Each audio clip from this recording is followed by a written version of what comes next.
with a puzzled look, King John like a flowing tsunami. The doorbell chimes echo through the luxurious franchise stadium side loft. Sitting on his throne with his... This is Missy Me Maya, Volume 3. Written by Carlos Alexander Murray. Narrated by Kimberly Yvonne Steele. Chapter 1. As the night rolls in like a flowing tsunami, the doorbell chimes echo through the luxurious franchise stadium side loft. Sitting on his throne with his chin placed on his bald fist, like the great man of thought, AK turns to the left, facing his right-hand man. Who the fuck is that? Posing with a puzzled look, King John grabs his .50 caliber Desert Eagle and slides to the intercom. Faced with the rare occasion that someone would show up without phoning first, King John takes a double look at his boss, making sure it's okay to answer. Receiving a positive head shake, King John presses the button, speaking in a dry voice.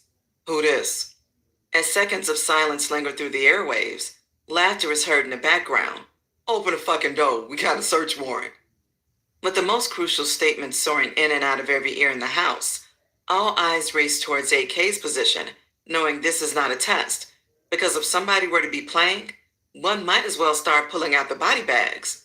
Standing at attention, AK searches his mind for the right words or the right action, saying, Who is it? Racing to hide drug paraphernalia, stuntman and numbers cry simultaneously, It's the police. Pausing as the news stuns the household, the seven begin to tear into action, flushing drugs and hiding weaponry. Charging all with orders, AK points, Blood, check the windows. Stuntman, flush the shit. Numbers, get a rag and wipe down the tables. Prince Hamid, stick this cush up your ass. Rain, already on his job, loads all weapons into the locked safes. Hearing the now beating on the door, King John looks out the peephole, unable to see, hunching his shoulders. AK, what you want me to do? Deciphering the call of the situation, AK hears, Open the door before me and my men kick this piece of shit down. AK becomes puzzled.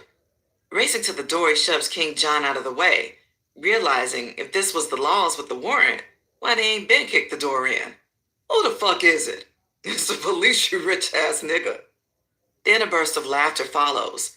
Now irritated to the highest degree of irritation, AK yells, Well, get in the best way you know how, and you better be ready to die. King John, blow the door down. AK looks at King John with shrugged shoulder and glistening eyeballs. Sensing the thrust in AK's voice, a soft voice responds, This Iowa, followed by other mixed voices. Yeah, nigga, open the motherfucking door. Now feeling like the greatest sucker alive, AK barks, Wrath, Bates? Looking out the peephole, he swings the door open. Falling into the sights of all, Wrath and Bates pour in, wearing the signs of freedom with Iowa 4 feet behind them. Ha, got your ass back. Bates points with a reaching hug. I'm gonna kill you. AK fights to smile, with open arms for his followers to the death. With a bashful smile, Iowa Che asserts, I made them come in first, in case you started shooting. You're right, because they playing a very dangerous game. AK extends his hand to his longtime close friend lawyer. Iowa adds, You know, I would never play like that. Knowing the high alert situation, they gagged me. Laughing with Iowa, Y'all got me? Just know I'm gonna get you back. I'm just happy to bring them home. Looking back over his shoulder, Prince Hamid, get that sack to Bates to roll up something now. Giving a batting eye. Well, boys, have fun. I have to get back to the missus. Iowa dips. Locking the door after Iowa's departure, AK wishes, May God continue to bless you. Wearing the looks and styles of hellhole prisoners. What the fuck? Bates cries, running to the bathroom. This doodle? He slams the sticky plastic bag of kush to the floor. Yeah, motherfucker. Don't come out till you wash that ass up. AK says, only needing 5.5 seconds to get even with anyone. Pulling up to the forefront, Wrath says with a too clear of a mind, What a blow. Receiving stares of you gotta be kidding, Stuntman preaches, Nigga, fucking around with you, we flushed all that shit. Being brought up to speed of all the engagements of the nation, Wrath inquires about the news and funerals of his fallen comrades. So what up? I done heard so many rumors flooding the joint about our peeps. Stuntman, the wildest soldier in the ranks, speaks while sucking on his cut finger he injured in the shootout. Those bitches hit us and hit us hard, to make a long story short. Chico, El, Rook, Shorty Lee, and Hussein didn't make it. With a dropped head of mourning, Rath downs a shot of brandy. Where the fuck is everybody else at? Other than us here, everyone is at the hospital in their beds healing. You know the rules. If you hurt, you can't roll with the team. Blood adds, kicked back on a red velvet armchair with one of AK's acid cigars to his lips. With a questioning eye, Rath checks the atmosphere. AK, what I need to do? I've been locked down too long for nothing. Looking at his faithful subject, AK gestures with a smirk. Rain will debrief you on the details. Funerals are off limits. Sprinting from the bathroom, hearing the end of the conversation, Bates, dressed in one of AK's old iceberg outfits, can't believe his ears. AK leaves the room saying, "It is what it is." Meanwhile, hours prior in another area in the projects, where spirits are more uplifting, Yvette talks with her lover on the telephone. Yeah, boo, I miss you too. Uh-huh. I wish I had my lips on you too. Just come over and spend a night, Yvette says to Double R. Hell no. The nearby sitting Maya screams as she watches the television, adding, This house too small for all that shit. Don't nobody want to hear y'all fucking all night. Go get a room like respectable people, Maya declares to the horny lovebirds. Finishing her discussion with her Double R, Yvette swears, She's just jealous. My man won't be back until tomorrow. Just come get me. We don't have to go far. Okay, baby. I'm on my way. I just need to make one last drop for seed. Double R filled with lust states. Sickened with hearing Yvette's fantasies and tired of texting Big C with cute messages, Maya decides to call him. Dialing Big C with her manicured nails, she cries repeatedly until she makes contact. Sitting with his Midwest coalition along the shores of the Lake of Michigan comprised of his four heads, Big C sees his phone struggling to keep service as he sits back in the high-rise estates of downtown Chicago. Noticing fading incoming calls, he sees Maya's number constantly appearing. Caught in the middle of a drug transaction, trying to resculpture the face of the drug industry, Big C alerts one of his street brothers, of whom's apartment is holding the meeting. Modi, I need to go to the streets and make a phone call. Leaving the circle of G-Wiz, Casper, Colo, 150 unwrapped chickens, custom leather imported fashions of original splendor, and a triple bird's-eye view lakefront spectacle, Big Seed exits the front door. Stepping out into traffic, dressed fresher than the 21st century Dapper Don himself, Big Seed holds his instincts sail high until his signal receives full force. Leaning against the black iron-gated security fence, Big Seed daydreams for a second. Watching the speedboats race by, lovers hand in hand with children, and roller skaters spin in the wind with no worries in the world, Big Seed's echo shirt collar waves in a nipped breeze. With each ringing tone of Maya's phone, grains of sand brush up against Big Seed exotic purple Mari gator boots. Hello? Hearing the soft, hypnotizing voice, Big Seed smiles. Hey, mommy, what's cracking? Just missing you, Maya says with a long sigh. Uh-huh. Feeling closer, whispering in each other's ear, Maya asks, Are you safe, Daddy? Always, little mama. As the conversation spirals in all directions, Maya wonders, Is Slim Jim around? In a calm voice, Big Seed states, He just left. Smacking her lips in disgust, Maya hates. Man, I can never catch him. Big Seed only assures her, He's all right. I'm taking good care of him. Have faith.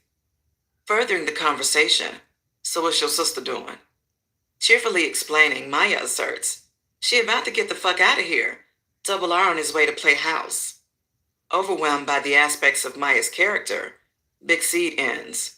Well, baby, I need to finish this last piece of biz. Then I'll be making way, and I'm gonna bring you back a nice surprise. Okay, Daddy, I love you. Big Seed passionately states in return, I love you more.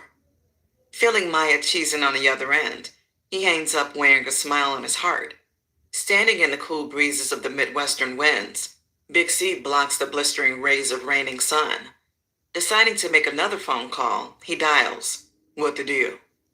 Answering the phone in the middle of his hastened adjustments. Yo, Seed, talk to me. Double R responds in good spirits. You ain't having too much fun, is you? Man, I'm handling mine. I got the party set up. I've networked with some old guys, some new guys, and I've gotten word on Slim Jim, along with those mutts of yours. Only worried about Slim Jim's situation, Big Seed states. So what's popping with Jimbo? No straight, they said in about a week he could move out. Confused to the answer, they said. Did you go see him or did you call? Pausing for a second, Double R retaliates. I called. Sighing in disbelief, Big C cuts deep into Double R's spine.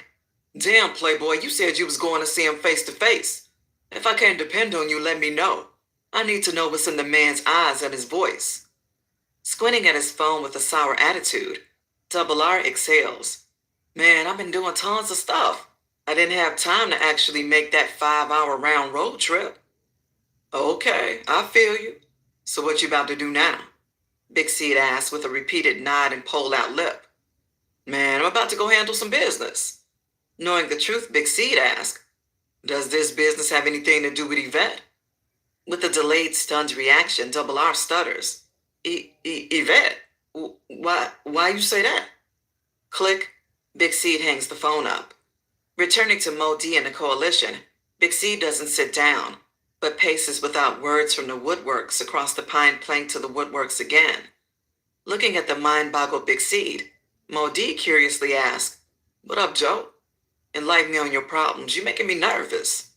With a hand flanked across his forehead, Big Seed's tongue falls out with heartfelt words attached. Man, I'm just sick of this shit. I'm tired of explaining the importance of what I need done and why. Cutting off about his personal worries, jumping right back to the business, Big Seed declares, Okay, this ain't gonna be a long, drawn-out spectacle. I'm trying to be out. Everybody gets 37 apiece. It's 2 extra. Time to spread your wings. Price is the same for everybody. 20 apiece cash. 18 if you come get 'em. Looking at the fashionable crew, dressed in high-end designs from Carlotti to Cartier glasses, Cavalli to Elan minks, Cellini Orchard to Van Cleef and Arpels watches. Yeah, man, we made it. I got 15 more hundred on deck.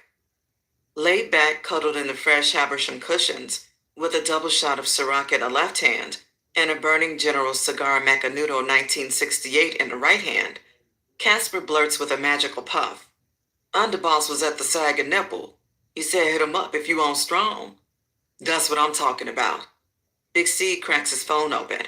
Standing up, walking under the brown wooden flat case fluorescent bulbs, Gee Whiz grunts. Gee, I could push this 37 in K-Town right now. The folks ready. Sitting down next to Colo while he text messages his crew in the Twin Cities on his BlackBerry Storm, Big C collects his platinum briefcase, filled with a minimum deposit of $350,000, which was guaranteed to cover at least half of the consigned product. Approaching Big Seed, gliding in Prada house shoes, Modi swears, Man, all this shit gonna be gone before the end of tomorrow. Every week. Same bad time, same bad channel. The deal is, I'll triple what you pay for, drop out what you owe in full, then you only need 500 stacks to get 75 bricks. Big Seed explains in full detail.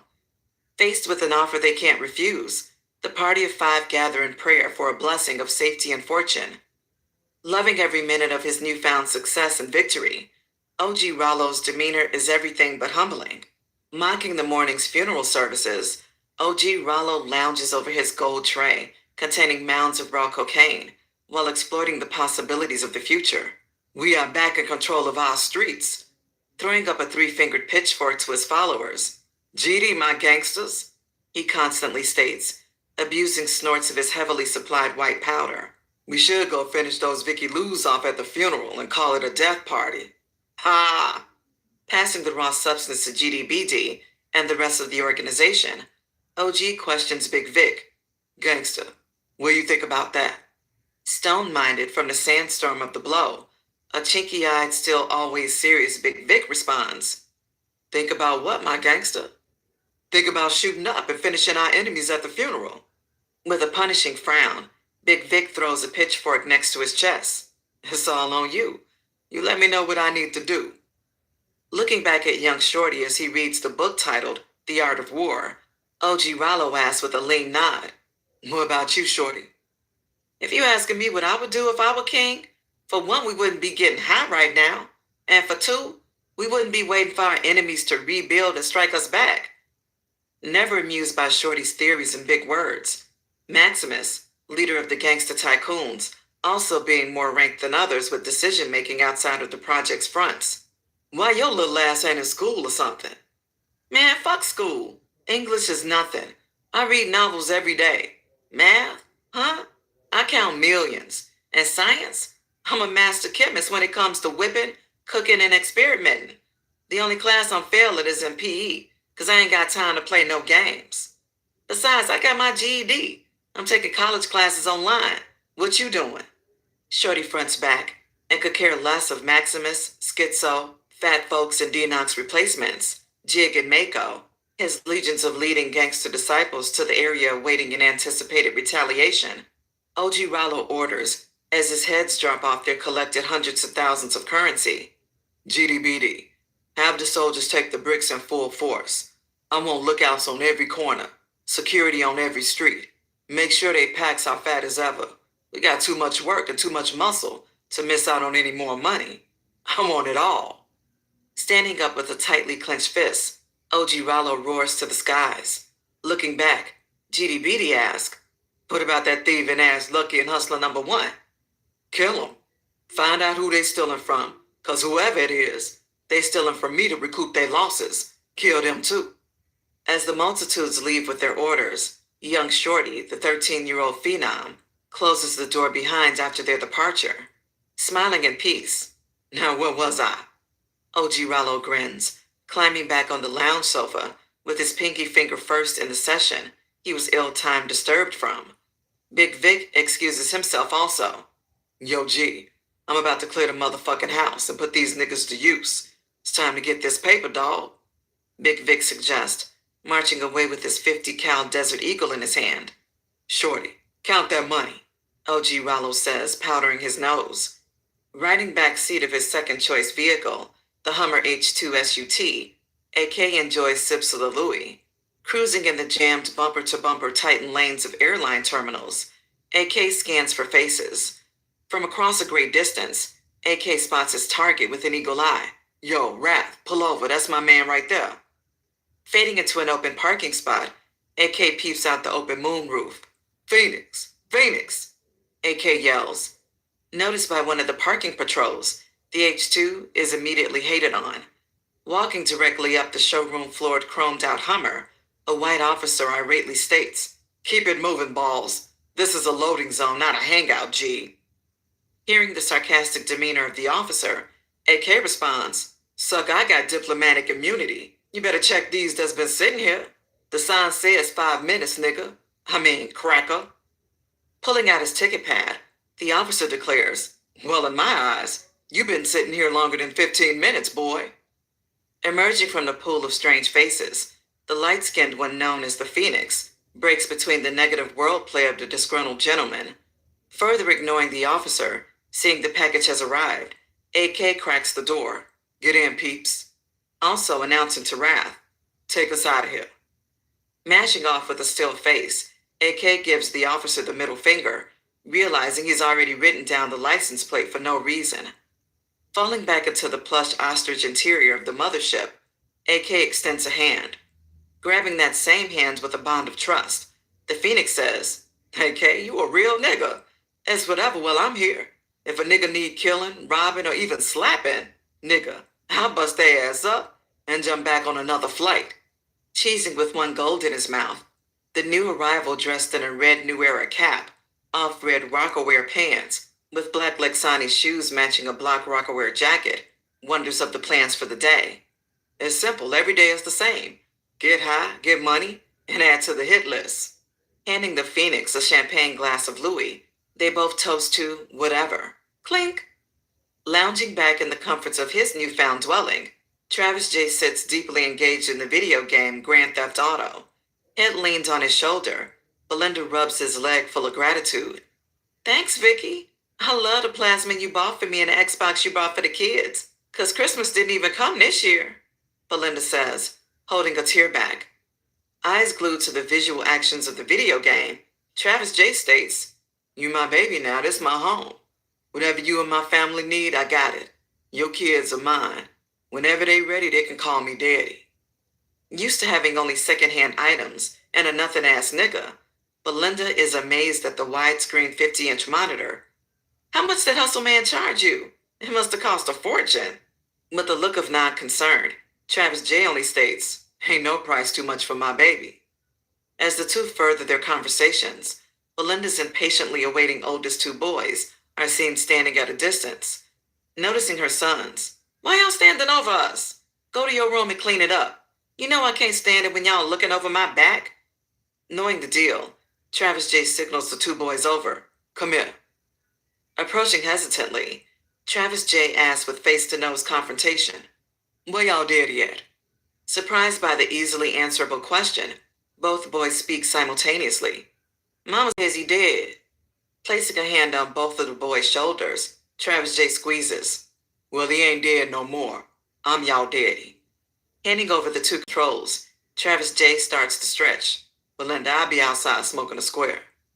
Parading to his personal bags, Travis J finds his cell phone still charging but sees something is wrong. "There's some bullshit. I don't even know how to work a charger." Replugging his cell phone up, Travis J grabs his wet ones with a decoy cigarette to blanket the piercing aroma. Standing outside, he lights a cigarette, then lights one of his dipsticks with the cherry of the lit cigarette. Deeply inhaling, he exhales Big India, peace clouds, when suddenly, Belinda opens the door, startling him. "Vicky, let me hit that." Swallowing what smoke he didn't have time to exhale, he almost hands her the dipstick instead of the cigarette. Taking a puff, Belinda's senses are brought to attention. "Vicky, you smell that? Something out here reeks." Quickly engulfed by the rage of the water, Travis J sniffs. "I think these bushes stink." Not paying any attention to his comment and unable to notice his bucking eyes from the darkness, Belinda asks, "Vicky, where my gun?" Feeling like he's being watched and growing more paranoid as the seconds race, Travis J nervously hands her the gun, taking the bullets out. "What the hell you do that for? I can't shoot nobody with an empty gun. Give me the bullets." Holding out her hand, Travis J purposely drops the bullets an inch from her palm as his psyche is playing games on him. "Damn, Vicky," Belinda states, disappointedly having to bend over to pick the bullets off the ground. Loading the weapon at a squatting position, she arises with Travis J nowhere to be found. "Vicky! Vicky!" she shouts repeatedly, only finding shades of darkness as the moon rays are blocked by the towering trees of the backgrounds. With a wrinkled face of confusion, Belinda waits and calls for a few more minutes, but with no sign of Travis J, she retreats indoors, locking the deadbolt behind her, scratching her head. "Sometimes I wonder about that Vicky." Mobbing through their hood, the tag team duo, Shu and 2 Seconds, stop at Shu's house for a second. Walking into the house, the armed 2 Seconds asks Shu, "Gangsta, I thought we was going to bust some heads." "We are, nigga, but I need to handle something right quick. Just wait right here. It should only take me about 15 minutes at the most." As the two enter the astonishing clean duplex, 2 Seconds asks sarcastically, "I wonder who cleaned this motherfucker up." Escaping the insinuations, Shu says, "Gangsta, I ain't hurt no more. I'm a grown-ass man." "Okay, what's been stopping you before from cleaning this nasty motherfucker up?" 2 Seconds inquisitively asks, taking a seat on the black couch with no name. Brushing off 2 Seconds' jokes, Shu slides a mirror under his cushions containing loose grams of grade A perp. "Gangsta, roll up while I handle this business," Shu orders, heading back toward the door. Forgetting all that was discussed, 2 Seconds asks, "Nigga, where you going?" "Gangsta, I said I had to take care of something, damn." With a pointing finger, "Oh, it's like that? We keeping secrets now?" 2 Seconds says. Twisting his lips, Shu answers, "Man, I need to take care of something personal." "Nigga, if you go into Maya, I can sit in the car. I won't laugh at you." Catching a breeze of a heightened temper, Shu blasts, "Man, that bitch can die, all I care." Then slams the door behind himself. Exiting the highway, with the tunes of Al Green's For the Good Times playing in the background, Double R hangs up the phone from conducting business. Feeling like he's let Big C down, He gives a character call to reveal his true role, defined as, "Man, you can always depend on me, but I got everything in order." Double R assures, "Yeah, man, sure, just go chill with your girl." Big C blows him off. Cutting through the games, Double R declares, "Good news. Just got off the phone with Slim Jim," quickly changing his demeanor from a low idle drag to an uplifting smirk. What they say. Laughing, Double R states, he wants two things, a T-bone steak and then a bat so he could crack you upside the head with. Feeling overwhelmed with joy, Big C asserts, "See, man, that's all I'm saying. We got to check on your inner circle. Whether a stranger or a longtime friend, once you join us, it's damn near blood in, blood out, unless we kick you out. Oh yeah, earlier, when you hung up on me, I forgot to tell you I met your boy Shoot." Creeping back to his low-dragged voice, Big Seed asked, "Where you see that bitch nigga at?" "He popped up over Maya's house. He even asked about you." "Oh, that nigga dare run my name through the bumping of his gums?" Big C questions in anger. Knowing his game is stronger than battery acid, he suggests, "Yeah, that ain't nothing. Maya a good girl and a big one. She'll handle that situation the best way she sees fit. She a bum and she know it." Changing the subject, Double R inquires of Big C's whereabouts. "So where you at and when you coming back?" Pausing to swallow an ice-cold beverage, Big C responds, "Man, I'm at the Trump Casino in Gary, Indiana. I got some niggas bringing some scratch to me. I moved all the Purdue's in the frozen section. I'm just waiting to collect my fees. You know I ain't missing the party. Yeah, I got some new victims. They got that capital punishment money. Nah, Double, it's over for us. No more licks. It's time to use these baby chicks." Big C is ready to give up being the bad guy. Hanging on up the phone, Big C calls his Floridian connect. "Oh, shit. What be the deal with you?" "Seed, you sound good. You missed Miss Super Bowl party. It was an event to attend. The whole pack was here. I really have something. I needed to show you for witness. Anyway, I have good news and the bad. Only brown soil for the condo.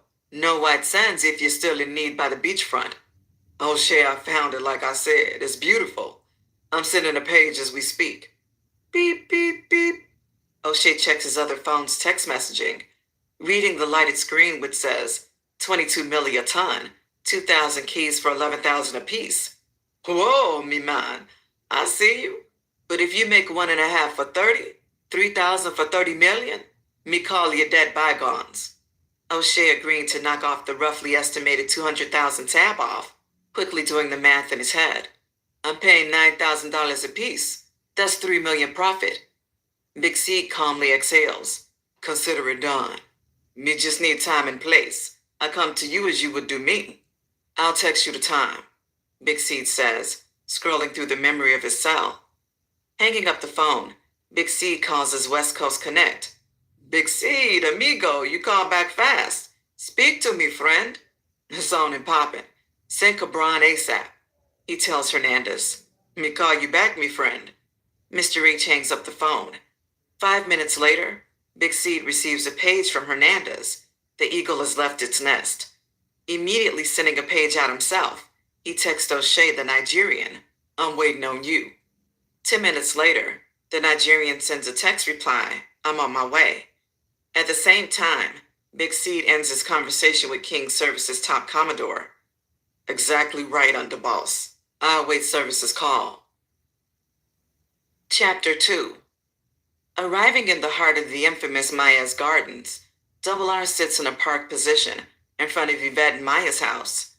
Exiting the vehicle, Double R notices an unwelcomed homely feeling of the orange bricks. Walking to the doorstep, his seventh sense alerts him. Damn, I feel like I'm being watched. Paranoid by his inner alarm system, he bobs his head from left to right. Pulling out his black steel pistol, taking a deep breath, he immediately clicks the latch off safety. Making a 360 scan of his surroundings, he knocks on the door with the butt of his 9mm. Not realizing the heavy bangs of the weapon against the door, Yvette quickly snatches it open.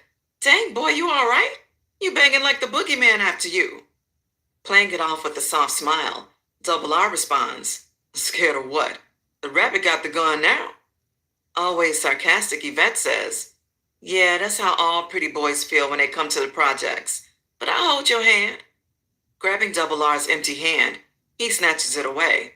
Girl, I ain't scared of no man. Grinning ear to ear, Yvette asserts, I know, you just scared of me, and it better stay that way. Entering the household, Yvette greets him with a long, seductive kiss. Walking in on the kissing bandits, Maya throws her hand over her ears. Oh my God, can't you guys wait till you get where you're going? Pausing for air, the smiling pair focus on the young Maya. Maya, do you want to stay at my house tonight while me and your sister get lost? Double R asks, hoping for a yes. Boy, boo, I've been staying home alone since I was 9 years old. You might be the only one scared to be here at night, Maya says, retreating to the next room with her hand on her hip. Grabbing a light jacket, Yvette says to Maya, come lock the door behind me. Walking behind her sister, Maya playfully pushes Yvette on the back of her shoulder. I know you're using rubbers. Turning back with a none of your business stare. Who uses rubbers when they're in love? And I'm not on a pill either, since you're asking. Yvette grins with lust. You tramp, you, Maya blurts out, with Yvette responding with a raised middle finger. Exiting the door, Yvette states, your dick should be in town soon. Better use it. I'm using mine. Yvette brushes her off in the wind, darting to the passenger side of Double R's sport utility vehicle. As the lovebirds speed away from the premise, a predator's eyes watch as Maya closes the door. Faded into the wee hours of the deadened night skies, the distinct lurking eyes quickly shorten the distance from across the street to seeing his own breath fogging against Maya's bedroom window. Catching a glimpse of the very young, attractive, slender-built model, an uncontrollable lust forces the stalker to desperately find some vulnerable entry point. Thirsting like a wolf in the night's full moon, the inner howls of the perpetrator causes him to sweat and become very nervous. Checking each window with rotating eyes and shaking hands, Maya is suddenly alerted by a feeling of mystic paranoia. Jumping to her feet barefooted, wearing white shorts and a BB t-shirt, Maya turns down the television and stands in total silence, awaiting another sound. Fooled by the drought of noise, she turns the TV back up and sits back on a plastic-covered couch. Feeling like a lion, the king of his jungle, the desperado begins to make uncalculated bold moves. Finding a meter box mounted to the outside of the house, the prowler opens the door and starts reading the levers on the panels. As he can see Maya with his right eye and the levers with his left, he finds himself in an erotic trance glancing at Maya, then back to the main power off switch. Continuing to drool with lust, the peaking Tom fights with himself. Yes, no, yes, no. Looking back and forth, attracted by the smooth, shiny legs and bare wiggling toes, the predator begins to speak his illicit thoughts out loud. Do it. No. Do it. No. Yes. She wants it. She wants me. I know she does. Playing mind games with himself, from visually undressing the young, attractive Maya, the predator continues with his desperate illusions. Yes. No. Yes. No. She wants me. I want her. She loves me and I love her too. The prowler growls, soiling himself. Looking to his left, he wildly swings, hitting the main power switch. Seeing the house in total darkness, he strikes in full stride. Diving through the double-pane glass like a monster on PCP, Maya's screams echo through the house. Unable to run or notify help, she can only scream, hoping someone hears her cries. Rushing like a rhino toward his victim, the predator identifies her exact location by her screams, and with one menacing backslap, he knocks her to the floor. Shut up, bitch. With clothes-ripping left hand and a fist-pounding right hand, the intruder pulls down his pants and inserts his tainted flesh into her untouched virgin walls. Unable to fully scream from shock and abuse, Maya can only moan as her attacker penetrates back and forth between her legs. I love you. I love you. I've always loved you. The Tom cries out after every thrust. Showing no mercy, he makes love to her, kissing her in her bloody mouth, begging her, tell me you love me. Tell me you love me. Forced by more than being intimidated, Maya can only scream, I love you. I love you. Mind broken by the crazed tactics, Maya admits defeat when her stalker orders her, hold me, baby, hold me. Unable to fight the bone crusher off, She can only do what she's told. Lying underneath the still penetrating psycho, Maya freezes all muscles except her vocals. Please don't kill me. Please don't. The delicate little girl pleads for mercy.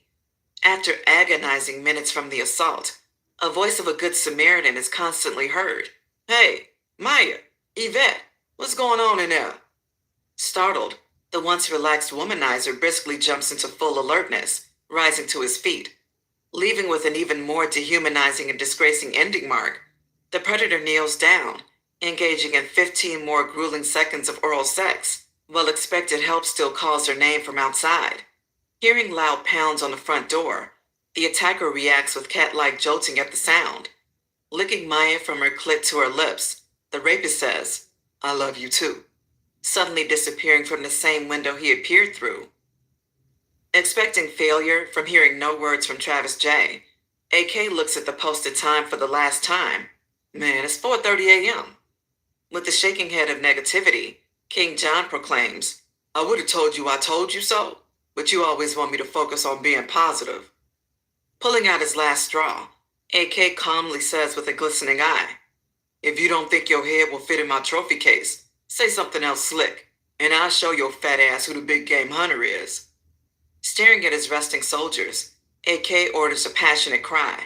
We attack after the funeral. Slowly being brought into play, the relaxing cognac-slipping China White snorting, light-skinned one, known as the Phoenix, asserts, I want to ride for your fallen comrades and earn my keep. I put the ride for your fallen comrades and earn my keep. I put the bleed in bloodshed. With a certainly made-up mind, AK squints his eyes with a negative head movement. Nah, you roll by my side. We'll have front row seats. Wanting to prove the size of his heart and the aim of his pistol, the Phoenix adds, Almighty, I forgot to tell you I served in Desert Storm, and I'm a marksman and an overqualified sniper. AK past the mood of explaining counters. I understand, but you don't know the terrain. Enough said. Calling out the roles of the riders, AK demands, Prince Ahmed, you stand posted, no buts. Rain, you'll take blood and numbers. And Wrath, you'll take Bates and Stuntman. Kill everything moving. With a grin of no mercy, Bates asks, on behalf of the others, is OG Rollo and Big Vic fair game? With a raised eyebrow, AK looks belittlingly at King John. I wonder, why the fuck my third in command would ask me some crazy shit like that? King John declares now with a true heart, no friends, no peace. They was chopping at us. Let God sort 'em out. Finally hearing the right words from his second in command, when dealing with his so-called friend Big Vic, who's on the other side of the equation, AK congratulates King John. After a statement like that, you show me you're ready. If only you weren't second in command already, I'll promote you. AK sarcastically burst. Addressing his soldiers, AK announces, I want y'all to get some rest. Tomorrow'll be a long day. Keep your minds clear and your hearts cold. Don't think about the morning's funeral. Our fallen soldiers are here with us. I bet my last dollar OG and his crew gon' stake it out, but we won't be there. Reaching for a gold bottle out of the freezer of Drop Boy champagne, AK toasts to his fallen soldiers. We ride, we die. Still gonna survive, all is always well. Taking a long swig, he pours a mouthful along his pampered imported plush. For my dogs. Then he passes the bottle on. Enjoy. AK leaves, retiring to his master bedroom saying, now is the beginning, and the war wages on. Beef intensifies till the enemy is gone. Entering the house, finding a sleeping 2 seconds, she wakes him up by snatching a dimly lit blunt out of his mouth. Fuck, gangster. What you trying to do, burn my shit down? Shaken by the outburst of words and snatched whiskers of his mustache, 2 seconds roars back, damn, G, where the fuck you been? We should have been handled this business. Distracted by noticing something wrong with Shu, 2 seconds asks with a nearing glance, Gangster, what's wrong with you? Rubbing his bandage on his right arm, Shu says with a distantly cry, nothing, I cut myself. Changing the subject, Shu waves his fingers. Let's roll out and catch these hoe-ass niggas. We gonna be creeping while they sleeping. Working their way to the door, Shu grips the blunt between his lips, mumbling, 2, where's the other blunt you rolled? Fastly walking past Shu, 2 seconds asserts, Yeah, right. I've been smoking those waiting on your bullshitting ass. Sighing in disbelief, Shu growls as he locks the door. Damn, G, you doing it like that? Waiting by the passenger door of black darkness, 2 seconds gestures with a forthcoming waving hand. Come on, after we pop these niggas sacks on me. Pausing with crab closing fingertips, 2 seconds adds. Until then, fire that motherfucker up. However, prior to Shu arriving at his house, Travis J arrives at his newfound home, entering through the unlocked back window. Heading straight to the bathroom to take a shower, Travis J freshens up and crawls in the bed, cuddling up with his darling baby. Feeling Travis J's affectionate groping hand, Belinda says without moving a muscle, Vicky, I don't know how you be getting in and out, but I left you another house key on the dresser. Gripping his big mama tighter, he says with a dry voice, Thanks, baby. Then falls fast asleep. Belinda curiously lies wide-eyed awoke, wondering where Travis J has disappeared to earlier and where he's coming from, but can't find the heart to ask a grown man anything, especially one who shows at times he cares. Popping bottles of the bubbly, Yvette lies in the wet lap of Double R, relaxing under the guns of the multiple vibrating jets of a two-man jacuzzi.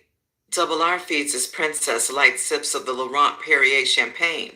Wiping the steam from her dripping eyeshadow, he asks, Is the water too hot, baby? Melting against his body, she replies, No, baby, I'm fine. What about you? Well, I wasn't going to say anything, but if I pass out, just make sure I don't drown. Double R feels a dizzy spell. Laughing as things couldn't be better, Yvette hears her phone's signature ring from Maya's phone. Damn, that's Maya. I wonder what she wants. Looking over her shoulder, she asks seductively, Double baby, you feel like handing me my phone? Yeah, I would agree if you weren't laying on me.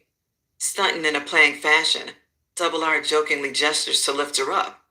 Oh my God, you weigh a ton, he says, pressing his hand against her scrumptious calipigian. Standing up in the middle of the tub, the water level drops as Yvette's nude backside exits. You so silly, Double. Watching the light of the heat lamps reflect off her sexy round ass. You're so beautiful, Yvette. I can't wait to stick my tongue in there. My tongue won't, but I know my dick will. Sitting in the nearly empty tub, Double R exits, grabbing a towel and cutting off the swirling jets.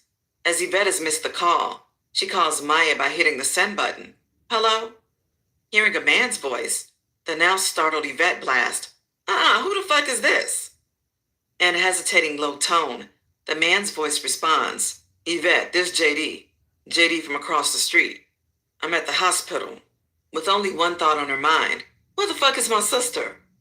Shivering with the answer to calls World War III, JD answers, Someone raped Maya. Ah! Yvette screams, falling into Double R's chest, stuttering, Wait, what? Somebody raped Maya. Prying the phone from Yvette's gripping hands, Double R roars at a high pitch. Tell me where you at, we on our way. Telling Double R which hospital, they are seen entering through the sliding emergency doors minutes later. Finally getting Yvette mentally prepared to tackle the situation, they enter the waiting room. Pointing out JD, there he is. With a hug of support, Double R points to the hospital's registration. Find out what room she's in and I'll handle this. Approaching the jittery dope fiend, Double R sees the nervousness through his body. Not knowing Double R, JD tries to signal Yvette. Nah, playboy, Double R says, pulling down JD's motioning hand, adding, You only need to talk to me. So what happened? Sorrow and emotional stricken, JD asks, Who are you? Playboy, I'm the one you just got off the phone with. Don't let me ask you again, what happened? Pulling up his overalls, JD takes a seat, whispering as all the eyes and ears of the quiet, crowded waiting room are listening. I already told the police everything I know. JD weeps. Well, tell me again. Double R orders, with a curved vein pulsing around his temple. I was standing in a window emptying my bathroom buckets when I heard a loud glass crash with a following scream. At first I didn't pay it no mind, but when I stuck my head out, I saw Maya and Yvette house dark as hell. Sorta like mine because I don't have electric power. They shit was pitch dark. Even I have a burning kerosene lighter. Interrupting the now Gabby too informative suspect, Double R cuts him off. Motherfucker, tell me what I need to know. JD then simply states, I put on my clothes, and when I went across the street, I saw the broken glass from the side window shining from the street light. I got closer and heard voices that gave me bad vibes. I yelled in. I didn't hear nothing, but I said to myself, JD, you know something wrong. Then I said, yep, and ran around to the front door and started kicking on it. Taking a deep breath with panicking hands, JD tries to fight his shakes off, adding, then I heard someone jump back out the window. When I ran around back, he was gone. I tried to look in, but I couldn't see. I called in. I said, Maya, Yvette, and a voice called out, help me. I knew I had to help then, so I called through the window and called 911 from Maya's cell phone. She couldn't do it. I rode with the ambulance. I had just been pushing numbers, but when I got here, a man helped me with the names on the phone. He found Yvette's name, because I can't read. Nope, I can't. Then Yvette answered the phone. Minutes after gaining all obtainable information, Yvette comes around the corner, far from the shaken girl she was 20 minutes ago, but now back to the on-the-mission go-getter. Still wiping tears from her face, Double R sees her and goes to her. What's up, baby? Double R holds her with comfort. Maya on the 3rd floor. We can go in, but they gave her something so she could rest. They say she was raped and beaten. Entering the elevator, out of the sight of all, Yvette breaks down briefly again. They say her jaw is fractured and her eye is damaged. Embracing her, Double R ensures with hope. Baby Maya's a strong girl. She needs you to be stronger for her. As the elevator door opens, police stand in the opening from leaving Maya's room. Passing through the police, Yvette and Double R are noticed going into Maya's room. Following the pair, the investigating officer calls, excuse me, are you going into room 324? I'm Detective Maez. As both pause to his question, Double R tells Yvette, go check on Maya, I'll handle this. Pulling out a pad and a pen, the head detective makes eye contact. I'd like to ask you some questions. What's your relation to? Smoothly cutting off the bogus questions aimed at satisfying a police report, Double R snaps, we ain't got nothing to say, we wasn't there. You tell me what you know, and if you don't know anything, obviously you have nothing to say. Receiving bad vibes from Double R, the other officer, Lieutenant Black, steps in. Excuse me, but I know Maya. We wasn't there either. That's what smoothly cutting the second officer off. Have a good day. You might be asking questions at the wrong place. I think you'll find your answers in the projects. Double R then turns his back on both officers and joins Yvette's side with a holding hand. With the police standing on the outskirts of the room, Double R shakes his pointing finger with a negative wave and motioning of his lips. This is not the place. Standing speechless, overlooking Maya, the hospital's 24-hour surgeon explains the situation. It was quick thinking for the one who called 911, and something more than a miracle for her to be alive. She has blood on her brain, and we can't operate until the swelling subsides. After being swamped with the devastating news from the doctor, Double R and Yvette wait in the hallway, coordinating their next move. Hesitant to make the next obligated decision, Double R dials Big Seed. Being close to the time of a rooster's howl, Big Seed's phone rings a while due to him being in the shower. Yo, what up, Double? Something must be wrong. It's almost 6:30 a.m. Panting, desperately searching for the right words to say. Spit that shit out. It's too early for mind games. Big Seed yells, having no time for guessing. We got problems. Double R blows from his hollow chest. Becoming tired of the rigmarole, Big Seed destroys ear nerves. Nigga, what the fuck is going on? Double R confesses. Maya got raped. Briefly, a pause dissects the conversation. What Maya? Because I know you ain't talking about my Maya. Not knowing how to counter Big Seed's question, Double R can only state, me and Yvette at Methodist Hospital now. Click.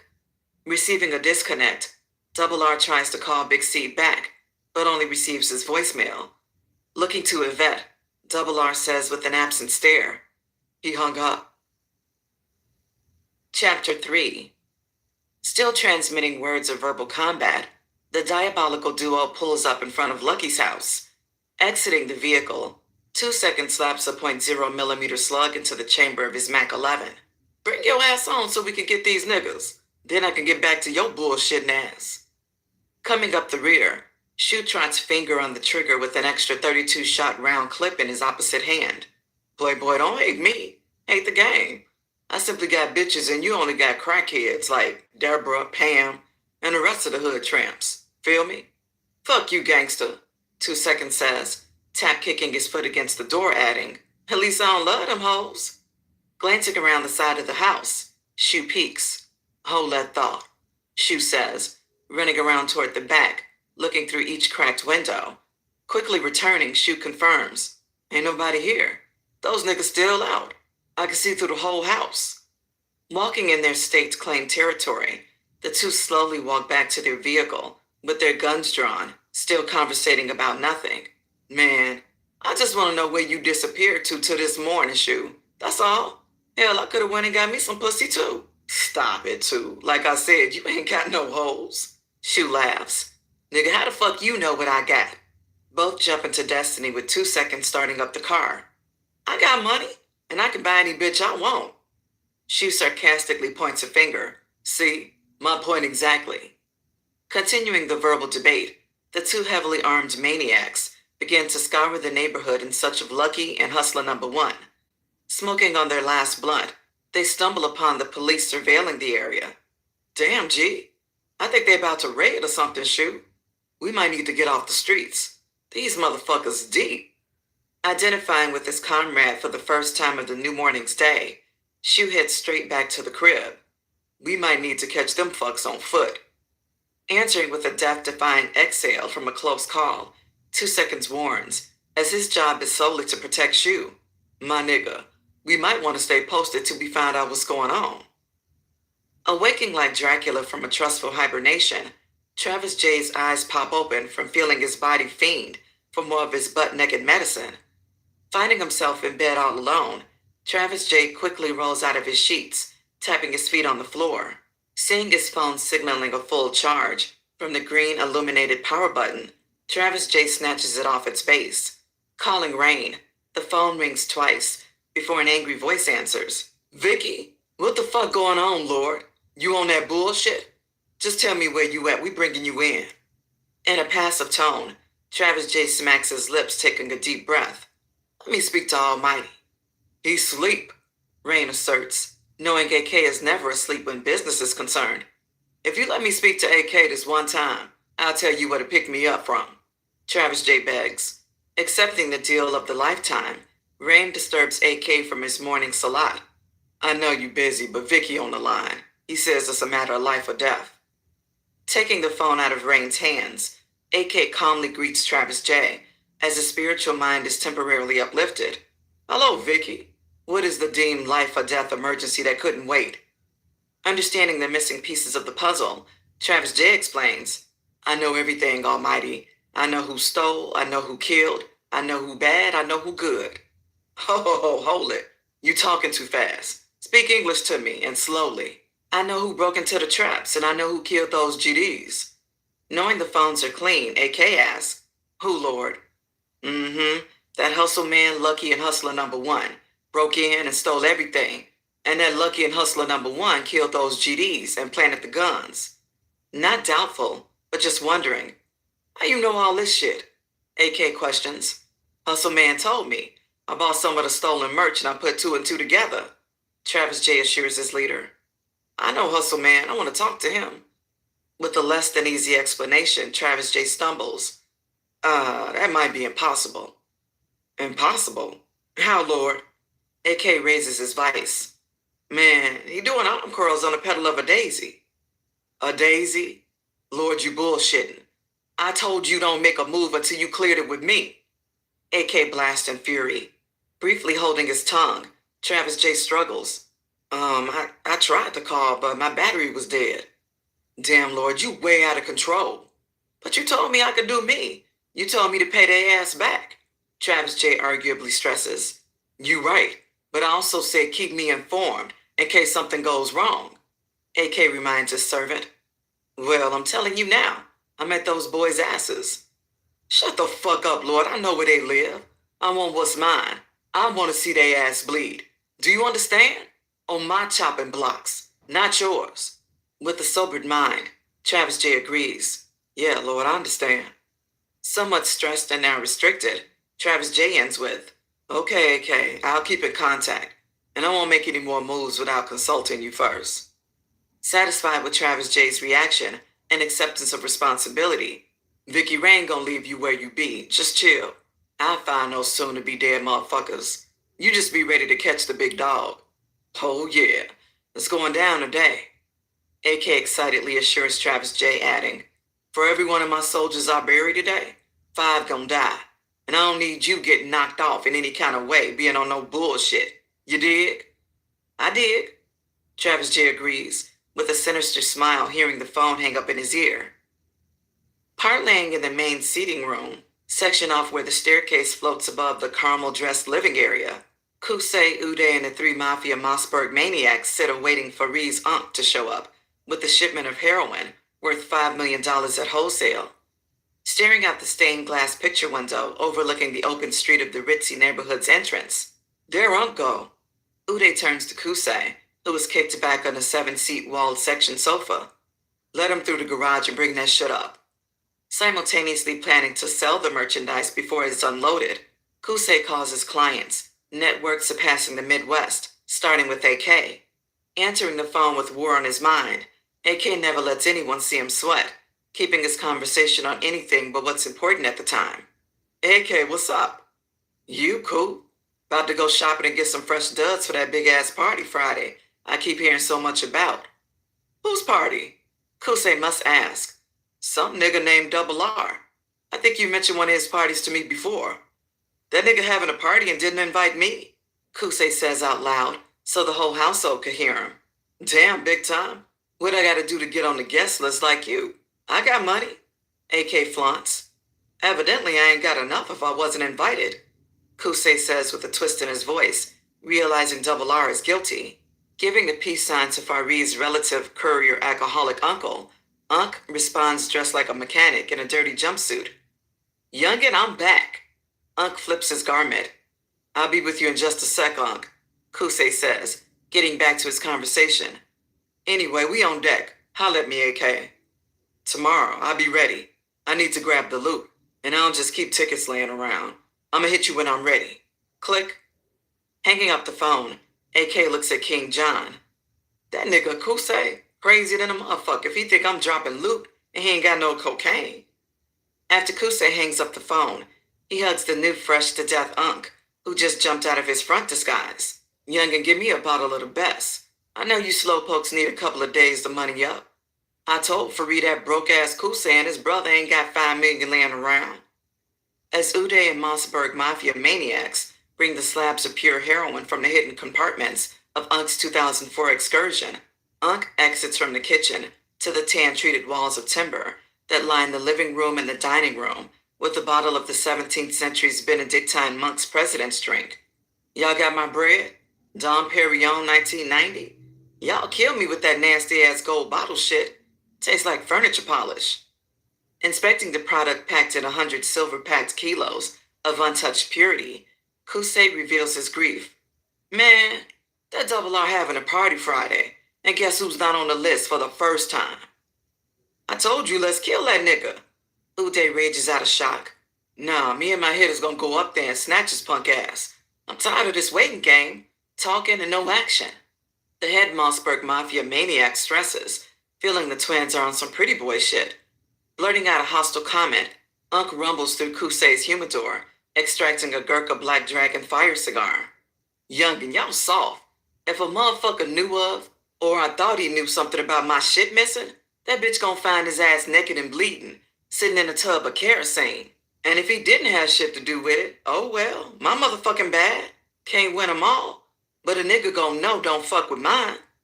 Unc fires up the stogie, making himself a home. As the hours begin to trickle away, OG Rollo is revving for action, having some of his soldiers draping every street of the projects with product, some staking out the funeral for any LB in sight, and the rest patrolling the outskirts, on the lookout for any disturbances or foreigners. OG Rollo stays up to date, as if he is personally standing on the strip. With the eyes of his cabinet watching everything, he quickly learns from one of his soldiers, "OG, it's a heavy police presence around Maya and Yvette's house." Running business, Rain, sleet, snow, or show off the popos, OG Rollo orders, work around them, these are streets. What you think I pay lookouts for? Accepting OG Rollo's word as law, the GDs rotate block to block, counter-surveilling the positions of all marked cars in the area. Even as the police are circulating in heavy numbers, every dope fiend on foot and in vehicle are served in an orderly and low-key fashion. At the same time, OG wonders, what the fuck is going on at Yvette's house? Feeling it could be some sort of drug bust, since she is dropping off packs for Big Seed, he contacts his contact at the bureau, working as a radio dispatcher. Calling one of his undisclosed members, he quickly learns, yes, OG, the younger female was raped in the middle of the night. I don't know what y'all doing out there, but y'all bringing unnecessary heat on yourselves. Appalled at the accusations everyone is now blaming him with, a rapist. Are you fucking kidding me? I have zero tolerance for anything pertaining to women or children. OG snaps out.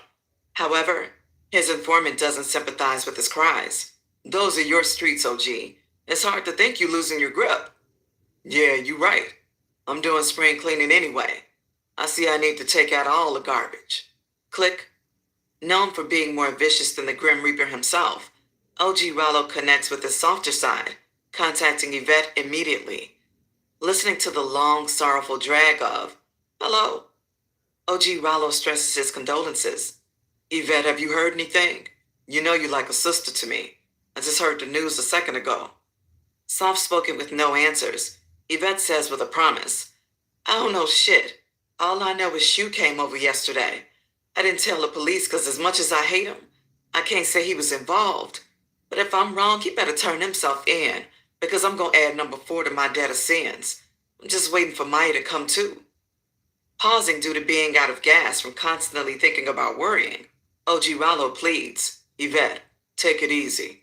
I promise I'll do everything in my power to catch this bastard on my streets. And it is Shu, which I seriously doubt. I'll bring him to you myself. I can always fill a position. You get some rest. Whoever did this is an outsider, but it still doesn't clear anyone. If my daddy did a heinous act like this, I'd kill him. That's where I'm at with it. Knowing OG Rollo is a man of his word, she is comforted by his concerns, ending, well, I'm glad you called. It really means a lot to me. Yvette soon hangs up, clutching her arm around Double R. Sitting in the hallway awaiting results from the doctor, did Big Seed ever call back? Yvette asked softly. Shaking his head negatively, his phone has been going straight to voicemail ever since I last spoke with him. But as calling the devil's name, evil appears. Suddenly, loud hard-bottom shoes are heard marching down the heavenly lit hallway, with a raspy voice to follow. Where my baby at? Grabbing hold of the both de-energized entities, their spirits suddenly become revitalized, seeing Big Seed standing in the middle of the hallway, holding flowers and balloons in his right hand. Like I said, where my baby at? Being guided into Maya's room, Yvette stands at the door looking at Big Seed. I can't stand to see my sister like this. Patting Big Seed on the shoulder, Double R says with a deep exhale, I know you want to be alone with Maya. I'll be out here with Yvette. She's taking it real hard. Neatly placing the array of gifts around the room, Big Seed gently holds Maya's hand. Baby, everything's gonna be all right. Your knight in shining armor is here. Rubbing her hair and kissing her on the cheek, he spiritually soul searches with his love, connecting mentally. After 15 minutes of prayer and trying to communicate, Big Seed is asked to leave the room, as the doctors want to run more tests, briefly finding out just enough information from the doctor to ease his concerns. She will live, and in time she will return to 100%. Big Seed heads out, with only one mission in mind. Looking at Double R, he points. We got a ride. Hesitant, worrying about Yvette, Double R gestures with a head nod toward her. Contemplating the next move, Yvette, let me know something. You rolling or you staying? Big Seed asks, needing an immediate and precise answer.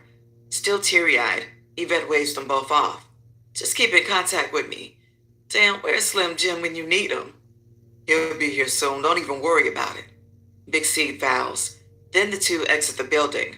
Walking out the door, Double R stresses. Man, you running out of Slim Jim lies. No, the fuck I ain't. You about to go get him now. Now? How? Double R doesn't understand, knowing Slim Jim can't leave in the middle of treatment. Cutting his cries of doubt off, Big Seed asserts with a balled fist. I don't care how, and I don't want to know. But when I see you, Slim Jim, your daddy, better be with you. Pausing to scan the hospital's parking lot, Big Seed questions, what you driving in? I'm in my black Benz. With an open hand, Big Seed demands, give me the keys. Reaching for the keys, Double R pulls them out. How did you get here? My nigga, I caught the first flight in the dirtiest cab. The same way you gonna get the Slim Jim, comprendo? Handing Double R a bankroll, Big Seed points to the pickup and drop-off points. There's a taxi right there. I holla. You say Shu asking about me? It's time to pay the piper, since he was the last motherfucker seen with my baby. I'll start with him. As the day of mourning begins to stick shift into overdrive, AK's armed warriors ride with vengeance on their minds. Knowing most of the GDs will be staked out at the funeral, Ground Zero's target is located at the heart of the projects and any enemy lurking in the vicinity. Traveling in disguised twin Caprice Classics, identical to what the undercover creep in, both vehicles move in a single file line. Quickly noticing the heavy police presence, the riders continue to ride, but notify AK of the situation. Almighty, it's some major shit cracking. Pigs everywhere. We in the house though. What you want us to do? Targets seem to be scattered on every street. Sitting at his mahogany shot caller's desk, overlooking King John, Prince Hamid, and Phoenix, AK fires up a hand rolled. You know what? Just hit Lucky's house. Our merch is over there. Demonstrate on his ass, dead or alive. Kill all witnesses. Affirmative. Rain states, hanging up the phone. Hitting the two-way speakerphone, Rain contacts Wrath. Yo, it's that bitch Luck, drop and roll back. Knowing exactly what the code words mean, the vehicles head straight to the target for deployment. Circling the house twice, the two vehicles agree on a pickup spot. Coming around once more, they exit the burner whips in broad daylight with silencers and extra clips of arm-piercing ammunition. In one wave, 4 shooters tactically engage in a home invasion with no warning. As soon as the troops on foot reach the front door, the 2 vehicles sped off, heading around back, parking parallel on the next street. Moving as one unit, Stuntman opens the screen door. Numbers then fires multiple shots, destroying the deadbolts and door hinges. As this constant strategy is always performed in the same manner, Bates and Blood dump a round of artillery through the 2 front windows on each side of the door, simultaneously followed by Numbers karate kicking the front door down. Pouring into the house with guns blazing, the soldiers patrol with a kill mission. Kill anything moving. Shooting through walls before they enter the rooms, unchecked space soon runs out. Clear. As the silent, still smoking muscles come to a ceasefire, no one's here. Get everything that's ours, Bates orders. In seconds, every inch of the house is searched from the freezer to the wooden cabinets, under the rugs to tight spots under dressers. Quickly finding weapons and bagged up drugs from their trap houses, the 4 bandits exit the back door, retreating to their awaiting vehicles 2 by 2, jumping into the idled Caprice Classics. Let's go, let's go! Ain't nobody in there, but we got some of our shit back, Bates yells in the heat of the moment. Radioing back to AK, Rain debriefs him on the situation. Peeps, you were right. Those motherfuckers had our shit. Did you get 'em? AK asks, as death is the only thing to quench his thirst for revenge. Turning a corner, Rain is silent, watching 2 oncoming squad cars speed to the area of the previous assault. Whoa, that was close. Peeps, the boys everywhere. Still in the dark from his last question, I repeat, did you get 'em? AK demands an answer. No, no one was home. Realizing the thickness of the situation, AK orders with spit flying. Fuck it. Bring it on, it ain't over. Hanging up the phone, AK frowns at King John. Damn, no one was home. King John now suggests, okay, if Hustle Man was with them, he knows how to find them. Get Hustle Man. With a smirk of disbelief, AK shakes his head in anger. If my understanding is correct, I think Vicky already touched them. Touched them? Touched them how? King John's face sours. Shit, something about curling daisies. He talking so much cold talk. It just didn't sound good for Hustle Man, so I left it alone. Fuck! King John yells, adding, that's the only one who could have shed light on what's really going on. Yeah, well, fuck that. I'm ready to sick Vicky on the whole crew. Fuck 'em. AK declares, reaching for the phone. Checking for a progress report, OG Rollo phoned Shu. What's up, gangster? What's the word on Lucky and that other piece of shit? They ain't at the crib. We on foot because the law's everywhere. We gonna wait on them. They ain't went far. Yeah, well, you know why the hood crawling with pigs, don't you? With a disturbing sense of a pause, Shu wipes his lips. Nah. Well, Maya got raped last night. You didn't know anything about it, did you? Shockingly, looking at 2 seconds, Shu repeats what he hears. Maya got raped last night. With a dropped mouth, Shu blurts. Hell no, who told you that? Maya's sister, Yvette. She said y'all had a big fight yesterday. Yeah, we broke up. But I would never harm a hair on her head. Where Maya at? She at the hospital. I think she in a coma. If she don't come out, the police might be looking for you. I know for a fact Yvette is. Lost in thought, searching for his best decision. What hospital? I'm going up there. Shu decides. Gangster, that's not a wise move. If you're labeled as a suspect, you can be held. If she dies, you can be charged. And that forensics bullshit only frees innocent niggas 20 years later. OG Rollo preaches, trying to keep Shu's mind frame on the business at hand. While OG Rollo is gaming Shu with a few words of advice, OG's phone clicks from an incoming call. Wait up, Shu. Clicking to the other line. Yo. OG, we at the funeral. They heading to the gravesite. I don't see none of the LBs anywhere. Them bitches didn't show up, Mako asserts, with a mission of seek and destroy. Hearing the unsavory news, OG Rollo orders for a regroup. Meet me in the projects of the basketball court. Keeping his henchmen up to date with all breaking news, OG Rollo yells to Big Vic, those cowards didn't even go to the funeral. Clicking back to Shu, OG is swamped with more unbelievable news. Noticing the sudden heavy breathing of Shu. What's going on? OG senses a problem. Jogging back in the opposite direction, Shu in 2 seconds are forced to head for cover. OG, the police got Lucky Crib surrounded. Speechless, OG Rollo points at Big Vic. Gangster, you and the rest of the soldiers ride out to those fucking projects. I'll meet y'all around by the basketball court. Shit all fucked up. Getting back to Shu. Just go to the crib. I'm on my way there.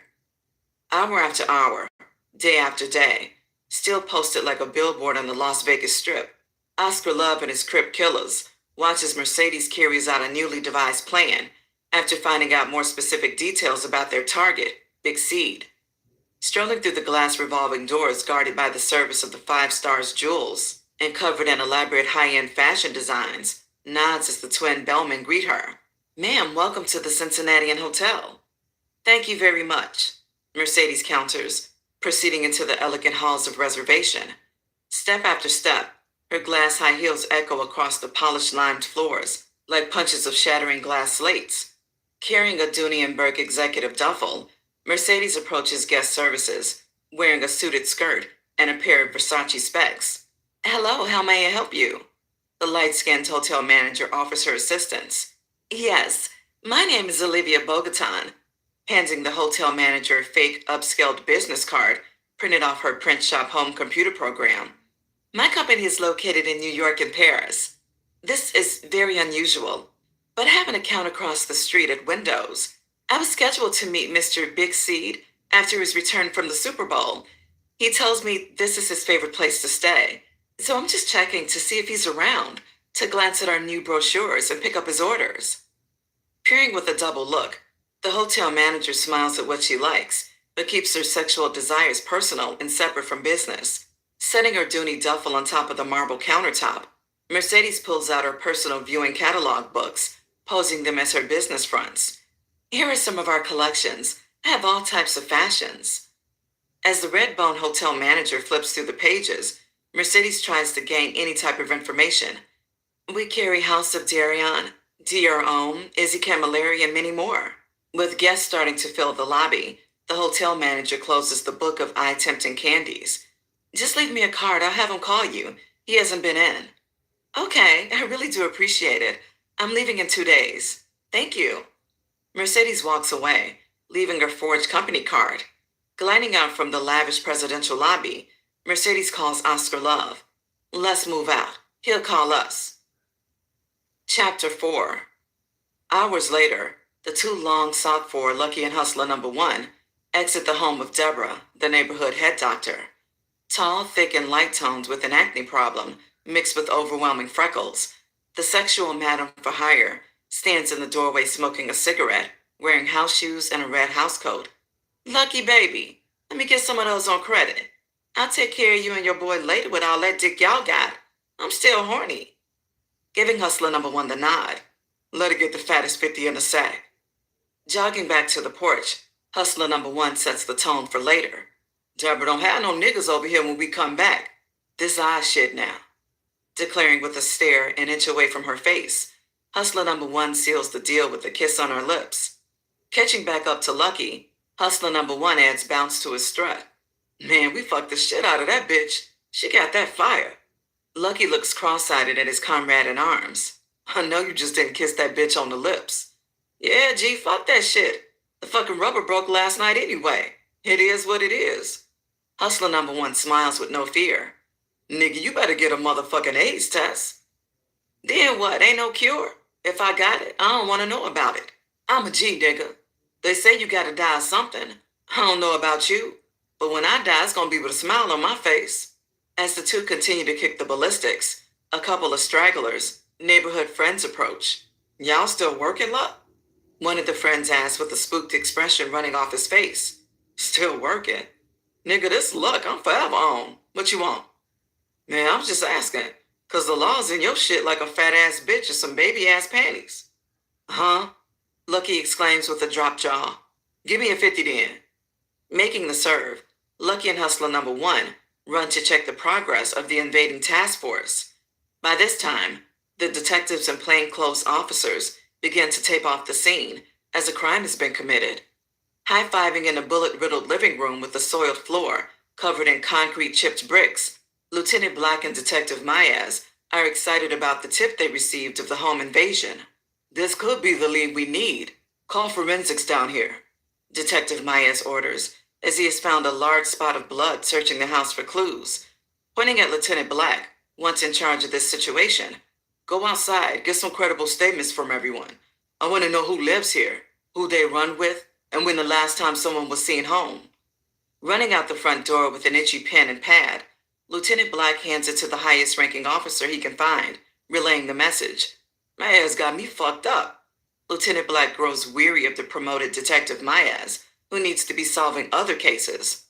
Squatting down, taking samples, and labeling the evidence, Detective Mayaz's mind is overwhelmed with his findings.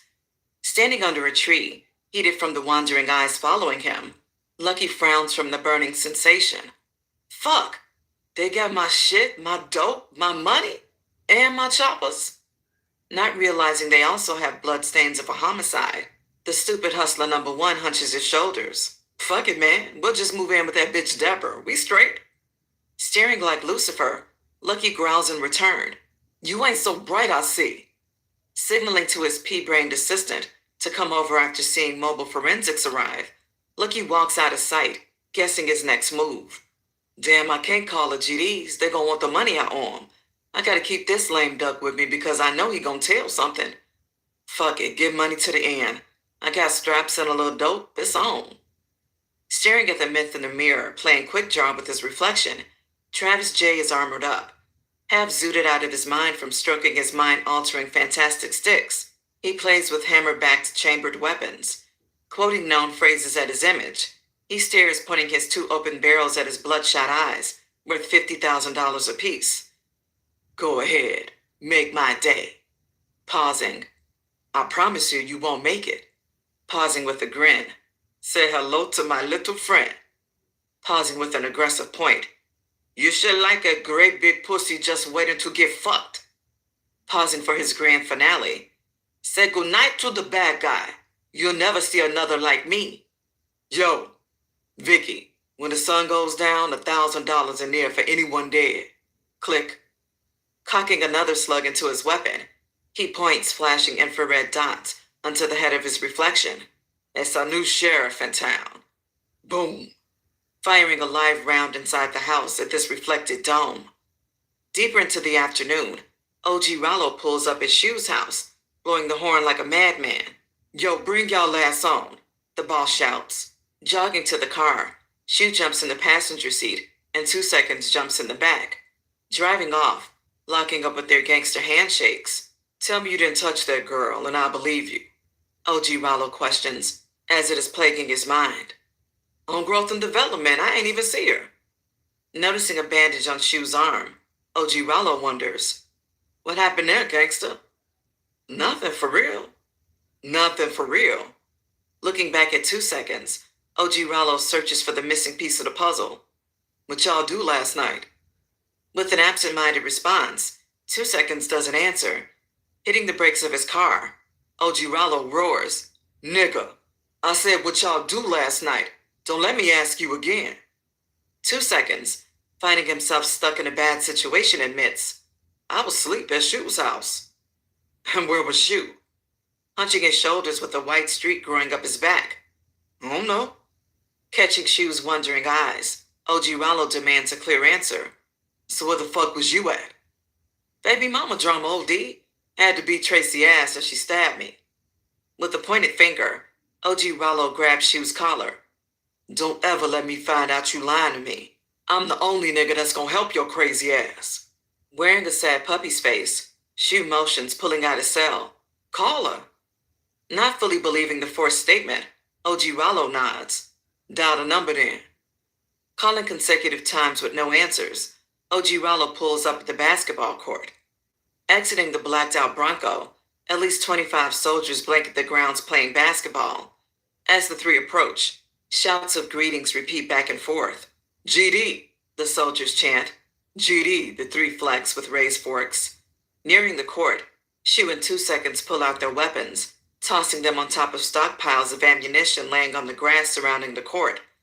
As the armed security covers the area, OG Rollo congregates with the awaiting Big Vic and GDBD. Extending handshakes of trust. What up, gangster? GDBD smiles at the boss. I see the place is infested with the laws. Pausing. Fuck 'em. Now, I hear we got a rapist on the loose. Not good for business. We need to catch his ass and cut his dick off. With a smirk, OG Rollo adds, any leads? Yeah, it gotta be this mystery motherfucker everybody been seeing or you never know.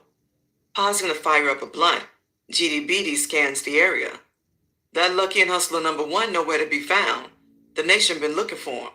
Now I see the police got their shit surrounded. Something ain't right. We gotta catch them. This gonna bring too much heat on us. What do you feel, Big Vic? Big Vic, standing arms folded in his cocked diesel security position, replies with a stone face. If it was up to me, when the sun went down, I'd go house to house. Those bitches ain't going nowhere. Lucky and hustler number one still out there. This mystery motherfucker, and I be some LBs spread here and there. Fuck it. We'll post right here until dawn and take the whole army through this bitch. OG Rollo says, signaling for the basketball, resulting in an all-net jump shot. I still got it. I still got it. $200 on the next one. While the GDs play basketball, squad cars circle their location. OG Rollo in return holds up his middle finger. Fuck a damn cop. Pay no attention to those plainclothes pussy motherfuckers. Checking the time on his tiger-striped Ice Jacob, Big C calls Double R. Double, what's the business? Shit all crazy, but I'm in the waiting room signing his release papers that say upon a patient's early release, that patient forfeits future treatment and medication, resulting in loss of benefits and financial responsibilities. Nigga, fuck that shit. Get that nigga out of there and take him to the hospital. Pausing to recoup his thoughts. And don't tell him about Maya. Call me. I tell him. AK reminds, okay, I got it under control. You just make sure you stay under control. I know you hot-headed right now. At least wait for me. You don't need to be solo. Double R speaks to his friend with backing. Man, what you gonna do? You ain't gonna bust a grape at a fruit fight. Whatever, I got your back before I got my own.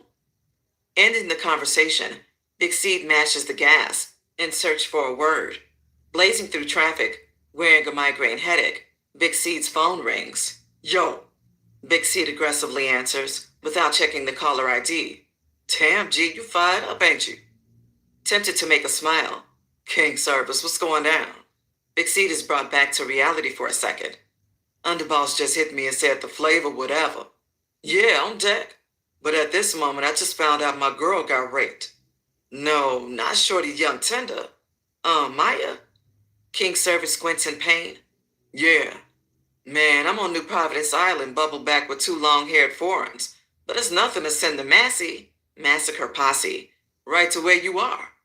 Nah, man, I'm straight, but I'll keep that in mind. You know I work solo, but what you trying to do? You said you was at 14 before. I'll put you at 12 now. That's what's up. Jot me in for a nickel. 500 keys for 6 mil. You know where I'm at. Click. Big C hangs up the phone, hammering the brakes as he almost misses his turn. As a deadly day of no killings marches on, Detective Maez is astonished by all the info he has found. Speeding from the taped-off crime scene, he talks to his footy Lieutenant Black about the results of his findings. We got them by the balls now. Forensics has just confirmed a blood match from those two hoodlums, aka D-Knock and Gangsta Bill. They ran a sample, and they immediately popped up in the database. That's fucking great, Lieutenant Black celebrates, as he could care less about being the number 2 man at the scene. Scanning through his notes, the neighbors say that the boy that lives here goes by the name of Lucky. Rejoicing mentally, with an over-the-top grin, Detective Maez alerts. I know that punk. Straight bitch. Riding shotgun with no idea of the next move, Lieutenant Black asks with a scratching head. So where are we going now? We're going to shake up some things. I've been since received a report of all the rankings for the GDs congregating at the basketball court. I'm about to talk to the man himself. Cruising by the open walkways of the project houses, Detective Maez points. Look at them. It's about 30 of them. Pulling up double parking in the middle of the street, Detective Maez hits his flashers. Come on. Putting on his brand new mean mug, Lieutenant Black follows with his hand resting on his holster. As the two approach, they see one of the security lookouts gesture with a waving hand, identifying their arrival. Stopping to catch a glimpse of the unauthorized visitors, Big Vic throws a two-handed pass to his old high school mate, screaming, What up, Black? I see you came to shoot some ball. Noticing the scattered weapons on the ground, Lieutenant Black responds, Nah, but you know what? I might just confiscate all these illegal pistols y'all got laying around for the kids to get a hold of. Hearing the foul statement, OG Rollo appears from behind a shadowing GDBD. Stop it, nigga. Never in your life make the statement like we careless or hazardous to the children. If you want those guns, take them. I got crates of the motherfuckers. Anyway, what the fuck you want? Detective Maez steps in. I just came to see the big man who can't control his hood. The same big man that don't know the business that's being conducted behind his back. Quickly massaging his left nostril, cocaine snorter. Fuck the games. Either you came to arrest people, or you came to tell me something. And before you ask, I don't know who raped Maya. She my people and I have zero tolerance for a rapist, OG Rollo assures. Nah, this not about no rape. I'm a homicide detective. Your runner, Lucky? Oh yeah. Taking off his black darkened shades to further explain, he's wanted for questioning. I just need him to explain 2 things. 1, why he has your dead crew's blood covering his floor. And 2, why did his home get kicked, doored, and shot to shreds? As his virgin ears are tainted with the new gossip, OG Rollo has to be clarified. What crew? D-Knock and Wild Bill. That's where they were killed. Bullshit. OG Rollo snaps, adding, everyone knows Bates did it. No, Bates wasn't even in this part of the world. Videotape surveillance shows him at the Super Bowl, setting him free. Like I said, it's plenty going on behind your back, and you're aware of none of it. Putting his glasses back on his smiling face, Detective Maez tosses his business card on the ground. Call me if you like. Walking toward their unmarked vehicle, Lieutenant Black says with a shock, You know you just killed Lucky. No, they don't even know where he is. You still think like a rookie. I'll catch you up to speed, though. It's like this. OG Rollo thinks Bates killed D-Knock and Wild Bill, so they're retaliating on the LBs. But as we found out, for some reason, Lucky probably with an accomplice or 2 actually killed them. That's why OG Rollo doesn't know about Lucky's home invasion. And the proof is known by Lucky not calling for help. Lucky's on his own, you feel me? Not really. How do we know OG Rollo didn't shoot up the house? Come on, Rook, only an outsider would do a thing like that. With a puzzled look, Lieutenant Black says, I'm still lost. Just get in the car, rookie. I'll brief you on the way to the office. Until then, tell your man I want a dragnet surrounding my Maya's gardens. They lead us to Luck, and Lucky will snitch on the entire projects to get a day knocked off his life sentence. Watching the officers drive away, OG Rollo looks at GDBD. Did you hear that? Loud and clear. GDBD nods. Licking his lips, OG Rollo orders GDBD. You bring that unlucky motherfucker to me alive. I'm gonna torture his ass. I want that hustler number 1 dead. You think that has something to do with Maya? Big Vic asked. Who cares? All I needed to know was they had something to do with killing my man. Absorbing the information on the sideline, Fat Folk steps to the forefront. What about the LBs? They've been missing all day. I know they plotting. He brings to light, ready to move his men. Looking high in the air, seeing rain clouds, OG Rollo answers, fuck them bitches. If they want some, let them come get some. As the night skies begin to flood with tears, a brief strike of lightning illuminates the streets, showing a grimacing figure stalking the walkways of the projects, skipping from dark spot to dark spot, ducking from the brightness of the streetlights. The dark man approached a common crackhead walking his turf. Hey man, who got it? The man of no face asked. As the crackhead does not know the stranger, he plays the dumb role with silence. Hey man, the stranger calls again, adding, hey, I got that loot. Let me get some rock. I'll cut you in on a sack or two. Intrigued by the offer, the crackhead asks with a satisfied smile, you got a phone, player? Yeah, right here. Retrieving the phone, the crackhead becomes hospitable. What's your name? Asking the stranger of dope fiendish eyes.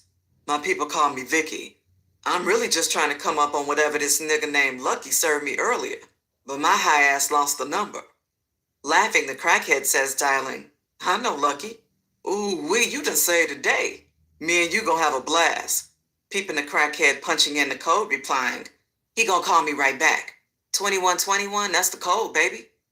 Signaling for his phone back, the crackhead snaps out. Damn gangsta, I ain't gonna run off with your phone. I know.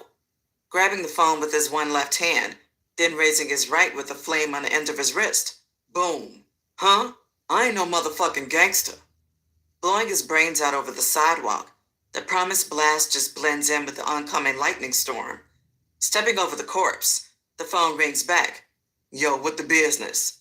A voice from one of the sought-after asks. What's up? I got a hunt done, Travis J reveals. Alright, man. Meet me on 6th and P Street in the middle of the block. Only a block away from the designated area, Travis J replies with a thirst. I'll be there in 60 seconds. Ready to take on an entire army, Travis J agrees not to strike, unless both Lucky and Hustler number 1 are in scopes.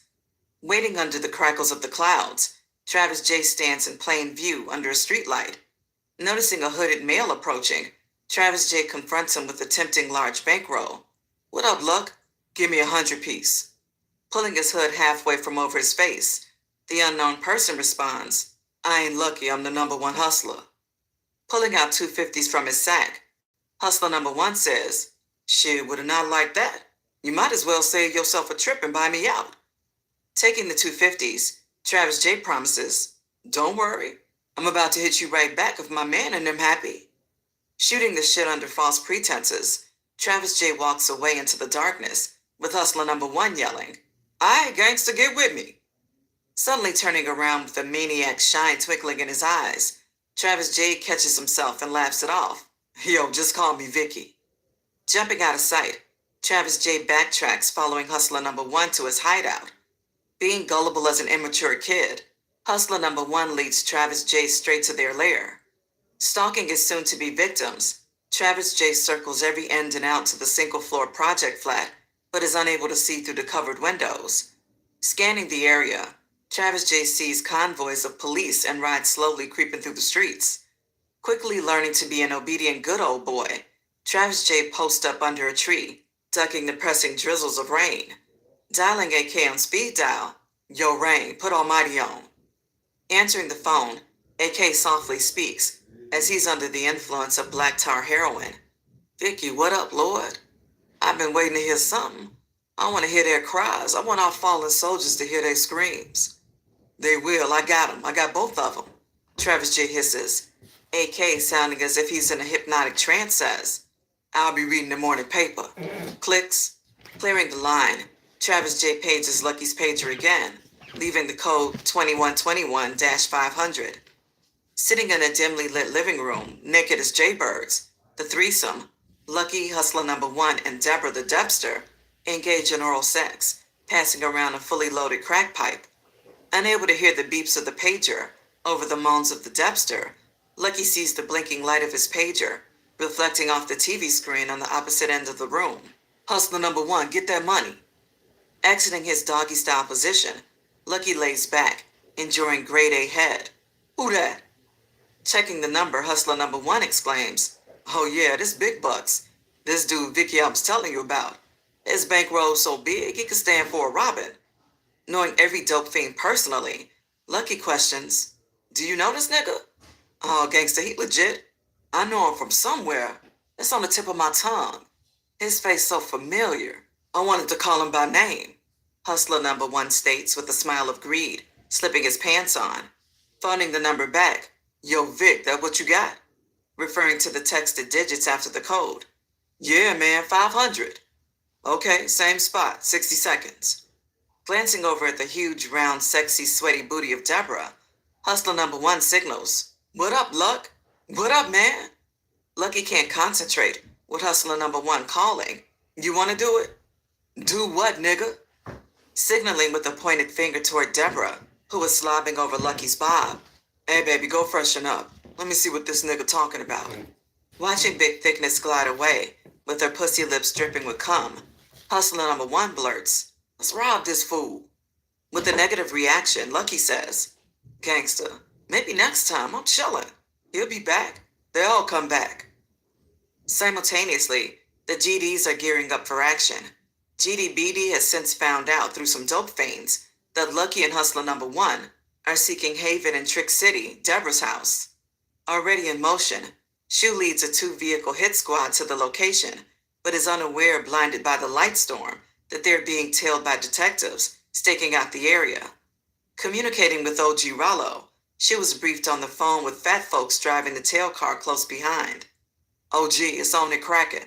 I'll holler back. Pulling up, flanked up the street by armed men, all exit the vehicles. Fat folks leading his old heads parks 2 car lengths in front of Shu's party, while he and his younger gangsters stomp from the rear, with high-powered weapons drawn. At this time, the detectives request backup. It's getting hot out here.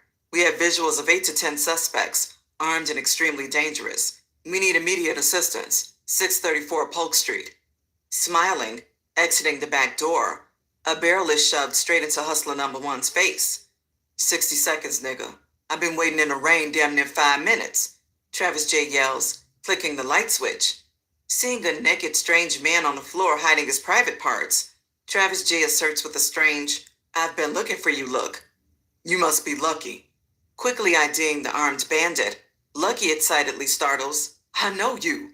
You Jeffrey Travis that killed those federal agents. Yeah, and I've come to kill the both of you. Travis J says, a half a second from squeezing the trigger next to Hustler Number 1's temple. Then suddenly, a burst from the back room charges, firing round after round. Not my house, nigga. Deborah breaks out with a mini cannon. Bloom, bloom, bloom, bloom. Sending all parties to the floor for cover, Travis J, for a split second, forgets he's bulletproofed with armor and is carrying the artillery to stop an army. With an inner growl of defiance, Travis J stands up, spreading consecutive wall-to-wall fire. Releasing an entire 100-round clip, he stands in the smoke-filled space, searching for another clip.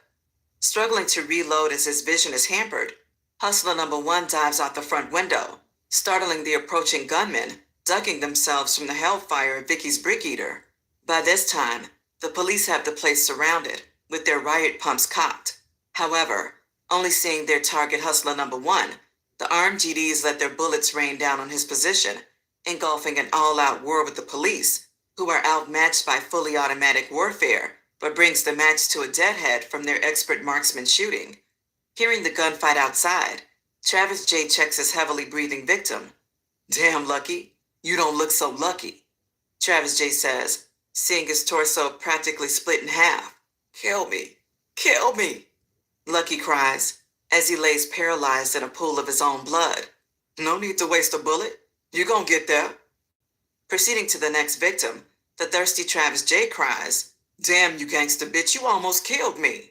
Seeing the bare skin and sweating body of the glowing Deborah, Travis J is uncontrollably aroused. Turning her over, he finds her helpless, but pretty much alive. Rubbing her soft skin to her breast, he sees a bullet hole in her shoulder and her arm ripped. Travis J then seductively whispers, I smell you. So lovely. Sticking his hand inside of her, he moans, Oh, love to taste. Licking his fingers, staring into her panicking eyes, Travis J climbs on top of her, stroking to the sounds of the outside gunfire. Pumping harder and harder, he wraps his hands around her neck as he becomes turned off by her moans of tension and pain. Uh, uh. He pounds her hips, ejaculating in long, random sprays, stripping her last breath with each penetrating motion. Finding himself locked into a deep trance, he is soon revived when a loud voice yells, Come out with your hands up. This the police. You are surrounded. Arising with the glare of a madman in his eyes, Travis J takes flight, back and forth from the front and back door, checking which is easier to maneuver. Noticing the front is heavily lit from the streetlights, he constructs a plan. Rapidly flirting shots out of the front windows, he jets through the back door, unloading an overwhelming 100-round armor-piercing clip toward anything moving. Opening his path like Moses did the Red Sea, Travis J unloads clip after clip, deterring the police assault as their weapons only bounce off of his armored suit. Unable to fully track the bandit due to the harsh night weather conditions, along with the reign of Travis J's deadly tactical assault, the police cut their losses and become content with those they have caught. Ooh, we'll catch that nigga later, one of the officers cries, wiping his forehead while he hides behind a cracked brick wall. As a few of the gangsters escape with their hats still on their heads, Shu leads the retreat party to GDBD's low spot. Alerting GBDB of the situation, Shu goes into radio silence as their phones are not considered the safest. Arriving at the spot, Shu and the crew are escorted in, where Shu is then separated and led to GDBD's master bedroom. What happened? GDBD asked, offering a tray of cocaine to Shu. Shaking his head side to side, Shu declares, It's all bad, gangster. It's all bad. Chapter 5. As the smoke blows over from a night of bloody feuding, the triangulation of the three main parties simultaneously read the morning's headlines. Bloodbath ravages through the projects, leaving 8 unknown dead and 5 unknown wounded. Folding up the article with a big smile on his face, AK braggingly tosses the paper at King John, Prince Hamid, and Phoenix. Is that Vicky Lou the illest nigga you ever seen? On the other hand, OG Rollo tears his paper in half. Get GDBD on the phone. In that same instance, Big Vic replies, All the phones off. They're on radio silence. We should be expecting them momentarily when the coast is clear. Meanwhile, Detective Myers is in a rage, checking the status of all the wounded gangbangers. Don't let them die. No, Black, don't let them die on me. I'm planning judge, jury, and God for these bastards. I'm on my way. The now purple-faced detective warns the lieutenant. Arriving at the emergency room, Detective Myers finds news reporters staked out in the waiting room. Demanding details and an explanation of what occurred, the news crew bum-rushed Detective Myers' position. Slightly knocked backward, the detective incites a one-man riot. Pissing him off now past the highest point of, Detective Myers pulls his gun. Yeah, y'all just fucked up. Arrest them all. Charge them with assault of an officer. Staring with a crooked eyebrow toward a uniformed officer in command, Detective Myers confirms his order. You heard me. Lock their ass up. The officer then orders his unit to follow the direct order. Marching past the screams of chaos, Detective Myers enters the elevator on the first floor, exiting on the third. Being met by Lieutenant Black, Detective Myers asks with a worried look, Where they at? Turning around to lead the way through the highly secure hallway, Lieutenant Black asserts, It's a madhouse downstairs. How'd you get up here so quick with those pesky reporters everywhere? I arrested all those motherfuckers, Detective Myers responds. I won't even ask.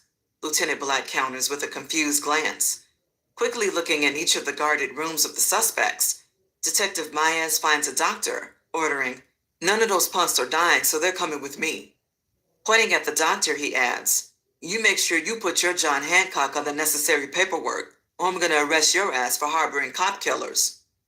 Staring at a random gangster flick on television, OG Rollo impatiently sits in his meek love seat, drinking a glass of Chandon.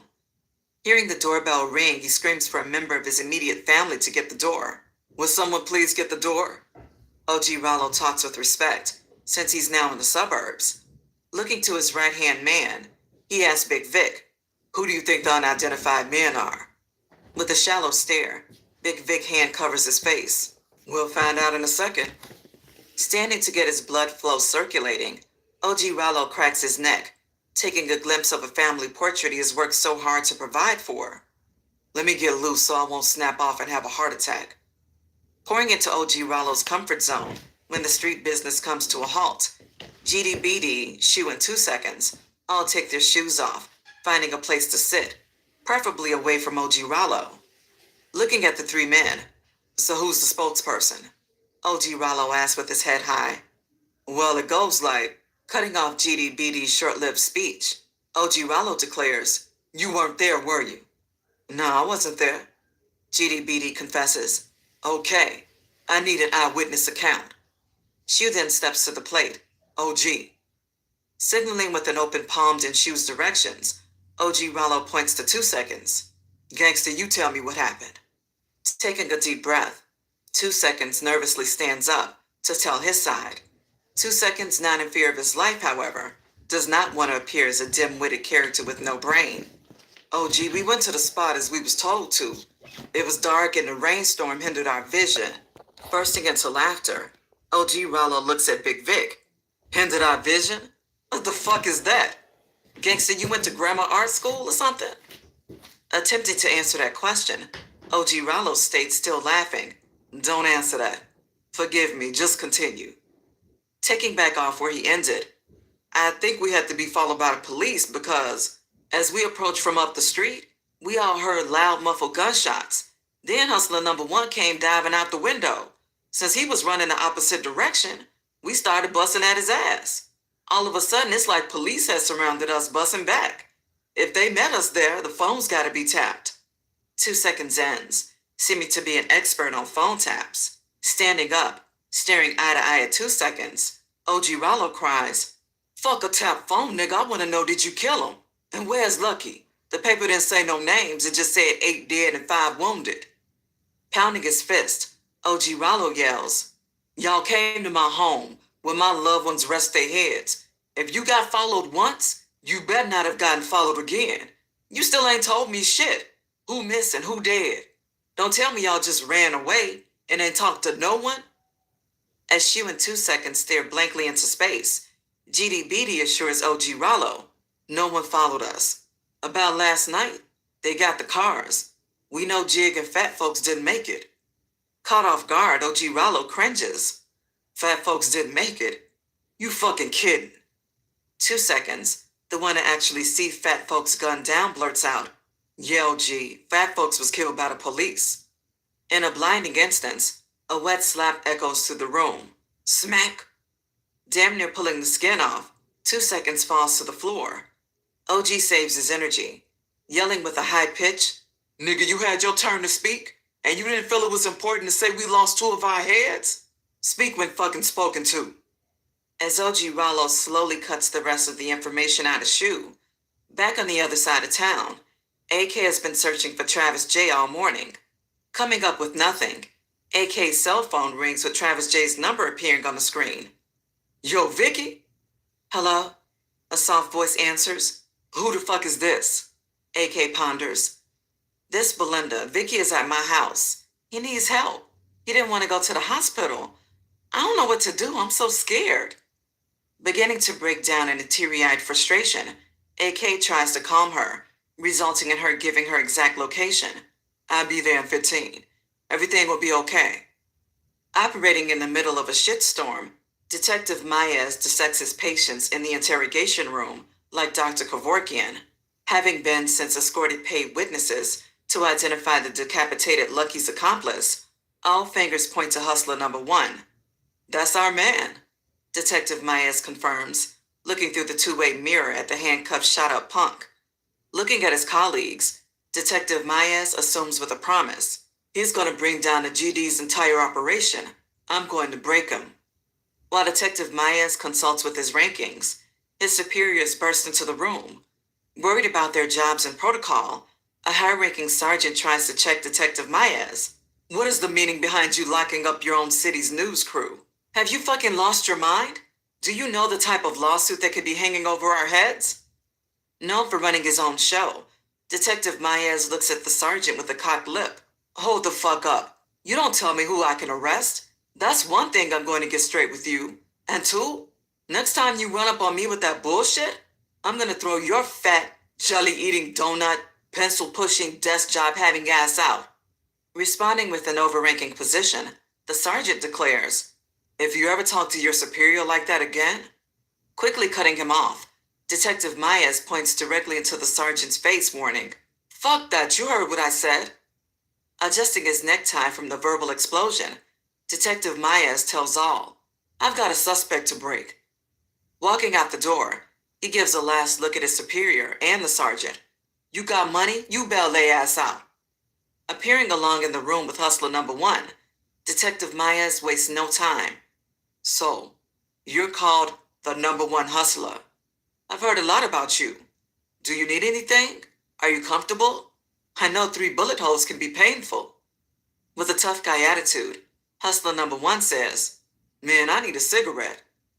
Reaching into his pocket, Detective Maez places the cigarette in hustler number one's mouth. Watching the cigarette hanging from his lip for a second, Detective Maez smiles. Oh, I'm sorry. I forgot you need me to light that for you. Pulling out a lighter, hustler number one puckers his lips as Detective Maez brings the lighted torch to the end of the cigarette. Suddenly, in one fell swoop, Detective Maez smacks the dot shit out of hustler number one, sending his frail ass across the room. Shaken and in a daze, Detective Maez grabs him one-handedly by the collar, slamming him back into his mounted seat. Refocusing his eyes on the white spinning walls, hustler number one's face is placed in focus. I'm right here. When I ask your hoe ass something, I only want the truth. Why did you kill D-Knock and Wild Bill?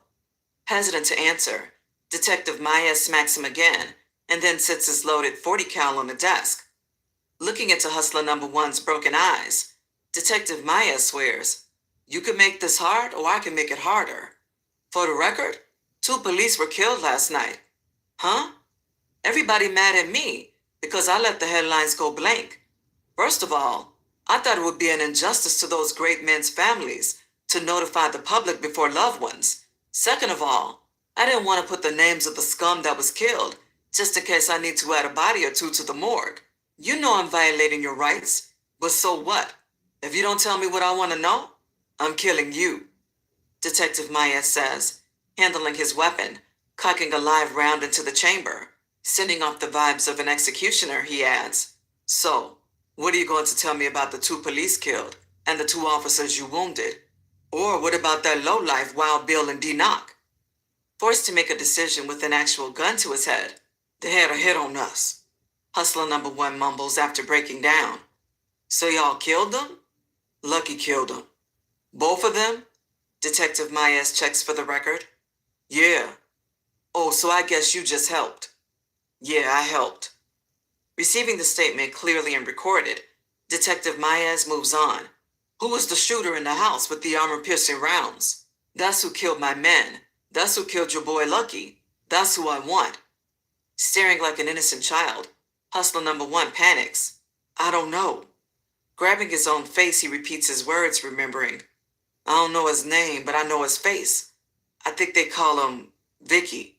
I guess he came to kill y'all too. Yeah, he did. Hustler number one eye pops open like headlamps. Yeah, well, I believe you. It took 2 bags to carry your boy Lucky to the morgue. He on ice. So, I guess this Vicky is one of the GD's assassins?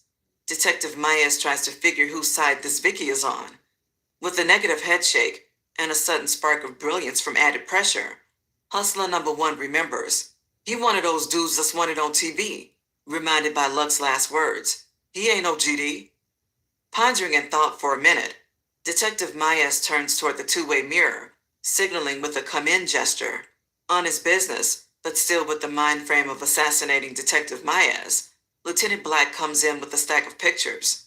I'm way ahead of you. Dropping the mugshots of the city's most wanted, Hustler number one assures them, none of these this dude famous like. Famous like? What the hell does that mean? Lieutenant Black asks. Still observing from the monitor room, the sergeant has an idea. Bursting into the room, Detective Maez rises in fury. I got this under control. The sergeant simply brushes Detective to the side, showing a picture of who crossed his mind to Hustler number one. Is that him? Barely looking at the picture, Hustler number one cries in pure fear. That's him. Not knowing who the picture is of, Detective Maez asks, Who? Well, boys, the notorious Jeffrey Travis is on the loose in our city. That would explain the hike in the random violence. He's a cold-blooded killer with nothing to live for. He has to be stopped. He already has a $100,000 reward on his head. As the sergeant puts the word out about Travis J., Detective Maez, the ex-leader of the drug task force, squeezed Hustler number one for every piece of information pertaining to O.G. Rollo's enterprise, promising Hustler number one no jail time and witness protection. Speaking of O.G. Rollo, he stares in deep thought stricken with grief about his close comrade Fat Folks. Damn, folks. I don't know what to say.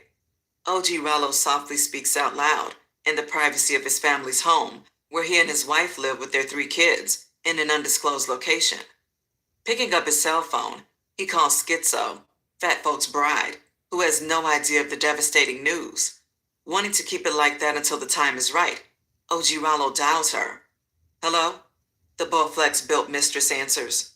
What up, Schizo? O.G., you only call a motherfucker when it's a problem.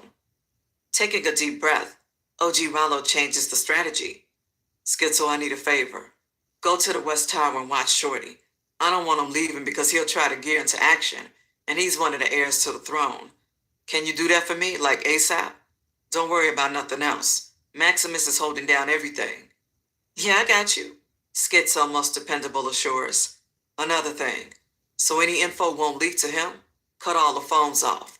Until I arrive, I don't need him to receive any mind-altering gossip. And you cut your phone off too, okay? It's whatever, you can depend on me. Schizo jumps into quick action, not knowing she's the one to be kept in secrecy while the streets are talking. Driving down the highway, Double R has been trying to contact Big Seed, but hasn't been successful because of bad reception. Finally receiving a call in return from him. Seed, I've been blowing you up, Double R states with fire. Yeah, man, I decided to take back off and drop another load, because I ran out the first time. I won't miss nothing because I'm flying back. I went through the heats first. Police were everywhere. Okay, that's cool. I got somebody who wants to talk to you. Having an idea of who it is, Big C grinningly states, put him on. Hearing a voice he has not heard in a while, he smiles as the familiar voice talks with a southern accent.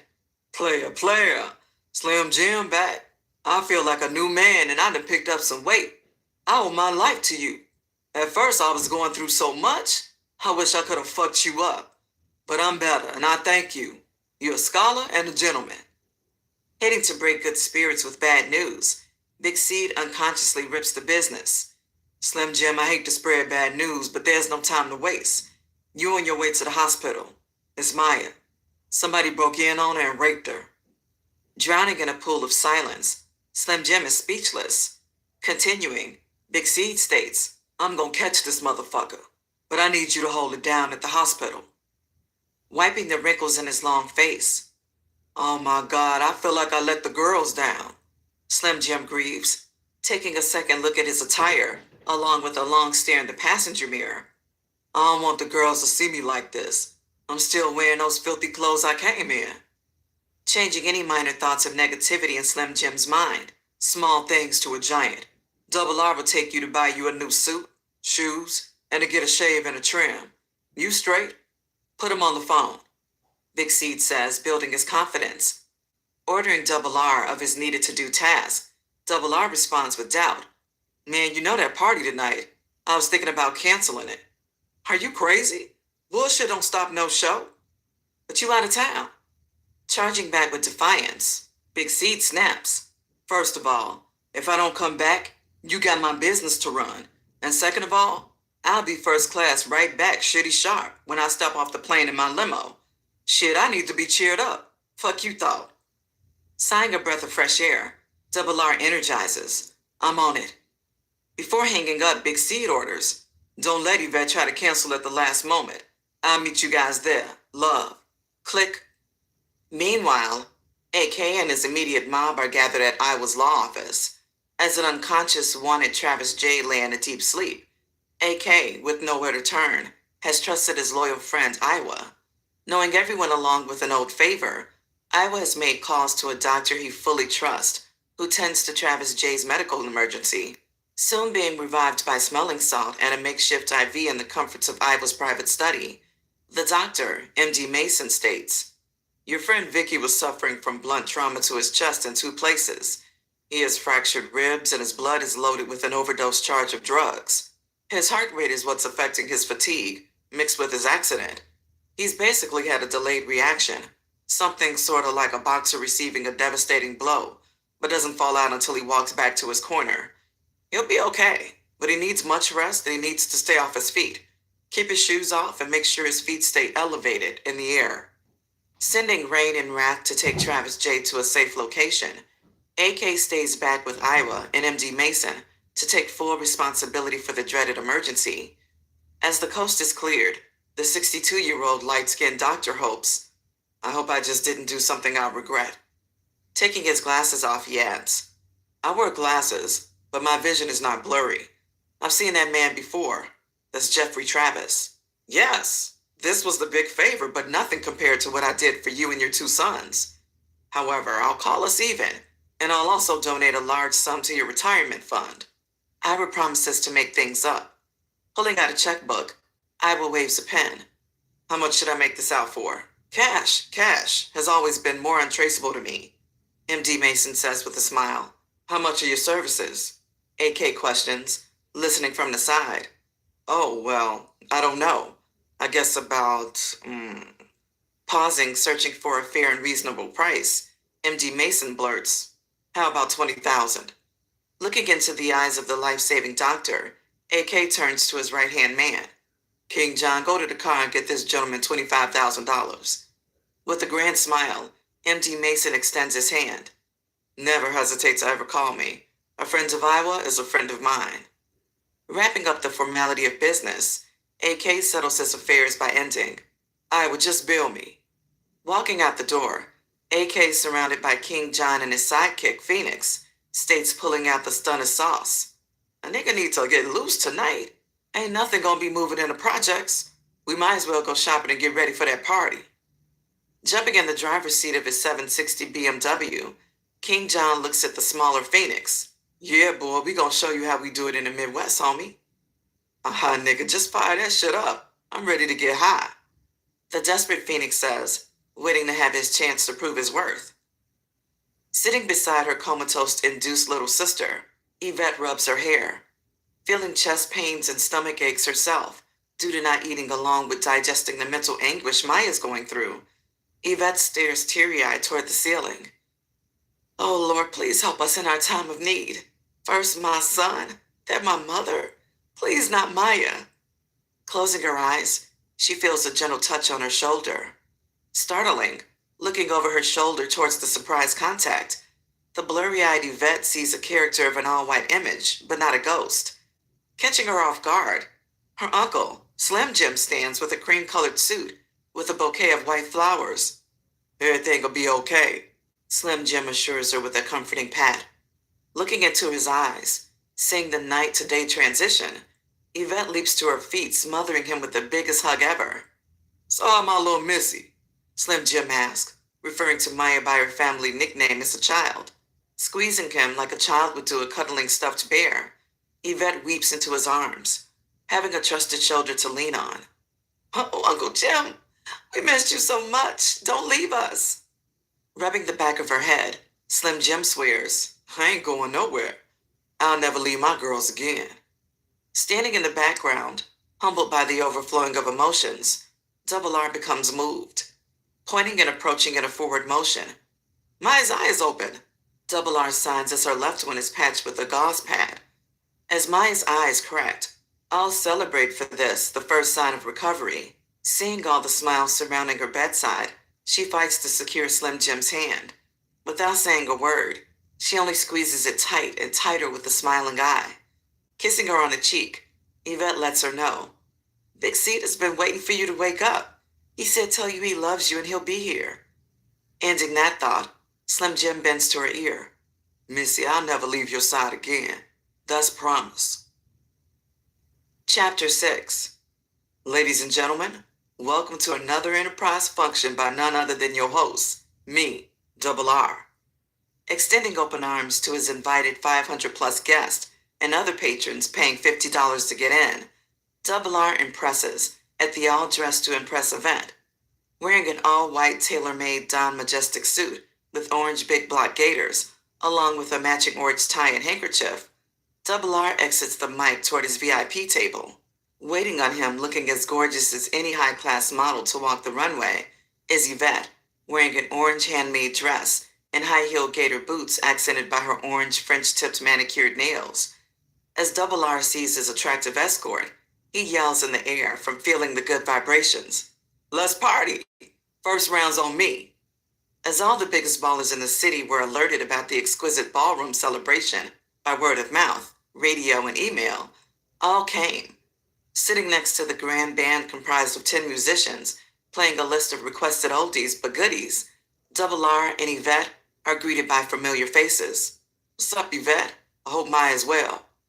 Standing up, engaging her longtime friend in a sentimental hug, Yvette answers with a drop of strength in her voice. She's doing better, Ochiralo. Thanks for asking, she says, also receiving condolences from Big Vic and GDBD. Looking at Double R with pure amazement. Man, you outdid yourself. A big old band, waterfalls, ice carvings, champagne on every table, and all female barmaids? Yeah, you a bog hog for sure. Extending a hand for the kind words of respect. I hope you and your entourage enjoy yourselves. Don't hesitate to ask for anything. Double R proves himself to the host of kings. As business usually cannot wait till the next day, OG Rollo whispers, Man, I need some more chirps. They got the projects on lock, but the city is mine. I'm really only telling you because Big Seed ain't here, and it ain't no secret you his man. Standing up, walking out of the view of others, Double R strolls with OG Rollo. Well, I guess the cat is out of the hat, but Big Seed is on his way from the airport. I expect to see him momentarily. By the way, I never told you I do real estate. Handling OG a business card. Hit me up sometime. After chit-chatting for a second, the men go separate ways, leaving the lovebirds ample time to show off their outfits. Feeling under the weather, soiling in her personal sorrows, Yvette soldiers it out wearing a glad expression, but she's really very sad. Ironically, listening to Tears of a Clown by Smokey Robinson, playing by the Iron Horse Band. Beginning to sharpen up networking skills, Double R briefly explains the real estate game to Yvette as her dope boy connections are introduced to him. If these brothers got dope money like that, you can push the houses and the bricks. That's a win-win situation. Watching the crowd of 350 quickly creep close to 550, Double R grabs Yvette's hand. Come on, baby. Let's touch the dance floor before it gets too packed. Pulling his lover along the plush-driven carpet, Double R summons the band conductor with a loud Phil Jackson whistle. Yo, maestro, after this, play Al Green for the good times. Meanwhile, marching through the banquet doors wearing all-black suits, like a gang of undertakers, the infamous almighty King John, along with their security Wrath and Rain, turn heads, as most know of them and their reputation. Kicking up dust in the background, they are followed by Norman Bates and Phoenix, clothed in the usual underdress fashions, paying the same $500 donation used to bribe the doorman to allow in the all-white gym shoe-wearing thugs, working with the promise of buying 2 bottles of champagne apiece.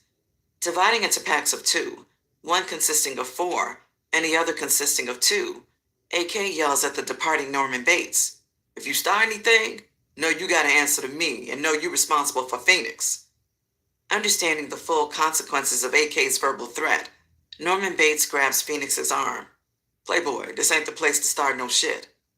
Knowing Phoenix is fiending for a gang-banging scuffle, Bates asserts his authority. Peeps, I'm cool. Let's get our drinks on.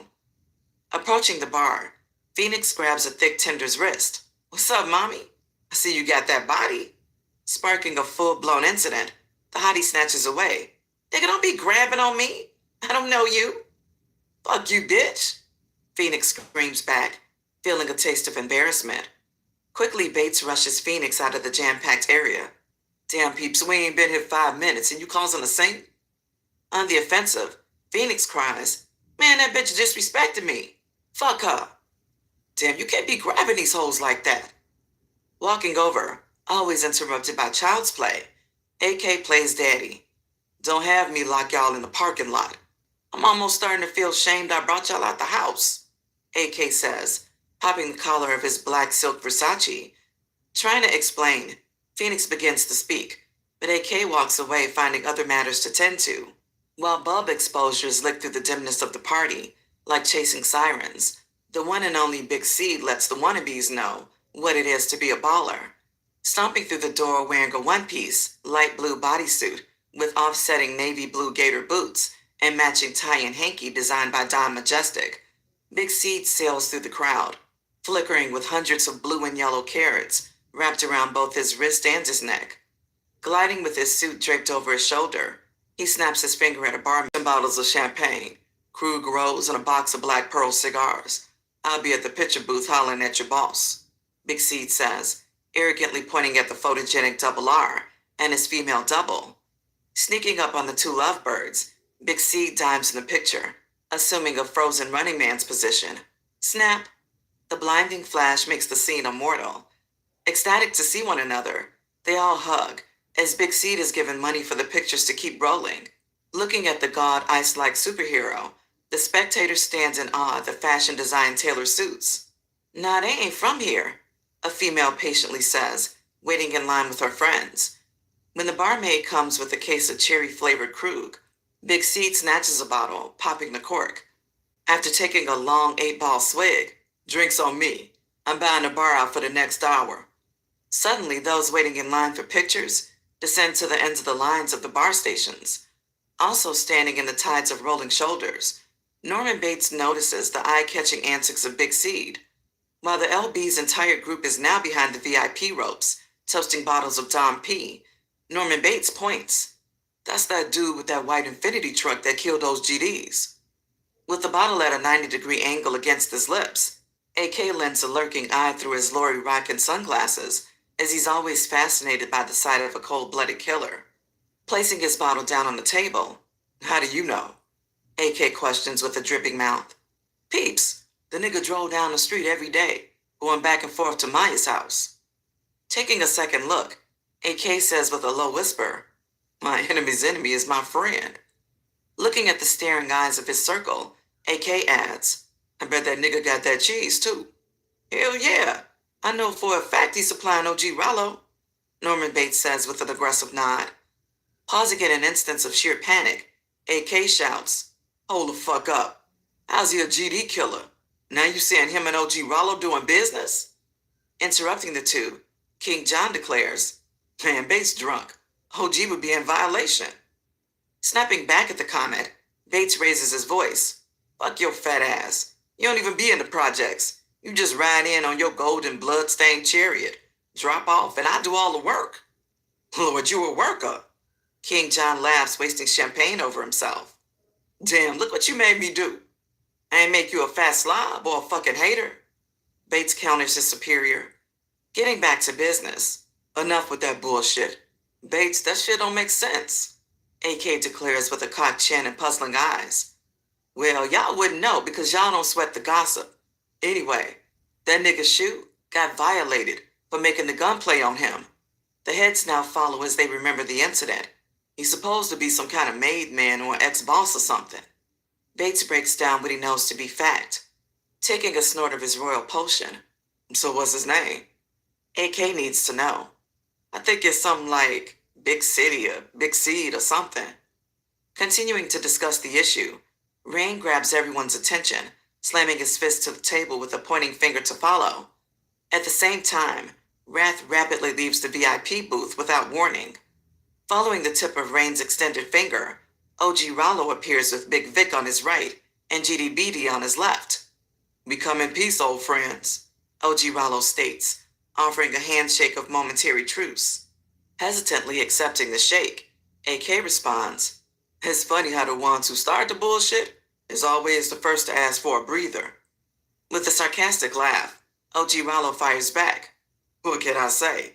Give one an inch, they take a mile. Give them a piece of rope, they want to hang themselves. I gave you one spot, and then it went to 4.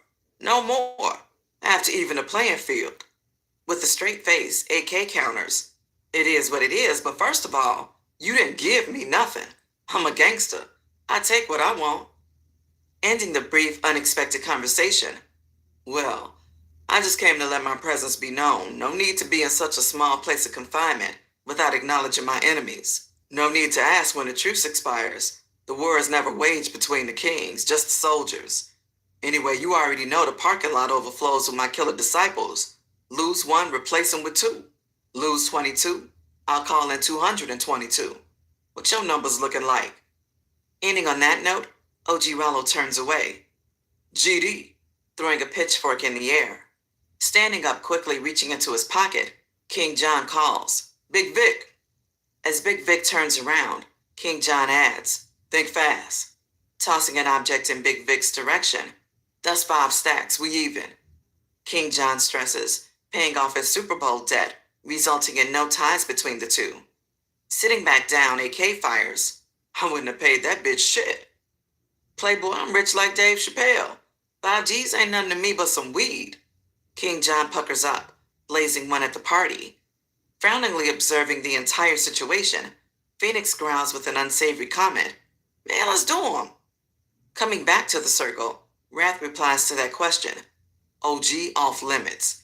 Before a boss of his magnitude is struck, a motherfucker gonna know where all the chirps, deeds, and artillery at." "For sure." AK seconds that motion. "I'll toast to that." After sips of the bubbly and snorts of the sauce, AK and his entourage parade through the new faces, searching for the feminine one with the big booties. Upon mingling, AK notices Yvette, a longtime friend. Seeing her looking more beautiful than ever imagined with an added dope man's touch, he approaches. "What's up, girl?"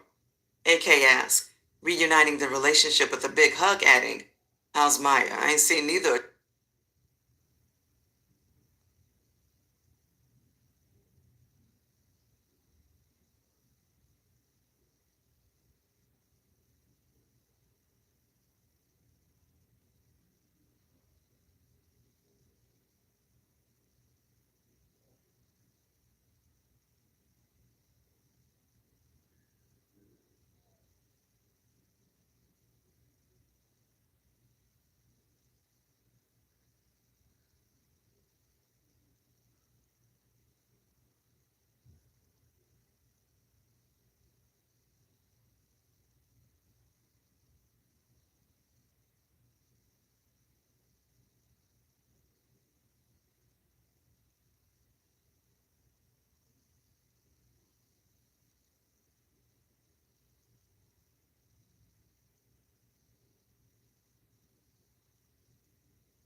This is Missy Me Maya, Volume 2, Occupations of Oppression, written by Carlos Alexander Murray, narrated by Kimberly Yvonne Steele. Chapter 1. Waking up with his penis extended into his new piece of pussy, Travis J. stretches out with all 4 points of his body extended.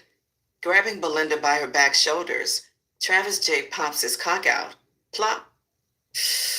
Ooh, Vicky, I can sleep like that every night. Scratching the sleep out of his eyes.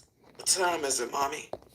Looking at the wood grain red digital alarm clock sitting on the 5-foot dresser, with the drawers all missing. It's 11 a.m. Rubbing his eyes like he has the itch, Travis J. scratches his beard and rolls out of the broken down bed. Mommy, I gotta roll. When I come back, I don't want to see no strange faces. Lying in the bed like a sperm whale drifted beachside, Belinda fights to hold her head up. When you coming back? I have to go somewhere later. Shit, don't you got a phone? They cut off. Fuck that shit. Travis J. reaches into his pocket, pulling out a handful of money, some of which still actually has blood on it. How much is it? Belinda, never being used to no man treating her for nothing. Vicky, you don't have to do that. Cutting off all explanations, Travis J. lets it be known. Take this shit. Shit about to change around here. I'm your nigga now, and I know how to take care of my bitch. All you need to do is fuck me and feed me. Got it? Counting out 5 single-dollar bills, he gives her. This is $500. That's too much, Belinda cries. Who cares? Buy the kid something. Buy groceries or pay a bill. I don't give a fuck what you do with it. I'm out. Leaning over the bed, Travis J. kisses her on the mouth, grabs his murderous weapon, then leaves. Patrolling through the jets, in a candy apple red-colored Dodge Charger, Wrath and Rain executively dressed head toward the powder house. As Rain drives, Wrath phones into the nearing trap house. Yo, blood, we pulling up. Break us out one of those test sacks. Coming to a complete stop, Rain taps the horn. Beep, beep. Running to the idling vehicle wearing 3 red bandanas, one on each wrist and one on his head. What up, my brutes? I know you heard the news, Blood says, nearing. Looking at the heat-drawing Vice Lord. Get your ass in the car, Wrath orders with a spiraled hand gesture, signaling for Rain to turn a few corners. Adjusting the rearview mirror on Blood, Rain pumps his head. So what's cracking? 2 GDs got murked last night. Who? Wrath asked, knowing there could be consequences if no one knows who did it. The Grand Hustle Boys, GHB. Speedballing back to the GD's headquarters, GDBD rubs his fists together. Nigga, fuck GHB. This GD, Growth and Development. Do you know I would have killed all of y'all if you bitch-ass niggas would have harmed a soul out there? The mentally unstable D-Knock explains. Gangster, they killed our people. Looking to the left, GDBD backslaps D-Knock with his right hand. Psst. Grabbing D-Knock with his left hand. You pussy-ass nigga. I don't even call the shots. A motherfucker don't even flinch until OG Rollo says so. You hear me? GDBD roars with his fangs hanging. Walking through the door, as GDBD scolds his underranking, OG Rollo and Big Vic step through the door, both wearing minks with attitudes to match GDBD's. Pointing at D-Rock, OG Rollo snaps his finger. You playing a dangerous game. Get first floor and send Hustler number 1 up here, now. Kicking the floorboards, D-Knock pushes one shoe in front of the next until he gets there. OG Rollo scratching his nose. Big Vic, make us some drinks. Sitting down next to his third command, lounging on a blue curved Habersham sectional. What the fuck going on, GDBD? Hell, I'm lost as you. It doesn't make any sense. It makes plenty of sense to me. AJ call himself breaking the truce? It's time to regroup and hit their ass back. OG Rollo declares with a pounding fist of his 6-point star pinky ring, squatting a solid 6-carat diamond in the middle, scratching the blue tinted cocktail glass table. Handing out double shots of Cavassier, Big Vic stares out the West Tower looking over the projects. I don't see AK and his men striking us. But before I say another word, we'll talk to Hustler number 1. Knocking on the door. All eyes chase the echoing sound. Bring your ass in, OG Rollo demands, pussyfooting across the navy blue Walker Zanger ceramic tiles with bloodshot cracked eyes. Hustler number one slowly stumbles in with both hands in his torn Rocawear jeans. What's up, Hustler number one? I hear y'all been riding around looking for the enemy, OG Rollo says, dumping a brown fine powdery substance on the blue glass tinted table. OG, after they killed my brothers, I called D-Knock and we rolled out. Approaching a blue jean hood wearing Hustler number one, Big Vic discards his blue mink and grabs Hustler number one's shoulders. One thing I can say about you is you followed protocol and called your supervisor, but I guess you needed backup anyway. I wonder why D-Knock didn't do the same. As Hustler number one stands with hunching shoulders, sit down, Big Vic orders, adding, so who y'all riding on? With a dumbfounded look, Hustler number one replies, I don't know. You don't know. So who are you going to shoot up? Speechless, without a clue, Hustler number one clams up, asking a different question. So did you ever see the shooter? Yeah, when he approached, but I never seen him before. Okay, then what? OG Rollo urges, knowing much more is to come. Not wanting his superiors to know they were planning a jack move, Hustler number one hunches his shoulders again. Gangster, you better answer me. Trying to start a war with anybody. OG Rollo commands, rising to his feet with a pointed finger, adding, yeah. Yo, fuck, you gonna get the third degree until you tell us what the fuck we wanna know. Now start from the beginning. Approaching a hidden gated community, Big Seed's navigational system alerts. Turn left, keep straight 80 feet, then make a right. Turning into the Heavenly Gardens estates, Big Seed covers the entire lavishly developed area, scanning for escape routes, back entrances, police residents, and other hidden exits, placing the call to the twins. Yo, who this?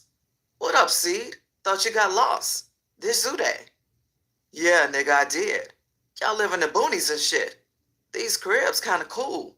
I might snatch up one of my hoes. Big Seed runs game, as he is not all impressed with the homes, ranging between $650,000 and $900,000 in price range. Yeah, I'm outside. Parking and exiting his vehicle with a small Fendi backpack, Big Seed glances through all the picture windows of all the neighboring homes with similar stone-designed facades. Looking for nosy snoopers, he learns, I guess this is a mind-your-own business complex. Proceeding up the limestone's bottom half of the two-story house, Big Seed stares. Pushing the doorbell, he grabs the doorknob of the double crystal glass doors. Finding the door locked, he stands and observes the craftsmanship of each of the surrounding built structures, with decent-sized front yards and wooden fence-enclosed backyards. Patiently waiting until one of Saddam Hussein's sons opens the door, Big Seed picks at a blackhead pimple from the reflection of the glass-mirrored door. Hearing a bolt unlatch, along with a beep of the alarm system, the door flies open. Big Seed, my man! Entering, Big Seed gives Uday a grand hug, allowing him to feel he is unarmed, as Big Seed already knows that the twins are not on any stick-up business. Player, y'all doing it. Cream Italian sectionals, Blackstone's fireplace to match, limo-tinted chandeliers. Big Seed only fronts giving compliments in order to see around corners and into open-door bedrooms, etc. Uday, let me use the restroom. Cool. Leading Big Seed through the home customized with exquisite taste, Uday walks from the cream setting of the living room to the mustard-colored upholstery furnishings of Clive Christian, containing yellow china cabinets with matching yellow seating table for 8. The opposite wall bears an enlarged imitation painting of Rembrandt, with an added collection of crystal artifacts, bringing to life the contemporary furniture. In the middle of a room sits a yellow Fabergé Easter egg, with white diamonds and pearls tracing its design. Entering and exiting the bathroom in a timely fashion. Ah, Playboy, I needed that. Pausing from relief. Now I know you got something sweet to eat in this Playboy mansion. Big I would say you living like Hugh Hefner. But after seeing that actual 18-karat gold toilet in the motherfucking bathroom, yeah, y'all got the right names.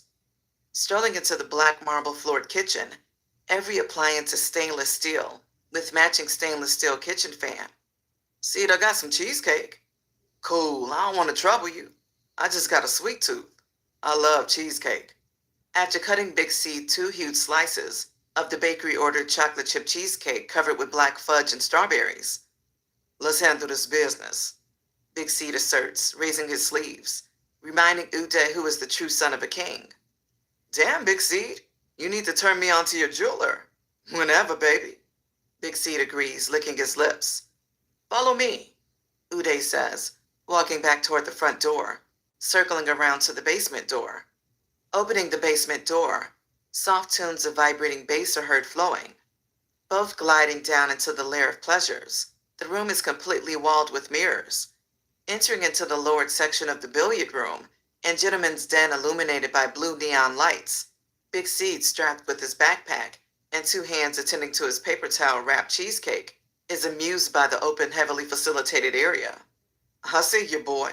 Weight room, containing all black chrome exercise equipment, two treadmills, two wind bikes, full rack of dumbbells, weight bench and squat box, 12-man jacuzzi tub, and 9-foot pool table. Can you both play? Touching the floor with his size 14 gator boots, Big C turns his head, with his yellow diamond grill sparkling like a mirrored disco ball. Kusei, I see you getting your money together. Walking under the stairwell toward a black cushioned custom 8-man bar, hundreds and thousands stacked lining its rubber edge. Only interested in seeing the money, Big Seed's game disguised in full, compliment stays firing. Dude, I saw that 100-inch plasma, but they convinced me to get the projector screen. I think I got beat. Big Seed points with his tiger stripes flicking under the life-size Tony Montana picture, with red infrared laser, extending from his most famous pose, holding the M16 with rocket launcher saying, "Say hello to my little friend." Smiling with blue clusters, Kusei swears, "My man sells those 100-inch screens whenever." What about tomorrow? I need 3 of those motherfuckers. Sitting on the closest bar stool toward the wall to obtain a clear view of every movement, Big Seed pops open his pack and pulls out his last brick. Unwrapping it with his blade, the brothers see the same product as before. The rest in the car, Big Seed declares with the coolest vibe. So, how much is that? He adds, showing he's in control. It's 750 stacks plus. Tossing Big Seed 4 stacked bundles and a few singles to separate from the rest, Kusei smiles. That's 45 stacks from those 2 you gave us at the club. Ho, I see niggas love that shit. 'Cause if it wasn't the best of quality Peruvian flake, you ain't have to pay me. Big Seed fronts, knowing he has the best flavor on the streets. Walking next to his brother, Uday speaks with his grill identical to Big Seed's. Yeah, that was A1. Is this new shit like that? Pfft, don't think I don't keep a test kit. I'll show you firsthand how pure my product is. As a matter of fact, Uday, can you help me get this shit out the car? Big Seed suggests, knowing the twins are alone, plus the 2 bricks he's fronted has assured their confidence that Big Seed is the man during the drought season. Walking to the car with Uday, Big Seed pops the trunk, catching it in the air. Staring at 2 duffel bags, Big Seed unzips the one to his right. Voila. Yeah, boy, Uday smiles, blinded by thirst. Showing Uday the exact wrapped bricks as the 2 he fronted them, Big Seed zips the bag up and hands it to Uday. Grabbing the second bag, Big Seed slams the trunk. Damn, it's getting cold out here. Yeah, this Ohio weather is a beast, Uday answers, happier than a sissy with a bag of dicks. Jogging back down the stairs. Bro, we straight, Uday says, setting the duffel bag on the clear end of the bar. While unzipping their duffel bag, Big Seed sits his bag on the black felt-covered pool table and unzips it. Pulling out the fake bricks of Arm & Hammer, Kusei receives 2 razor blades, handing one to Uday. Accustomed to checking everything, purchased without looking up, Kusei asserts, "Gon' start counting that loot while we check these chirps." Slicing 1 brick from end to end with the razor blade, a red dot is seen dancing between the torsos of the 2 men, not catching their immediate attention at first, due to Tony Montana's infrared beams also reflecting all over the basement from the wall-to-wall installed mirrors. Big Seed whistles, summoning for the duo's attention. Hearing the pitched dog call, both men stop what they're doing and simultaneously look up. Blinded by the red beams piercing their eyelids, Big C jumps closer so their vision is unblurred, landing with 2 feet and 2 hands gripping a mini Gatling gun. Move and I'll kill you. With both of them freezing like 2 mannequins in a hip-hop clothing store, Big C digs deeper, reaching for a new world record, keeping their minds confused with random chatter of game. Get from behind there, he orders, checking the time of his Jacob. Used to dealing with the most difficult of hostages, Big C runs to the bar, snatching the brothers to the floor with his left hand, while his right hand finger stays glued to the hairpin trigger. Retrieving handcuffs from his back pocket, clink, clink, clink, clink. Their 4 wrists secured in seconds. Don't kill us, Kusei says, twisting his head, witnessing a spectacular turn in fate. Grabbing his duffel bag off the pool table, Big C dives towards the bar. Who else in the house? Big C asks, as he must. Nobody, man. Just us. Don't kill us. Say it again, you dead. Tired of you bitching. Emptying the contents of the bag falls out. A Polaroid camera, duct tape, rope, and a bottle of Hunt's ketchup. Raking in all the paperbacks, the army-sized duffel bag is maxed and sealed. Y'all lucky I don't like this bum-ass nigga who got a hit on both y'all fools. If you promise to leave town on the first thing smoking, I promise not to kill you. I suggest you leave the country, though. Big Seat moves in delicate speed. As the two face each other in shackles, both ponder at a whisper about the gaming words of Big Seed. Grabbing his Fendi backpack, Big Seed greedily scrapes and repacks the example kilo he opened. Ready to leave in a flash, he stands over his victims. So what is gonna be?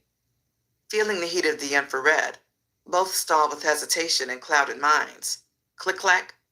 Bullets eject from the chamber, with Big C catching it in his hand. I guess it was a tough decision. Good night. Big C calmly whines. No, no! Both cry repeatedly in fear for their lives, with the phone ringing at the same time. Losing his patience, Jacob tells them 4 minutes has passed. So y'all leaving? Y'all make me look bad? I'll be back killing everything. Moms, kids, and friends. We're leaving, but who wants us dead? Kusei frantically asked, grabbing his loose articles on the floor with the phone ringing off the hook. Some cheap bastard paying $250 apiece, but everything I take is payment to stop the hit at the going rate, a milli and incentives. Duct taping their mouths, he pours ketchup on their faces, then takes a series of pictures. Now it is proof of your deaths. With someone else seeing proof of life, I'll be back, and the only thing to stop the hit then is $1 million cash. So you can be bad. Just keep $5 million on you. Big Seed amusingly says, bending over their bodies, ripping them for all their jewelry, even popping out their diamond grills. Upon taking their wallets, Jacob shows 8 minutes has passed. Now you know all the info I need to find you motherfuckers is in these wallets. Bank accounts, credit cards, addresses, bitches, houses. You can play if you want. Arrivederci. Bolting out the home with 2 duffel bags, his Fendi backpack, and chrome-plated Mac 10 tucked under his armpit, Big Seed arrives at the back bumper of his purling S600. Popping the trunk, he loads in everything. Slamming the trunk, he is suddenly confronted by a questioning car blocking his access to the street. Hey nigga, y'all heard me out here. A strange woman blasts, not knowing the female individual. Big Seed says, You definitely got me confused with someone, lady. As the single female driver had Big Seed blocked in, Big Seed continues. Now, if you can excuse me, I need you to move your car so I can leave. Big Seed says with patience, trying not to blow his cover to the third-party witness. Oh, nigga, you ain't going nowhere. Y'all heard me calling and blowing. What, they in there laughing at me? You go in there and tell Kusei, his baby mama Mercedes out here. The woman states, like she is extremely heartbroken. Wanting to kill the bitch in broad daylight, Big Seed sees Jacob telling him it is 13 minutes. Oh, hell nah, bitch, you got me fucked up. Big Seed angrily swears, diving back into his car. Backing up the driveway, he tears at least 3 inches into the garage so he can make a cut around Mercedes' gold C-Class Mercedes. Cutting through the grass, Mercedes runs beating on the hood. Hey, nigga, you go in there and get Kusei. The now deranged female shows her true character. Close to making her a paraplegic, Big Seed slams the gas pedal, crashing into her taillights, fishtailing from the icy grass to the street's asphalt. Big Seed fights to gain control, then burns away down the road. Fucking sick-ass bitch, Big Seed says with a curled lip, checking his tiger-striped Jacob for the last time. Looking at Big Seed's license plate, the 6-foot light-skinned complected Mercedes hops the locked backyard fence, runs around the back of the twins' ultimate bachelor's dream house, and beats on the double crystal doors. Pussy-ass nigga, I know you in there. Open this motherfucker up. With no answer, the crazed Mercedes infuriates herself by thinking the twins are playing a game. Okay, bitch-ass nigga, I'll show you funny. Running in the center of the landscape stone-trailed backyard, Mercedes searches for loose stones in the decorated enclosed orchards. Turning to face the white-paneled 2-story newly finished home, Mercedes starts chucking rocks and stones at the windows, doors, and awnings. Finally settling down from his single-handedly dethroning of the notorious Saddam sons and the Wicked Witch from Nowhere, Big Seed has his phone to his ear. Yeah, boy. Mo money, mo. Big Seed celebrates. My man. And just when I thought I was about to starve. Double R envisions the future with ski trips to Aspen and yacht cruises to New Zealand. Stop it, Double. Don't even trip on me like that. I've been giving you all the money off the parties. You've been eating good. Don't do that. You know I'm just messing with you. So, how did it go? In and out in 14 minutes. Big Seed gestures with a back and forth finger pull. You're getting slow in your old age, Double R suggests, as he always wants to accompany Big Seed on the missions. Show me better, nigga. There you go. Double R hates the degrading language. Nah, there you go. Big Seed tired of Double R's clean mouth. Continuing to talk, Big Seed is disturbed by the oncoming sight. Hold up, Double. Looking at his dashboard, making sure he's driving the speed limit. Vroom, vroom, vroom, vroom. 4 flashing police cars speed past, heading the opposite direction. Placing the phone on the speaker. Yeah, I'm back. Police all over this motherfucker. Well, what's up? My house or yours? Whichever closer. My whip hot, they made me. Where you at? I'm at home, Double R says, seated in his lap of luxury. Cool, I'm on my way. Big Seed ends the call, putting his foot to the accelerator. Meanwhile, back at the twins' estate, Mercedes Cousset's baby's mother winds up for another pitch at the mound like LaTroy Hawkins. Freeze! Don't move. Turning to her left, she sees 10 to 12 armed officers surround her with pointing weapons. Dropping her last stone, she throws her hands in the air. Don't shoot, I ain't did nothing. Quickly detaining her, the police burst into the house as no one answers the door. Clearing and searching room by room, floor by floor, the officers find Uday and Cousset, once unknown to the system, lying on the floor in the same position Big Seed left them in. Cutting away the duct tape and unlocking their handcuffs. Uh-oh, a white officer cries out, ordering his men, place them back in cuffs and read them their rights. Finding at least a half an ounce of cocaine residue on the bar, with an AK-47 hanging under the bottom shelf of the bar. Damn, boys. Somebody left you tied up and couldn't make it to your shit, huh? Waving off the officer's sarcasm, Cousset spins his handcuffs, turning his back toward the officer with 2 middle fingers swaying. We plead the 5th. Where my phone call at? Snorting a line of cocaine, the shirtless AK wears a smile as the news is broadcasted over speakerphone. I'm sure. I just got off the phone with Wrath. He with blood, it's confirmed. 2 of the Hustler brothers were executed in the wee hours, King John says, dropping the 411. I love it. I wonder, was it a family hit? AK asks, knowing all his loose soldiers are in the trap houses and Travis J is handcuffed to Norman Bates. AK firing up a Cuban hand-rolled. Yeah, KJ, you might want to come fuck with your boy. I'm good today. Pausing. I wonder why Bates wasn't up on the info.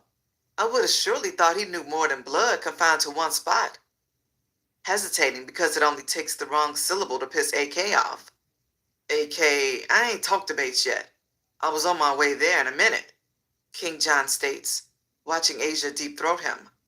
Nigga, get your ass over there. Telling me what blood said. I know you better not be at my house getting high or getting your little dick wet. AK blasts King John, No incredible information comes from Norman Bates, third in command. Taking a deep breath, King John smacks himself upside the head. I'm on my way. Click. Hanging up the phone, King John calls Wrath and Rain. Meet me over at Bates, ASAP. Scrambling to his 760 lead without a word to his big bones freak, King John leaves a blood trail of peeled rubber from the garage, phoning Bates from his cell phone. What's up? King John asks, wondering if Bates is offering any free info without all the questioning. Nothing, Bates says with a guilty sorrow tone, knowing he hasn't seen or heard from Travis J all night. Only blocks away, King John asks with reckless curves as he soils his nose with his Peruvian stress reliever. So what you and Vicky doing? Nothing, Lord, Bates replies, knowing he's up for a pumpkin head for letting Travis J out of his sight. Damn, Bates, fuck wrong with you? You act like a nigga got a gun in your head. Seeing a shadow approaching the door, the unlocked screen is open with knocks to follow. Racing to the peephole, Norman Bates sees a face he'd never thought he'd be happy to see. Vicky, he screams to himself. Feeling like new money, Bates transforms into the Bates of old. Fat-ass nigga, the door unlocked, and bring me my damn money for smoking up all my kush, nigga. Don't let me find out you a bad paymaster. Bates digs as usual, in King John's personality. Nigga, fuck you. King John hangs up with a smirk on his face. Snatching the door open, Bates gives Travis J the look. Nigga, you got to be fucking kidding me. Fuck you been?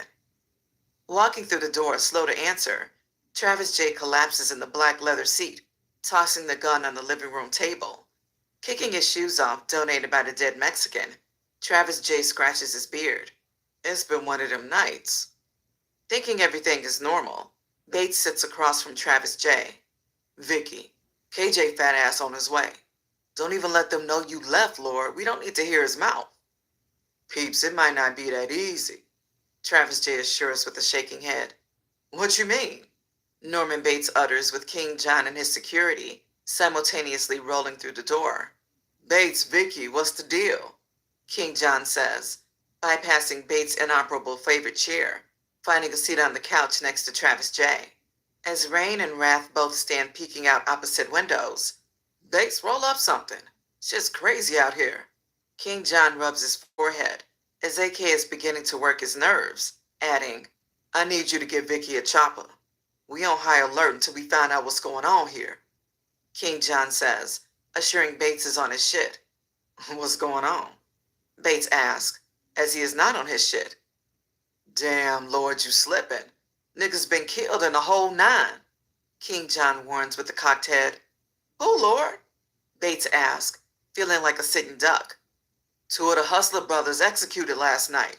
You should know, and damn sure know who did it. King John is surprised at the clueless Norman Bates.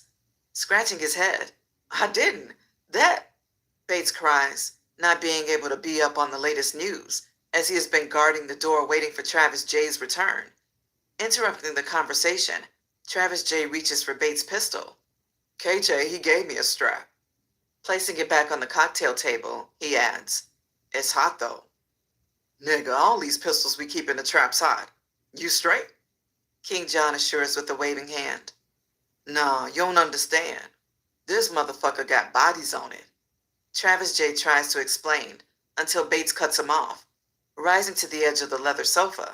Stop it, nigga. That's my favorite pistol. I ain't got no bodies on that. And that's on the 5. Pausing. Nigga. Pulling up the pistol, Travis J rolls the cylinder and ejects all 6 bullets. Nigga, 2 been fired. I killed those 2 punks last night. They tried to jack me. Travis J asserts calmly, leaning back into the cushions of the sofa, like killing is legal. As silence drapes the room, all 4 voices rang out at once. What? Standing to his feet. Nigga, you bullshitting me. King John roars, reaching for his cell. Nah, Lord, them boys tried to jack me. Travis J replies. With steaming eyes, King John looks at Norman Bates. How we get out? It was your responsibility to watch that nigga, Lord. Facing the screen of his phone, he attempts to call AK, but an incoming call beats him to the punch. Yo, KJ, this Big Vic. What's the deal? signaling for everyone to be quiet as his blood pressure is heightened. King John answers like everything is copacetic. What up, my nigga? I heard y'all had some problems last night. My best wishes. Word. I was calling to say a motherfucker don't think y'all was involved, so no need to escalate tensions. Oh man, you know we didn't have shit to do with that. Since y'all don't know who did it, I'll tell my peeps to keep an eye open. King John states like he really cares. From what I'm hearing, the only one to see his face doesn't recognize him. Big Vic searches for the truth in KJ's voice. Man, give me a description. We'll get that bitch, because we don't need nothing or nobody standing in our way of getting this free money. True that. But this bitch-ass nigga didn't know nothing. Anyway, I was just hitting you up to let you know. It might be a jacker on the loose. He robbed them for everything they had. Money, jewels, and dope. That's it. I'll holla. 1. Click. Hanging up the phone, King John looks at Travis J. Vicky, you trying to take us to war? Man, fuck them niggas. I'll take their ass to war myself. Observing the situation with never a need to speak, Wrath walks over to Travis J. My job is to protect everybody, me and Rain, but we will kill anyone standing in the way of making our jobs more difficult than it already is. Shaking his head with a you-lose motion. Don't get killed playing yourself. Talk about going to war with a slingshot. You ain't got a gun. I just buried your last 2. Now you jacked that one off too? Shut the fuck up and act like others depend on that on off. Shut the fuck up and act like others depend on your actions. You got that? Wrath ends with a pointing finger. Looking back at the Predator's stunt double, remembering the encounter in the parking lot when Wrath disarmed him with one hand, the cold-blooded killer Travis J. releases all the air out of his chest. You're right. I don't want no parts of you. I apologize. Last night my hand was forced. They tried to do me. Cool, you won. Just don't talk about furthering the blood trail. Wrath warns as he's not accustomed to. While talking, AK calls. Hello? King John answers, seeing it's his boss. You fat-ass nigga, fuck taking you so long to call me. We got problems. That was Vicky's work. King John states to confess, with a shaking personality. Hearing the sound of a busted inner tube hissing, King John knows AK is pissed off. You, Bates, Vicky, all y'all meet me at your spot now. Hanging up the phone, King John burst into laughter. That's our ass. AK on his way. He's coming to my apartment. Bates finding time to crack a joke in the time of chaos. Yeah, man. Well, y'all know where I'll be. Let me know how it went, he states, kicking back with his feet on the cocktail table. Fool-ass nigga, he really want to see you. I think he gonna cut your fucking nuts off. King John blast, giving the scissors cut motion with a hand signal to follow. Come on. Chapter 2. While the shortened day is impacted with various mind-blowing strikes from all directions, OG Rollo finally addresses his pack as the last hour has been spent interrogating hustler number 1. Making his orders short and simple, he walks out to the masses, now short another 2 soldiers. Quiet, my gangsters, he tells his disgruntled congregation, adding, we are on high alert. There's a killer amongst us. However, we know not who he is, so no one makes a move without an order, OG Rollo declares, scanning through the faces of each of his men. Sitting back, listening to their leader, the GD's minds are overwhelmed with theories of their own. Some feeling the driver of the Infinity is picking them off one by one. Others feeling the LBs are planning low-scaled attacks, and the rest really don't know, but willing to kill any new face on their stomping grounds. Standing up to address his leader, Fat Folks, speaker of the old heads who is down for any cause. How safe is the streets? I've ordered my men on the outskirts to lock their territory down. Standing up with his regular-faced mean mug, the bald-headed Osama bin Laden impersonator barks, adding, OG Rollo, the streets are crawling with new faces, whether LBs, undercovers, or maybe even others trying to conduct business. Something needs to be done. I don't want to start a war, but something needs to shake. Fat Folks seeking support. Yeah, a female voice yells back to her man's call. Standing up next to Fat Folks, his GD queen, Schizo, voices her opinion, being the highest-ranking GD female in the projects, besides Yvette, who is off count. Caramel complexion, long braids, and always strapped with two twin pearl-handled 380s. Fuck these new breeds niggas. It's strangers than I missed. It was a time when no new faces could come into our territory. True, we got a truce, but if the LBs are staying put in their foxholes, anyone else is fair game. Schizo turns to her pack. Yeah, the crowds repeated, yelling agreement. OG Rollo, feeling fat folks and Schizo may have a point, ends with a shaking head. Okay, any new faces to be checked out, killed if not in compliance with our wishes. We wish to find the killers of the Hustler brothers, detain these strangers, and Hustler number 1 will identify them. That is all. OG Rollo states with two pitchfork fingers held at eye level. GD. After OG Rollo and Big Vic leave the room, the frantic Hustler number 1, seated next to Lucky, whispers, Look, OG Rollo on some bullshit. They ain't talking about riding for my brothers, Lee Baby, TP, or Jim Shoe. That's 5 dead, and ain't a motherfucker did shit. That's my blood. Fuck that. The mob ain't got no love for me and mine. I ain't got no love for the mob. Hustler number 1 spits as his emotions are cut deep, staring into the eyes of his comrade. Dude, fuck that. We gon' ride and D-Knock rolling with us. He promised. If he don't, we gon' roll over his ass. Look at my hand. Lucky shows his cast. And my fallen brothers? I know who made the hit. You say you ain't never seen your shooter? For all you know, it could be the same dude in the Infinity truck. Lucky preaches, as he is ready to kill anyone to bring his gangsters back. Shit, gangster it could be. I don't know what he looked like, but I'll never forget the face of that nigga who killed my brothers. Hustler number 1 swears to Lucky with pistol finger points. As the two talk, D-Knock and Gangsta Bill approach as the two gangsters are sending off bad wavelengths. What's up, Luck? What you and Hustler number 1 over here whispering about? Man, just tell me when we riding. Lucky blurts out, thinking he and D-Knock are still on the same page. Hearing the ill-worded frustrations of his underrankings, D-Knock beckons the two. Come, let me holler at y'all. Stepping into the chilled night on the dark back porch, where their conversation could be held in secret, D-Knock shakes his head, as there's been a change in plans. Gangsta, the bosses have just told me to leave it alone for now. Hearing the words of a traitor, Lucky and Hustler number 1 are close to melting, as they can't believe what they're hearing. What? You said we was riding on that nigga in the truck. What happened with that? Lucky asked in a fiery tone, demanding an answer. Gangsta, I have to play by the rules, and I can't use my authority to break them either.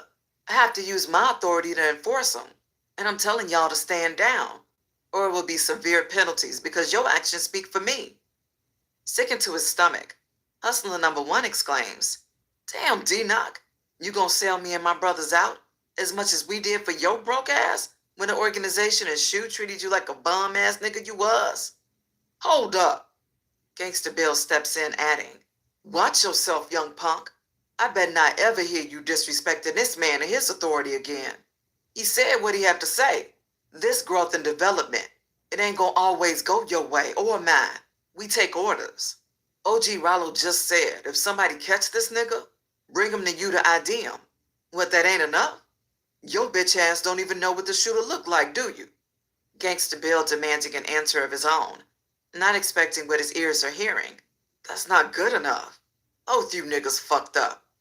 Hustler number 1 bitches, marching back into the house. With a disgusted look of his own, Lucky turns to the two.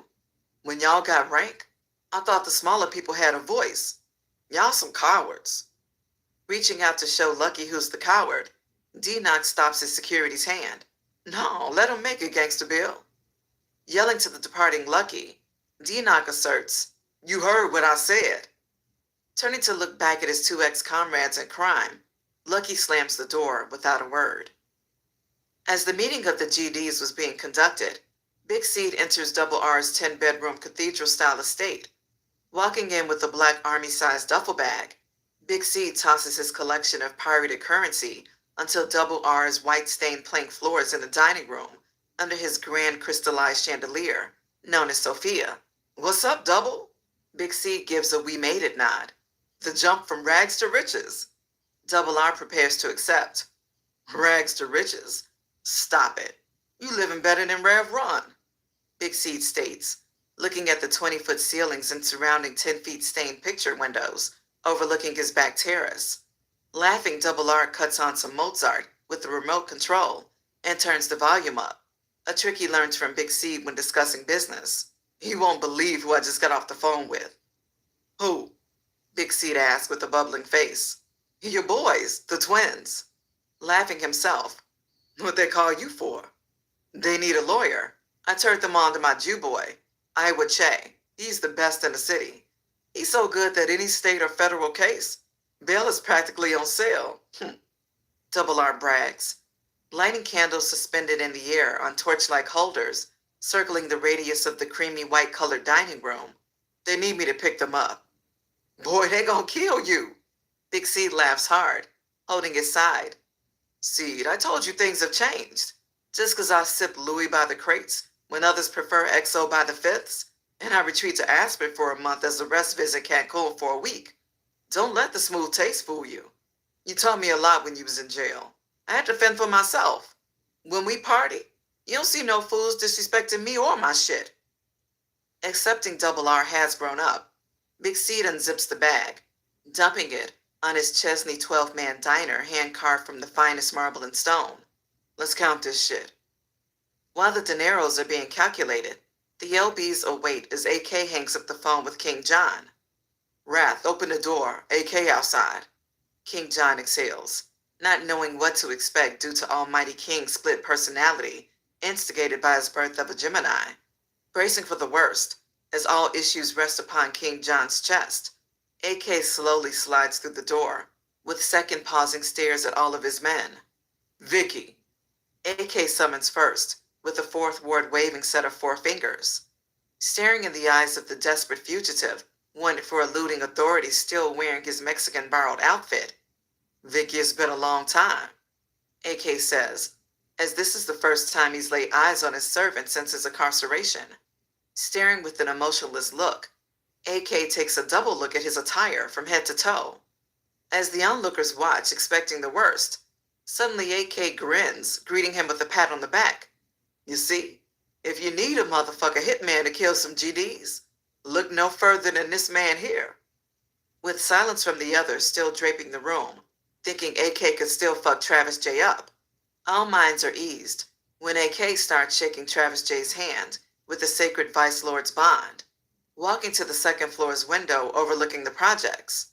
Who else here, King John? I know you keep some pussy around. Aisha upstairs, King John hated to admit, looking backwards over his shoulders with a signaling hand to his men. She pregnant yet? With a big smile, King John stands up, pulling on his braids. I think so. Everyone laughs. Boy, you a mess. AK shakes his head, as KJ is unbelievable. Show the fuck is. Norman Bates assures with a negative look. Extending his middle finger towards Bates, King John walks to AK's side, looking out at the 6 p.m. sunset. What up, Lord? Tell me something, AK asks with a most concerned look. Facing his second in command, he adds, how did Vicky get loose?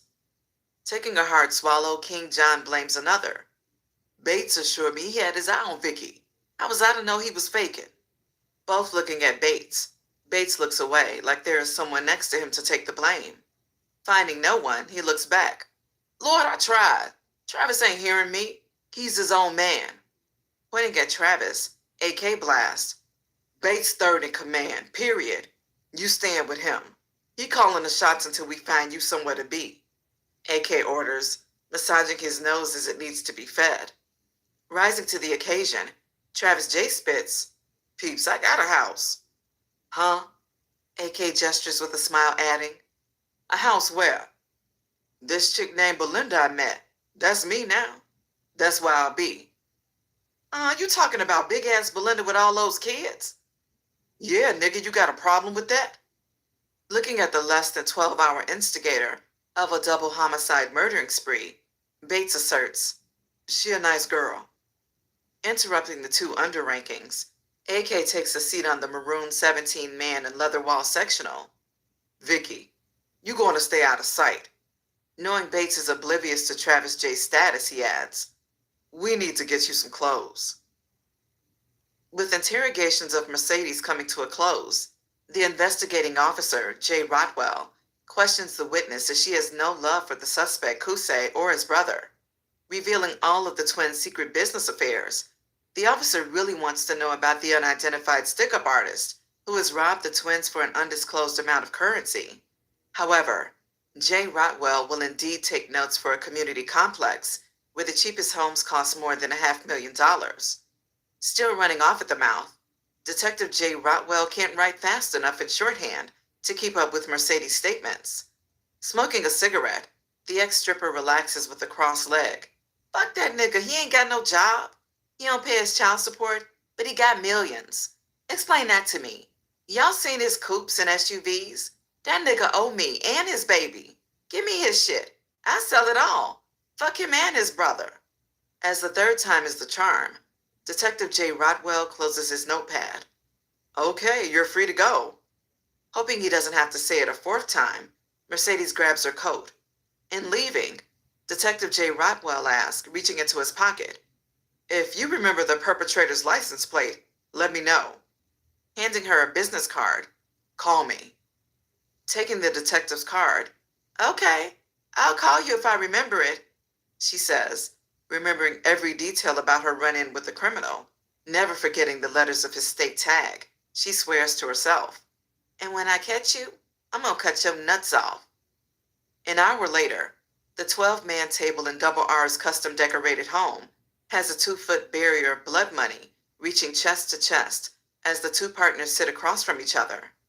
With the sounds of opera filling the air, the machine gun clicks of the money counter finally stop, with the last rubber band sealing the deal. Whew, that's $750,000 on the nose, Big Seed says, calculating the rest of his circulating currency from his organization, thinking with a rapping finger to the forehead. That's about $450 from up north, OG Rollo at $250. I got about $400 put up in the safe. Niggas in this area owe about $200. Plus I got close to over $500,000 of the twins' jewelry. Shaking his head like an accomplished entrepreneur, finally crossing the hump. Double R? Yeah, we passed 1.5. It's time to do the damn thing. Big C brushes off his shoulder with the grin of an animal, grinning with an even bigger smile, glad to be a part of something huge. It's time to celebrate. Double R skips to his liquor bar with Crystal Dome, adding, the blessings of Louis XIII. Giving Big C the honors of opening the expensive crystal flask of aged cognac first.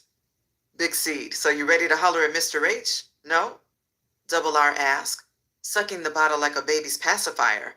Big C talks with the higher-than-gas prices fluid running down the side of his chin.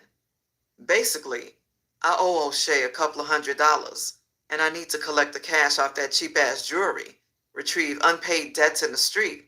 Psh, we made it. I just need a couple of flips up north.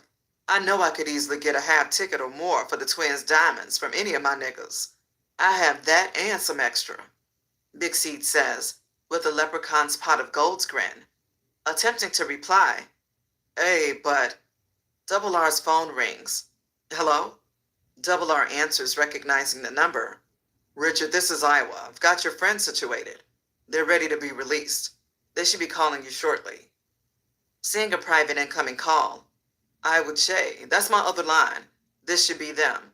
I'll contact your office in the morning with payment. Thank you. No, thank you, Iwache asserts, always happy to receive his triple salary for after-hour affairs. Clicking to the next line. Hello? Man, come get us, a saddened voice breathes. Okay, Kusei, on my way. Double R rolls with grand laughter and hanging up. Counting out Double R's $187,000, 25% finder's fee. Who was that? I was about to pick the twins up from jail, Double R says, grabbing his coat. Now, what were you saying before the phone rang? Big Seed asked. Hesitating for thought, Double R winks at the sky. Yeah. If you ain't ready to holler at Mr. H and it's a drought, where you gonna get some cocaine from? Standing to his feet, loading up his dough, Big Seed zips his extra profits of $570,000 closed. From Der Fuhrer himself, King Service. He on deck, and I'm gonna bleed his parts dry until I cash up. The Super Bowl is in about a month, yeah? That's where we'll meet Mr. H, Big C declares, heading to the door. Racing to the exact half hour, 8:30 p.m. touches before OG Rollo and Big Vic touch the iron gate, leaving the apartment of their disciples. Following protocol, the two heads are always the last to arrive at meetings, also being the first to leave. Pulling out in their incognito Lincoln Town car, Big Vic hits the alarm but notices, OG, look on the corner. Is that what I think it is? Fuck 'em, let's go. OG Rollo exhales, not liking what his eyes see. In that final statement, the men drive away with 4 unmarked Caprice Classics and 1 patrol car, quickly following the 2 men. Ambushing the duo at the corner, the 2 men on their own free will exit. Standing in the middle of the street, they are surrounded with 8 armed suit coats and 2 plainclothes officers. Stepping forefront, a familiar known white Hispanic recently promoted to detective laughs. OG Rollo, I see you're not a man of your word. Lieutenant my ass. OG Rollo pokes fun at the prejudiced cop. Detective Maez, now you fuck. The now Detective Maez was head of the homicide and the narco unit. Being promoted, he has agreed to give hands-on assistance to the new faces of the force, as the war against street crimes has always been deemed a failure. Scanning the nervous, observant faces of the police, who realize the projects belong to OG Rollo. So what brings you to our neck of the woods? OG Rollo asks. 5 deaths in less than a 4-day time span. Detective Maez answers. Well, we don't know nothing about that, Big Vic states truthfully, intervening in the conversation. Walking up with a bad attitude, a black plainclothes recently promoted to Lieutenant Officer Black barks in Big Vic's face. When we want your lies, we'll ask you. Staring back at the once classmate of high school. My ass, you better get your cheerleader out of my face, Big Vic roars, knowing back in the days, this man, Lieutenant Lewis Black, used to be called Lunchbox because the bullies always took his lunch money. Having a new calling of life, the now in charge Lieutenant Black stands chest to chest with Big Vic. You make me get out of your face, Lil Vic. The now pumped with steroids Lieutenant growls. Back down, Lieutenant Black. This is not the time. Now is just a warning. Looking toward the apartment building, Detective Maez flashes his high beams against the facade. I counted nearly 70 young punks entering that house. What you gathering for retaliation since you lost 5 of your own? Not wanting to answer any more questions, OG Rollo's chest rises with air. Detective, if you ain't arresting us, what we got to talk about? Turn over the shooter. We'll bring him to justice. If not, I'll let you know who runs these projects. I'm gonna shut this motherfucker down. You have till the morning. Here's my card. Detective Maez extends his card with a look of animosity. It's not happening. You don't scare me, and you know I don't know anything. If I did, your coroner's office would have been the first on the scene to identify the bodies. Taking a longing stare at Lieutenant Black, Big Vic shakes his head, responding not knowing any more fear, as he's protected by the badge of justice. You make sure you're riding around here clean. I'll be seeing you, Lieutenant Black says, pointing at Big Vic with a threatening look in his eyes. Laughing aloud, Big Vic points to the other officers. When he was on our cheerleading team with those pom-poms, we couldn't stop him from smiling. Now he's a hard ass. Looking at OG Rollo, Big Vic clicks his alarm. Let's get out of here. Jumping inside the midnight blue Lincoln, you better watch yourself, Lieutenant throws as he must have the last word. Mashing up the narrow project street with their eyes planted on the rear view. Damn, OG, how long you think they had us staked out? Don't matter. No more meetings there until it cools off. I need to text GDBD to clean the house and release our men 5 at a time. Fuck the police. OG Rollo blasts in the rear view. Meanwhile, prior to OG Rollo and Big Vic reaching the outside iron gates of the apartment, back inside of the GD's headquarters, D-Knock and Gangsta Bill operate under the strict laws of growth and development, talking to GDBD. We got problems, gangsta. They're lucky close to a violation. He trying to go to war with dude in a white truck. Hustler number 1 talking, but he harmless. Did you tell these niggas to stand down? GDBD double checks. Yeah, GDBD. He talking crazy, taking me lightly. I don't want to hurt him. GDBD, against anything not sanctioned by protocol, yells out, Nigga, you go back downstairs, and if that nigga's still on that bullshit, violate his ass. Beat down or match strike, GDBD declares with a stoned face. Marching back down the stairs, D-Knock visually searches for his too soon-to-be problem makers. Seeing Lucky encircled by the gangster tycoons and others, the huddled group listens to Lucky's cries of unfairness. Rushing over, what this nigga talking about? I know he ain't asking y'all to roll with him, D-Knock asks, frustrated. Fuck you, old fake-ass nigga. Lucky stunts, forgetting his ex-friend's undeniable rank. Bop! A thunderous sound echoes as D-Knock hits Lucky in the mouth, knocking him on his ass. I told you, didn't I? Get his ass up. D-Knock gives orders. As all the soldiers restrain Lucky from retaliating, GDBD steps to the open. I'm a witness to Lucky's vile manner. Take his ass to the back and give him a match violation for disrespecting a superior. Snatching Lucky from the numbers, Gangsta Bill drags the out-of-line Lucky to the bathroom, setting him up for the violation. I'll come to witness. I authorize for all to see, and I strike this match and the violator will bleed, GDBD states, pulling out a box of wooden matches, adding, as long as the match burns, Lucky will be punished. As the vociferous onlookers gather closer, their words are silenced when GDBD holds up the unstruck match. Fighting to be turned loose. Let me go. I'll take my shit like a man. I don't need nobody to hold me. You might as well kill me. You letting the enemy kill our people. Whop! A sound echoes as GDBD calmly hits Lucky square in the mouth. Silence during a violation. Striking the match, Lucky stands against the wall, where if he falls, he will endure another punishing match strike beating. As soon as the match lights, D-Knock starts to deliver mouth shots one at a time. Left, right, left, right. After each punishing strike, D-Knock reloads as Lucky regains his balance, holding his cries as though he's built like that. Burning for a few seconds, D-Knock sends 4 jabs before the flame fades. Pulling his white top off, Lucky plugs his bleeding nostrils while vengeance plagues his mind, then gives his traditional apology speech. I'm sorry I've embarrassed myself and violated my peers and my leaders. At this time, GDBD says, the police are everywhere. If anyone needs to leave, they must do so in small numbers. Shut it down. Don't worry, ain't nobody going nowhere.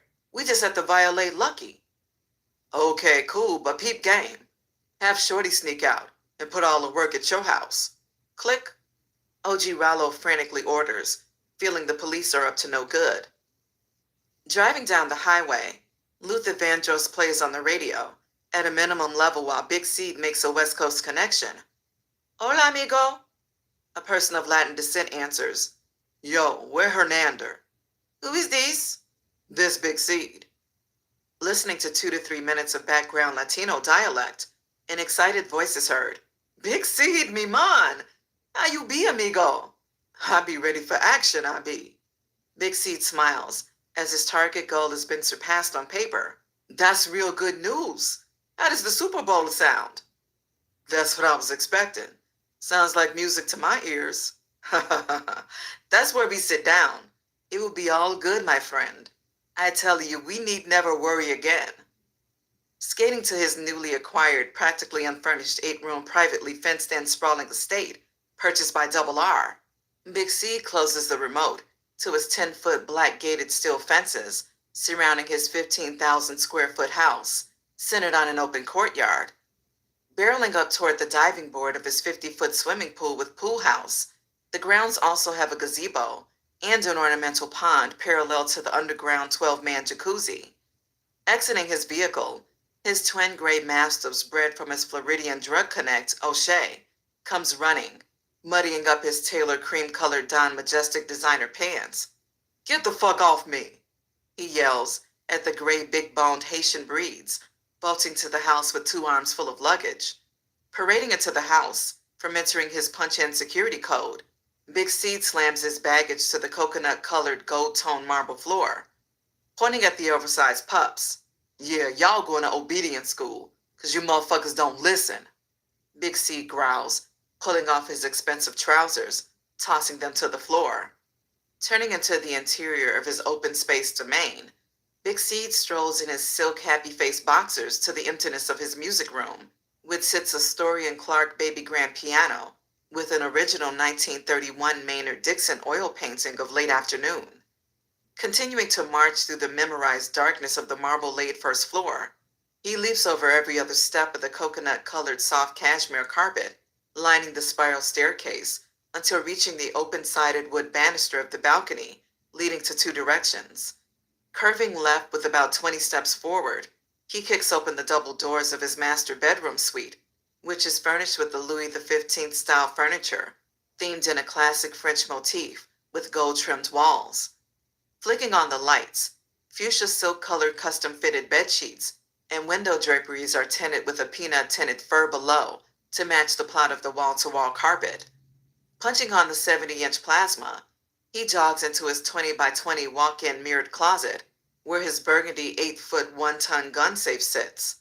Spinning the captain's wheel of the safe left to right, back to left, the door opens, revealing bulletproof full-length suits, gold-plated M16s, M11, 14s, munitions of thousands of rounds, and 2 pairs of infrared goggles.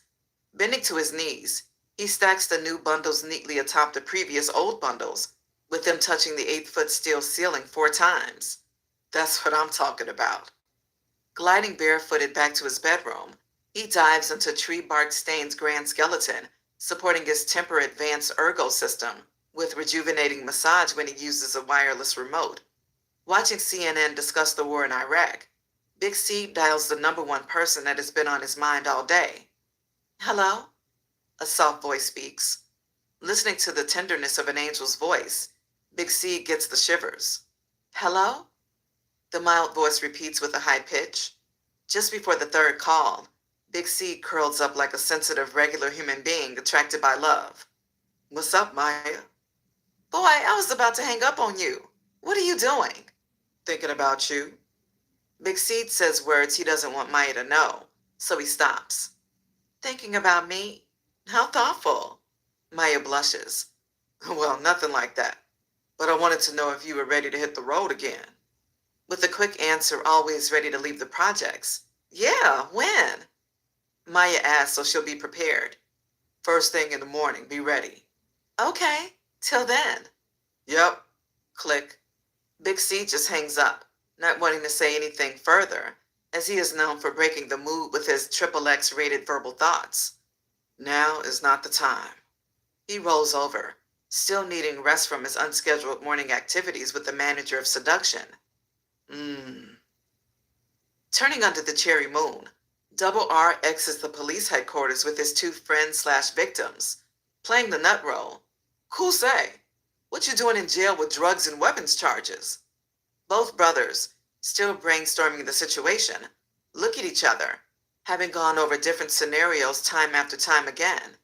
Rolling down the dark highway, the men's eyes resemble predators' eyes, shines reflecting from the illumination of the halogen-lit dashboard. Stepping out of complete silence, Yo man, that nigga Big C took us, Kusei says, turning his body in the passenger seat. Took y'all? Took y'all where? Kusei, why you gotta keep using the N-word? Nigga, fuck the N-word. That nigga took us for a milli. Hitting brakes in mid-traffic. Hey man, the brothers cry out, reaching for the steering wheel, while Double R is tickled to death playing his role. Pulling over to the emergency lane, Double R ghastly pivots his head between the 2 suckers. $1 million? Enraged in the back seat, Uday hits the top of the roof of Double R's ZX-STZ04 Benz truck. Over $500,000 and $1 million in jewelry. That's your man. Where he at? Barking down, showing no fear, Double R lets it be known. I don't know nothing about you 2 or him. You both just rent for me. And I know you didn't trust $1 million with the stranger I just introduced you to. Pausing. I would have took you both to be smarter than that. Unbelievably shaking his head, Double R slowly drives away off the shoulder. Merging into the middle lane as his off-ramp exit is a mile ahead. I told you both, don't put me in your mix. I'm an L7, but I ain't dumb enough to trust just anyone. Fuck all that patriot talk. Where that nigga at? Kusei demands, with a smashing hand against the passenger's dashboard, adding, and what's up with this bullshit he talking about it's a hit on us? Adding fuel to the fire, Double R responds, you're not that dumb. Even my square butt knows it's a hit out on you two from Detroit. That ain't no secret. Sending chills up both brothers' spines, they stare at each other with dismal uncertainty as Double R's random lies have hit a sensitive spot. Turning back to the driver's seat, Kusei snaps, fuck a hit, nigga. I want Big Seed. Where does he live, Double R? Signaling with a negative sign, never that move. I would never give you or Seeds each other's address to tear my multi-million-dollar homes up. Best I can do is help you catch him. I feel you both are my friends, but what's in it for me? Double R signals with scratching fingertips, adding, and oh yeah, I promised I would share a bonus for handling your case and getting you both out tonight. He's expecting it tomorrow. I take it you'll handle that bit of business? Feeling assured about the deal discussed to take care of Big Seed, Kusei agrees. I'll handle it. Come on, man, I hate those dogs. They're always messing up my clothes. Pausing, realizing it's always a payday at the end. Okay, don't worry about it. What else you need? Just call and check on Yvette, because I'm taking Maya with me. Oh, wee boy. You're gonna make love. You ain't fooling me. Stop it. Me and Maya ain't like that yet, and no time soon. Get your man out the gutter, nigga. Click. Big C can finish his night dream of a threesome with the Red Bone hotel manager riding his dick while he sucks Maya's pussy. He smiles in his sleep. As the night is blinded from the absence of the moon, along with broken street lamps, Shushu uninvitedly knocks on Maya's door. Who is it? Maya asks, expecting no visitors. It's me. Me who? Maya asks without checking the peephole. Shoo. Opening the door with folded arms, Shu knows he's in the doghouse from the raw antics from his baby's mother. Baby, I miss you so much. Shu pleads with puppy eyes. Where your baby mom at? You need to be telling her that shit. Maya, she just brought my son over. Go and put a coat on and come talk to me. Looking at the time. Boy, it's 10:40. Come on, babe, 10 minutes. Give me a minute. Maya breaks down, going to get her coat. Coming back, both sit on the front step. With the night airs flowing, Shu puts his arm around Maya's shoulder. I'm sorry, baby. Shu kisses her on the cheek, adding, it's just that nigga Big Seed. I get so jealous. I miss you so much. I told you that nigga tried to kill me. Probably over you. As hard as it is to believe, knowing Shu gave chase the day of the bloodshed, Maya kisses him back. Baby, I work for Big Seed. Me, Yvette, and my uncle. I told you he liked family, and we're going out of town in the morning. Standing up, pulling his sagging pants to his waistline, Shu snaps. Oh, I did? Fuck it. Just call me when you get back. Shu says, marching away. Shu! Shu! Maya continues to scream, but Shu just jumps in black darkness, cranks his sounds, and burns away into the night with a tapped horn blow. Chapter 3. The following week, the projects become relatively quiet due to the promise made by Detective Maez of shutting down the projects if the name of the killer of the 5 GD members had not been given. Detective Maez, one of the constructors of the negotiated truce between the LBs, AK and the GDs, OG Rollo vowed to keep the peace. I'll shut these motherfucking blocks down if I ever have to come back out here for any reason. I'll make it so a fiend won't be able to cop a $10 rock. A prostitute won't be able to score a high from a good blowjob. And to top it off, any man, woman, or child better have an ID and proof of residence in my projects. The Maez Gardens, and I'm the groundskeeper. I'm back. Detective Maez boasters, putting up a sign. Maez Gardens don't fuck around. And setting a 10:30 p.m. no traffic curfew with Lieutenant Black to back his words. As weeks are to follow, the GDs being the biggest losers of the police roadblocks directed by Lieutenant Black suffers devastating losses by their money coming from posted up street cells. However, the LBs begin to take the game to new heights as their trap house's doors begin swinging off the hinges like the Trump Plaza. Noticed by all, OG Rollo changes the game. Big Vic, GDBD. Open up shop in the motherfuckers' houses. I don't give a fuck. Abandoned buildings, dope fiends' homes, bitch-ass niggas' cribs, and get that money. OG Rollo declares martial law with a deadening shot call. As the GD's shoulders take over innocent bystanders' households by force, with added payments of peanuts, along with promises of the world. The guerrilla move shows no progress.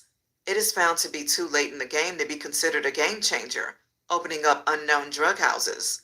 The GDs now can only watch, as the LB's known trap spots are overcrowding, with some customers being turned away. Come back, fool. Lookout just said 5-0's coming up the street. Blood, fourth in command, orders fiends as he is now in charge of all trap houses, given his task of solely running Powder House to Chico, a stone from Chicago. Biting their thumbs, unable to show face, Norman Bates babysits Travis J. until the heat blows over. Laying up in the Bates Motel, the two LBs smoke weed, play video games, and trick with the two GD project hoes Bates trust, Deborah and Pam. Really not able to be in the household together whenever these three functions are not jumping off. Bates always finds himself irritated by Travis J's antics. Come on, Vicky. Stick your whole head out the window. I can't stand the smell of even a small cloud of cigarette smoke. Damn, Vicky. What'll tell you about taking your fucking shoes off, wiggling your bare toes on my cocktail table? Last but not least, Vicky, wake your ass up. You snoring too loud. Travis J. constantly replies with the exact same answer. Nigga, quit crying like a little bitch. Fuck you, Norman Bates states, not having a clue of the large-scale manhunt in search of his roomie. One morning while Norman Bates is still asleep, Travis J. sneaks out, missing the home-cooked meals his mind was once prepared for. Creeping in broad daylight, Travis J. walks to Belinda's house, finding no one at home. Damn, it's been over a week. Where this bitch at? Dressed in all black Sean John long-sleeved one-piece, bought by King John, Travis J. skips around the back. Guess I gotta break in this motherfucker. Scanning the area with a 360-degree peripheral vision, he sees the coast is clear, then checks the window sills. Finding a little bit of a crack, he adds muscle. Ba-ding! He forces out the outside window covering, lifting the inner window. Diving in, landing on the couch, he rechecks the area with a 180-degree peripheral glance. Seeing the coast is still clear, he pulls the outer window frame through the window. Man, this is what I'm talking about. Peace and quiet. No Bates in his stupid video game. Yeah, mi casa, Vicky says, going upstairs to take a shower. As he turns the faucet, the front door opens. Hearing the upstairs water running, a pistol is drawn by the unknown intruder to Travis J's knowledge. Slowly marching up the wooden stairs after checking the first floor, seeing the outside window laying across the back door, the pointed .45 leads the way to the sounds of the running water. Holding the pistol along with a deep breath, the gunman peeks in the bathroom, seeing the green flower print curtain closed. Cocking the trigger of the 1911 Colt with a single action, the gun is pointed in the direction of the shower, when suddenly a hand quickly comes from behind the door, snatching it from the gunman's hand. With a muscle-bound push against the bathroom door, knocking down the gunman, Travis J. jumps from behind the closed door into the hallway, naked as a jaybird, aiming the gun at the person he's ready to shoot. Vicky! Belinda? Both are shocked to see each other, with Travis J. helping his overweight lover off the nappy hairs of the sour brown carpet. Mommy, are you okay? Travis J. asks, seeing a tear run down Belinda's cheek. Reaching her feet, Belinda gives Travis J. a bear hug. Baby, I've been so worried about you. You said you were never leaving, then after you left, I saw with some murders. Then I didn't see you again. I thought something bad happened to you. I've been so worried. Belinda blasts words 100 miles per hour. Calm the fuck down, Mommy. I'm here, and I'm gonna be here for you, Travis J. promises, squeezing her tightly. Walking to her bedroom, Travis J. sits her down, licking the tears off her face. You okay, Mommy? Taking a deep breath with a double stare at her lost man. Yeah, I'm okay. Looking at the pearl-handled black 9-shot .45. Damn, Mommy, where'd you get this from? It protects me and my kids. So where have you been? It's been almost 2 weeks. I bought the phone, got you an extra key, and I had bought you some T-bone steaks. You never came back. Always hungry enough to eat a cow. Travis J. glows. Cook 'em now. I can't, I ate 'em already. Thinking of something better than food, Travis J. lays Belinda back, straddling her face with his rock-hard cock. Oh, Vicky. Belinda finds it hard to talk with something in her mouth. As Travis J. gets his sneak on, back and forth through the projects under the radar of the GDs, Big C does a little sneaking of his own. Stepping into his suite at the Doubletree Hotel in Minneapolis, Minnesota, he wakes Maya up. Maya, I got a surprise for you. Lacing her body with warmth of covering, as she is lying in the bed with the blinds closed and the lights off. What is it? She feels all over, as she has been complaining about the weather that has been crippling her. Remembering her expression while window shopping in Bloomingdale's, wishing she could afford a mink coat, not understanding. Wow, that cost over $10,000. I would look good in that. But for $10,000, I could save the world. With further feels as she fights between her dreams and reality. No, no, you didn't, Big Seed. Jumping up to cut on the lights. Ah, ah, she repeatedly screams. You got it. You got me the black glamour. With her feet steadily tapping the plush floors like a running back told never to give up, she jumps in his arms, kisses him on the cheek. Big Seed blushes. Nah, I don't want no more of that. You messing up my hardcore image. Big Seed squirms from her tight, loving grip. I'm trying it on now. With 3 quick arm strokes. How do I look? Maya rolls to the left and back to the right with the smile of a young princess. Looking at the black china doll, barefooted, muscled calves with black headscarf on, wearing the black glamour, a black flawless mink of exceptional and high-quality taste. Take the scarf off so I can see. Take the scarf off? Taking her scarf off, Maya shakes her hair wrapped down, with her silky shoulder-length hair lying on the mink hairs of her coat. Ma, you look panache and only deserves creme de la creme. Boy, you so silly. Look, I know what any of that means. Turning to the cape standing mirror, Big C replies silently, one day you'll know what it means.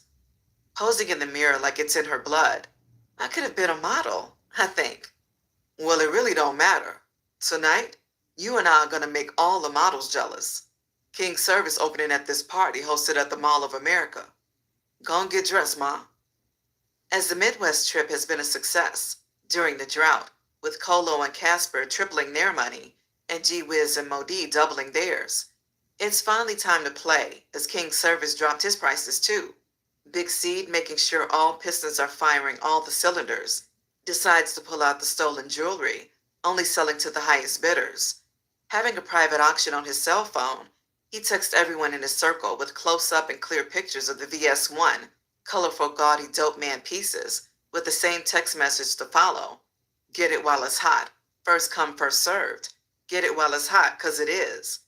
Placing his Motorola KRZXM down while he jumps in the shower, he returns 15 minutes later, finding so much activity on his line he can't jump due to the service being frozen. What the fuck? Cutting his phone on and off, Big Seed sees a high interest in the pieces receiving return offers of bricks of cocaine, heroin, crystal meth, bales of weed, cushion cash. Hold the fuck up, these niggas tripping. Punching back with return messages, a voice rings from the background. Seed, I'm ready. Looking in the direction of the oncoming voice, while sitting shirtless on a white pollock-covered wing chair with his feet crossed across the ottoman, Big Seed's mouth painfully drops as Maya stumps in wearing skin-tight brown Moschino pants, black gator boots, his brown wood-framed Cartiers, bobbed hairdo, with a black glamour quarter-length mink coat. Good gubbity woo! Big C can't believe his eyes, adding, Girl, you illegal for eyes. Big C means what he says. Boy, stop it, you so silly. Unable to think correctly after witnessing the most beautiful thing in the world. Maya, go get the rental. You killing me, Ma. Watching the eighth wonder of the world glide away on a magic carpet, Big Seed's mind freezes up like Windows, until he is revived by the heavy volume of messages vibrating at once. Punching and flipping through the screens, he smiles deviously. Yo, this Mo D. I got first jabs on the bracelet. Whatever, don't let me down, Joe. Checking another text. This Colo, I need that watch. Those ain't Rolex diamonds. What the fuck you do to that? But I'll still take it. Next. What's crackin'? Servant the Serpent. I need those yellow rings. And one of Big C's favorites. This under. Let's start subtracting what you owe. As all have contacted him except for King Service in regards to the jewelry, Big C decides to make everyone happy, spreading the wealth around the Midwest, taking the highest offers, nothing more, from the specific pieces each are interested in. Big C seals the deal with every piece except for the 2 ice grills, wrapping the business deals up in 15 minutes. Shit, that ain't bad at all. $552,000. I still feel like I got beat. Tossing on his mink, his gaiters, and his ice, Big C chirps his phone. Ma, you ready? Big Seed asks his rakish prop, whose habits, taste, and interests are slowly emerging from the once reckless indifference of Big Seed's lofty dreams of money and Maya's down-to-earth realism. Responding back on speakerphone, Maya sits in the rental. I'm sitting in valet waiting on you, Big Seed. Jogging down the back stairwell of the 5-star hotel, avoiding too much eye contact, the ice-aged beast steps into the strip of the valet. Spotting his 2007 300 HP Vesuvius black-on-black Range Rover Sport, squatted by 24-inch black Da Vinci Havoc XLs, with a stunner's bride in the passenger seat, Big Seed stomps over smiling. I see you, girl. You ought to be in pictures. Maya only blushes, reaching over the driver's seat to open the door. Jumping in the cockpit, Big Seed burns from the start position, grabbing his bottle of Paradise Hennessy from the back seat. Speeding through traffic with all eyes on them, Superman and Wonder Woman, the vehicle slams on brakes 25 minutes later as they approach VIP at the Mall of America's special parking. Exiting the Rover Sport, surrounded by a herd of mixed crowds, Big Seed is welcomed by an unexpected warming party. Underboss, Servant the Serpent, what the deal, boy? Without words, the two, already flooded with VS1s, drowning their TKS chains, toss 2 purple crown royal bags to Big Seed with both of their hands extended. I see y'all ain't playing. Big Seed laughs recklessly, scratching his nose. Wearing a full brown mink suit with baby brown gaiters, says, Yeah, see, let me shine. As if he wasn't already outshining the sun. Blessing the two with the gifts from the twin gods, the party of 4 head through the revolving glass doors of the mall, illuminated by yellow and red lights.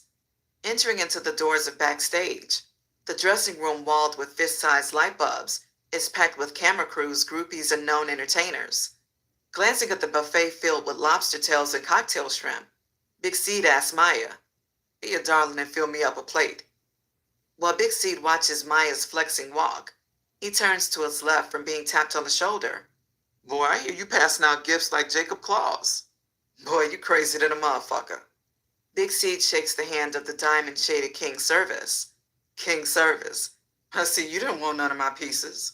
Nah, Under and Servant wanted the pieces I was digging. Pulling Big Seed to the corner of the room, the rose gold crown-wearing prophet, known as King Service, pulls out a natural leaf rolled blunt. Yeah, Big Seed, this is it for me. I hear the federal boys getting close. After this show, I'm dipping. I'm gonna hold it down for you. I got about 248 bricks left. You can run through them for 3,000 cheaper than the last ones. Be quick, though. My people like to eat. King Service acknowledges, firing up the blunt. It was good catching up with you. I'm flying out after the show. 10 minutes into their conversation, a random voice yells, You're on in 15 minutes, King Service. As days pass of sailing around the Midwest, Big Seed shows Maya the life the projects never knew, introducing her personally to all his friends and his activities. The quick learner learns how to weigh and unwrap kilos, cook and blow up kilos. Trotting back and forth from Chicago, Milwaukee, and the Twin Cities of Minnesota, Maya gets a taste of the fast life, club life, ritzy style of dresses, and most of all, the futuristic digital understanding and driving of Maybachs, 600s, 6 Series BMW, Escalades, and many more vehicles. Big Seed had become sickened with ordering, "Maya, go and drive, I'm fucked up." And her response would be, "How do you start it up? How do you adjust the seat? What is this button? What is that noise? How do I make that screen go away? Where's the lights?" And most of all, "Big Seed, the key won't turn." As all the project gangsters and thugs of the city continue to make moves 24 hours a day, more weeks pass at the 8-hour shift pirates, the police, are never to be forgotten. Running names, checking faces, and asking questions. DEA agents led by Brian Sweezer of Wisconsin. "I want his face on every news station, every poster, on milk boxes, and even internet pop-ups. Jeffrey Travis is armed and dangerous, and I have a feeling he's in Chicago. Where else can a wanted criminal go with a $100,000 reward on his head, besides where he has family? Send all the manpower we can muster." DEA, federal enforcement, and tactical units conduct home invasions in every local neighborhood, interrogating every gang member affiliated with the fugitive. Meanwhile, conducting a smaller search in the state of Ohio, Detective Jay Rotwell surfs the computer, finding no priors on his kingpin twin targets, a one James Ballard, aka Kusei, and Kelly Ballard, aka Uday, both 33 years of age. Coming up blank, his phone rings. "Hello, Detective Jay Rotwell." "J.I.D.S. Records. Those twins you're searching for?" "Yes." Detective Jay Rotwell jumps to the edge of his seat, foaming like a dog. "We got a hit on NYIC. I'll fax you the paperwork now." Leaning back in his desk, waiting for the fax in his 10 by 10 size mini office, he stares at his walls of accomplishments and trophies.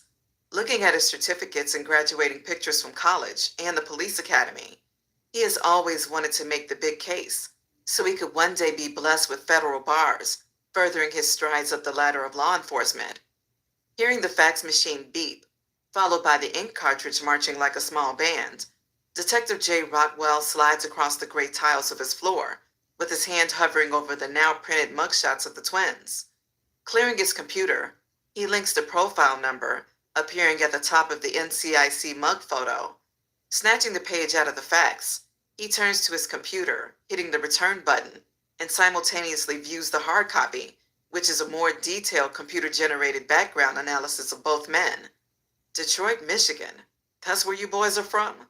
Drug distribution, manufacturing, possession, and weapons possession? Damn, you boys should be under the jail." Reading further down the 8 by 10 mug page, the information is cut off. "That's some bullshit," Detective Jay Rotwell cries, tossing the printout over his shoulder. Digging deeper on his computer with the typing fingers of a court stenographer, Detective Jay Rotwell can't believe his eyes. The Ballard brothers were sentenced to 30 years, 5K.1 files and court documents sealed? Whoa, that ain't right. It has to be more info than this. Shocked with a shaking head and dropped jaw, Detective Jay Rotwell only finds a number. "Call 1-800-972-1515 for more info." Kicking his garbage can across the room, devastated after being stopped in his tracks, he immediately dials the number. "Federal Division," an operator answers. "Hello, this is Detective Jay Rotwell, calling from the state of Ohio. My sector number is 8792-36, and I'm calling in regards to the Ballard brothers, profile number 02-49721. After 5 minutes of background keyboard clicking, the operator directs, "Hold, please, Detective Jeremy Duty Rotwell." Holding for another 22 minutes. Sheesh, the phone is answered. "Agent Hawthorne." "Yes, wow. I think I lost the feeling in my neck holding the phone so long." The irritated agent, however, repeats, "Agent Hawthorne, may I please help you?" Seeing no games on the table, Detective Jay Rotwell gets to the point. "I have James and..." Cutting the detective off, the agent speaks. "I'm looking at the files here. These men are CIS, confidential informant sources. They're protected by the government, and their identities are to be kept secret. So if you have in some way picked them up on radar, without witnessing them participating in a murder, leave them alone. They report to us once a month. Can I help you with anything else?" Not amused by the slick chewing out, Detective Jay Rotwell brings new information to the table. "Well, Since you federal boys know so much, I take it you wouldn't be interested in knowing. Close to a month ago, they were involved in a robbery, which left them handcuffed and a witness assures for $2 million in cash and $1 million worth in jewelry. Did you know that? Detective J. Rotwell says sarcastically, adding, and to top it off, the robber must know they're informants because he left them covered in Hunt's ketchup. I guess that was to supply an actual picture for the ransom of their deaths. Choked in silence, Agent Hawthorne feels belittled and deceived, as he had just talked to the twins week prior, with Kusi only disclosing, "Man, that's a bullshit petty charge. We got a tip a dealer has some kilos in. I think he was trying to set us up because he only showed us a key. Then from nowhere, the police came in. The dealer escaped, but we just laid down and they charged us with 14 grams, the sample and a gun at his home." Brought back to reality, Agent Hawthorne knows the twins are claiming to be broke, as they are paid $4,000 a month each to live off. However, knowing the twins were involved in a conspiracy to distribute over 100,000 kilos in 6 months, Agent Hawthorne asks, "Describe the house and its contents." Grinning to himself, Detective J. Rotwell knows the twins totally fooled the federal agent. He says, "They were in a house equivalent to that of a mansion, very exquisite, imported furnishings, high-tech electronics of the space-age technologies, and a couple $100,000 vehicles in a garage. Basically, I've been checking their backgrounds to gather enough evidence to raid that location." Tapping his desk with the butt of his paper-mate blue ink pen, Agent Hawthorne asked the detective, "Do you have their names on any documents, titles, or deeds to actually link them to any of the property?" "No, but that's not a problem. Drugs and weapons can get us back in, along with a taped statement of his ex-wife." "Okay, I want to be involved. I want to be there because if they're dealing on the side of their cooperation with us, they're going to prison for a long time. And if you know them like I do, they'll roll over on the entire mob to get a couple days knocked off their sentence." Coming to a mutual agreement, the two coordinately planned for a sting operation. Sitting in their 10-room contemporary home with an arcade of windows, continuing around the entire open space first floor of European styles with traditional Central and South American furnishings, Kusei's voice echoes throughout the house while he talks on the phone. "I need them now. At least 3 of your best killers, with nothing to do for the next 3 months." Pausing, waiting on a reply from his connection on the Third Coast in Houston, Texas. "Kusei, I'll fly some of my goons up there tonight to watch your back." "What? You good now?" "Hell no. This bitch-ass nigga just hit me for all our jewelry, 800,000 cash. The Alphabet Boys have been in one of our low spots, and they got all the plates of my whips. Shit fucked up." Looking at his brother drink a fifth of Patron, Kusei gestures with an extended hand. Receiving the clear potion, he calms. "Yeah, Farid. Fuck that nigga, though." Farid, a light-skinned Creole from New Orleans, transporting truckloads of heroin, crystal methamphetamine, and cocaine, is Kusei's only connect due to his other connects being set up by unknown sources. "I'm just gonna snatch up all the new cribs and new whips. Fuck that shit. You can't break the bank." Kusei stunts as he's worth millions, adding, "Just hurry up and send my Forbes so I can dip out. I hear some fools got a hit on me." "What?" "Kusei, too much talking. I'm waiting on you." Click. Farid hangs up the phone.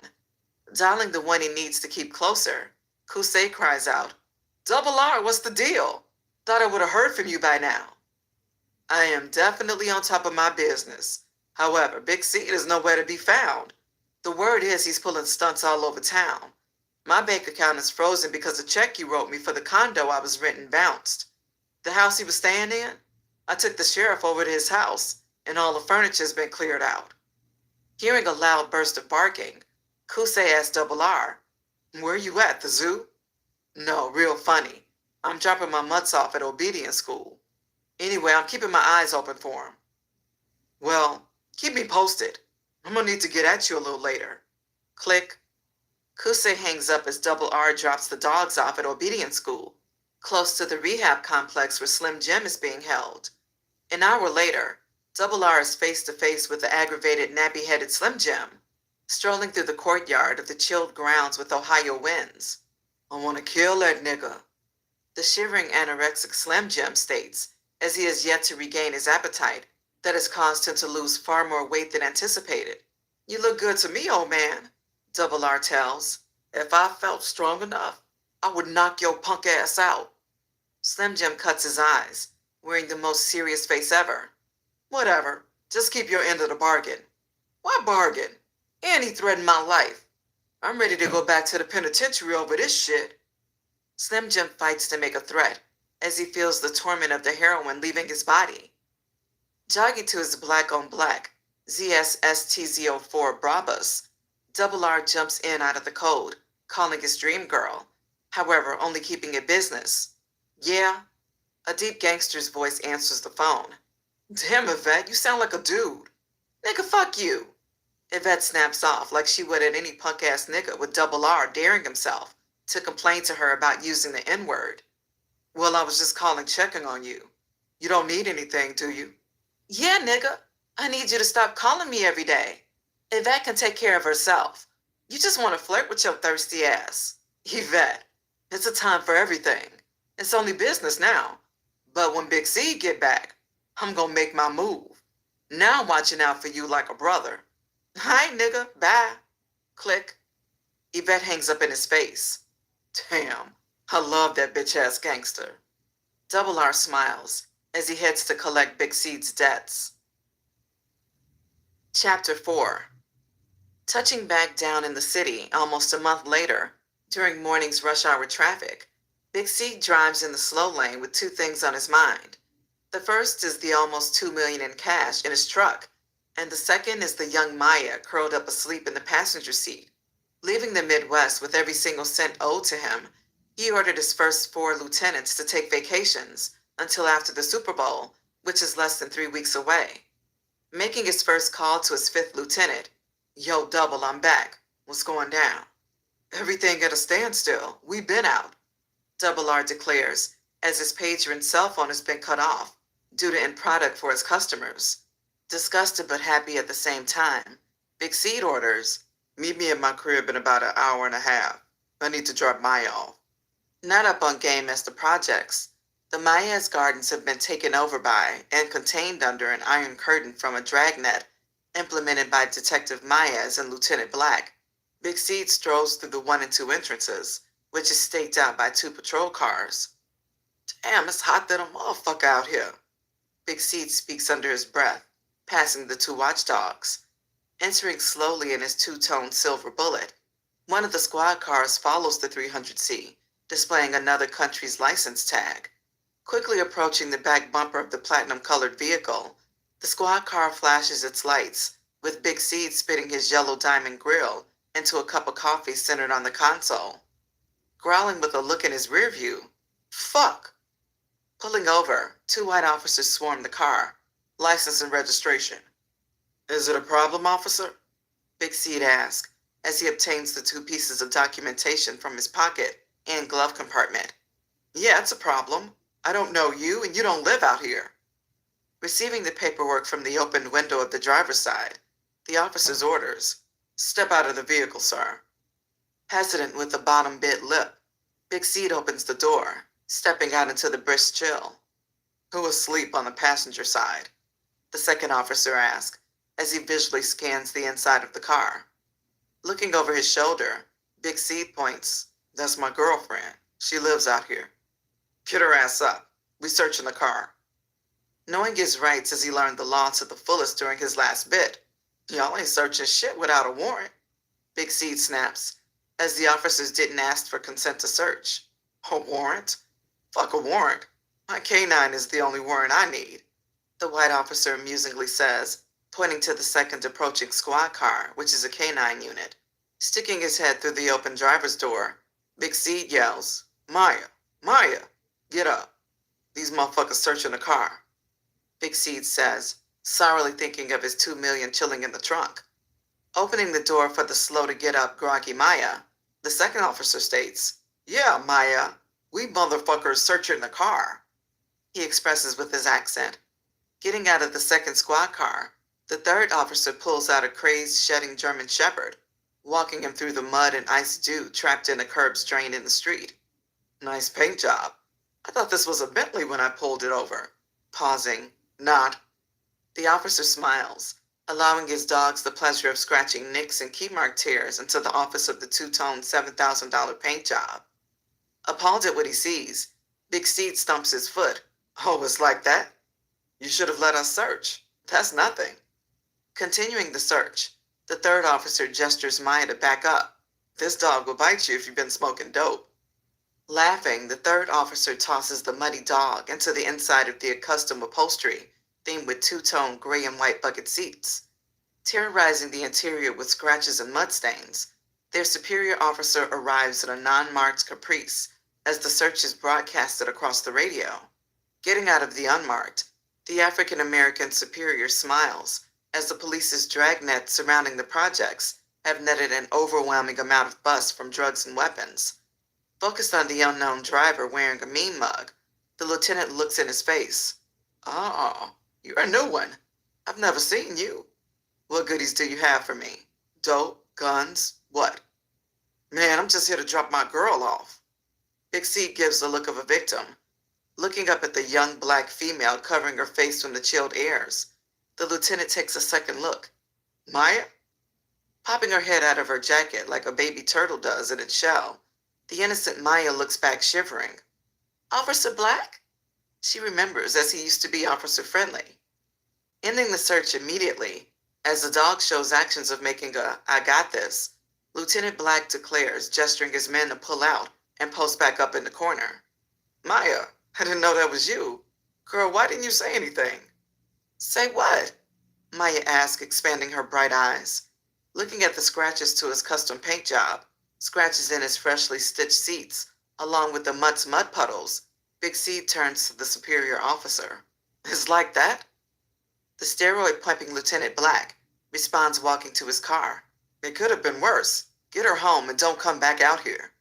The crooked cop warns, as he knows Big C is crooked too.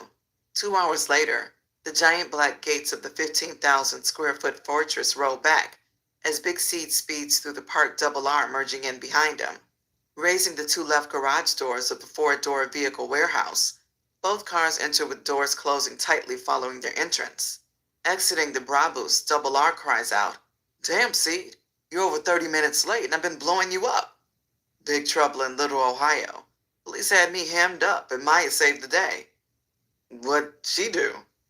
Yeah, but fuck that. Let's get this money together. I gotta get a whole new line of toys. They all hot.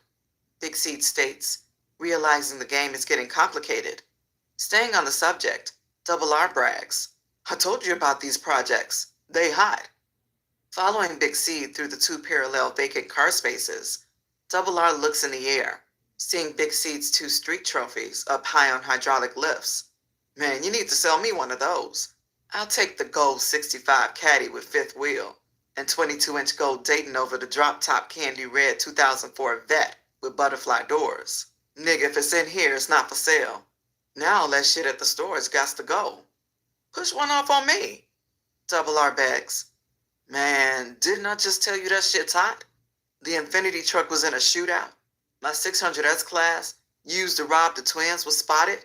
And now my 300C got checked in the projects. After the Super Bowl, I'm getting all new whips, Big Seed states, knowing what's best. Walking barefoot through the double doors of Big Seed's master bedroom. Man, I don't know why you ain't got no furniture here. First of all, you the only person that's ever been here besides my landscapers, and second of all, I did order some shit. They said it'll be delivered by summertime. Damn, boy, where you order it from? Siberia?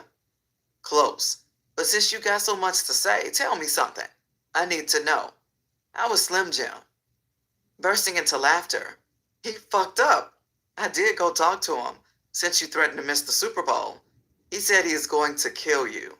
From the way he looked, he might not make it. The staff at first would not let me see him. Nigga, all that money I'm paying? Big C throws a fit. Shit, rules are rules. But I know you're not hearing me, so I forced it to happen. What the girls say? Say about what? They don't know what Slim Jim at. They don't. Suppose he die? Double R asks as his heart flows with sympathy.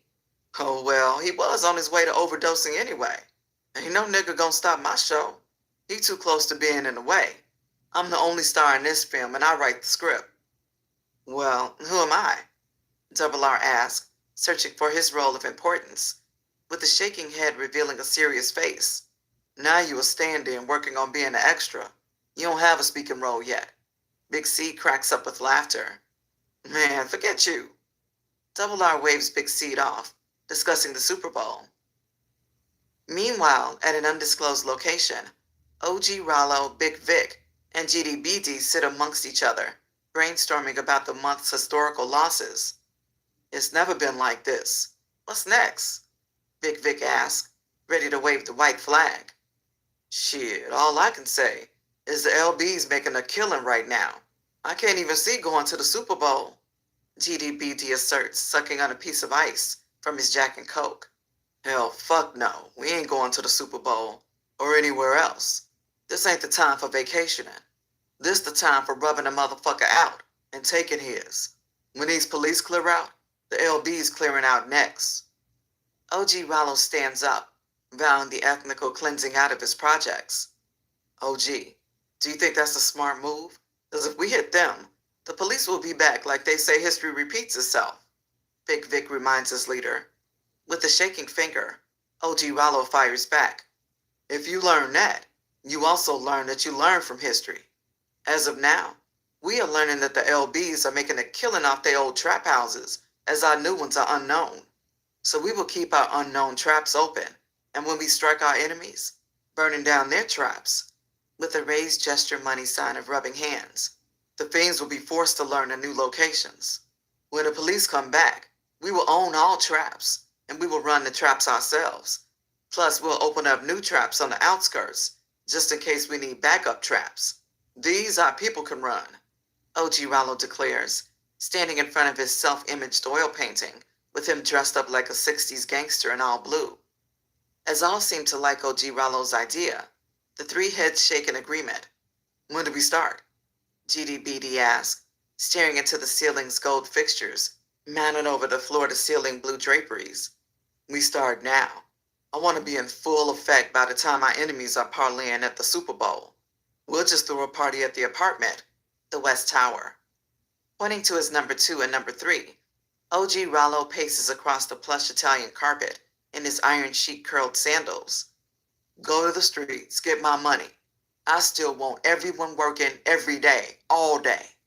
Double the lookouts, and keep our men posted as close as possible to the LB's traps. We still honoring the troops, but cut those fiends off.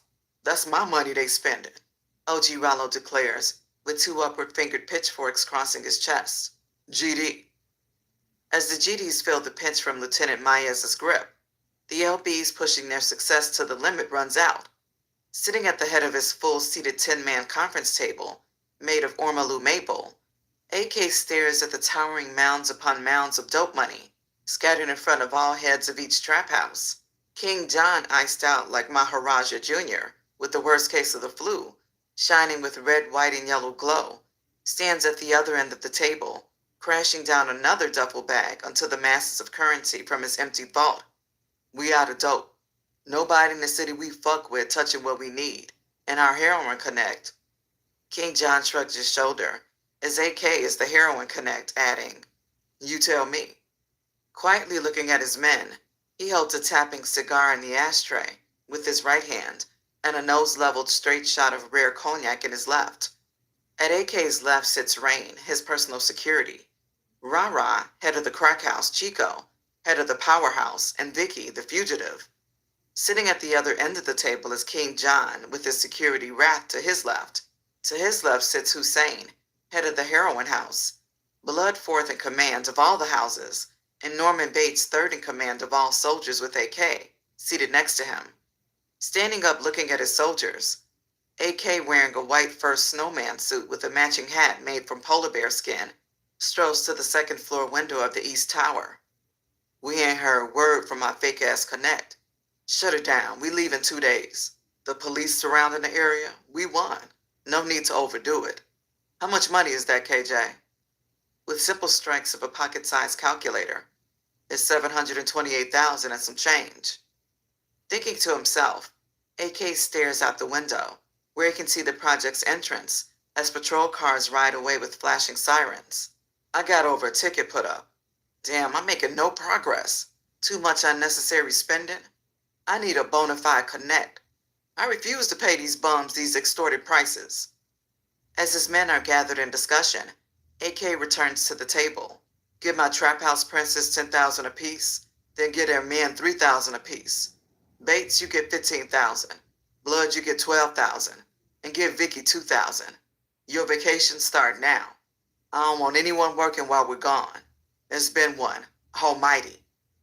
Exiting the apartment as King John pays them, the room is left with the final four.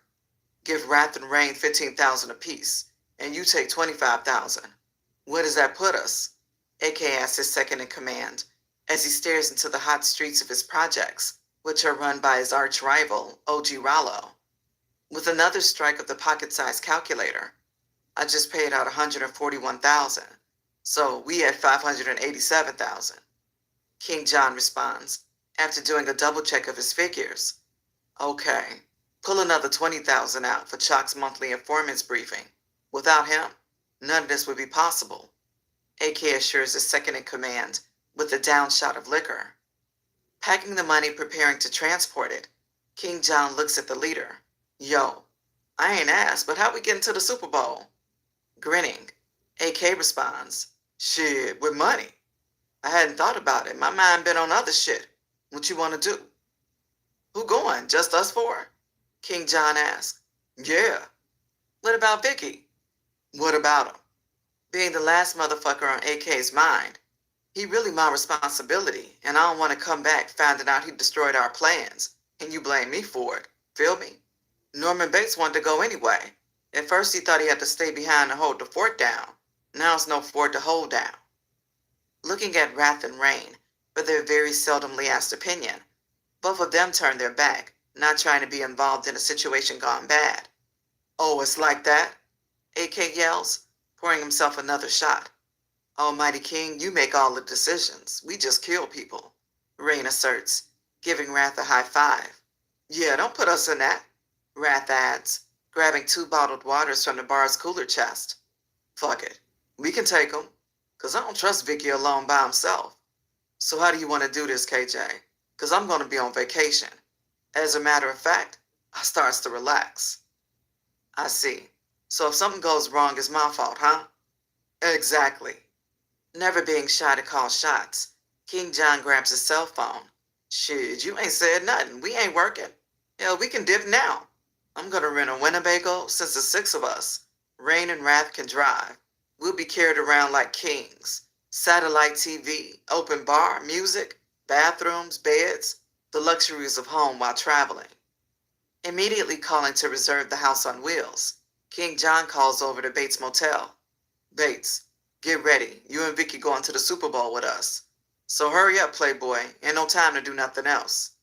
While King John is already at home, and Wrath and Rain live everywhere, AK grabs his bag of 567,000, taking out the loose 67 stacks. Come on, Rain. I need to put this half ticket up and get my shit I'm taking. We got 67 stacks to jack off. After that, hope your pocket's deep. While Double R has been on the phone for the longest, checking on the exotic rentals, Big C calls his Cali Connect. Mr. H? Amigo, my friend. I see you answering your own phone now. Ha ha ha. Big C, you funny. I saw your number. What's the vibe, amigo? Hernander asks, as he is ready and waiting. You know the deal. Lift off in only hours. Hey, amigo, that's what I want to hear. Call me when you get there. H, I got a problem, though. How the fuck I'm gonna get my clothes down there? Ooh, amigo, you don't worry that. You and me got trust. I try to tell you. Wherever you be, any city or state, I get there. No money. Wherever your clothes be, I get them later. Let me worry about the laundry. You just worry about getting here. I want to see me friend. It's been too long. Hernander, a.k.a. Mr. H, states with his Latino accent. After 10 minutes of further conversating, Big C calls Maya. Hello? She answers with a sweet, seductive voice. Big C exclaims to himself. I swear I want to grow old with that voice. Hello? Is that you, Big Seed? Yeah, Big Seed admits, as his daydream is interrupted. Boy, you silly. I knew it was you. You the only one who calls and holds the phone like a stalker. Maya blurts into laughter, as she has a great sense of humor. Stalker my ass. My mind just be wondering. Anyway, what you doing? Trying on my new outfits. About to go on a date. Oh yeah, reminds me. Yvette said thanks for her outfits. Changing the subject back to where it was. Who you going on a date with? Big Seed asked, without noticing. Damn, Daddy. Since I don't know my real daddy, you want to be him? Hesitating, as Big Seed would normally answer that question. He doesn't want Maya to know his true feelings. No, I'm just asking sort of like a big brother, but not the blood type. Well, it's not actually a date. Shu coming over and he wants me to ride around with him. Salty as a batch of Sour Patch. You be careful with that stud. Remember what I said about your clothes? I didn't forget, Daddy. Don't wear my best in the hood. I'm wearing my rabbit coat anyway. I only wear my mink when I'm with you, Daddy. Maya jokes. Okay. Since I'm Daddy, tell Daddy. Tell Daddy you love him. Big C tops her joke with a better one. Pausing, Maya curves from the brick wall as Big Seed has taught her. Never breaking a promise, but with so much animosity between the two men, this is the time to pop her question to avoid answering one. I promised I would not ask, but I know you are more of a man than Shu and won't say anything. Maya starts to use her wordplay, learning from the game Big Seed is teaching her. Did you injure him or try to kill him? Stop it, hell no. But since I see you becoming clever with words, I'll tell you because I know you won't say nothing, knowing I only speak the truth. Your bum-ass man put a hit on me the day we had words. He got his man killed, and his boss violated him by beating his young ass. I saved him from being killed. As much as I want you to be my wife, I want to see you happy. And if Shu makes you happy, I'm happy for you. Blinded by the shot Big Seed fires in her face, Maya is saved by the bell when Shu pulls up with his window shaking atomic bass. We need to finish this conversation later. Shu waiting. That's cool. I was just calling to tell you and your sister to be prepared to go to the Super Bowl. We leaving tomorrow. Okay, bye, Big Seed. Don't think I'll forget this conversation. I do want to finish it. Click. Thinking he made a fool of himself, Big Seed is charged up knowing, yeah, that's a good sign if she wants to finish it. Scratching his mustache, feeling good about himself, he turns to Double R, finding him still on the same call. Nigga, hang the fuck up. I forgot you was here. Make yourself useful and pour some drinks. As Maya exits the house, she has to take a double look. Who the fuck is that? Watching the all-cream colored snow bunny with real fur on her head, coat and matching boots jump into the car, Shu stares with his mouth open. Boy, you better close your mouth for something flies in there. Shit, where Maya at? Shu asked the upgraded imposter. Dumb shit. Boy, drive. Mashing the gas. I see somebody been taking care of my baby for a whole month. Boy, boo, and no. Ain't nobody fuck shit. So erase that from your mind. Maya swears, with a confident twisting lip. Feeling confident, as only her honesty could put his mind at ease, Shu hits the gas again. Damn, I sure been missing me some Maya. We ain't never been apart from each other this long. I miss you too, Shu. Maya asserts with a glowing smile, glad to be around her man. Feeling the power of the vehicle's glass packs, Shu turns up the music and fires up a blunt. Ooh, this is my song. Maya leans over, cranking up the system, rapping the words from memory. Show floor coops, roll like Carlisle group, and admirer of none of you. I devour knowledge from the truth that conspire to be recruits of brutes like George Bush. We can all ball like swoosh, but gon' die in bulletproof. As far as what I do, send my soldiers to strike at you. Turning the music down, Shu looks as if he smells a fart. Girl, how you know that song? That shit just came out.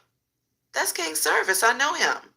Maya brags, as the only other famous people she knows are OG Rollo and AK and Young Shorty if she wants to make it 3. I was backstage at his last 3 concerts. He performed in Milwaukee and the Twin Cities. Feeling kind of jealous, Shu doesn't know what to say. Boy, turn this shit back up. Maya pumps her shoulders under the gazing starlights. Pulling into the Marriott Hotel, Shu parks at the main entrance. Upon getting out of the car, Maya asks, "Why we didn't just go to your house?" "I just wanted to take you someplace nicer." "Where they had a jacuzzi, huh?" Maya points at the sign. Finding no need to be a wimp about it now, Shu shrugs his shoulders. "You ain't got a problem about going to the jacuzzi room, do you?" "Hell no, you my man. I don't have a problem going nowhere with my boo." Shu begins to feel good about himself. "But I still ain't ready to fuck. You know I'll rub you down, kiss on your body, and let you jack off in my hand. Long as we understand I'm saving myself for marriage. Do you want to marry me, or have you even thought about it?" Maya asks, being more serious than a train wreck. However, Shu does not answer, jumping out the car to get to the room. 2.5 hours later, oh shit, here it comes. Splash. All in the jacuzzi water. The cum flows as Maya washes it off her palms. Exiting the tub, the two fully nude lovers climb in bed, with Shu climbing in chest first, and Maya climbing on his back, staying off the bacteria-infested bedspread that has not been changed in months. As this routine has been repeated for the last 8 months of their 2-year history, Maya grabs the lotion off the bed. "Shu, when was the last time you fucked one of your baby's mothers?" "Huh?" Shu raises his head, gently pushing his head back down. "Don't play me for no fool. You got to get pussy. I still love you. That's what you don't realize. How much I love you, Shushi. I will marry you. I want to. That is a sign to me you want to be with me. I don't want to be like your baby's mommies. They have nothing." Thinking to himself while Maya rambles, Shu realizes, "I love the street and I love to fuck. I like Maya, but I never want to be tied down to a 17-year-old. I got my whole life ahead of me, and I'm doing it my way." Bringing the conversation to the forefront, Maya feels relieved to know Shu does not want to marry her. She loves Shu dearly, but she now knows Shu can never be the one for her. He didn't even say he'd think about it, Maya says to herself with a tickled soul. Never having an interest in Big C because of his age, and by him being the boss, her mental was awoken as he spoke the words of marriage. Now that Shu shows his true feelings of life with Maya, both leave the room feeling different than how they entered. "Yeah, man, ain't no bitch gonna keep me jerking off like some type of pervert. Fuck that," Shu vows as both mash away from the hotel. Low but not forgotten, Lucky and Hustler number 1 scour the pitch-black walkways of the projects, selling packets of the mandatory issued sacks of dimes and 20s. Lucky in the lead kicks rocks as the unguided Hustler number 1 follows, still struggling with the loss of his older brothers. As both plan to avenge their comrades' deaths, they also plan to distance themselves from the GD Nation. "Man, fuck this shit. When I catch D-Knock, I'm gonna stank his ass," Lucky vows, still salty from his violation weeks ago. "Gangsta, I'm done with this GD shit. I'm gonna take these two $1,500 counts and start over. I ain't paying back shit." Looking at the weaker Hustler number 1, "Fool ass nigga, what $3,000 gonna do? Nigga, they don't call me the number 1 hustler for nothing. I'll make his bullshit blow into 100. Cutting the stupid 16-year-old off. "Yeah, what you forgot was y'all balling on GD territory. Never forget that. We gonna stay and play along, but we gonna wait till our licks come along. Feel me?" Lucky states with a smile and an aggressive head nod. "Yeah, I feel you." Hustler number 1 shakes in agreement. As the two are moving crack throughout dope fiend heaven, they post up next to the Bates Motel, which is not known for any drug trafficking. With the late hours approaching fast, the streets begin to clear out, when suddenly, Hustle Man comes tramping up the street, dressed like Bozo the Clown without the red nose. "What up, Lucky? I need you, man. I'm begging, hook your boy up." "Man, I'm doing dirtball bad too, nigga." "Man, you got it. I've been seeing you all making a killing since the LB's been gone. It's a gold mine out here. I heard the LB's made $1 million and packed up for the weekend." Venturing over to the window of the Bates Motel, "I bet they left all types of shit in there. Bates over to King John's. I saw him leaving earlier. They got one of those big-ass concert vans you see rappers in parked outside. I think they're on their way out of town now."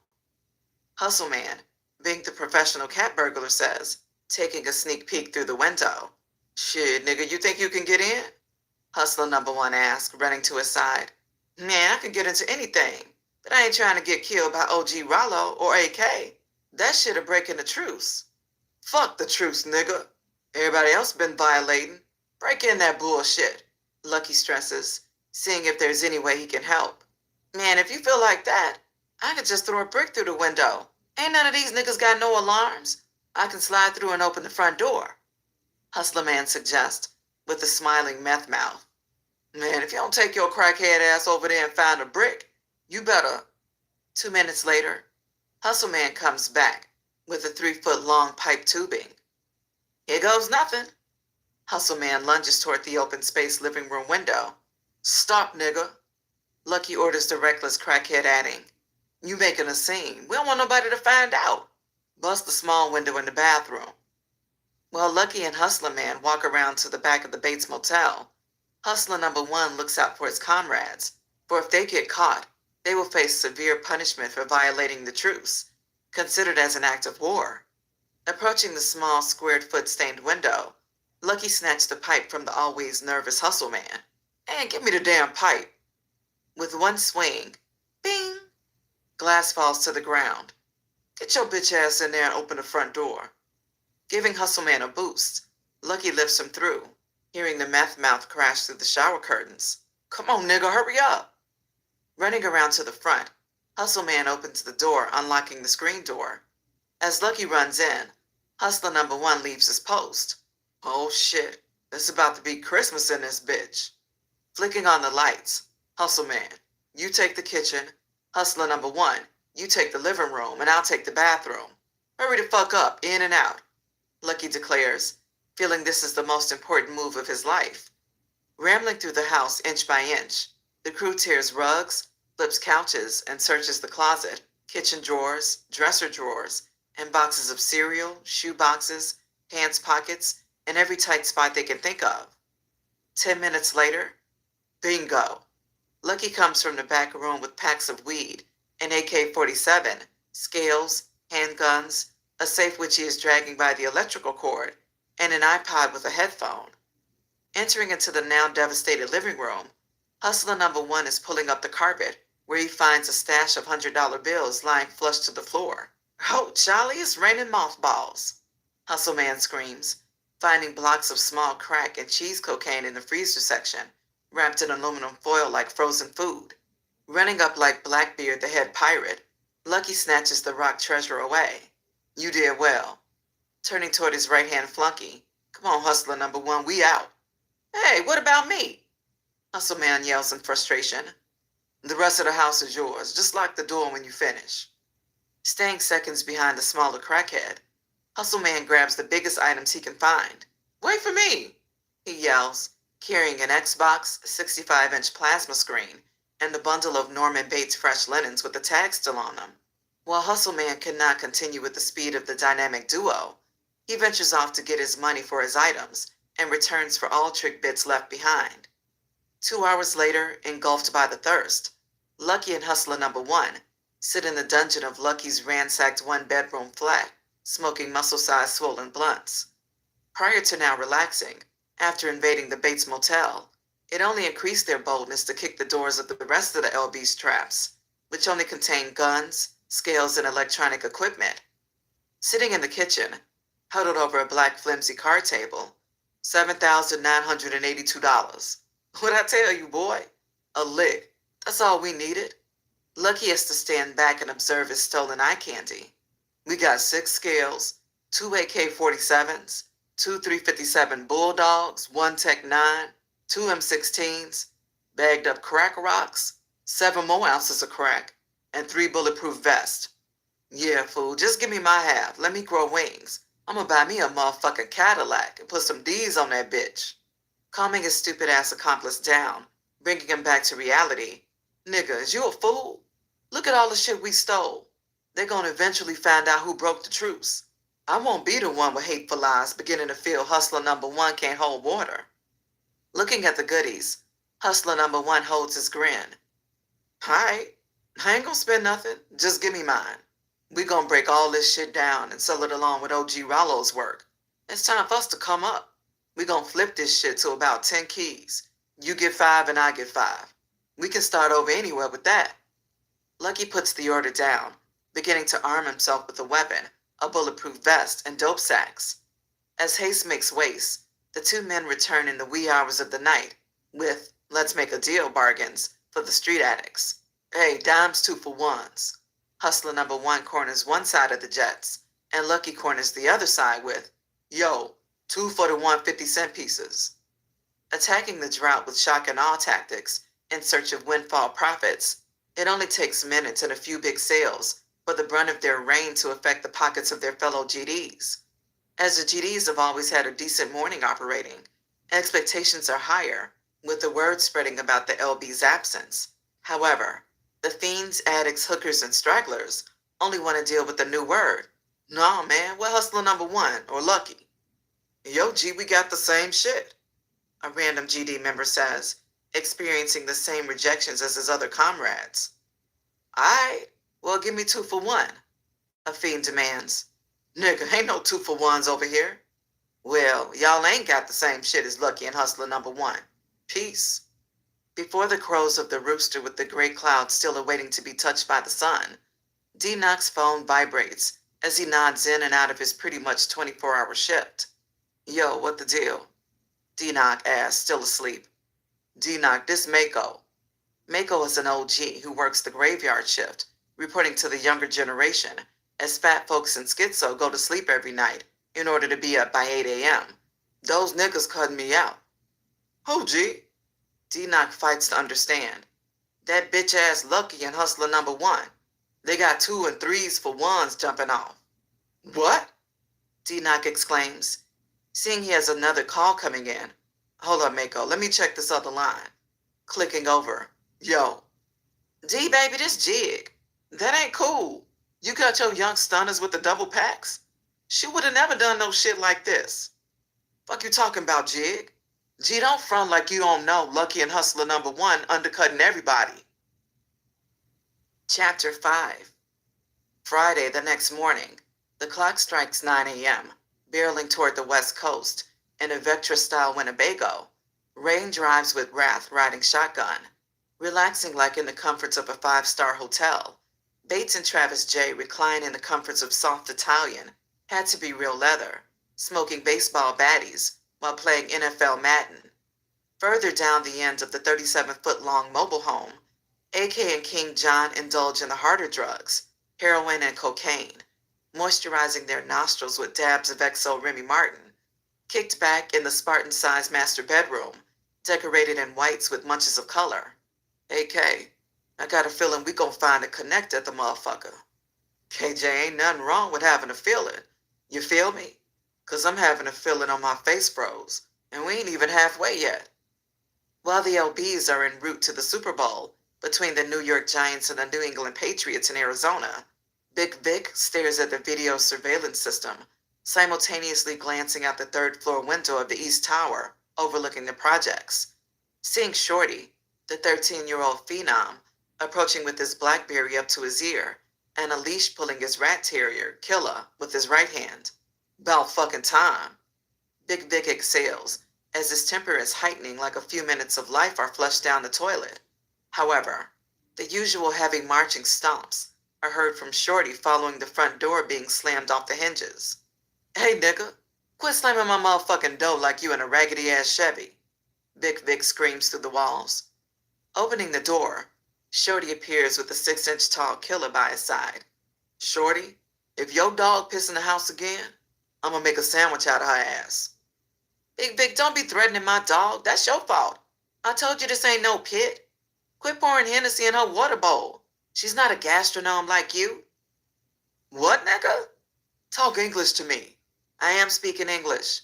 That liquor gives her gastroenteritis. Pausing a sec, looking at the miniature wise guy, Big Vic waves off the past conversation. Man, just tell me what I need to know. Unleashing Killa, the all-white rat terrier skips to her doggy basket, lying into the cushions. Shorty then jumps into the single-person stretch lounger. Yeah, gangsta, all them bitch-ass niggas gone. I say we burn down all they trap houses. The Bates Motel and King John's apartment, Fuck 'em all. Young Shorty, wishing to declare war on the empty buildings, waves two pitchforks in the air. With a negative response. Nah, player. I kill niggas, not cribs. And you know me and King John honoring the truce. Big Vic reminds the wild, out-of-controller. Standing up in the lounge chair. Fuck the LBs. You and King John cool. I'm xenophobic when it comes to them Vicky Loos. Little nigga, get your ass off my couch and go tell our men to post up in front of the LB's cribs. I don't care if they stand on the porch. Get that money and give out the new addresses. Getting his dog, Shorty vows. When I'm back, fuck peace. I'm killing everything moving. If I die, I die. But I would have done it my way. Bam. Shorty slams the door behind himself. As the money is beginning to roll in, like ocean waves overtracking a small beachfront, money is being quickly transacted by all of the gangsters, except for Lucky and Hustler Number One.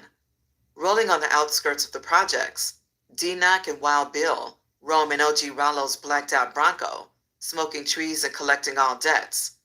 While the two men are in the midst of discussing who needs to be visited, man, we ballin'.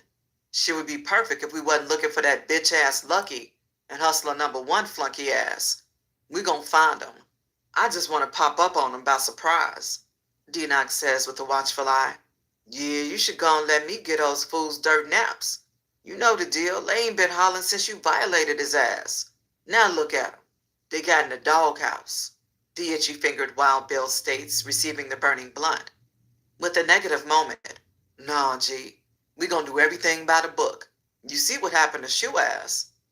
Upon turning the corner towards the spirits and liquor store, "There them bitches go," Gangsta Bill states, with a starving for action facial expression. Seeing the two standing on the corner like they got it sewed up, the black Bronco rolls up, crashing on top of the curb. Jumping out of the driver's side, D-Knock dives out, ordering his goon, "Stay posted, I got this." Fearless of his now arch-enemy, Lucky doesn't flinch, giving an evil eye to both the slowly creeping away Hustler Number One and his punk-ass boss now jumping in his face. "What up, D-Knock?" "Gangsta, what's up? I know you finished with that pack. Shit, everybody else on they second and third." "Playboy, I guess I'm slowly poking." Lucky gets caught off guard, not having a chance to hide his second bankroll. Standing with a pound of his stolen money in his left pocket and the organization's money in his right. "So give me what you got," D-Knock orders, seeing both of Lucky's pockets bulging. Contemplating how to give D-Knock his share without noticing the stolen money. "I got half. Let's step over to the truck," Lucky says, digging deep into his pockets, then hiding his reach from D-Knock. Spinning back around with the money out. "Here's about $1,500 from the first sack." Taking the money, D-Knock points to Lucky's left pocket. "Nigga, give me all you got. What you need all that money on the strip for?" Seeing Lucky hesitant to answer, D-Knock warns, "Gangsta, I ain't got all day." Pulling out the rest of the money, all 50s and 20s, D-Knock counts in broad daylight. "Playboy, this 1,300. "Yeah, I wanted to have the whole 1,500 before I called you," Lucky says, hating himself for the goof-up. Taking a second look, knowing something is wrong with the equation, his first thought is to have Wild Bill kill the both of them. "Nah, I gotta do this by law," D-Knock says to himself, yelling at his henchman who is always on point. "Wild Bill, hit the stash and get those sacks ready." Turning to Hustler Number One. "Hey, I know you threw with both of them sacks too." Having a chance to recount all his money on the side, leaving his extras on the side. "Here's that 3,000 for both sacks." As D-Knock collects the money, the watchful Wild Bill yells back, "How many you want?" "Give me 4 $1,500 sacks." Collecting the close to $6,000, D-Knock drops the sacks. "Hit me when you finish." Jumping back into the Bronco, D-Knock slams the gear shift, mashing through traffic, looking at his right-hand man. "Gangsta Bill, those niggas stealing. Mako and Jig was right." With an ooh-wee attitude, the Wild One suggests by pulling out his chopper, "Turn this bitch around." "No, chill. Everything we do is gonna be by the book. The old head's looking for a reason to replace us." Continuing through their territory, the duo makes the scheduled drops. Arriving back at the West Tower, D-Knock enters the third floor door where Big Vic and Young Shorty are located. Walking across its sea-colored floors, D-Knock greets while Big Vic stares out the window, and Shorty bumps music scanning the video monitors. GD, D-Knock blasts hastily. GD, Shorty replies, clearing the table of cleaned and oiled weapons, tossing his collection onto Big Vic's round table. This $49,600, roughly. And guess what? Pausing with a stare. Your boy Lucky and hustler number one stealing. I'm gonna let you know first, but I had to get proof. Catching the eye of his imperial underranking, Big Vic stands in the 6-foot pictured window frame with the falling sun's rays at his back. How the fuck you know this? First, this morning, Jig and Mako called me tripping. Now, peep game, I ride up on the nigga Luck. He talking about he halfway done with the pack. And I heard he doing 2 and 3 for ones.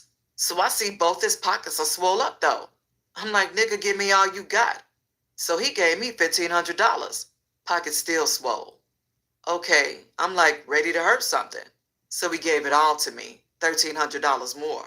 Plus, hustler number one had the whole $3,000. Now, tell me how these niggas got all the money. It's one thing not taking no shorts, but selling 2 and 3 for ones? They got dope on the side. These bum-ass niggas be short $400 on 1,000 count. Then to top it off, when they halfway done, they call a re-up so they won't run out. My phone ain't rung. Now let them tell it they bone dry. Nah, these niggas got loot and dope. D-Knock explains in detail. Taking a chill pill for thought, Shorty puts his 2 cents in. Yeah, Big Vic, you need to handle that. You the incumbent now, but when I take over, I'm running it like Hitler himself. Shorty, if you don't shut the fuck up talking to me, you better. Hi, nigga. I'm just gonna have a little dialogue with AK in this little situation here. Ignoring Shorty, Big Vic focuses back on D-Knock. Get that bitch-ass nigga here now, Big Vic states as priority number 1. Standing up, holstering his 8-shot 22 with double duct tape 30-round clips. I'll go get those niggas, and I'm taking Bujo in Sunday school. Old school killers fuck these young-ass niggas. Walking past Big Vic, he spins Shorty back in the direction he's coming from. Sit your hot ass down. Rolling out the door, beginning his search, D-Knock tosses his forks as Big Vic calls AK with the news. As the evening skies begin to blanket the gray clouds red, an army of darkness, legions of armored soldiers prepare themselves for battle. Armed with bulletproof vests, armor-piercing rounds, video surveillance and air support, USFG's tackle unit, comprised of 40 SWAT members, surround the Heavenly Garden estates. Blocking in and out entrances, the complex is shut down. Home front secure, sir. An officer radios in to his boss, Detective J. Rodwell, who was aided and assisted by the federal government, directed by the federal government agent Hawthorne. Seeing the first wave of attack in, I need my choppers to give me a bird's-eye visual of the targeted location, Detective J. Rodwell orders. Operating out of a mobile raid trailer, 12 white shirts, each being the leader of their division, DEA, FBI, ATF, state and local, began to communicate amongst one another. Okay, we have a visual. Agent Hawthorne alerts, seeing the roof along with the 4 sides of the house. Move in and make breach, Detective J. Rodwell orders, with a lustful hard-on tapping against his thigh. Coming up from both directions in the middle of the street, of the target's house, the same force moves on the parallel street, behind the target's house. Rolling in 4 SWAT unit trucks, with no lights or sirens, individual officers and agents descend between the neighbors' houses on foot. Using the approaching night to their advantage, the tiptoeing unit dressed like ninjas to receive their call. Move, move, move, move! Exiting the trucks with battle arms, tear gas, and machine guns, both front and back doors are simultaneously broken down by the charging bulletproof ninjas, tossing targets as each door is breached. Federal agents, don't move, the officers scream, while their canisters explode, blurring visions into the total darkness of the mini-baller's mansion. Leading the way through the clouds of fumes with night vision goggles and infrared lasers mounted on top of their assault weapons, the soldiers enter the main floor, separating into divisions heading upstairs and downstairs. 10 minutes after operations, Triple S, snatch Saddam's sons. Clear, clear. The units notify headquarters with confirmation. We have a clear, sir. Breaking through the road barrier, the all-black mobile headquarters pulls directly in front of the twin sweet Mediterranean-styled home. Exiting in the same number as Jesus Christ's disciples, the 12 heads of government agencies stream toward the house to collect their prizes. Passing the counterflowing currents of SWAT members. Great job, great job. The white shirts pat their men on the back.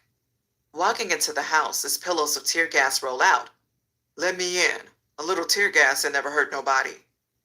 Marching into the 8,000 square foot home, feeling to be on top of the world, from expectations of promotions, merits, and various honors, the men can only think of project cuts as their eyes witness the unthinkable. The house is completely empty. The house is so empty that the marble floors, custom rugs, wooden floors, chandeliers, cobblestone, handcrafted fireplaces, and even the solid 18-karat gold vanities are gone. Damn, I would have said they left in a rush, but even gut the fireplace? Fuck! Detective J. Rotwell yells to the top of his lungs. Searching the home for any left-behind clues, the disappointed find nothing, wondering as one. Where the hell are the ballad boys? Kusei and Uday. Lounge back blowing purple haze in the laps of luxury. Kusei, surrounded by his 3 added mercs by Fari, passes the blunt to Uday. Cool. Ain't nobody seen this fake-ass big seed we've been telling truth, Uday says, fumbling with the remote control of their 100-inch size plasma screen hung on the opposite wall of their 10-foot picture-size windows. Don't worry. We'll catch them, and when we do, that's his ass, the iceless Kusei vows with a sinking left cheek. Located in the estate financed through Double R, the crew of 5 are heavily armed, thinking there is actually a hit summoned from Detroit, as the twins have robbed and snitched on some high-powered figures to save their own ass. However, as the men they have snitched on have enough problems to worry about, Kusei and Uday are the furthest things on their minds as of now. Rubbing his bare chest, as he is used to feeling his diamond medallions, Kusei talks big boy syllables to his jeweler. You ain't hearing me, Samuel. I need 2 diamond chains, VS1s, 1.3 round stones. That's 2 yellows and 2 blues. 2 Rolex watches. Pausing to hear. Well, fuck, you ain't got shit. I need to get me a new jeweler. Pausing again. Fuck it. Just give me the best over there. I'll take the Van Cleef and Arpels. But for $225,000 apiece, it better come in yellow. And the other in blue VS1s. I'm just gonna make it light on you. I'll be back in town in 3 days. Have my shit ready. Click. Making another urgent call. Yo, what up, peeps? What'd it be like, Kusei? Now you finally call. You got a nigga in the bread line since you on vacation and shit. Not answering the phone. I need product. The voice of Kusei's main distributor confesses. More money, more problems. Had to send some of my killers to Texas to solve them. Kusei warns, as his worldwide beef is spreading. See, that's where you fucked up. You paying these high-priced hitters to travel the globe when I got the hardest-hitting mercenaries in the Midwest at my side. Tell me your problems. I'll talk back. Kusei, being a man of secrecy, due to his sealed and documented legal baggage, does not want anyone knowing his problems stem from a hit on his head as a repercussion of working with the feds. Feeling mentioning Big Seed's name could open the door to his secret life, Kusei leaves it up to himself to seek and destroy the Yellow Diamond Mouth bandit. Yeah, AK, I got this under control. Okay. Well, when we gonna start back eating? King Almighty stresses, as Kusei is his only cocaine connect, able to produce the bulk and prices he needs. Digging into his ear with a vibrating pinky finger, Kusei thinks about the long trip he needs to make to Texas to get the payload. The same long trip that forced him to deal with Big C trying to save a week's travel and a few bucks, as Big C quoted the same price as Kusei was paying thousands of miles away, but with added fronts of consignments. So, where you at now, AK? I'm on my way to the Super Bowl. Super Bowl don't sound like the breadline to me. Shit, the project's hot, and I ain't got a rock to throw. Might as well shake a leg, AK states with King John listening in the background. Well, I'm about to head out. When you get back, we'll be on, Kusei preaches, as he is known to be a fake prophet. Hanging up the phone, AK tosses his HTC Touch Diamond Samsung on the bed. KJ, that nigga crazy. I'm not going to the broke house fucking with him. We need to find a new connect. Man, I'm telling you, my palm been itching. I got a feeling we gonna meet one down there. As Kusei hangs up the phone, he looks at Brother Uday. Fuck, we need some dope. That motherfucker Big C set us back here 4 tickets, including our jewelry. Now we can't feed the streets. And get new cribs, IDs, and cars. As the two prepare for their morning flight, Uday's phone rings. Looking at the familiar number, damn, that's Mrs. Jones. The twins' next-door neighbor Uday is having an affair with. I wonder why she's calling so late. Her husband's at home. Answering the phone, hey, Mrs. Jones. Hey, sugar. I was just checking to see if you and James were all right. As Mrs. Jones is never worried about his brother. All right, what do you mean? Uday fights to understand. Honey, your place is still crawling with the police. They're everywhere. They tore down my fence. They? Cutting her off as he wasn't paying attention. Who, the police? Sugar, you ain't heard? About 100 police have your house surrounded. Uday hangs up the phone. Click. Seeing the expression worn on Uday's face. Fuck wrong with you? Kusei asks with a burning blunt in his mouth. They hitting the crib as we speak. Who hitting the crib? The police, Uday answers in slow motion, imitating Uday's previous assumptions and voice. Oh, we straight. What we gonna come here for? I bet my last dollar we got at least 6 months. Returning to his regular voice, Kusei snaps. Your last dollar, huh? I knew they was coming down as soon as they let us out of jail. We straight, though. That's why I registered everything in a bogus identity. Dropping his head, Uday asked, so what about Agent Hawthorne? Fuck that. We on the run, G. Kusei lets it be known.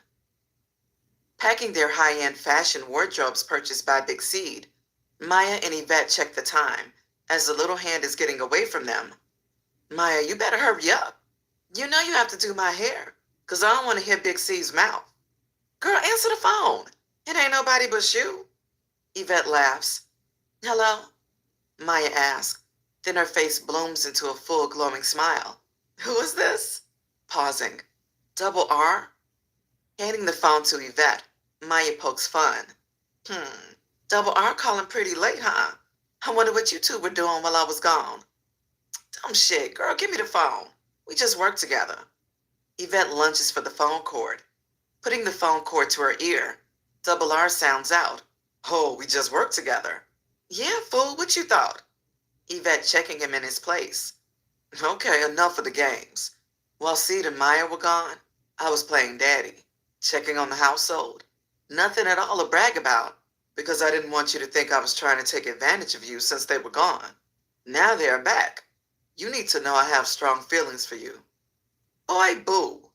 Chopping up Double R's sentence, the aggressive and bossy Yvette tries to set Double R straight. You're not my type, you soft nigga. Let me tell you something. I'm not soft. I'm just not a thug. Never think I won't protect people under my watch and defend mine. If you encountered a problem when Big C was gone, I would have been there to kill something, and I'm telling you, not asking you.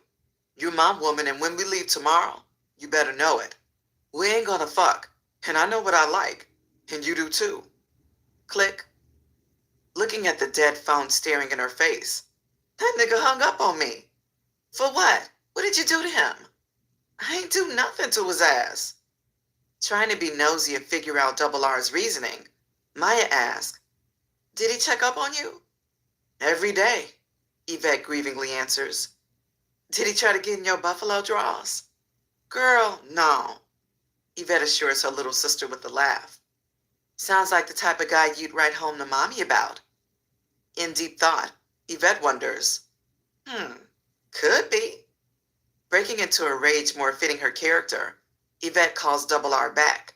With flaring nostrils, Yvette impatiently awaits as the phone rings countlessly. Answer the damn phone, nigga, Yvette yells, like someone can hear her. Watching the phone ring for the 13th time, Double R answers the phone like he's asleep. Hello? Nigga, you ain't sleep. Yvette charges. Hey, we don't use that word, and I was asleep. Nigga, let me tell you something. The next time you give me a reason to call you nigga, I'ma bust your motherfucking nose. And if you don't make me happy since you my man, I'm gonna kill you. So make sure you have your act together by tomorrow. Click. Yvette hangs up with a smile on her face, resulting in Double R staring at the dead receiver, wearing a smile of his own. Radiating around the blocks, penetrating through the projects, all of the GDs recover their territory, inch by inch, with D-Knox secretly searching for Lucky and Hustler number 1. Shu leads the young soldiers, Fat Folks and Schizo lead the older soldiers, and the gangster tycoons mob through the city limits ungoverned. Under the orders of OG Rollo, the GDs post up in front of all the LB's trap houses. As the seconds turn to minutes and minutes turn to hours, the 10 bricks Big C fronted weeks ago begin to move all in dimes and 20 sacks. Not selling a sack bigger than a 50 piece, OG Rollo, disregarding the bad news of Lucky and Hustler number 1, is focused on the bright future, as it was all bad just 24 hours ago. While OG Rollo is overlooking progress from the West Tower, he stands in the 3rd floor window with a glass of straight diesel and a bowl of fine heroin, talking with his back turned to Big Vic. Gangsta, Sunday is the party. That's in 2 days. The way things moving, the 10 bricks will be close to being sold by tomorrow, nigga. Since the police and the LBs have been gone, things have picked up dramatically. If my calculations are correct, we will quadruple profits. It's taken a long time due to the circumstances. However, the next run, we'll be back. These are my jets. It's time to take my blocks back. OG Rollo turns to his right-hand man as he sees the light with the LBs finally gone. Realizing the truce is unraveling, Big Vic only nods as his full loyalty rests solely with OG Rollo. Chapter 6. The following morning, 5:30 a.m., and Saturday the 2nd, 2007, beep, beep, beep, beep, Double R blows the horn of his black Barbus Benz truck. Watching Maya and Yvette each roll out of the project house with a bag of her own, Double R jumps out of the Benz, showing his skills of a gentleman. As Maya locks the door, Double R grabs Yvette by the back of her neck and buries his tongue down her throat. After 4 seconds of the forcible manly kiss, Double R releases her and grabs the bags, heading back to the vehicle. Hope you got your act together, Double R states, marching like a bellman, never looking back. Embarrassed as she is caught off guard, Yvette looks at Maya with an open hand covering her mouth. You didn't see that, did you? Yvette blushingly asks.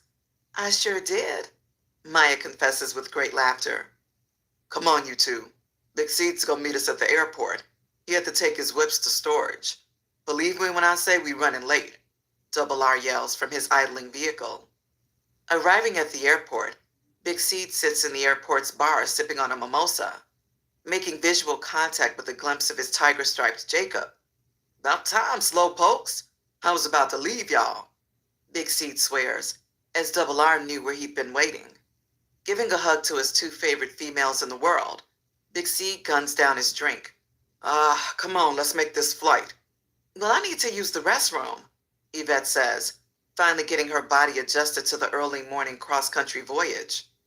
Okay, Maya, you go with your sister, and me and Double R will go get some good spots in line. Don't forget American Airlines. Exiting from the restroom, the 2 upscale-dressed females are stopped by an unfamiliar face. Hey, don't I know you? The tall stranger asks, with the eyes of lust, looking at the 2 plainclothes-dressed doublemint gun models. No, I don't think so, Yvette rudely states, as she pays no niggas no mind, ever. Come on, Maya, let's go. Knowing what he likes, the aggressive male grabs her wrist. Didn't your mama teach you to look with your eyes and not your hands? Yvette says, snatching away. I knew you from somewhere. You told me that same shit at Double R's party when I grabbed your wrist. The man of exquisite taste in his own fashion states, wearing a blue jean outfit with ostrich cowboy boots. Not being one to believe in coincidences, Yvette shakes her head, giving a final look at the diehard groupie. So you still ain't learned yet? Yvette and Maya both turn away, heading toward the departing airline. Fuck that bitch, Kusei. She ain't talking about shit. Uday informs his brother, seeing he's tempted to give chase. Shit, man, you see all that ass? Kusei stares with a hanging tongue. Fuck that ass, we're running late. We need to be at the Delta terminal in 10 minutes. Watching that muse ass plunge side to side until it disappears in the crowd of travelers. I'll get you. Third time's a charm, Kusei mumbles as he and his brother head in the other direction. Arriving in Arizona, the mobile home finds it impossible to maneuver through the tightly congested traffic. Yo, AK, this shit ain't gonna work. Traffic at a standstill. Rain yells throughout the Winnebago on the intercom system. Looking out of the master bedroom's window, AK sees bumper-to-bumper traffic with luxurious exotic cars and trucks sitting on everything from painted factory rims to 30-inch custom rims. Looking out of the other window, King John cries, "Hey, cutie," tapping on the window. "I know you don't think a motherfucker hear you," AK spits, pausing. "How far are we from the stadium?" "About 18 miles, Wrath yells, drinking bottled water. "Fuck it. Exit the highway. We'll call a limo and just park this motherfucker anywhere," AK says, getting back to playing his game, How High. As Lucky and Hustler number 1 have eluded D-Knock throughout the entire Friday night, the two renegades have been making hits on their pagers, attracting all fiends by their stunning 2-for-1 boulder during the drought. With no time for sleeping and only time for counting, Lucky sits in his bare kitchen, adding up the stacks he and Hustler number 1 raked in the previous Friday night. "Yeah, fool, what I tell you? Doing it my way? You might be in a Bentley one day." Lucky chuckles, matching 100s with 100s and 50s with 50s. "Gangster, you ain't got a Bentley. I bet you ain't never even sat in one." Hustler number 1 fires back at Lucky's comment, slamming another stack on the unleveled card table filled with 20, 50s, and 100s. "Gangster, that's $30,000 in one night. Don't tell me I ain't got no Bentley. After this weekend, sky's the limit. Fuck your Bentley. You might see your boy in a G5. Lucky brags, popping the collar of his new bulletproof vest. "What's that, Luck?" Hustler number 1 asks without a clue. "Stop it."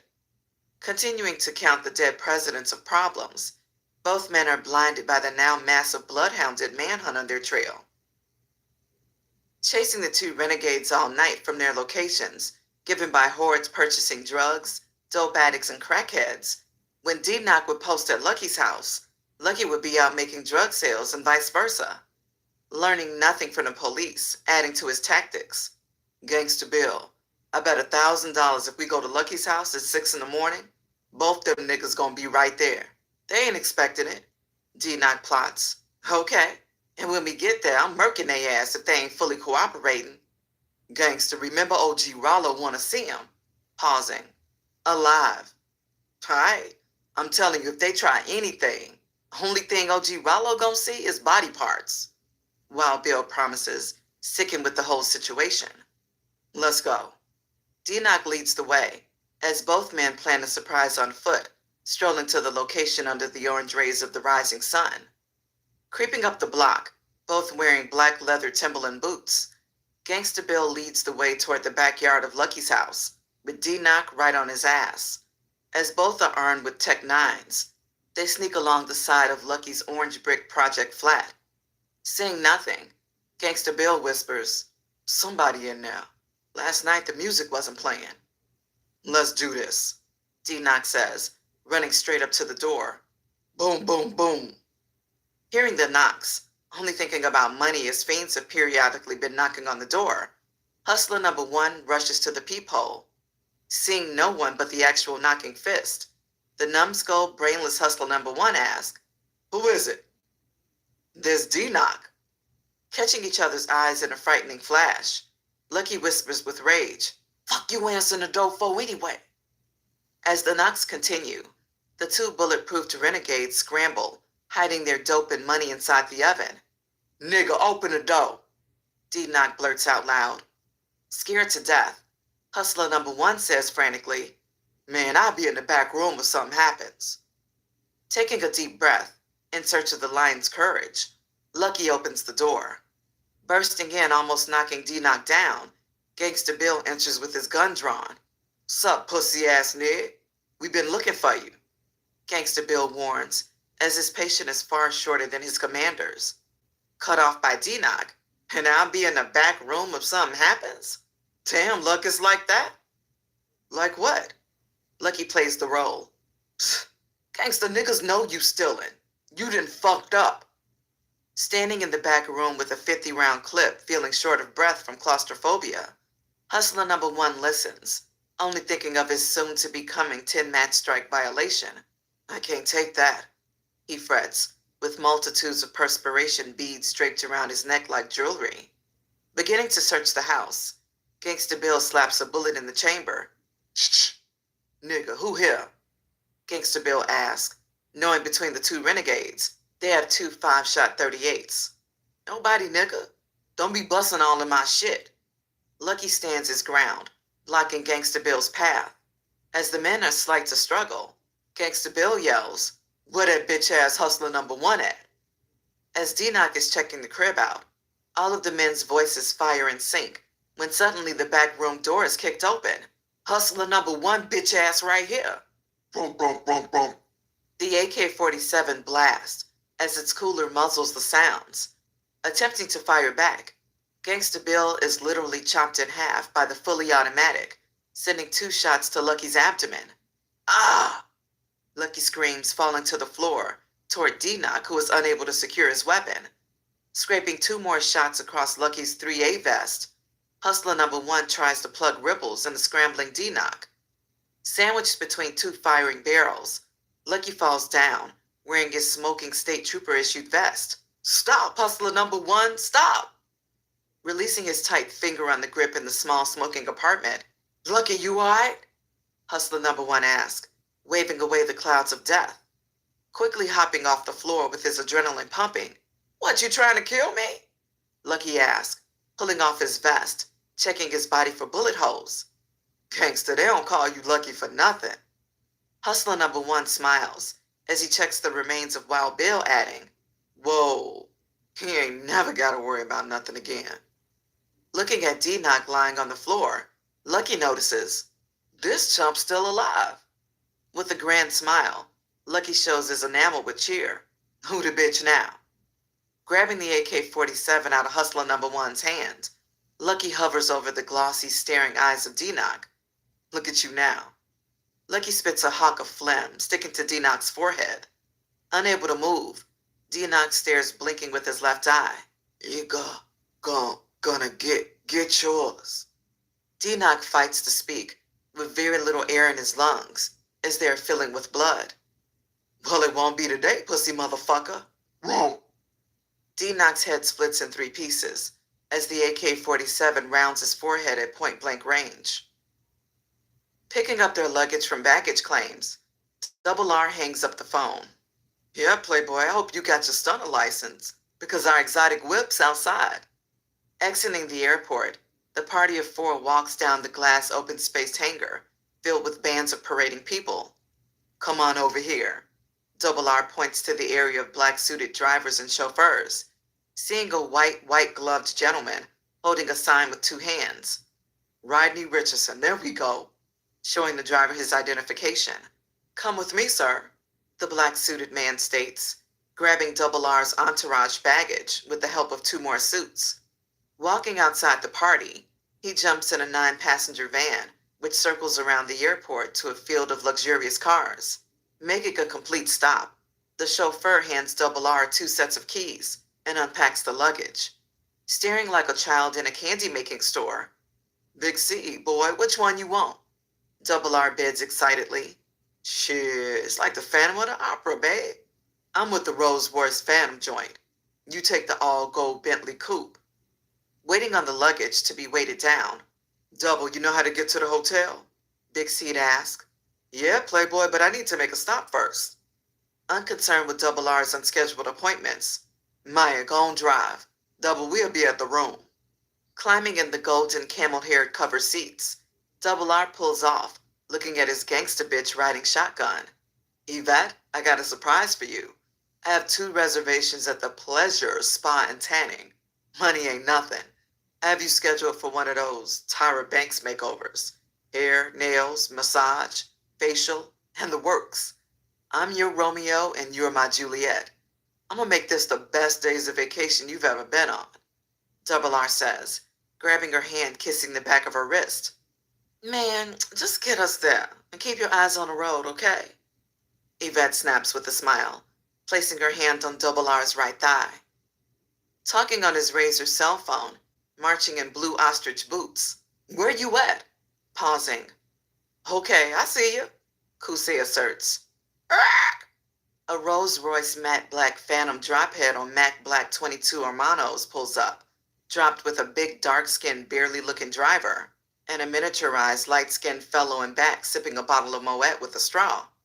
For real, baby, what's crackin'? Kusei pitches the greeting. Always traveling light, the trunk pops and the twins toss their small chrome-plated Dom Majestic custom suitcases in the trunk.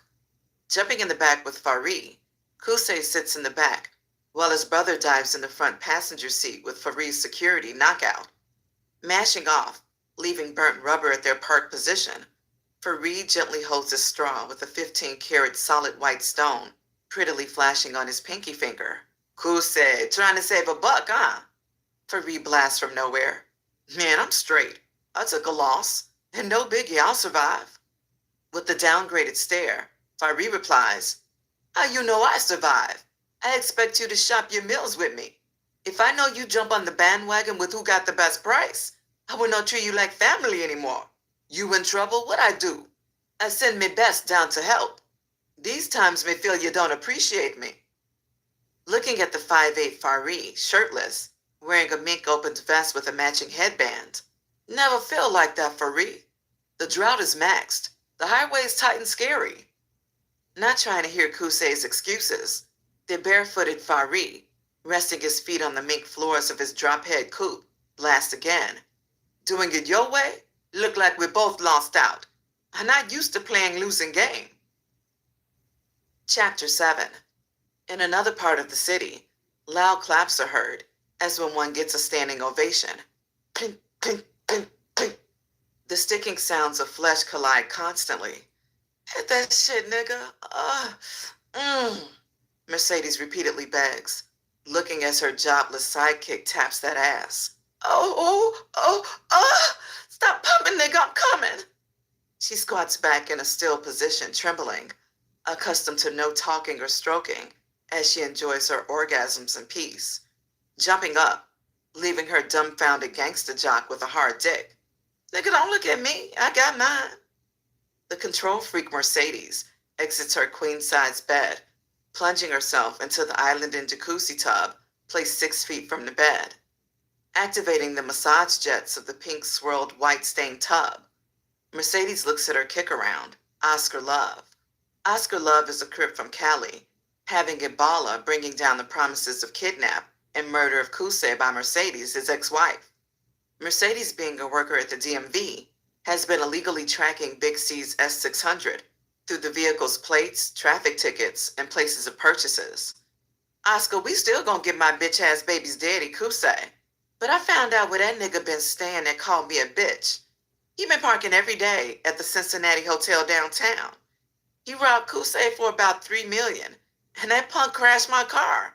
He hurt my feelings, Mercedes says, as she is one of the most cold-hearted, most evil bitches running through the streets of Ohio. Looking back at his spoiled, devilish mistress, the caramel-complected warthog-built gangster growls. Don't worry your little head about nothing. Me and my hitters, ready to knock off both of these marks. 2 looks better than 1 in my book any day. Crawling out the bed, Oscar Love, known for dazzling women and not for riddling niggas, reaches into Mercedes' bathwater, retrieving her foot. Sucking on her toes and licking the bottom of her feet, Oscar ejaculates on the lime surface out of Mercedes' view, as things can get rough, trying to fuck the Black Widow spider-like madam after she's already gotten her share. Having 2 personalities like night and day, Mercedes is turned off by Oscar Love's tough talk and his unknown reasonings of moans. Come on, baby, let me feel that hard dick inside me. Standing up, her glazing beauty shines as the tip of her toes lying in the bed splitting her legs. Following now with a limp dick from drastic measures to relieve himself, Oscar Love dives in face first. No, nigga. Mercedes pulls Oscar over to see with her own eyes. Get off me, you sorry-ass nigga. I knew I should have grabbed my vibrator in the first place. I hope you at least know how to kill a nigga, 'cause you sure don't know how to kill this. Parked in the parking lot of a Marriott hotel, King John pays the hotel management to allow the Winnebago to be parked on the property and books reservations downtown at a sister hotel. While King John is gone, AK hangs up from talking to a random limo company. As the group of vice lords awaits the limo, they lounge along the side of their mobile upgraded camper. Parking lot pimping and just kicking the ballistics. Hey ma, come holler at me. My name King John. Norman Bates yells, flirting with a fat wildebeest-looking female. All right, Lord, let me know if that's how it's going down. King John jokes with Bates. Up under the leader, Travis J, locked out in shades and fitted cap, sweats AK. Yeah, almighty, if we going shopping, I want an all-red striped Adidas suit with red shell-toe Adidas sneakers. Vicky, I think you've been locked up too long. Run DMC been played out. 15 minutes later, a stretch limo is seen circling through the area, waving like a pack of athletes doing jumping jacks. The all-white triple-sized Cadillac CTS-V spots the SOS. Pulling up to the party of 6, the light-tinted driver's side window rolls down. Yeah, man, you be the king almighty? The long-haired dreadlocked Jamaican driver states. Walking to the stretch white pearl caddy, AK looks back at his crew. Put those chairs up and lock it up. Turning back to the Rasta. Yeah, man, I need this motherfucker for at least 2 days. We straight? We stand downtown at the Marriott. Looking at the balled-out AK, the Jamaican nods his head, offering a handshake. Me friend, call me Dread. I be from Kingston. Shaking Dread's hand, AK tells him, take us downtown.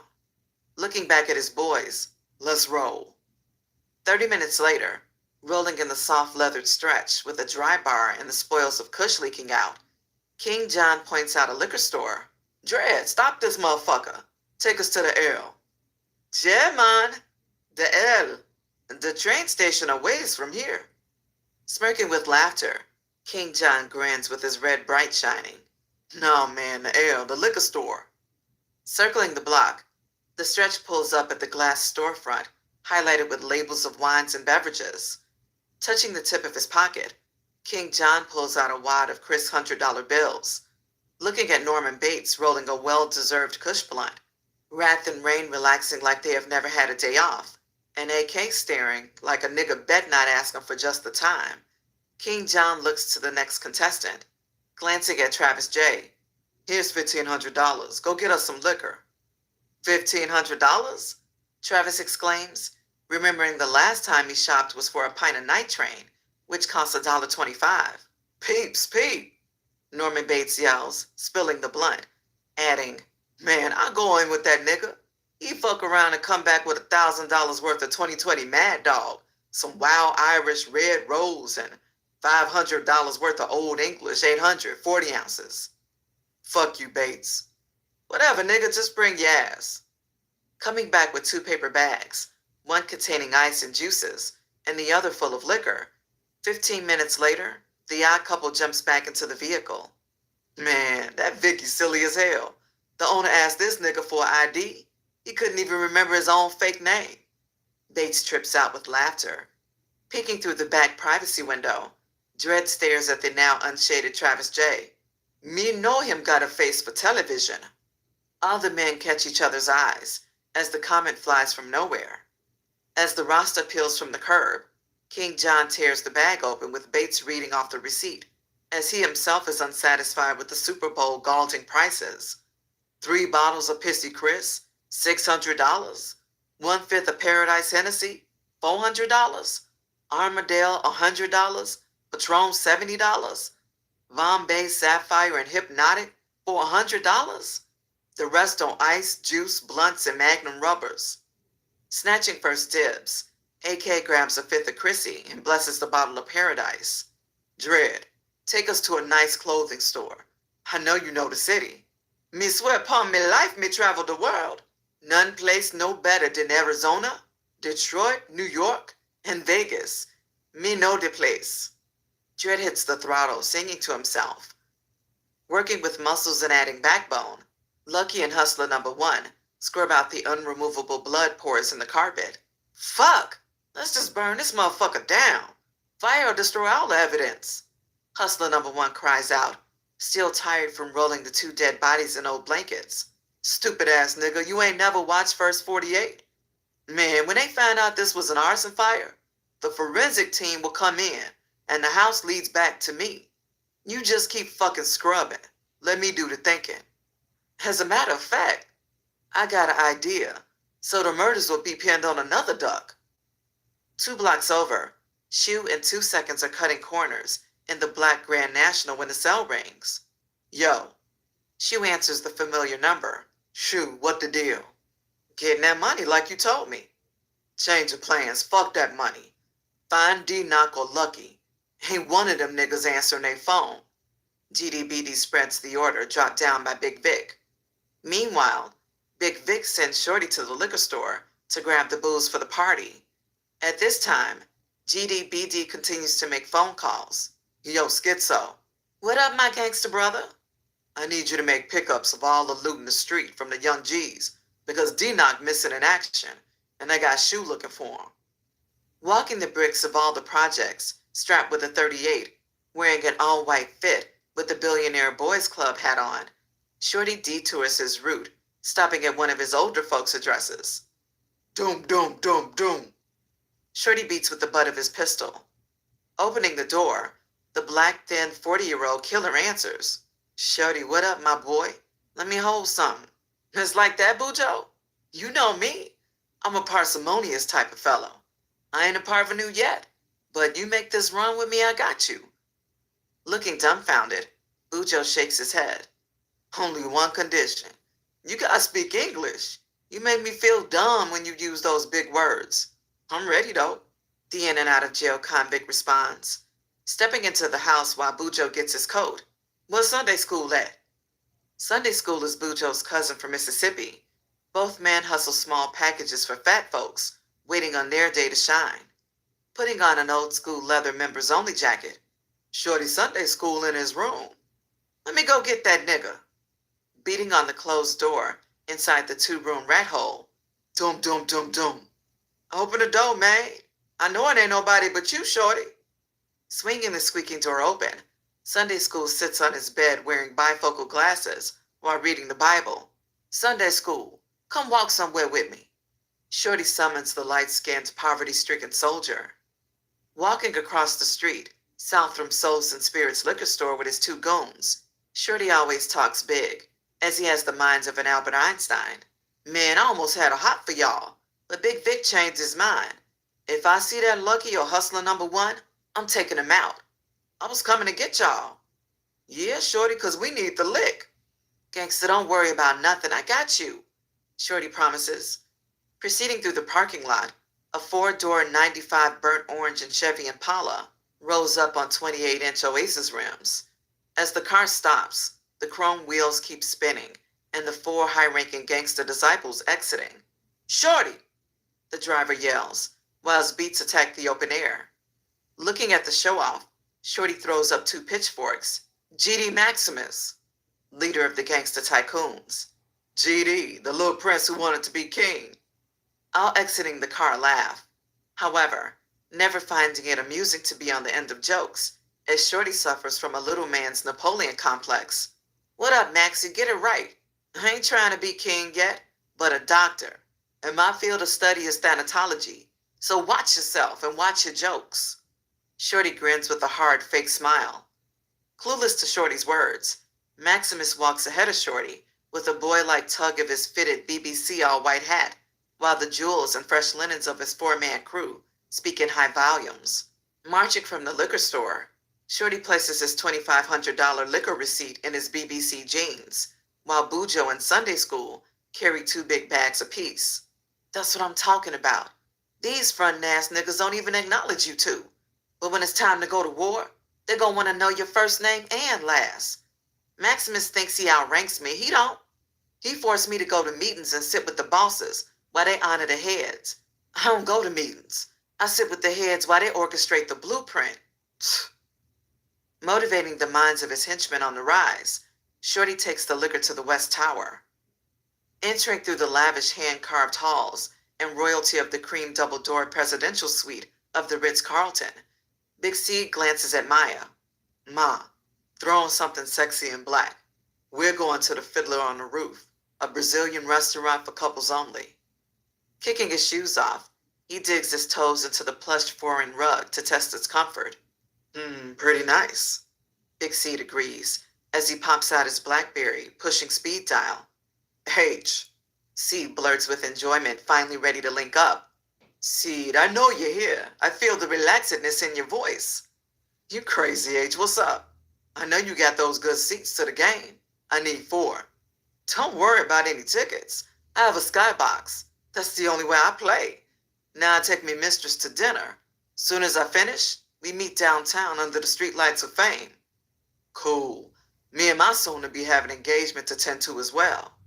Big Seed walks across the ballroom-sized 5 spacious rooms, filled with vintage Louis of the 18th century. Rolling down a private strip in the same vicinity of Houston's Hobby Airport, Farid points to a silvery platinum new toy. You see her? 15-seater like the big boy's G5. I could have been upgraded, but my affairs on paper weren't as solid as I hoped for. I got a new tax consultant. Time to push it to the limit. Grinning like a baby, ready to bite down on her mother's nipples, Uday shouts, when we taking her for a flight? Now, man, this ain't no show and tell. I couldn't say nothing on the phone because Kusei reckless on the horn. We leave now to go to me partner's cabaret over the sea. Boarding the luxurious 12-man Paragon with gray leather interior, gray wood grain tables and bars, the floors are lined with soft imported fibers along the walkways. Taking off with sure magnum's force, the G5 named Ferrari completes the quick errand taking less than 60 minutes. Unboarding the Gulfstream jet nested in the panhandle of the Florida Keys, the party of 4 quickly gallop from Ferrari's stockings, boarding a nearby helicopter. 15 minutes later, and 30 miles northeast of Key West, a 147-foot F-45 series yacht is seen gliding in the sky-blue waters of the Atlantic Ocean. Approaching the target sign crosshairs of the landing pad, a lone flag with orange flyers waves the 9-seat passenger aircraft in. Docking with the F-45 series luxury private liner, the men are treated like royalty as the doors are pulled open by ritzy valet servicemen wearing all white. Rolling out a non-slip royal red carpet. Hello, gentlemen. Welcome to the ASO Express. Upon exiting, please watch your heads. Jogging with a low squat, the men are greeted by the Haitian host. Farid, glad you could make the party. With a stern handshake, Farid points to his twin partners in crime. I'd like you to meet 2 of my comrades, Kusei and Uday. Turning back to the twins, this is my man O'Shea. Sitting across from one another over a candlelit dinner with the fiddler playing, the atmosphere is dim, with the booth section off by white ceiling-to-floor draperies, illuminated by neon purple backdrops. Wearing a stunning black shoulder wrap with her chest showing, Maya's silky black hair hangs curving under her chin, glistening with the 2 diamond solids Big Seed purchased when they first met. A green box with a red stripe is slid across the plum tablecloth. Here, baby, here's a present. I just wanted you to know I really appreciate you, Big Seed says, wearing a black silk button-down, black silk blazer, blacked out black wood grain Cartiers with 2 3-carat diamonds in both ears. Opening the green felt box, Maya's eyes bulge out like halogen high beams. I don't know what to say. The speechless Maya stares with her eyes wide open, stunned at the opened Gucci box with 18-karat white gold and diamond bracelet, ring and earrings with smoky quartz diamonds. That's very lovely, the liquor barmaid says, bringing back a chilled bottle of Dom P.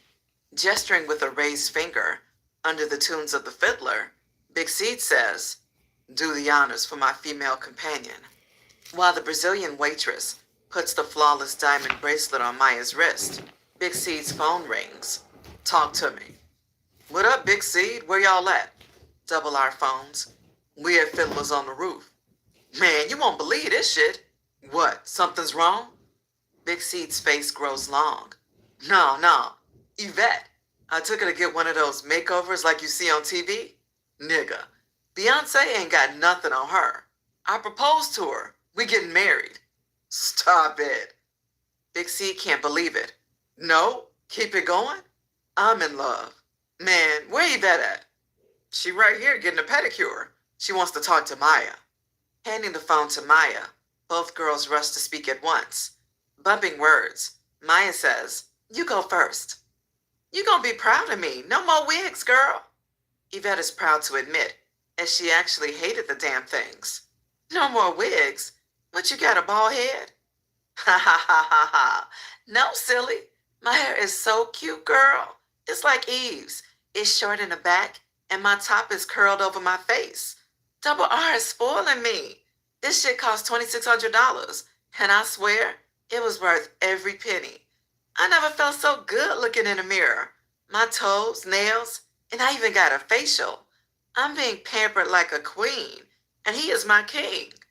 Yvette brags, as she's been hit by Cupid's arrow. I think I'm gonna be sick. You didn't like the nigga yesterday." "Well, we passed all of that. He's gonna have his lawyer get my son David back." As the girls talk, the waiter comes to take their order. "Are you ready, sir?" "Yes, I am. We'll both have the coriander beef fillet with cranberry mojo on my plate. I'll have extra meat, both medium well. Also the Ecuadorian potato cakes and Caesar salad. For appetizers, we'll take 2 dozen raw oysters." Yelling across the table, Maya interrupts her call with her sister.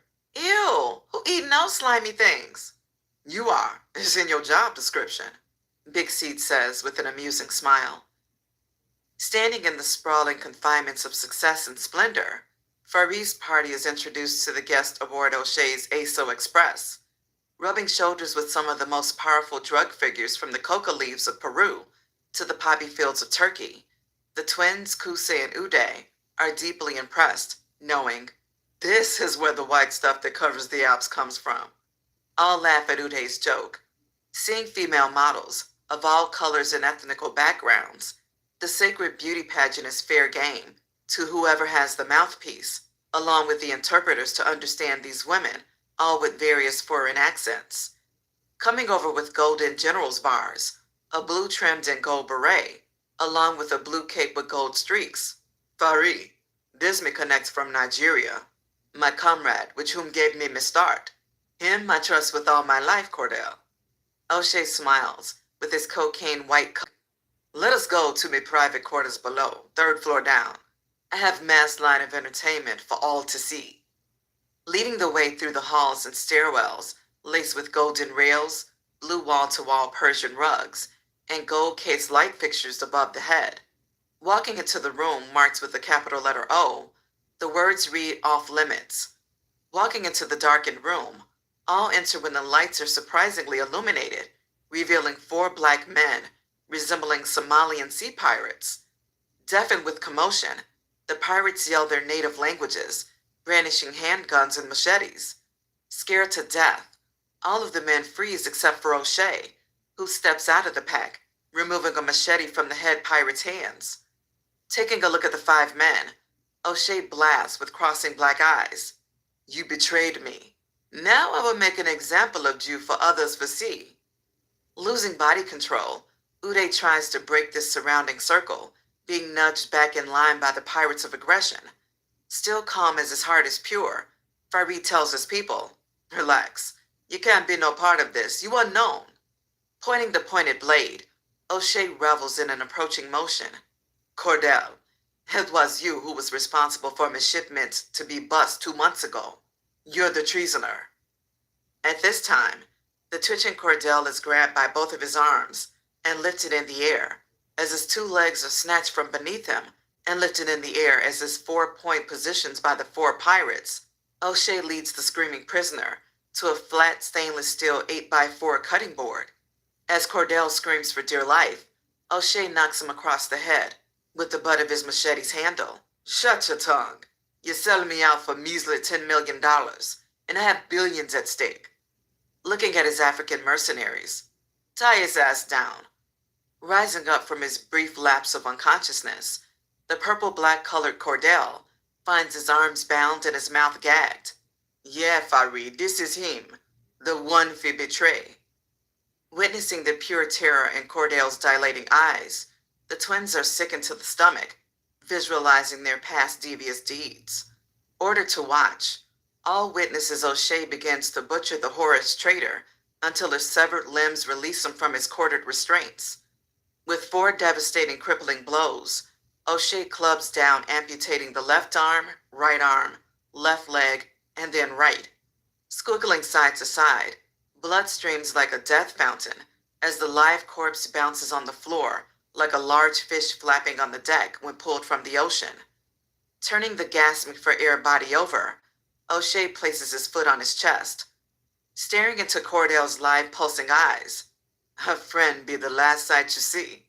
Cloop! O'Shea chops his head clean off with one slice, adding with words to his bloodthirsty pirates, "Him, you feed for the fishies," the red-eyed dictator declares. Pulling up at the Don Majestic's clothing company line, Dread slams brakes. "Ark! Yeah, man, we here, not far the hotel." Exiting the vehicle, the 6 vice lords pour through the glass doors like Charles of England with his heads of state, accompanied by the Kingdom Knights. Leading the way, Wrath enters with his twin desert eagles, bulging from under his suit jacket like he's wearing a bra with steel cups. Walking behind the black Armani-suited bodyguard, King John lamping with blood-red diamonds, is followed by AK, wearing his red pop-in diamond fangs like Dracula. Slow dragging close behind is Norman Bates and Travis J., arguing like husband and wife, one carrying the blunts, while the other carries the quarter-filled remnants of Paradis Hennessy. "Damn, Lord, not in public," Rain suggests, for the two to be quiet, as he posts by the door, armed like a saber-toothed tiger. "May I help you?" one of the all-female clerks offers, standing like she's posing for Miss America. The purling sand-covered goddess assists AK, amazed at his fine jewelry, adding, "My name is Annika." Raising a hand to the odd couple, "Vicky, get here," AK demands, turning back to the lovely store clerk. "I'm AK. The A is for apple and the K is for killer. That's killing them softly with the ladies. And I must admit, I met none as fair as you." Smiling with his pointed fangs, he bites the air. "Row!" AK stunts, amused by her beauty. Flashing 2 daring dimples, Annika points out the colorful fits modeled on the mannequins. "We have all the latest trends, along with our premier costumed hand-tailored linens of the Don Majestic collection." Cut off by Mr. No Manners himself, Vicky blurts out, "Where the 3-striped Adidas at, Ma?" "Chill the fuck out, Vicky. Don't embarrass me in front of this lovely specimen of God's creation." AK looks charmingly at Annika, kissing her wrist. "You must excuse my artist. It seems you could take a brother out the ghetto, but you can't take the ghetto out the brother." "Oh, are you an artist too?" Annika asks, caught up in the groupies epidemic. "No, I'm not an artist. I'm the CEO of V2D Left Entertainment. My group is supposed to perform at Puffy's party. You and one of your friends should accompany me," AK asks, mixing game with lies, calling it gamely. Meanwhile, still at the front entrance, King John stares through the glass case, filled with Versace, Fendi, and Marc Jacobs glasses. Looking behind the countertop, he sees an array of Barry Kieselstein and Emporio Armani animal skin bags. "Yo, peeps, what the deal with these bags?" Sitting in the corner, decorated with a collage of designer sweaters on the wall, an Arabian clerk talks on the phone. Holding the position of the boss, dressed in orange Lori Rodkin sunglasses, he waves to another female clerk. "Alfreda, help these gentlemen, please." Moseying over, the thick and light-skinned 185 pounds 5'11" Alfreda glides opposite of King John. "May I help you?" "Yeah, what are those glasses the boss wearing?" King John asks, noticing the flavor. Hearing the comment and becoming aware of the power move inciting, the owner takes control of the situation. "You, there with the bottle of whatever, come put it in these cups." Pointing at Bates drinking like a wino.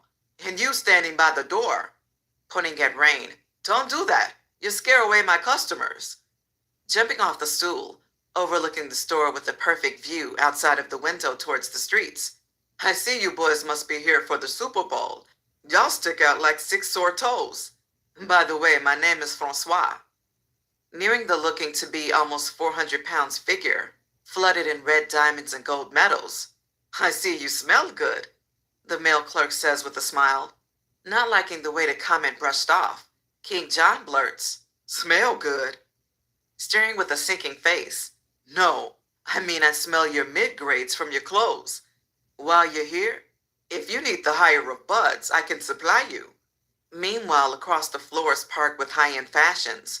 "Vicky, don't ask about nothing red no more.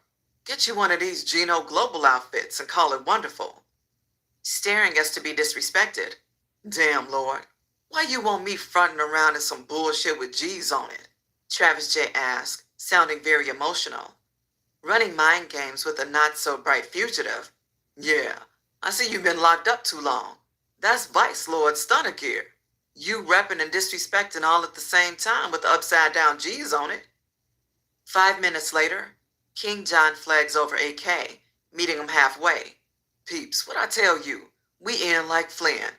Old Arabian cat behind the counter, saying he the man with the hardware smokes." Leading AK to the front counter, King John gestures with a hand point. "Francois, this is my boss, AK." Both shake hands. "Shit, show me something." AK bids, getting straight to the business. "Let me call my bra. He be here no later than 15-20 minutes." Francois says, grabbing his instinct cell phone. "Cool," AK spits, making a time-saving shot call. "Wrath, take Vicky and Bates to the hotel to check in. Let them change into these fresh duds, then come back and get us." 30 minutes later, the clear door of Don Majestic's company line flies open with a clean-cut Arabian wearing a cream-colored Armani suit, cream wood-grain clear Cartiers with cream leather Maury Gator shoes. Chilling in the back, AK spends the entire time waiting, spitting his game. "You right, it's gorgeous. It cost $200,000. This watch was given to me in Switzerland. I sold over 1 million copies underground in the overseas market. It's called Ferris Wheel on Paris. It has a total of 649 red diamonds on the face. All VS1, baby. It's made by Piaget." Interrupting his mind-corrupting lies. "AK, old boy here." King John runs from the front, without Frida locked to his side. Stepping out of the woodworks, AK greets the fashion high-level corporate baller, looking like a tycoon exec. Shaking hands. "I hear you the man," the cream suit wearer insinuates in the form of a compliment. "Nah, I'm just trying to meet the man," AK quickly responds with a blood smile. Both laugh like foreign syndicate crime bosses. "Well, my name is Sergio. I'm the man in Arizona with the hydroponics. I don't do mid-grades." "Well, I'm AK from the Midwest, and I'm trying to upgrade, feel me?" With a positive nod of the head, Sergio says with a double look, "I got room for one. Come outside with me." Wiping his nose, AK authorizes, "Chill, I'm going to step outside." Walking out the front door 2 seconds off Sergio's heels, AK moans in grief. "Damn, playboy, you doing it real big.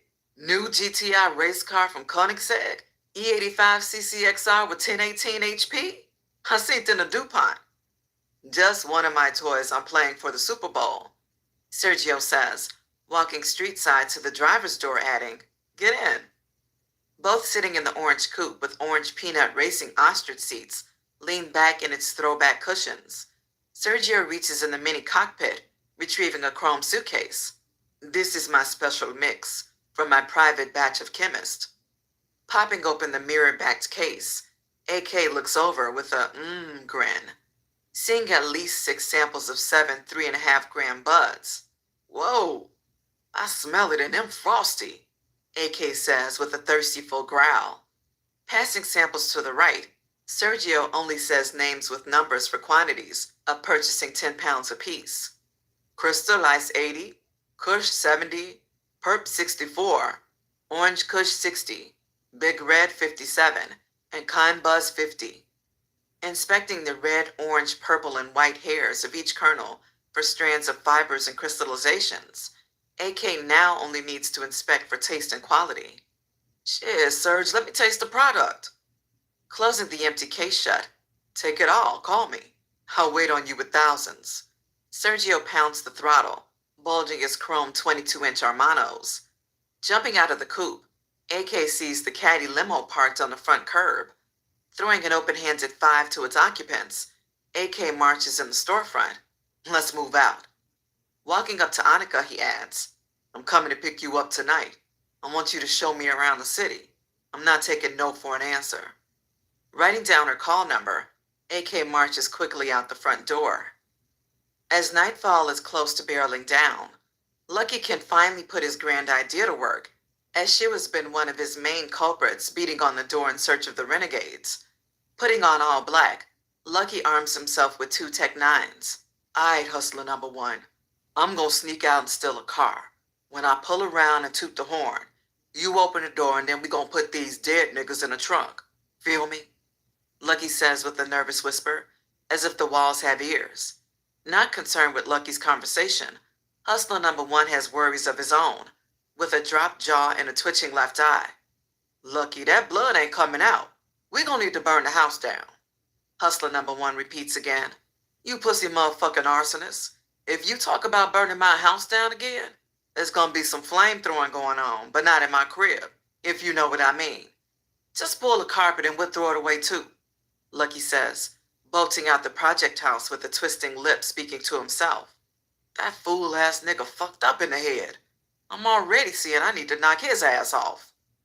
20 minutes later, while hustler number 1 sits smoking a blunt with bloody fingertips, he stretches on the raggedy brown woolen couch with yellow foam stuffing hanging out. Beep, beep. Looking out the window, a maroon 98 Buick rolls up. Opening the front door, Lucky, the professional car thief, bolts in the house. Come on, nigga. Lifting the victims by both opposite ends, both men trot the wrapped cadavers out toward the car. Suddenly, go back, a car coming. Lucky cries out, with spinning cat eyes, inching their way back inside the house. The car passes. Okay, come on, Lucky yells, pulling the full blanket drenched in blood back to the car. Damn! Back up, nigga, here come another car. Unable to keep up with the seesaw turn of events, hustler number 1, bloop, drops his end of the blanket. Dude, that shit heavy as hell. Hustler number 1 bends, stretching his sore back. Dropping his end also, Lucky yells, fuck you do that for? Pausing with a sick and shrinking look. Man, pick 'em back up. Dragging the dead bodies, they are tossed into the trunk. Running back in the house, Lucky and hustler number 1 return again now, with the murder weapon and a container full of gasoline from the lawnmower. Trying to be a shot caller, hustler number 1 blurts out, Look, go handle that, and I'll hold down the fort till you get back. Nigga, if you don't beat me getting into the car, it's gonna be a problem, Lucky promises, making his way to the stolen vehicle. Chapter 8. Exiting the 8-foot double wooden doors from the pulls of the 2 bellmen resembling Queen Elizabeth's royal guards, Maya glides out, under the chandelier ceiling under Big Seed's wing. Looking back, never wanting to forget an occasion of a lifetime, the fiddler on the roof will always be her 8th wonder of the world. Daddy, make sure you bring me back, Maya pleads, as all of her wants and pleasures have stemmed from this candlelit haven. Standing outside, pacing on the royal red carpet, the 2 lovebirds await for the second pair of arriving lovebirds, Double R and Yvette.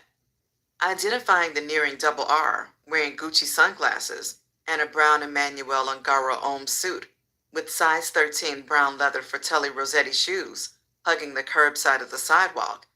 His female companion of natural beauty is, however, unknown to both Big Seed and Maya's eyes, trying to catch a harder glimpse of Double R's other half from the passing and cloaks of pedestrians. Is that my sister Yvette? Maya asks with a fumbling stare. Holding a better view than Maya, Big Seed responds with crossing eyes. Can't be.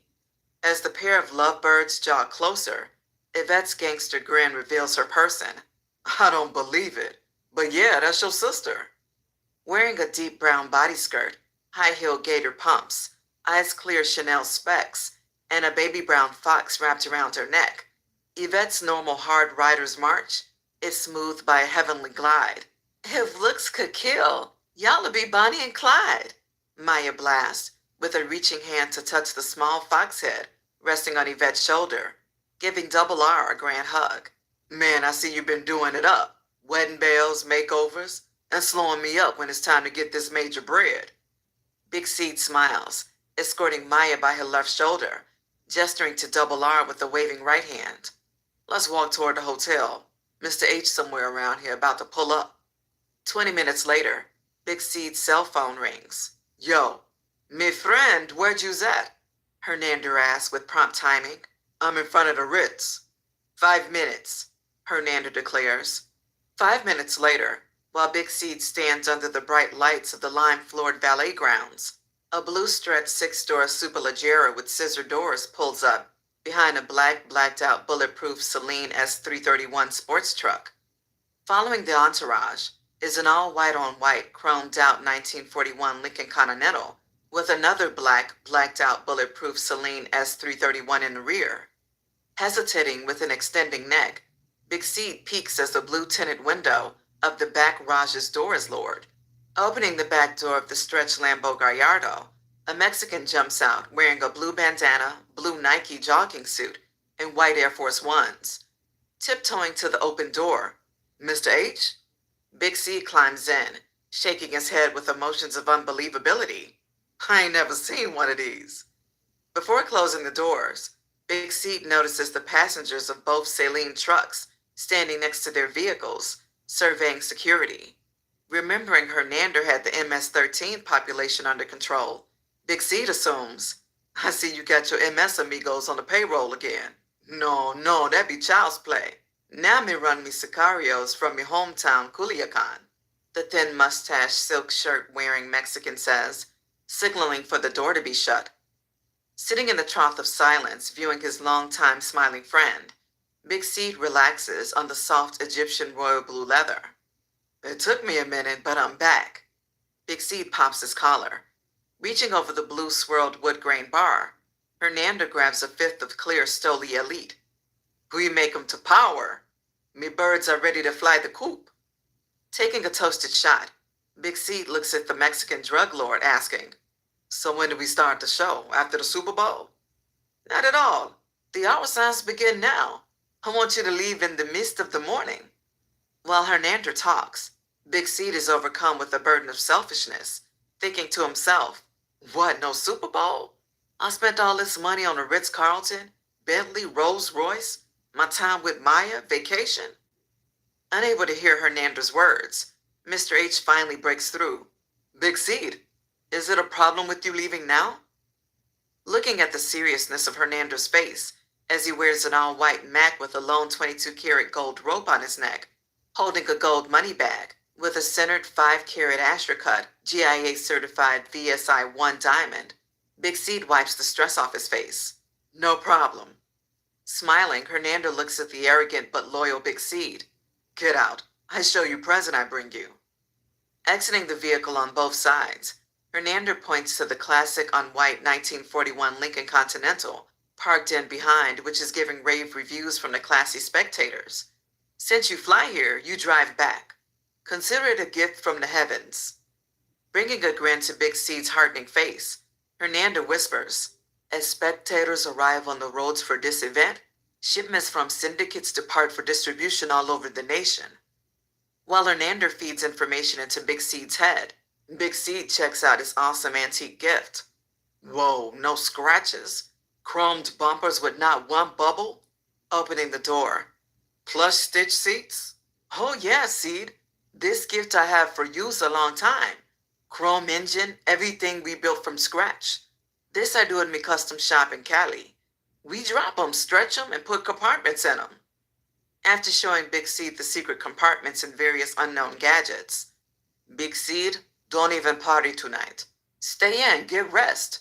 Me men meet you along the highway. I want you to leave out around 5:30 a.m. I put exit number in your phone. That's where you gas up. It will be only one gas station. You see me, but I no talk to you. After you get gas, drive off, me men follow. When you touch down, give me men the 1.5. They give you the shipment of 2,000 for 9 apiece. Blowing his jaws out like a trumpet player, Big Seed is mind-warped, leaving him speechless. Departing with a hug and a toss of the 1941 Lincoln's extra set of keys, Hernander jumps in the back of the blue gloss-finished Lambo without a word. Signaling to valet to park the white-on-white custom monster, Big Seed first breaks the news to Double R, who approaches as Hernander's entourage leaves. So what is the deal? What club we hitting first? I'm ready to do it big like Rockefeller. Anyway, who's Lincoln? Grabbing Double R's shoulders, Big Seed leads him back toward the ladies who are waiting in the bar. I have good news and bad news. Listen closely because I'm not repeating myself. Set an early checkout at a hotel for the morning. Arrange for the cars to be picked up. Double R's face sags while Big Seed explains. And no, we are not going anywhere tonight. That's the bad. The good is, the white cars are ticket home, and the flocks of chickens await us, Big Seed says, licking his lips with a mind-wandering stare. As the room is filled with a clouded, moist mist, steam climbs through the vents of the white-tiled steam room. Discussing transactions fully nude, with towels wrapping their bodies, the men's clothes are sent to the yacht's cleaning service to remove Cordell's blood splatters. Feeling comfortable talking assured no one is wired, O'Shea wipes perspiration away from his face. New game, no coke. The heroin and crystal meth trade wide open. One of my guests have done the honors in not letting suffrage take us under. Speaking to Farid, the twins and a dozen others, O'Shea is ready to link back online full throttle. Located on the lower deck of his floating mansion, the conversation takes place parallel to the clear and 20x8 pressurized viewing windows of the sea. Drinking champagne glasses full of OG Saint Germain, the men relax, becoming familiar with one another, and listening to O'Shea's promises of grandeur and threats of treason. Few have been eliminated from my circle. Cordell, him intelligence, him comrades, and him family. Everyone be witness to me demonstrations of terror and revenge, and me wand of destruction will be placed to anyone ruled by greed or deceit. If there anyone amongst you who feel this is not your calling, I have my private copter fly you to the coast, and my chauffeur take you to any destination. Heed me words. No turn back, blood in, blood out. O'Shea ends by opening the halls full of his exotic pleasures of fine women, rare wines, and an abundant supply of recreational drugs. As the night of gamely activities begin to play out, AK's entourage arrives back at the storefront to pick up the two lovely ladies, who are overwhelmingly impressed by the two-head Vice Lord's swagger. Pulling curbside, Dredd jumps out, escorting the light-skinned felines through the back door. Oh, mamacita! AK offers a hand as the fair Lady Annika steps over the legs of Wrath, Rain, Bates, and Travis J., wearing a black Valentino bodysuit, crystal stone earrings, and black open crystal high-heeled shoes with a clear, stunning white-tip manicure. Following close behind, wearing a fire-red body dress with no panty line, Alfreda steps in with red big block gator boots on, diving in King John's lap. You said your favorite color was red. I don't overdo it, did I? Looking at the long-haired mixed-blood Latino wearing hot red lipstick, King John guesses to himself, identifying her Dior scent from buying dozens of females his favorite random sprays of perfume. Damn, you look like a bomb ready to explode in my face. What's that spray you wearing?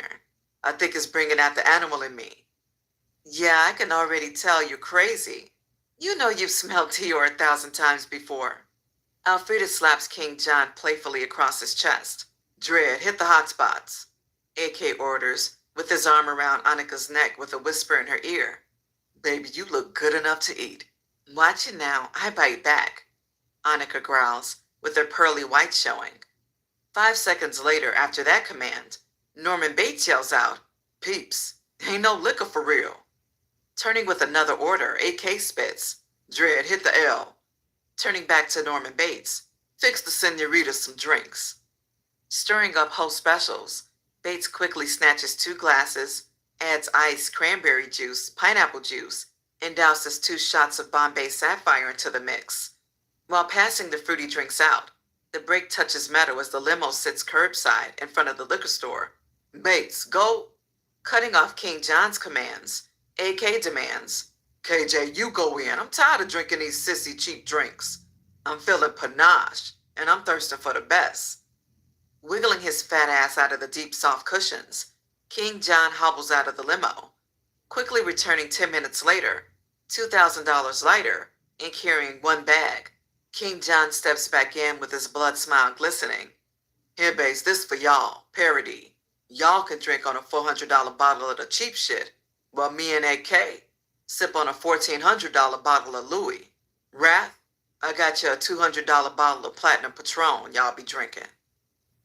Meanwhile, Double R and Big C separate when they reach the kingly stature of their presidential floor, as their rooms are on opposite ends of the Macholika hallway. While the men are depressed to hear the burdening news from Hernander, the females remain ecstatic to be lounging in the lap of luxury with the men of their dreams. Signaling their silent farewells, Maya kicks her designer shoes off and prances like a kid in the rooms of halls. Admiring the grace and joy of Maya's demeanor, Big Seed slowly pimps to the double doors of his Raj's suite, pushing both open at once. Home, sweet home. Running, diving into the vintage skeleton frame bed, Maya curls in between the purple silk sheets. Daddy, fix me a drink. What kind, Ma? Big Seed asks, watching the attractive Maya posing.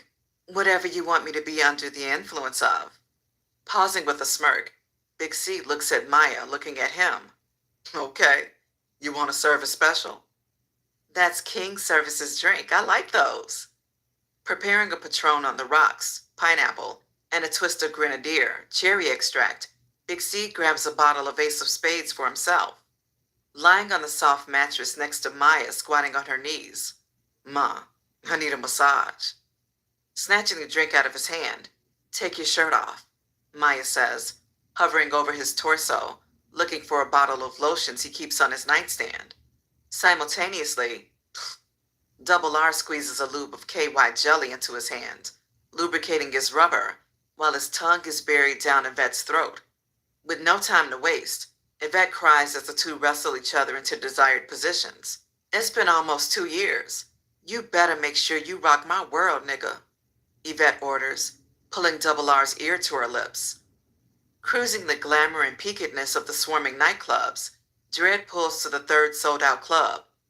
Damn, Monica, a nigga don't do so well with these thick crowds. Since they canceled my artist show, we can take the party back to the Marriott. Looking at Alfreda, Annika stretches her bare, relaxed foot. You want to go to the hotel? Girl, as long as there's some drink, smoke, and music, the show must go on. Alfreda blasts as she is enjoying herself with the notorious B.I.G.'s body double.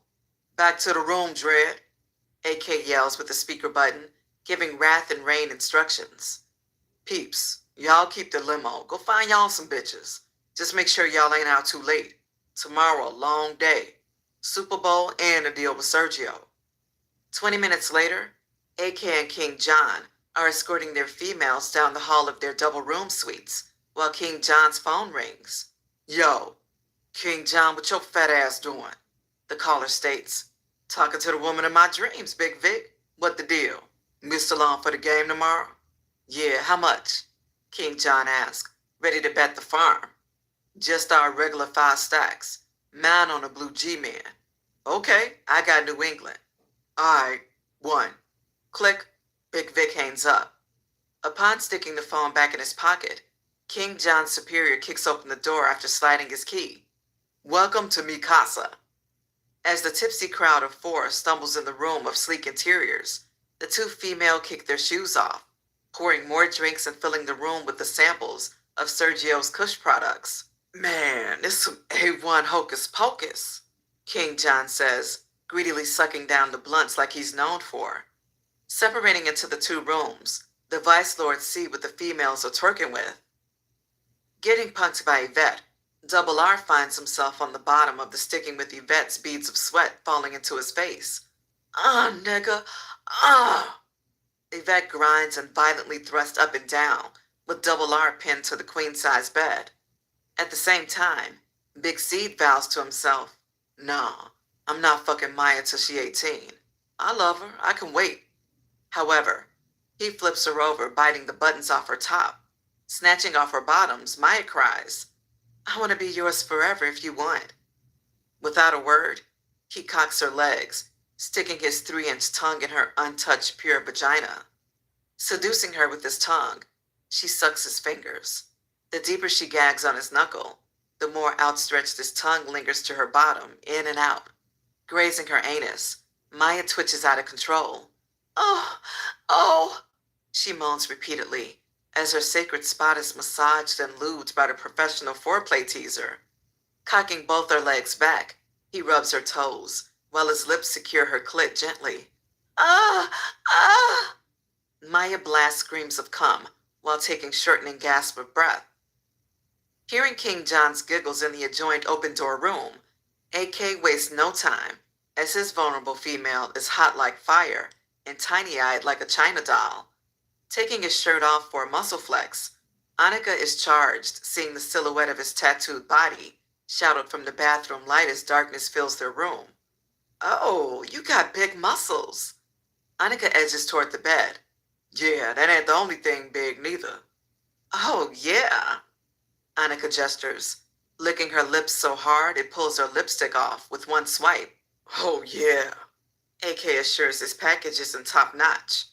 Grabbing AK by his gatorhead belt buckle, Annika snatches AK's midsection for a front. "I need to be the judge of that." Roughly pulling out his 10 inches of hardwood, she inserts him deep. Grr! Gagging with a deep throat as his nutsack crashes into her bottom lip. Firmly grasping AK's hips, she works him like a bicep machine, pulling him back and forth and back and forth. "Ah! Oh!" AK stunts, holding in his quickly agitated burst of semen. Watching her Botox lips slide from the tip to the back of his penis, he grabs her ears and fucks her face like some new pussy. Sitting out Frida in a doggy-style position, King John smacks that ass, leaving his red-marked handprints. Opening up her butt cheeks, he barrels his tongue into her duke chute, sucking with a vacuuming pull, while he toggles her swollen clit with his thumb. Fucking raw as the rubber had burned off from friction, Double R cast his vote to tie the knot. "I love you, I love you. Everything I got is yours." Covering his mouth, Yvette asserts with a biting lip, "Fuck me harder, you're talking too much." As the playing of musical rooms rotates with the sounds of lust and orgasms, the rest of the Super Bowl attendants also try to get a piece of the pie. Stepping into a highly publicized club after paying $500 a head, Wrath must lay down the laws of the land, as all know Travis J is off the chain and wanted, except for Norman Bates. However, Norman Bates has his temper tantrums too. Huddling under the storms of magnified bass. Check this out. Don't get into nothing. I and Rain going to get a booth, and y'all bring y'all chicks over. Watch your ass. I'll be watching you. Their Imperial security warns. Looking at the illumination of the black lights, all clothing articles are spun to a translucent array of colors. "Come on, Vicky, let's hit the bar," Norman Bates asserts, taking off with Travis J on his trail. Standing shoulder to shoulder with thousands of partygoers.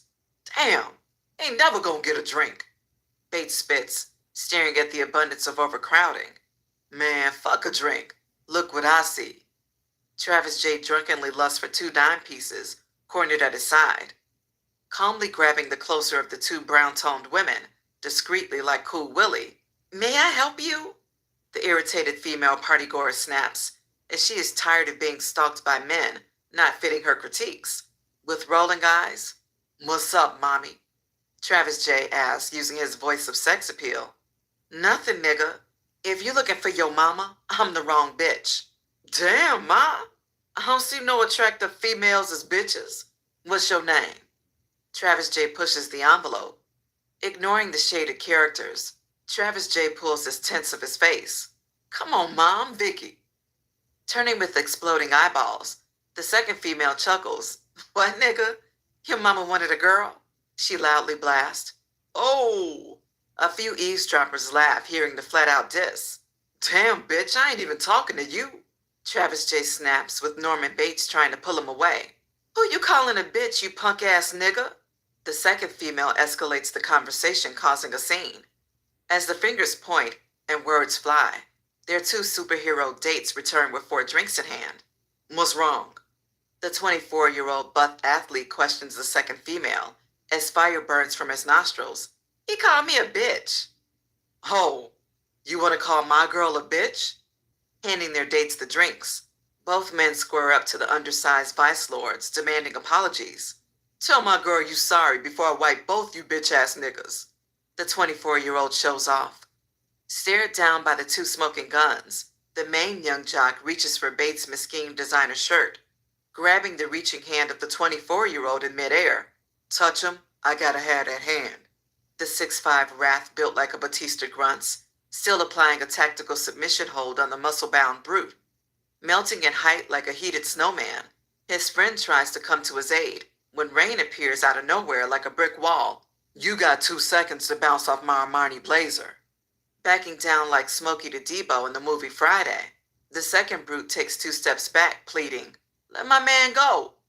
Still holding the 24-year-old's arms as he struggles to one knee.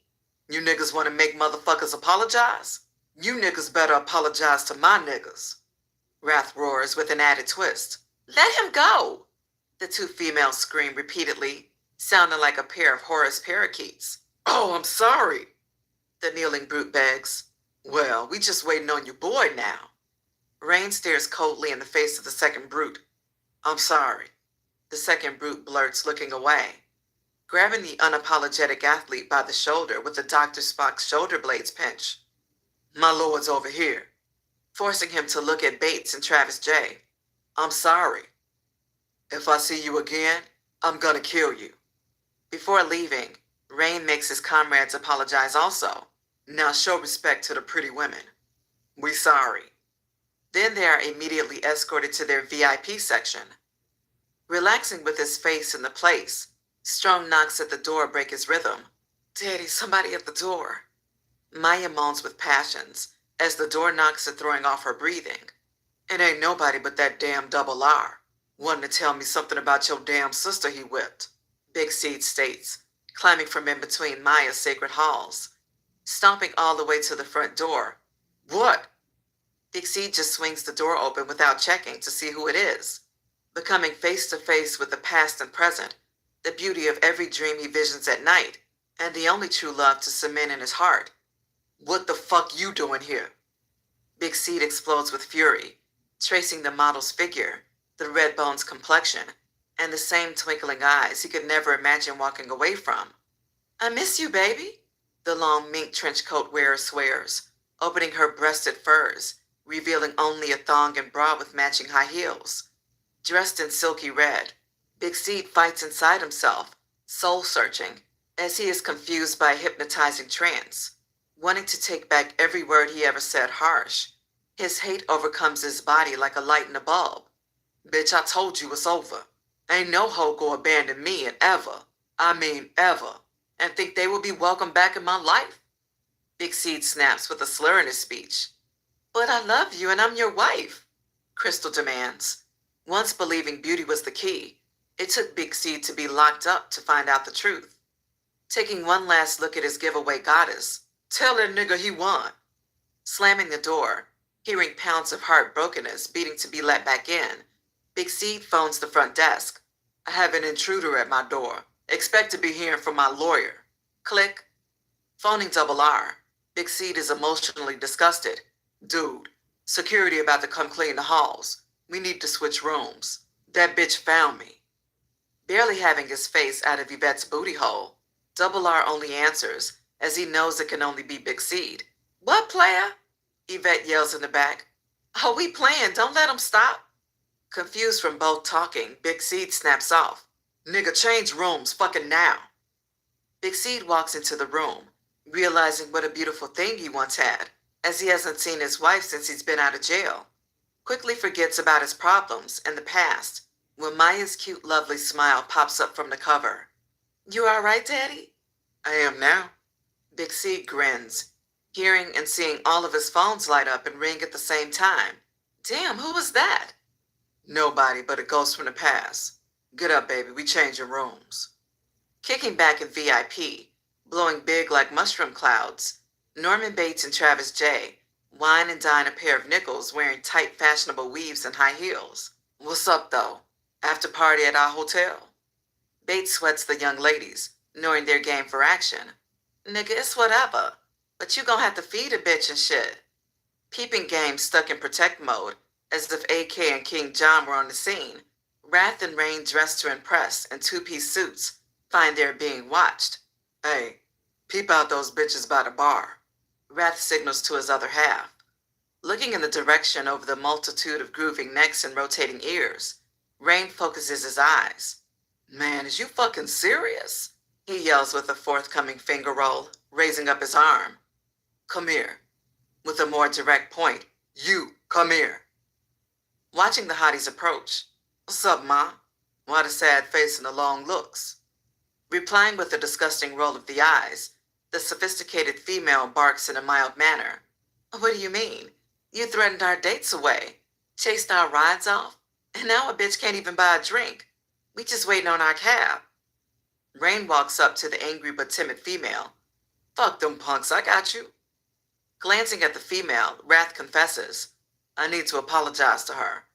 I feel bad for twisting a man's arms while she was looking. Approaching to the 9-piece, her phone rings as Wrath nears. Pulling the phone to her ear, she calls out to her friend. Jay, our taxi is here. Using kindness as a weapon, Wrath towers over the 5'9" tan-toned Egyptian. I just came over here to tell you. I'm sorry we met under such ridiculous terms, but I need to make it up to you.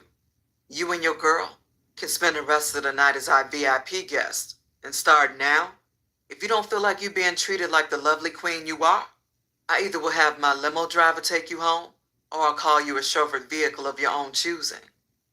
Wrath then introduces himself and flatters her with the necessary deeds. Putting words together like Letterman, Wrath's one-to-one game puts Bobby Fishers to shame. Stepping back to the circle with the blushing victim in arms, Rain stares with a shaking head. So who's your catch, Wrath? Her name is Elizabeth. Okay, my new friend's named Jay, Rain says, introducing himself to Wrath's female. As the four are now locked in like family, they proceed back to the booth where Bates and Travis J don't need to be reminded about their actions. Kicking it in the peaceful setting, awaiting their drinks without a worry in the world, something resembling a large dove flies across the air. Damn, what's that? Travis J asks, with his glassy eyes all over the place. A chair, duck!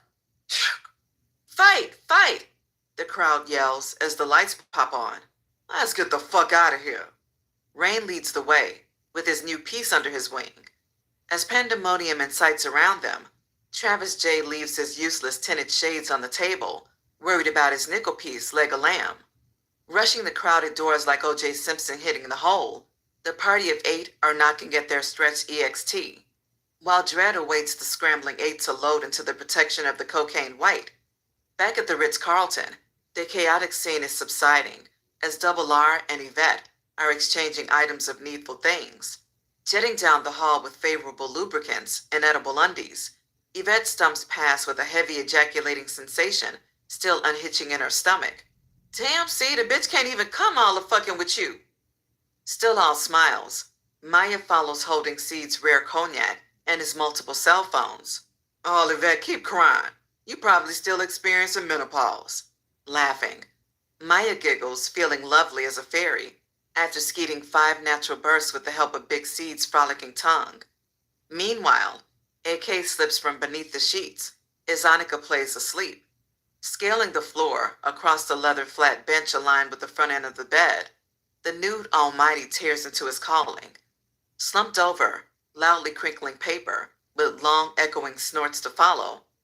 What the hell are you over there doing? Annika howls, peeping over his shoulder, adding, I know you ain't sniffing cocaine. Turning with red eyes and a white mustache speaking for itself, AK hunches his shoulders. It is what it is. Damn, Greedy, you ain't gonna offer me none? Twisting and turning, unraveling from her tomb of sheets, Annika makes her way, kneeling at AK's feet, grabbing the white powdery substance with her left pinky fingernail and his rock-hard cock with her right hand. As the pixels of white crystals have a pitch of its own, the bird call is siren to the senses of King John and Alfreda. I hear you in there, AK. I need a blast too. Me three. Alfreda thirds that emotion, never wanting the party to end. Walking in the Perkins Diner restaurant, the notorious shadeless Travis J. leads the mob of eight with all smiles. Under the influence of thinking it's all good. Hey, we need a table for eight, he yells to the table waitress. Sitting next to his side, Bates has his conversation locked on triple X mode with his female friend. I know I can make you come 10 times with my tongue. But do you swallow? Because I can swallow 10 of yours. His female stunts, still flattered by the high-priced wine and high-class treatment in the stretched EXT. Waiting in line with his broad, Travis J. points to Bates as his female slutty words are soiling his underwear. Bates, I gotta go to the bathroom. Cool, I'll be out here. Bates replies, sitting on the guest bench signaling for the young ladies to also use the restroom, while glancing at CNN World News, watching a breaking news report funnel across the TV screen. The search for Jeffrey Travis had resulted in a waste of manpower, the U.S. Attorney General says, adding, this fugitive is armed and extremely dangerous. There is a $100,000 reward for any information leading to his whereabouts. Licking his lips, the reward offer captures Bates' attention. $100,000? Boy, that's a lick. I wish I knew that nigga. Adjusting his eyes to see the fuzzy image of the fugitive's mugshot, Bates takes a heart-pounding second look. No, the fuck that ain't. Feeling a hot sensation, like he's being watched, Bates glances at Wrath and Rain, who are serenading their females outside the restaurant. Taking off like a bat out of hell, Bates tracks down the imposter who has been at his side for the last month. Forcing the bathroom door open, Travis J. stands in the mirror, washing his hands at the sink, still smiling with Hennessy eyes. Bates, it's time to fuck. We pulled us some cold freaks. I think they'll let us swap. What about you? What about me? What about me? Bates slowly approaches Travis J. while scanning for Hustler's ear. What about the shit you ain't told us nothing? As two different patrons nervously exit the bathroom as the conflict enrages, Travis J. finds the strength to free himself. Nigga, everybody knew but you. I guess they ain't want your sucker ass to know. We gotta go if they know I'm here. Tearing out the bathroom like Butch Cassidy and the Sundance Kid, they head straight through the keenly eyeing crowds. Bolting out the front door, Bates slaps the courting Wrath on the shoulder. Peeps, code red. With a slow-motion head stare, Wrath blasts, what? Staring with halogen-bright eyes, Bates points to the limo. Get at me, dog. Acting like a smooth crackhead, Bates drags Travis J to the limo, with Rain and Wrath following behind, leaving their females wondering, what the fuck? Standing in the privacy next to the limo's door, we gots to go. Vicky picture all on TV, and you motherfuckers didn't tell me he was wanted by the feds. Controlling the situation, Wrath tosses the two in the car, jogging to his females. Excuse us. Here's $200. Call a cab. I got your number. Our people have been in an accident. Returning to the limo, the stretch takes off like a P-180 six-passenger Avanti.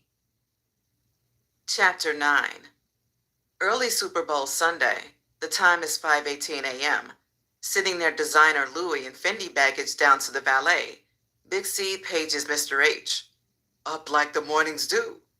Stepping through the door, Double R arrives with his gangster half at his side. Ready, do you want me to drive? Nah, I want Maya to put this down. Matter of fact, Maya, go get the car from valet and watch our bags. I'll be down with the last items. Double R, order some grub, cause we ain't stopping, and get a printout of the directions. Go handle that, and we'll meet you at the car. What do you have a taste for? Food, who cares? We need to be out. Big Seat orders his man. Receiving a quick text on his Motorola KR26M, 38TA. Looking at Double R, that's the bird call, Big Seat says, rising with the exhaust of a Lotus Elise. Pacing the floor from the next hour to 3 hours later, as an early bird unable to get the worm, Travis J. lightly taps on AK's bedroom door. Lying across AK's arms, disturbed by the offbeat knocks, Annika strokes his shoulder until he awakes. Yeah, AK mumbles, flirting between reality and La La Land. Baby, somebody at the door. Annika moans, full of cum and coke. startled out his sleep, quickly being alerted to what's going on. Who the fuck is it? It's me, Vicky. You still gonna take me to get a red Adidas jogging suit? Nigga, is you for real? What time is it? It's almost 8:30. Travis J hates to say, not knowing it was so early. Almost 8:30? Nigga, ain't no fucking stores open. And when they do, I don't want to hear about it. Tell Bates. Now get away from my door, you dream robber. Tugging on Bates, who stretched out across the mohair-covered sofa with a pair of needlepoint pillows blocking the room's daylight. Bates, get up. AK said take me shopping. Not answering the worrisome Travis J., Bates sounds out after he is continually stressed out and bothered. I wouldn't care if Jesus told me to do something. It's been one, Playboy. We ain't like that. I ain't fucking with you. You better wait till AK get up, because I'm going to sleep. Smoke one, drink one. Just leave me the fuck alone. Bates ends, rolling back and hiding his face deeper into the cushions. Spiting everyone, ignoring what's important to him. Fuck these niggas. I'm gonna do my own thing. Grabbing the last of Bates' Kush and Rath's Patron, Travis J. throws his own party for him and himself only, rolling blunt after exotic blunt, chasing shot after platinum Patron shot. Travis J. smokes the last ounce, and after guzzling down the white clear Patron, he starts on the brown Paradis Hennessy. Waking up with a glued eye to the alarm clock, Annika stutters with fright. Damn, AK. Stroking his shoulders hours later with hard snatches. I forgot, baby. Me and Alfreda got to work from 11 to 2, Super Bowl Sunday. We late, it's close to 11. Not wanting to get up, but knowing he can kill two birds with one stone. Come on, I'll drop y'all off. But tell your boss you'll be a few minutes late, and tell his brother to meet us. I like the orange and purple outfits. Yelling through the walls, get up, we out in 10. Bursting through his master bedroom doors, AK finds Travis J., who has been smoking and drinking for the last 3 hours, sitting in the soft leather-winged chair, overlooking the skyline from the pictured wall windows, wearing a pair of AK's Versace shades, the guest house robe, and a tube sock tied around his head like a white headband. Vicky, roll one up for me. Nonchalantly answering the command. I ain't got nothing, Travis J. says out of breath. Seeing Travis J. is a clear intoxicated mess, AK strolls to the bathroom. Bates, twist one. Rolling into his fresh all black and red number 2 J's, Bates searches for the sack, unable to locate it where he last saw it. Vic, what the smokes? With the stone face of a killer, Travis J. burst into a deep old man's laugh. I smoked all that shit, nigga, and I drank the rest. I'm fucked up. Checking Travis J.'s demeanor. Oh shit, this nigga done tripped out. Bates roars, seeing all of his exotics smoked away. As the once quiet room starts to become an open highway from the suite's occupants, who drank all the Patron? Rath snaps, searching for an early morning pickup with his orange juice. Staring at the empty bottle of Paradis, Bates responds holding the cap flanked upside down. The same nigga that drunk all the brown. Hearing the commotion, King John, fully dressed in a white and red matching Crystal Nation sweater, hat, and white slacks with red gator boots, breaks the news. AK, Victon smoked the whole bag. Running out the bathroom in an all-cream Bailey's jogging suit. You fucking crazy or something? Fuck you do that shit for? That was all of it, AK asked. Sitting back in laughter, the heavily influenced Travis J. can only shrug his shoulders, speechless. That's fucking cool. It's time to go. And if you wearing that monkey-ass outfit you got on, looking like Inspector Gadget, fine with me, because you ain't staying here. AK blast, opening the door. Barreling out of the main lobby's elevator doors, the floor is engulfed with ticket scalpers, celebrities, and chauffeurs. Yo, I got those seats on the 50-yard lines, an old C player dressed in a Tom Brady jersey says, to the party of 8, beating out the other hustlers charging toward all rich faces. How much, my man? AK signals. For you, my guy, $5,000 a seat, right on the field. Playboy, you gonna cut me a deal? AK vows with a crossed eye, standing under the hotel's Murano glass chandeliers, adding, and let me see your ID, because if these tickets fake, I'm coming to kill something. Pulling out his wallet, as the tickets are A1, and upon showing his driver's license, the menacing familiar-faced Travis comes from behind with a delayed echo of poisonous breath. Yeah, these tickets fake. I'm coming to kill you myself. Shook like a pair of gambling dice, the hustler breaks down, actually thinking the hit is on. Man, I'm just trying to eat. What you want to give me for the tickets? The older hustler sweats, as if he's on an episode of Punk'd. What I want to give? Shit, 1,000 a ticket for 8. AK insists. Peeling off 8 tickets with the nerves of a skyscraper jumper, the hustler gladly takes the 8,000, considering it a learning lesson. Securing the tickets, AK marches toward the awaiting limo, assuming his full party is accompanying him.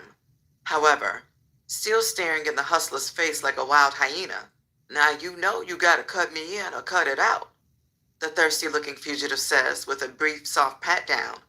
Oh, what's that?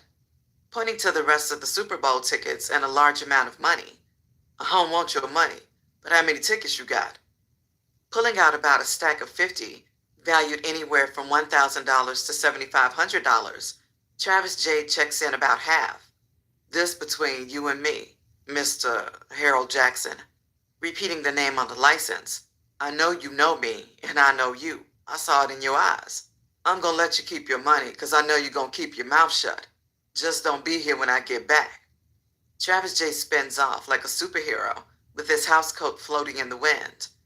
Entering the limo last, Travis J slams the door wearing his patented I got him grin. Looking at the custom blood diamond-filled watch, AK impatiently yells out, You almost got left, peeps. We in a rush. Raging with counting fingers, he adds, You smoked all the kush. You slow poking around, knowing we got somewhere to be.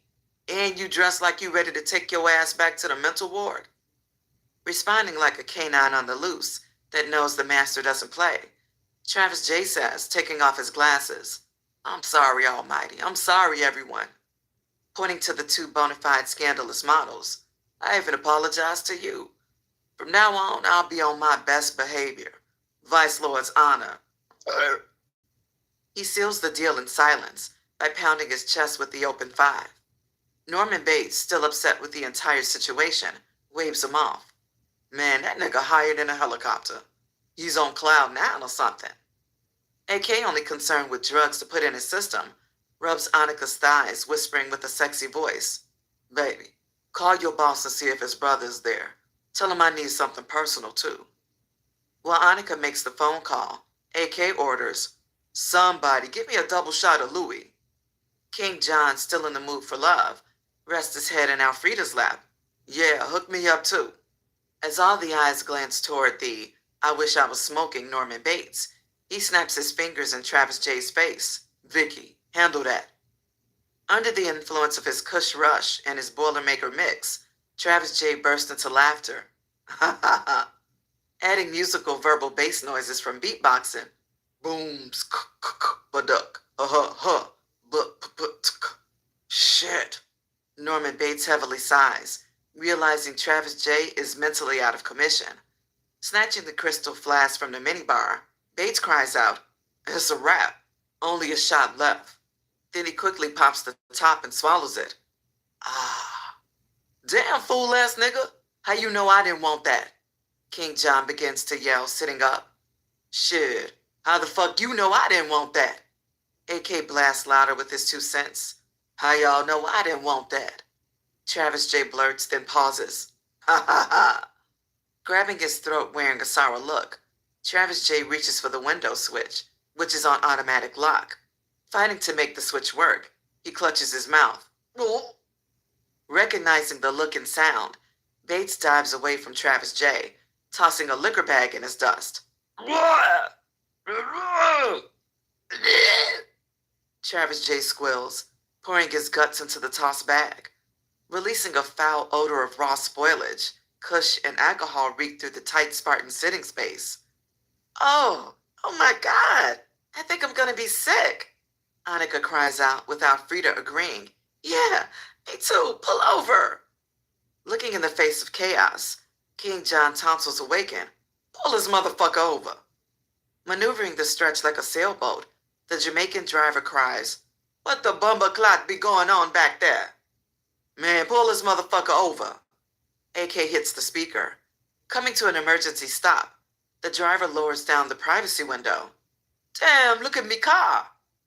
Watching all the passengers evacuate the inside, the driver adds, Who cleaned up this boy a mess? Shaking his head side to side, AK looks at the still vomiting Travis J. Man, you'll fuck up a wet dream. Staring at the now sickened females, King John watches as they bend over in agony too. Man, this some fucked up shit. He looks at Wrath and Rain, pointing at Travis J. Bates laughs, saying, You doing too much. I guess the city life too much for you. After 8 minutes of the three emptying their emotions on the side of the highway, the party resets its course towards the girl's place of employment. The once relaxing mood quickly turns to an outpatient setting, leaving the two females very irritated, along with Travis J. dead asleep.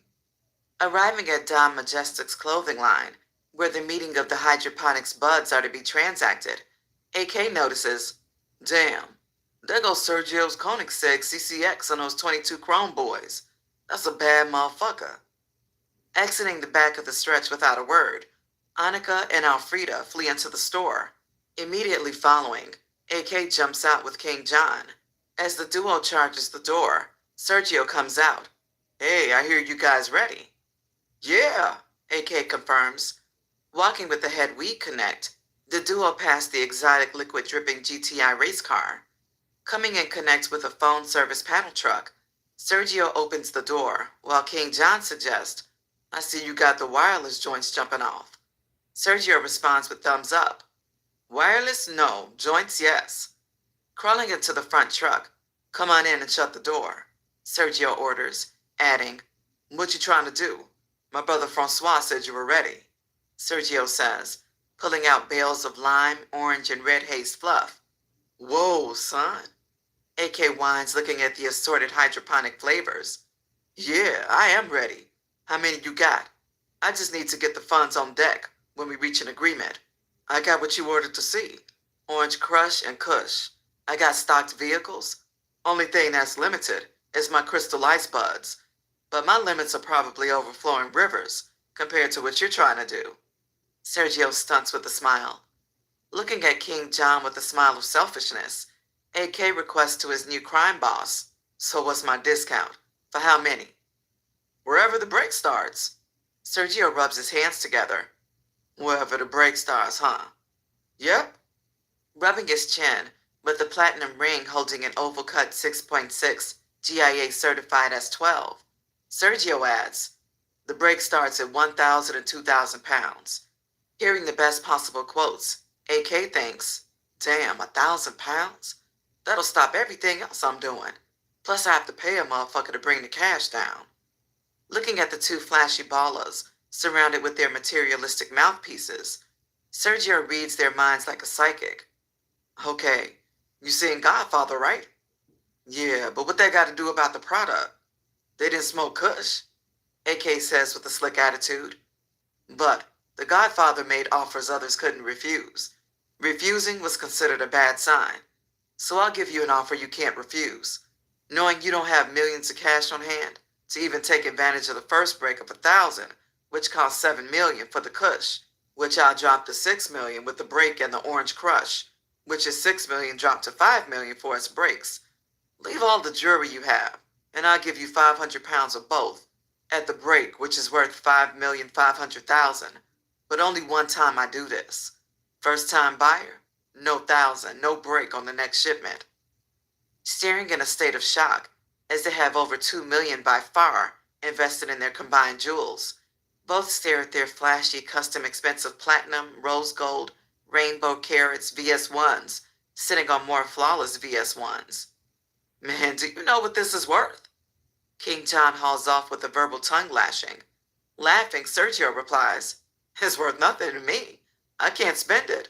What I'm selling you makes maybe 10 times as much. Do the math. You boys might be faking. You look like gangsters, but I'm a real-life mobster.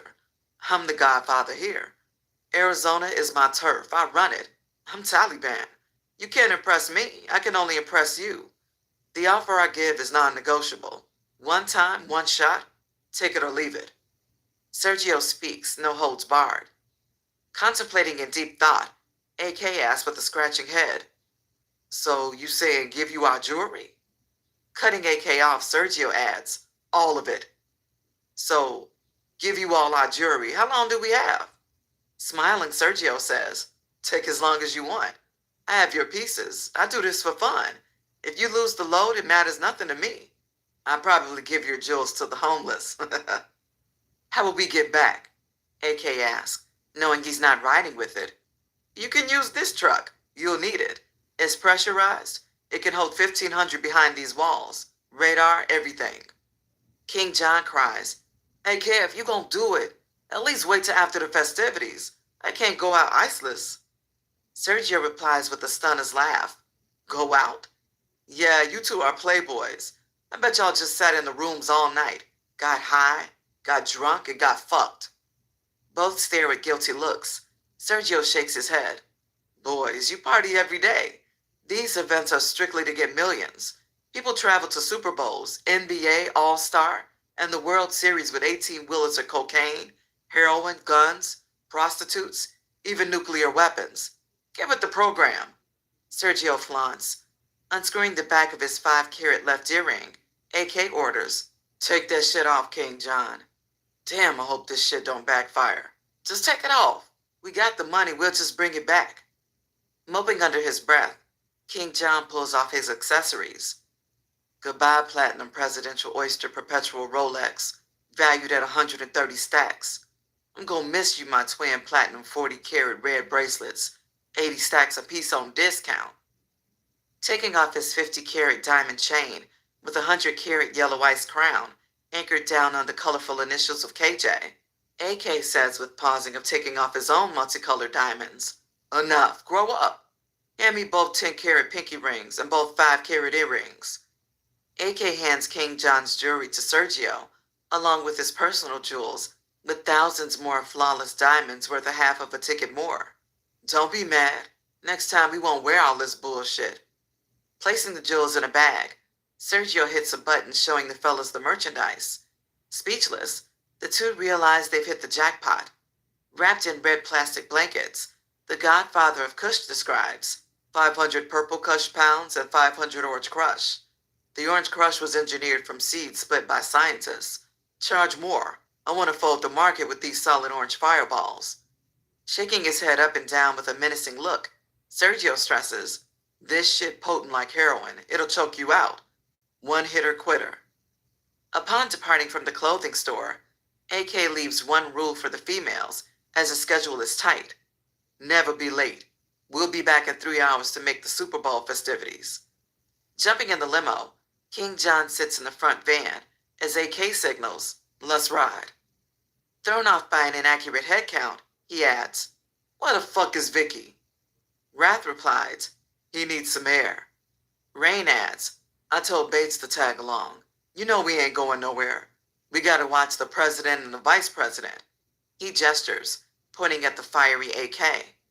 Looking at Bates facing the view of crowds along the celebratory scenery, "Hey man, what's cracking?" AK calms, not wanting to blow a gasket. Still acting like he hears nothing, Bates states, "I can't do it. Peep's out of control. Y'all got me walking around with a known serial killer. Not current with the events of last night." "Damn, how you find out?" AK asked, holding his smile. "Watching that shit on TV, with 1,000 other niggas wanting to touch that $100,000 reward." However, never second-guessing the decision to keep Bates in the dark, AK bites the wind. "So, even after all that, you mean to tell me you still let that sick motherfucker out of your sight?" "Well, technically, he said after throwing up he felt better. He then said he just wanted some air. We all told him to come back in 10 minutes. I guess it's been about 20. Bates debriefs. "Well, since you want to be Mr. Funny Man, you go out there and find his sick ass. And when I say sick, I mean lunatic sick."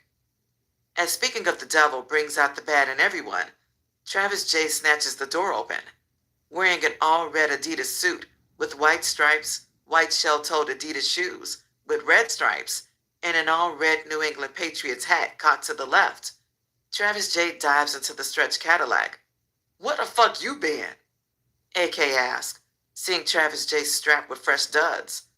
Opening up a fan of $100 bills, Travis J sings, P-A-P-E-R, player. I'm about that P-A-P-P-E-R. Oh, shit. This motherfucker gets started robbing niggas at gunpoint in broad daylight. I can't be around no bad people. My probation officer gonna hang me. Bates cries with squinting eyes. Wrath asks with stunning pupils, Damn, peeps, how much is that? With a Rockefeller personality, Travis J pops his collar. I quit counting at 30 stacks. I got too many extra big face grants I'm trying to get rid of. I couldn't pass enough of these motherfuckers out on the corner. They fucking up my image. A too cool for class Travis J responds. What, you passing out money with your ugly ass picture everywhere? Bates checks the lost-minded fugitive. Yeah, you know how us big boys do it. I could do my time. What about you? Travis J says, adjusting in his seat like he's the captain at the helm. Asking with a look of curiosity, AK wants to know, where you get the money from? Shit, OG in the lobby of the hotel broke bread with me. He stole them, the limo driver blurts out with a deadened laugh. Feeling he's talking too loud, Travis J whispers with a pointed finger, I'm following your lead, almighty. Pausing. Mind your fucking business, Dredd. Travis J fires back at Dredd. Satisfied with the truth of a hardened criminal, head to the flats, AK commands, with King John following in the front van.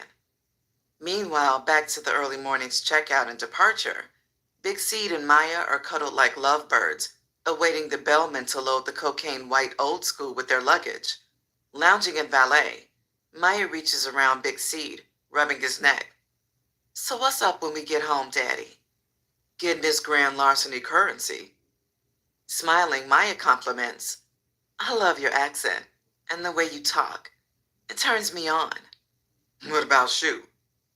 Feeling like she walked into a brick wall. What do you mean? What about Shu? Maya exhales. Well, you know the boy want to kill me over you. How long do you think I can let bygones be bygones? Boy, Shu all talk. No, Shu a cold-blooded killer. Hell, he might kill you if you try to leave him. Thinking about Big Seed's last comment, Maya says with a thought of panic, well, you'll protect me? Damn right I will. But I can't protect you if you willingly go to the killing fields, if you get my drift. Yeah, I feel you. But what should I tell him? Maya asks, full of confusion. You gotta tell him what you feel. Big Seed stresses, rubbing her leg. So, what are we? Maya needs to know if it's a word to describe the two of them. What do you want us to be? Tired of the barrage of questions, followed by her questions, Maya cries, why are you so difficult? Baby, I'm not.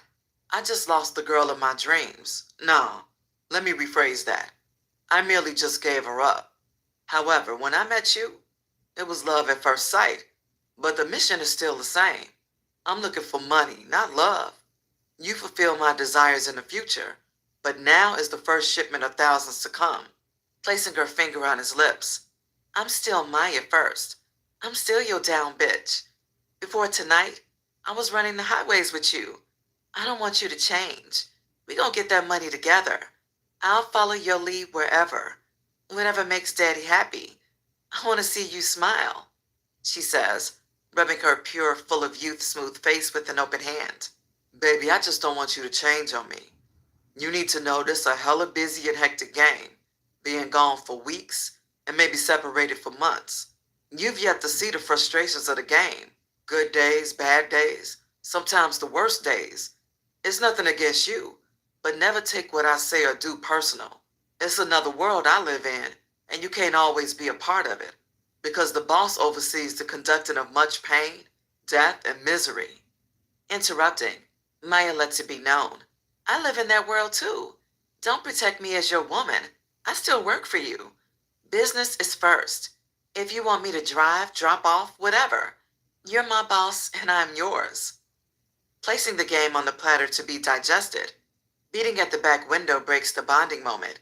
Yo, open up. This food heavy. Double R yells, standing next to Yvette. Opening the door manually, Big Seed asks, did y'all bring some towels? Man, I brought a full-size blanket, So no one will waste nothing on your new old school trophy. Yeah, best not, Big Seed says with an assured look. Looking at his meal prepared by the house chef, Big Seed notices, "Oh man, this pie's well done. I said medium well. I don't eat ashes." "Man, all I can do is take it back," Double R responds. "Fuck it." Looking at the dazzling Maya sitting to his left, Big Seed asks, "Baby, you sure you don't want anything?" "For one, I'm handling the business of driving. And for two, I know you don't want a fat girl, do you?" Grinning at Maya's sexual body gestures, Big C blows her a kiss, adding, "Go and drive then. It's time." Mumbling hysterically in the background, Yvette pokes fun. "Hi now, what a seatbelt set. You might as well call your insurance company now." Glancing over his right shoulder, Big Seed states with a cheese and grill, "My baby a professional driver now. I taught her everything." As the red-suited bellmen arrive, they began to load the trunk with the entourage's Fendi and Louis Vuitton luggage. 5 minutes later, one of the bellmen signals by tapping the window. "See what those damn bellmen won't double. I'm about to eat my porterhouse and eggs long as they take it." Stepping out of the mint-conditioned car, Double R is heard using uncharacteristic-like foul language. "That's some bullshit." Looking at the highly made-over Yvette, Big Seed says, "You poisoning my guys. They never used to curse." "Well, he's changing me. I'm starting to feel like a new lady." Taking a double look at the once project chick, transformed into a diva, Big Seed lets it be known. "Girl, Tyra Banks ain't got shit on you. And I mean it." Big Seed promises with the truth. Sticking his head back into the car, Double R complains, "See, they said all the luggage is not going to fit." Taking a deep breath, Big Seed growls, "Fuck it, leave it." Disagreeing, "No, man, I'll just have the hotel send it to the office. No need to throw anything away." "Well, hurry up." Looking at Yvette, Big Seed adds, "You're crazy, nigga." "Yeah, crazy for me," Yvette says, patting down the loose ends of her gorgeous hairdo. Agreeing with Big Seed, Maya confirms, "Yvette, your hair is too cute." "Thanks." "No, I mean it's too cute for me to be doing. You'll need to see the professionals every week now." Maya informs her sister, who is not a people person. "You mean I have to be sitting in a hot beauty shop for hours with all those nagging and gossiping wannabe supermodel-ass bitches?" Big Seed says with a smirking lip, "Welcome to the world of being beautiful." 10 minutes later, Double R comes sprinting out to Big Seed's heavenly ghost white chariot. "Let's go," he commands, slamming the door behind himself. "Hold up, Jim Shoe. Don't be slamming my door like you work for the BOP," Big Seed says snappingly. "Oops, my bad," Double R says, followed by a kiss on the lips of his new squeeze, adding, "My baby looks like she can be in pictures." With a mouthful of food, Big Seed cries out, "Come on in. We done did the beauty conversation all while you were gone. Let's not revisit that one." "Someone sounds jealous," Yvette blurts, looking at Double R. "Jealous? Jealous of what? I knew you when you used to wear wigs every day." Big C throws a quick joke in. Leading Maya to the highway, Big C guides her toward the texted destination. Seeing the number 38 gas station in the distance, "Fill up at the truck stop on the right. I got my essay waiting." Sending a barrage of text messages, the last two typed words receiving reads, 5 minutes. Strolling into the island of gas pumps, "Pull over at pump number 8, Big Seed says, pointing. Exiting the vehicle, "I'll pay. Double. Fill up," Big Seed orders, as he scans the packed liner, sliding his prepaid Visa at the pump. Making eye contact with Hernander stepping out of the TA restaurant, Big Seed's phone vibrates, reading, "All eyes on you. Fly like a bird." Reconnecting eye contact, Big Seed salutes Hernander, dressed in a yellow walker as he walks back into the restaurant. After filling up and tossing away all food containers, Big Seed yells, "Let's roll." Still not seeing the expected vehicles, Big Seed flies like a bird anyway. Hitting the highway, Big Seed notices 2 white FEMA disaster trucks following. Double R, noticing that no one came in contact with Big Seed, asks, "What's up with your folks?" Not answering, Big Seed warns Maya, "Slow down a little baby." Noticing Big Seed wearing a worried look, Maya slows down, asking, Am I going too fast, baby?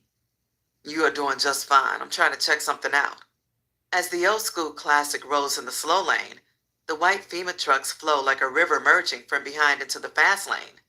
Pulling side by side to the old school, a Latino driver sails away, giving Big Seed a thumbs up sign, followed by a hand gesture to keep it moving. Chuckling inside, "Strike out, baby," Big Seed commands, securing his hand on Maya's lap. Double R, noticing Big Seed's growing smile after seeing the disgusting government vehicle, says, "I know they ain't doing it like that." "Yeah, boy," Big Seed confidently states, adjusting in the custom leather recliner. "You better get comfortable. It's a long ride. When we arrive, it's gonna be time to work," Big Seed tells Double R. "Shit, if it's gonna be like that, I'm about to start sending emails to the entire Midwest. It's time to celebrate and get this cake." Double R grabs his palm cell, gathering another classic event. Stretching along the back seat, Double R kicks his shoes off and starts from A to Z, scrolling his memorized party list, giving a final request to his mistress. "Baby, rub my feet." With a twinkling lubby-dubby stare, Yvette responds by immediately cracking his toes. Reaching at the end of the bypassed 3 hours, the alarm clock howls. AK finds himself revising the details of his master plan. Sitting in the spacious all-white master bath, he thinks with grand opera playing in the background. With his eyes closed and constant jolts to his head's position, "I got it." Placing a call to Annika, "What up, baby, you ready?" "I will be in 10 minutes. "What you driving?" AK asked, as this question was not previously posed. "I got my car. Why? Is there a problem?" Annika answers a question with 2 or more questions of her own. "Nah, babe, just come to the hotel and pick me and King John up." "Okay, but..." "No buts. I'm waiting." Click. Orchestrating a quick meeting, AK invites the Jamaican chauffeur to sit in. "Yo, Dread, what you charge to take my boys to Cincy in a limo? I'll make it worth your while," AK asks. "To Cincy?" Scratching his ragged beard, Dread responds, "Pay for the gas? Me take $3,000. Bates yells out, "That's highway robbery, player." Shaking his head, Dread responds, "Me no player, me businessman. You guys big ballers. Wanna play? Pay me. Has no questions." Standing over Dread, "No questions, huh? Well, how much you charge me to drive my business van I just purchased to Cincy?" AK asks, "What about me limo?" "My driver," pointing at Wrath, "will drive the limo behind you. And when you get to Cincy, just turn back around in limo. Feel me? Me need feel much cash, but me no. Wrath, not in me insurance. But dineros make worries evaporate." "How much more?" AK asks, trying to see where Dread's head is. Pulling on his nappy beard, looking at the unsavory faces of the 6-man posse, Dread says, "Make me offer me no refuse." Dread places the ball back in AK's hands. $6,000. AK blurts with a straight face. "Ha! How about 50? 50? Is you crazy? I'll drive the motherfucker for a third of that." Travis J abruptly blasts. Laughing, Dread says, "I know crazy. Him crazy." Pointing at Travis J. "With the face like that running on TV news station, and him run around like him the notion. Him who crazy." With a face expression, "We going down." Bates squeals, "We going down. Even Dread knows." Shocked by the openness of Dread admitting he's recognized Travis J from breaking news reports, King John asks, "How long you knew?" With a smirk, Dread responds, "Me know when me first see him face, but he looked battered in photo." "Man, fuck you, Dread," Travis J growls. "Why you ain't said nothing? I know you seen the reward." King John investigates the loyalty of Dread. "Me see nothing, me hear nothing, me ask no questions. In the day, can me get paid, motherfucker, is motto. Me like cash and fat tip," Dread says with his hand out. "Me take 35,000. "Dread, work with me," AK gangsterly pressures, trying to apply pressure. "No, man. Make deal even 30. I make run for you. You pay for all gas. I know this van you have drugs, guns. or maybe even bomb, but I ask no questions. Pay me well and never worry about me drive skills. Me driven taxi cabs in New York, San Francisco, Detroit, Chicago, all over Texas and California. Me the best like ox. You fucking with the best. Me drive, your rude boys ride behind. Me vet on highway, knock boys never pull me over. Me never drink, smoke, or get high on the job. No room for errors. Me have family to go home to. Baby girl need new shoes. Dredd ends, selling himself with a smile. After hearing an acceptable speech from Dredd, AK laughs. You know what? I'ma call you Rude Boy Dredd, 'cause you rude with your tongue, and I see you up on everything. Looking at his soldiers, AK adds, Okay, Wrath, you drive the limo. Bates, you going with him. Yes. Bates yells in triumph. Vicky, you going with them too. AK adds, No! Bates yells again, now in defeat. Quit hating. Travis J whispers to the overranking Bates. Rain, you stand here with us. I was gonna send you with them, but if something happens, you'll be here to take off. Running business in an orderly fashion, AK orders, Vicky, pay Dredd. I got you. Pulling out 2 knots, Travis J says in a reaching motion, I ain't counted it, but it's close to $300, $100 bills with some 50s mixed in. I kept losing count. They don't have real money in jail. Boy, I tell you, it's gonna be a long trip. Bates cries with a disappointed look at Travis J. Wrath, when you get to the condo, drop the van off first, then drop Vicky at the apartment. I don't want him in the jets. AK always sets the plan to run in stone. Bates, meanwhile, smiles from ear to ear, hearing some words of comfort. After you drop Vicky, then take Bates to the crib. When you get to the crib, notify all of our soldiers.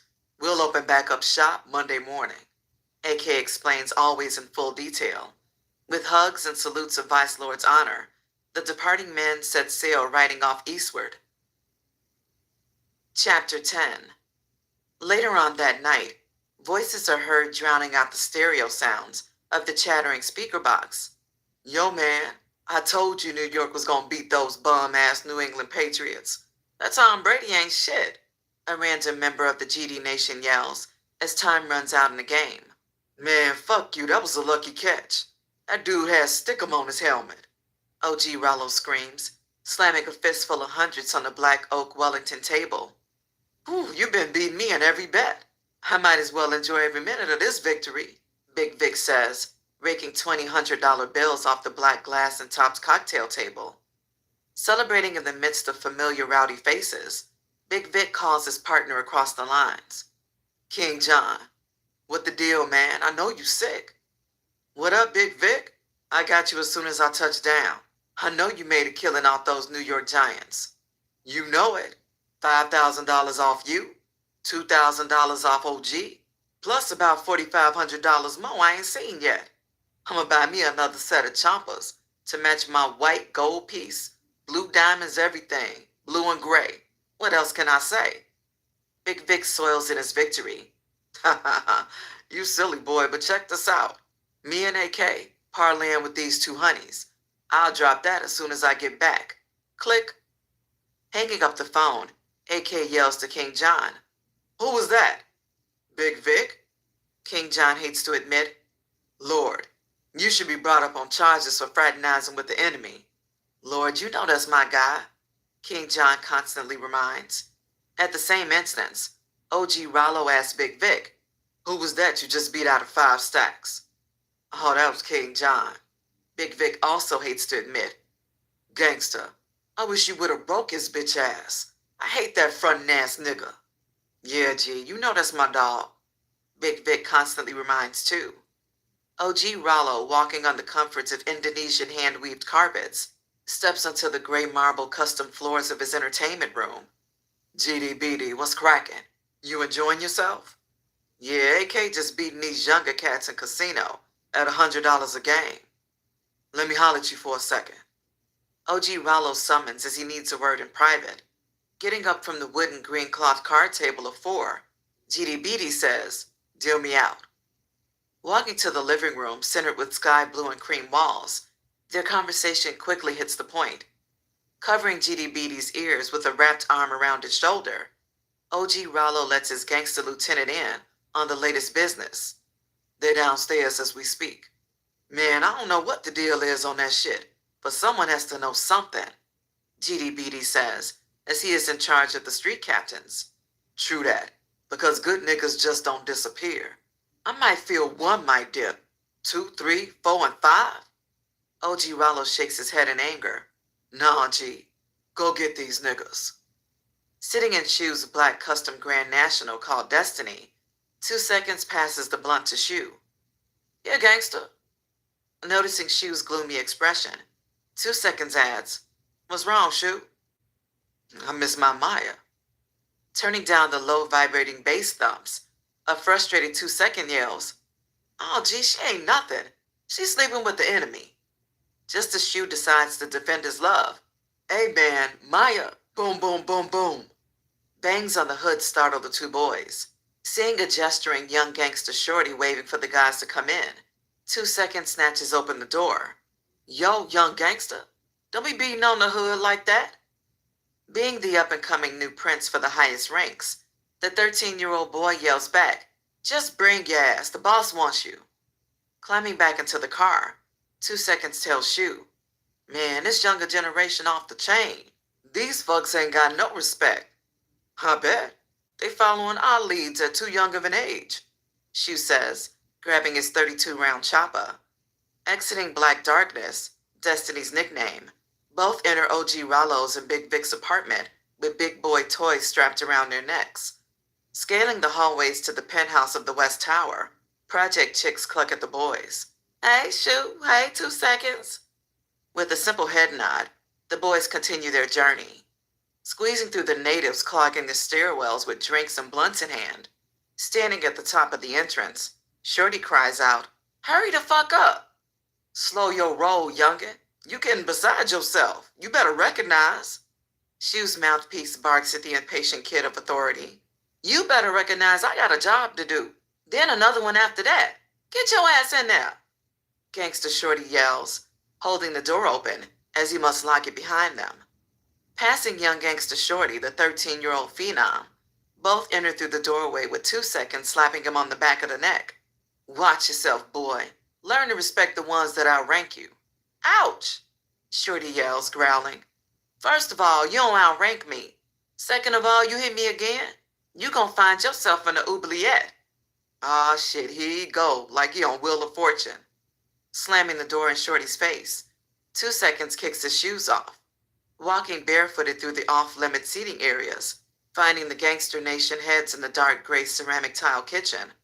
What up, Gangster Shu? Gangster 2 seconds. OG Rollo greets with a firm Nation's handshake. Using hand gestures, OG Rollo offers the boys a seat, excusing his various heads, except for God's disciple Black Diamond and Big Vic, Maximus, Fat Folks, and Schizo. I'm gonna catch y'all a little later.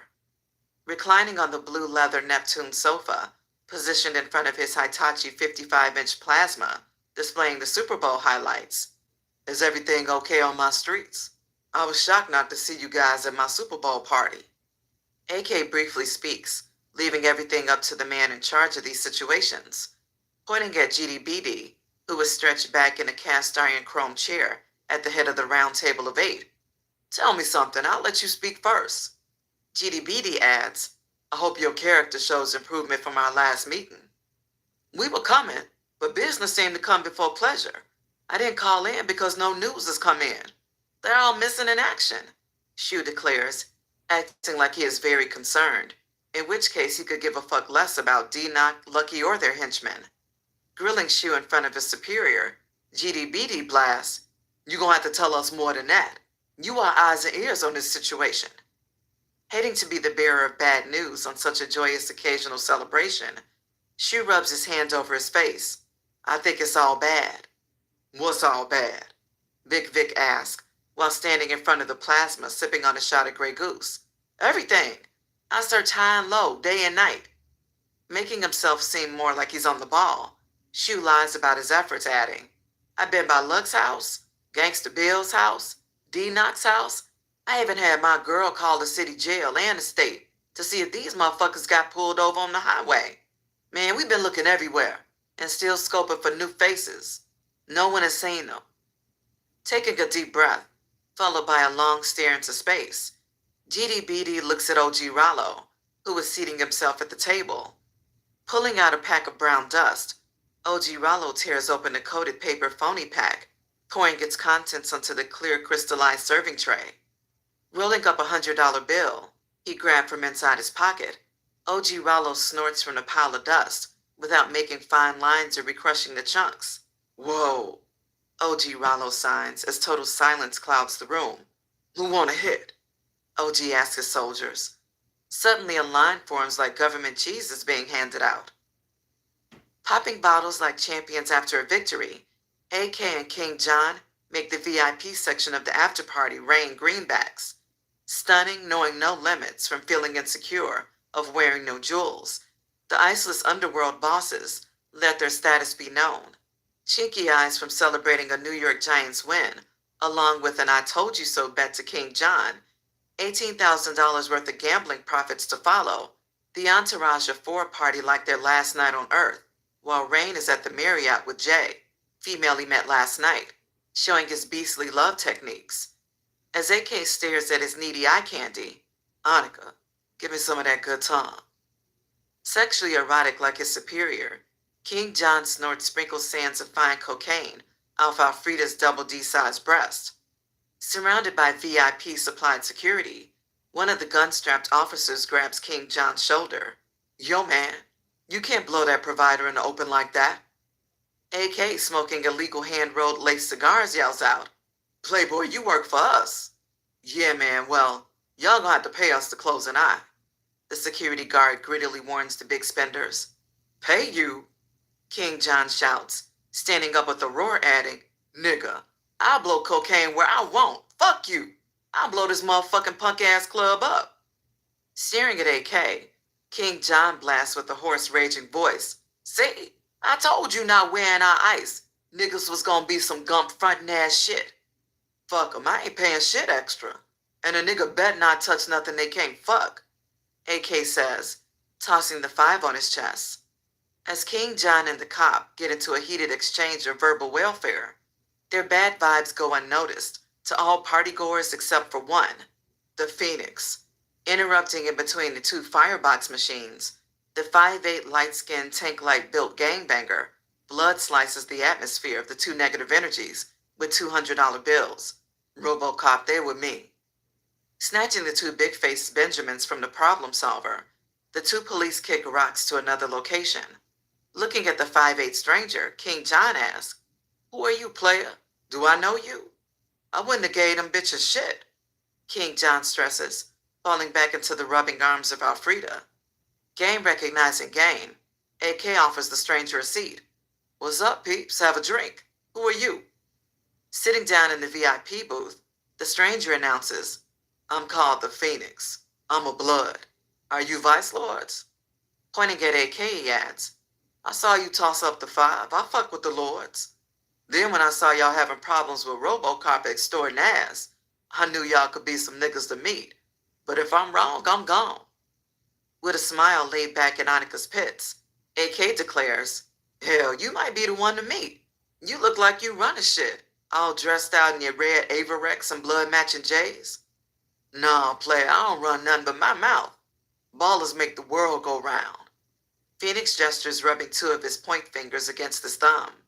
Kicking the ballistics over pop bottles in the raw of the Yola, Phoenix ends by expressing, Yeah, man, I'm gonna use this number, especially if the price is that high in the Midwest, or if you prefer the gateway to the South. Come on down. If you can get the X pills for $3 a triple stack for that number, I'll buy them all. I'll turn you on and just cut me in. AK breaches the blood's faith. I'll more than cut you in. You can be the supplier after I make the connects, 'cause you know a blood can't lay the whole day. I got fam on the rebound. Stamping a deal with the gangster's love hug, both smile and separate ways as the club is close to its end. Fighting toward the doors in the midst of weed smoke, the pitch blackness of the club, and the trash from the over-celebrated Super Bowl fans, King John admits, Phoenix seemed like he got it going on. Power before money. Lord, I'm glad we came down here to network. This summer gonna be off the chain, AK promises, with his new connections in mind. Disappearing into the parking lot of the seas of soon-to-be violent offenders, the party of four fine-tuned their last night with lines of powder, sips of bubbly, followed by raw, unprotected sex. Early the next morning, the violet rays of the rising sun tap Lucky on the chest. Taking a stretch, Lucky sees hustler number one knocked out, with half his body across the couch and the other half across the floor. Checking the time on his faded rose gold Fugazi. Damn, it's 6 a.m.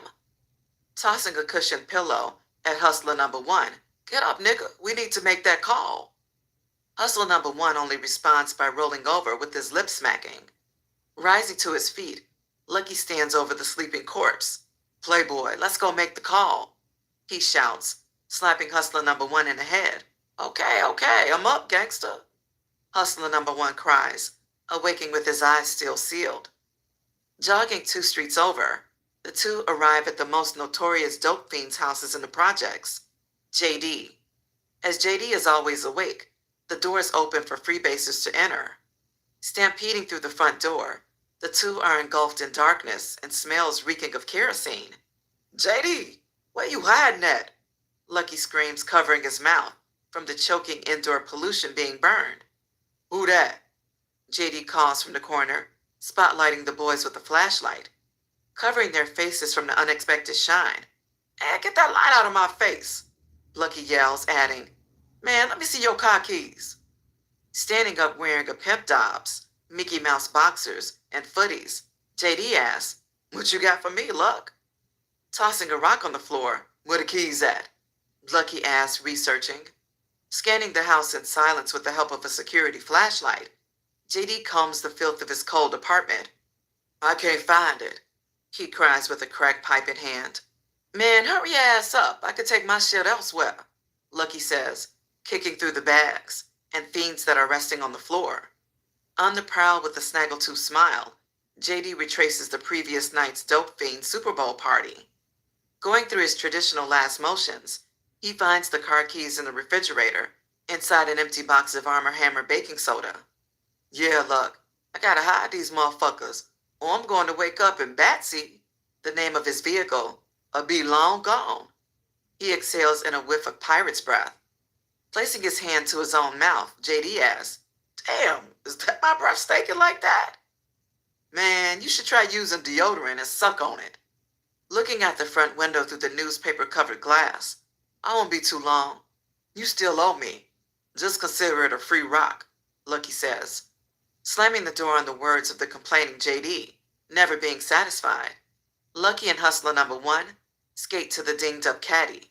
Starting the ignition, Lucky pulls out his cell phone. Turn on the radio and play the taxi cab driver like we rehearsed. Dialing Shu's number, Shu groggily answers after 13 rings. Who the fuck calling me at this time of the morning? Shu, this Luck. Gangster, where the fuck you been? Shu's eyes shoot to the earpiece from a rotating position. Man, since things was hot, I took hustler number one in my dad's house with me. We called a cab. We just now about to get out in the projects. What's cracking? Making noise in the background, hustler number one plays the role of an Arabian taxi driver. Excuse me, sir, do you want to turn into the projects? Me no travel in the projects. Hustler number one speaks with an animated voice. Hearing the strange tunes playing along with a weird voice, Shu asks, Who was that? Man, us, still in the cab on the outskirts of the projects. Pausing, Lucky yells, Hey, just pull over here, we'll walk the rest of the way.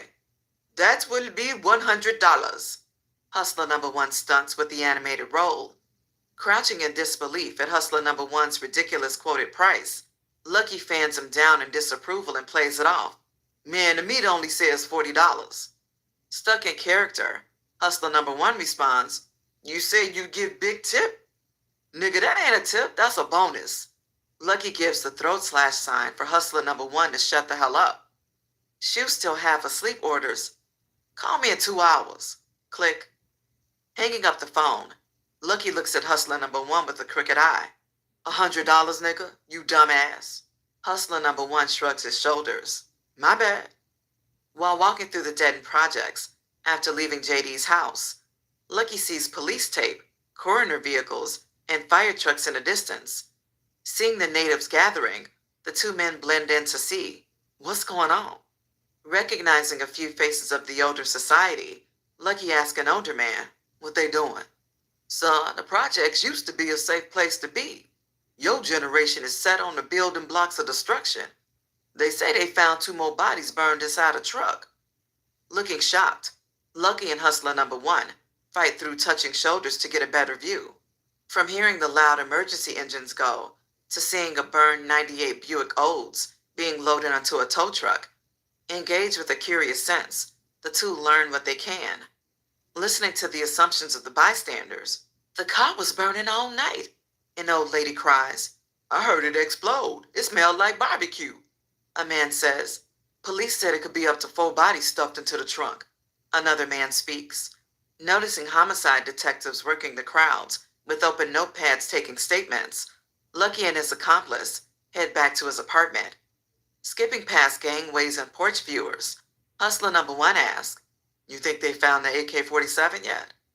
Suddenly stopping in the slight nip of the morning, Lucky points in the Hustler's number face. I don't know nothing about no AK-47. And don't ask me shit else about that bullshit. It never happened, Lucky declares with a last thought of dreadful anger. Rolling in swift traffic, horns of delight signal to applaud Big Seed's chariot from heavens. This a bad piece of work here, Double R says, reclining, placing his shoes on the chrome foot pedal, adding, You hear those crackers blowing?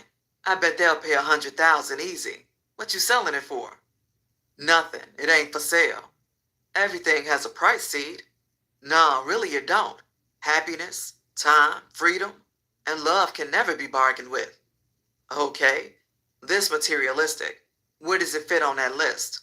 Double R needs to know. The happiness it gives me to be chauffeured in, and the time it took those Mexicans to get it back to mint condition, Big Seed states, admiring the flawless beauty of the custom interior finish. Laughing along the scenic road trip, Double R shouts, See ya, Missouri. You showed me enough. Lincoln Town, Chi-Town, here we come. See, I told y'all. After we got off I-40 from Phoenix, Oklahoma to Springfield, I-44 was going to take us straight to I-70. Okay, Mr. I Be Everywhere Man. You know how to travel across the world, but get lost going to your own houses, Big Seed reveals in an embarrassing way. Eavesdropping, the females laugh. Then Yvette asks, What does he mean by that, baby? Nothing. Just once I showed him a house at nighttime. We circled the block 100 times at least, and the police had to show us that all the time we were on the correct street. Double R clarifies. Yeah, but he didn't tell you. We were carrying almost $500,000 of cash and guns. We would still be under the jail today if they searched us. Big Seed finishes in detail. Reminiscing about the past, Big Seed sees Maya hiding her yawns under her breaths of laughter. Ma, you tired yet? I see you've been soldiering for Daddy. Big Seed wonders. Well, I probably could do for a little break. I thought I could make it, but my eyes are fighting me. Well, just pull over at the next busy exit. I'll drive. Taking a look back at the following government vans, Big Seed thinks, It's my time. Let's get it. Ball till I fall. Upon looking back, he glances at Double R, cuddling with Yvette. Mr. Loverman, what the deal with the party? We on Friday night. You know the deal. Double R watches as the return texts fall in. Chapter 11. Arriving in Cincinnati, Rath docks the private security garage of AK's condo.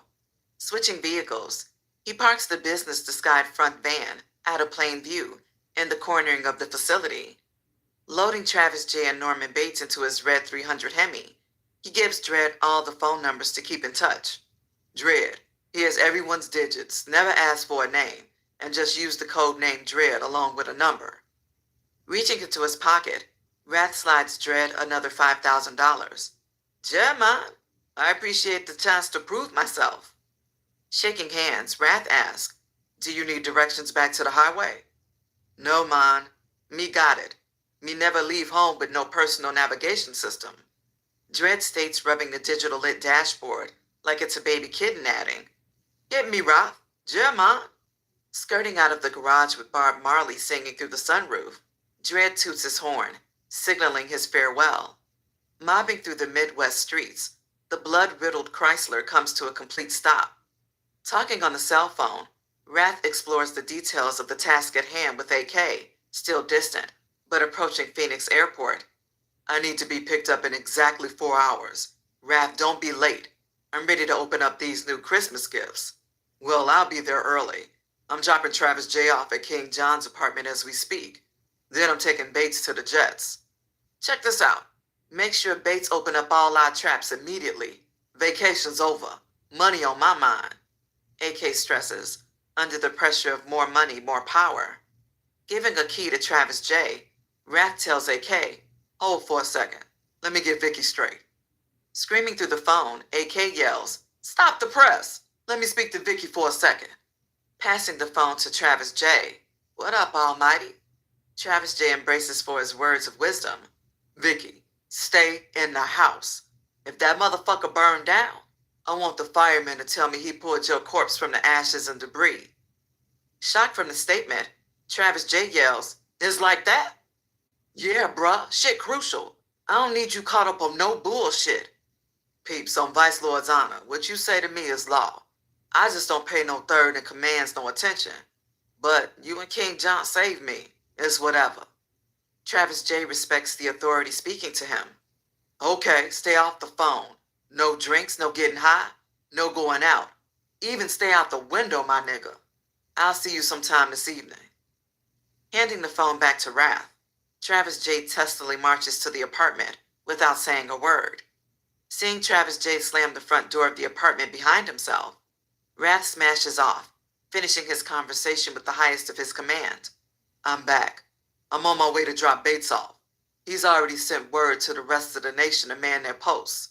Anything else? Nah, just go to the airport after you drop him. He can move to the nation into place. You just wait at the bar, drinks on me. Rain will take over when we arrive. I decided to leave to Winnebago. Consider yourself on vacation for another few days. Good work. All right, peeps, I'm on it. Click. Arriving at the projects, Norman Bates is still salty about the Travis J situation. Lord, that was some shady shit. Having me running around with that hot-ass nigga. Nah, peeps, I don't see it like that. Y'all were never supposed to go anywhere. Cut off by noticing a squad car parked close to the entrance. You see him? Wrath points. Yeah, I see the pigs. They ain't gonna stop shit, though. Proceeding through the deserted brick streets, laced with orange Cracker Jack boxes, Wrath creeps along, glancing down all perpendicular streets, searching for more marked units.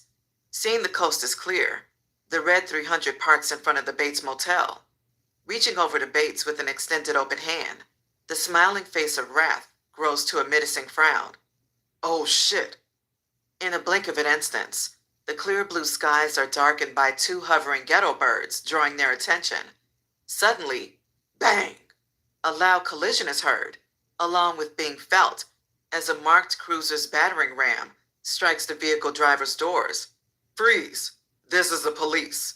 Any attempt to escape will result in loss of life. Shaken up and blinded by the heavy impact of the disabling car ram, the two impaired gang affiliates find themselves surrounded by 20 to 30 SWAT members wearing tactical gear over ninja suits. What the fuck? Bates yells as he is dragged out of his busted passenger door window. Snatched out second, Wrath growls without words as he faces dozens of open assault rifle barrels. Handcuffed, both lie face up on the ground, with the scalding rays of the sun punching, while the cool, cold air bites them in the face. Seeing leaves from the tip of the trees and helicopters in the sky, their vision is blocked by Detective Myers' smile of congratulations. Holding a mugshot, the ex-head of the gang unit, Homicide, yells out, Norman Bailey, a.k.a. Norman Bates, we got you. A double homicide. It's the end of the road for you, boy. Looking curiously at the second cuffed unknown individual, Detective Myers cries out, take them down, search the houses and the vehicle. Contact me as soon as you find anything. I'll be doing what I do best, interrogating and forcing confessions in record time. Detective Myers says in a wicked manner, as if his nickname is Dr. Death. 2 hours later, Wake up, Mommy. Big C gently addresses his soon-to-be, alerting her. We're here. Stretching with pointed toes and fingertips, Maya squints her eyes with a blushing smile. I needed that, she swears, clinging to Big Seed's awakening arm. Arriving at Big Seed's storage complex, he wakes up the rest of the lovebirds. Double, Yvette, it's been one, we here. Retrieving his arm in from dialing in the coded combination, a giant 12-foot fence rotates to the left. Checking the gray rocked grounds of his surroundings, Double R sees the two FEMA government trucks entering in closely behind. We made it. He takes a breath of relief. Looking over his right shoulder, Big Seed orders, Yvette, I need you to take Maya to the airport and bring back Double R's truck from the airport, 'cause all my whip's smoking hot. Maneuvering through the maze of numbered storage units, Big Seed informs Double R of the situation at hand, ending with, and after we load the birdies, we need to go to my house and get this hit bagged up. Coming to a complete stop, Big Seed exits the vehicle, opening 3 storage units that sit next to each other. Opening the first empty units, he waves the 2 vans inside one after the other. Signaling for Double R to drive, he guides the cocaine white old school into the second storage. Don't bump into my mothership, Big Seed cries out, referring to his Infinity truck, squatted by big boy floaters, while he whips out his silver Bullet 300 Chrysler, parked by his S600 Coupe Benz. Yelling to Yvette, here, drive this and hurry up with Double's truck. We on a time schedule. Kissing Maya goodbye, he authorizes Yvette to take off, while Double R is still in parking the old school. Closing all the stall doors, Double R hears the silver Bullet squeal away. Damn, man, you don't even let me kiss my baby goodbye? Stop it. Just help me unload this 2000, Big Seed says, expressing every syllable. Walking through the inner doors of the gray aluminum frames, Big Seed finally greets the 2 Mexican drivers who have delivered his meal ticket. What up, amigo? I'm Big Seed, and this is the only guy I deal with, Double R. Shaking hands with the 2 5'9" Mexicans, both introduce themselves dressed in FEMA bodysuits. I be Cabran. I'm in charge of deliveries forth and back, responsible for your security force, the thick-necked, clean-shaven Mexican says, adding, this is me, Lieutenant, Joaquin. Everywhere I go, everywhere he be. After becoming acquainted, the men begin to fill every vehicle in the stalls, packing down the trucks, working on the back seats. As Big Seed unloads the stockpiles of Peruvian flake, AK has been sweating it out at the airport for 30 minutes. Checking the posted clock, AK mysteriously looks at the iceless King John and his bodyguard Rain. Something wrong. After calling Rath's phone for the 100th time, King John says with the seldom seen white enamels, call my crib, maybe Vicky knows something. Exhaling a blow of disappointment, AK cries, man, I told Vicky don't answer the phone. Still scanning the arriving vehicles entering the terminal, King John stresses in a kicking in the air motion. Call him anyway. That hard-headed nigga might answer. As AK phones Travis J., King John calls Norman Bates, while both stand next to a huge pile of baggage, listening to unanswered rings. Rain yells with an unstressed nod. Let's ride. I got a town car to take us to the city. If Rath ain't here, he ain't coming. Damn, AK signs, hanging up his cell assuming, I just know we ain't lost the first shipment already. Rubbing his head, King John suggests, don't say I didn't tell you so. First our jewels, now the shipment. I hope our freedom ain't next. Hearing the words of negativity, AK orders, man, just grab them damn bags. I'll get down to the bottom of this. Sweeping through the city streets, silence blankets the traveling Lincoln town car. Still dialing numbers and sending urgent text messages, AK can't help but exploit signs of the worst. Approaching within eye view of his stadium viewside condo, AK orders the driver, pull over here.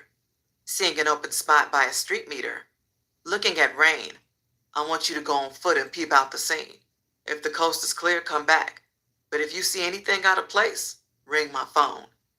Cracking an ill-timed joke, King John assures Rain, don't worry, if the boys snatched you up, all that march you got put up, I got it and I'll take good care of it. Not finding a damn thing funny, Rain yells, "Fuck you, KJ." While Rain surveils AK's condo, Norman Bates and Rath sit handcuffed in two different interrogation rooms. Pleading the Fifth Amendment, Rath cooperates with his intelligence. "Call my lawyer. He'll tell you whatever you need to know. Either let me go home or charge me. 3 hots and a cots. That's what you owe me." On the other hand, Norman Bates undergoes the third degree. Knowing he's charged with 2 bodies, he can only think, "That damn Vicky killed the Hustler brothers, and now they think I did it." Constantly repeating the same statement, "Man, I ain't did shit. On my mama, I don't know shit. Tell me something. Who, when, where?" Standing with one foot cocked upon the seat of the chair, the white mix disagrees. "Well, explain this to me. I received a tip from a witness linking you to the double homicide we've been investigating." "Who? You keep saying double homicide. Who?" Norman Bates screams. Smiling under bright spotlights, the half-breed, surrounded by white walls and double-sided mirrors, put on a show for his eavesdropping comrades. "You tell me who you killed. I found a surprise with your name written all over it," Detective Maez informs. "What? Aw, pig, you ain't got shit on me, 'cause I ain't did shit." With a menacing laugh, Detective Maez snaps his finger, signaling for his undeniable life-sentencing evidence. As the white entrance door cracks, a long object wrapped in a yellow property bag is handed in by the arms of another officer. Placing the bag on the metal table, Detective Maez slides it across. "Now tell him this ain't yours." Watching the unwrapping of the package, Norman Bates sees the charred remains of an assault rifle, resembling the same one he keeps under his bed. "You know what? This AK-47 is burned beyond recognition, but the serial numbers are still engraved. Guess whose name it comes back to?" the detective asks with a victory smile. Being sarcastic, Bates blurts with a twisting head, "I guess mine. Exactamunda. Norman E. Bailey, purchased July 4th, 2002, from Don's Guns, Indianapolis, Indiana. I got you." Hit with a shocking discovery, a bead of sweat drips down Bates' temple. "For the last time, I ain't killed nobody," Bates confirms with panicking open red eyes.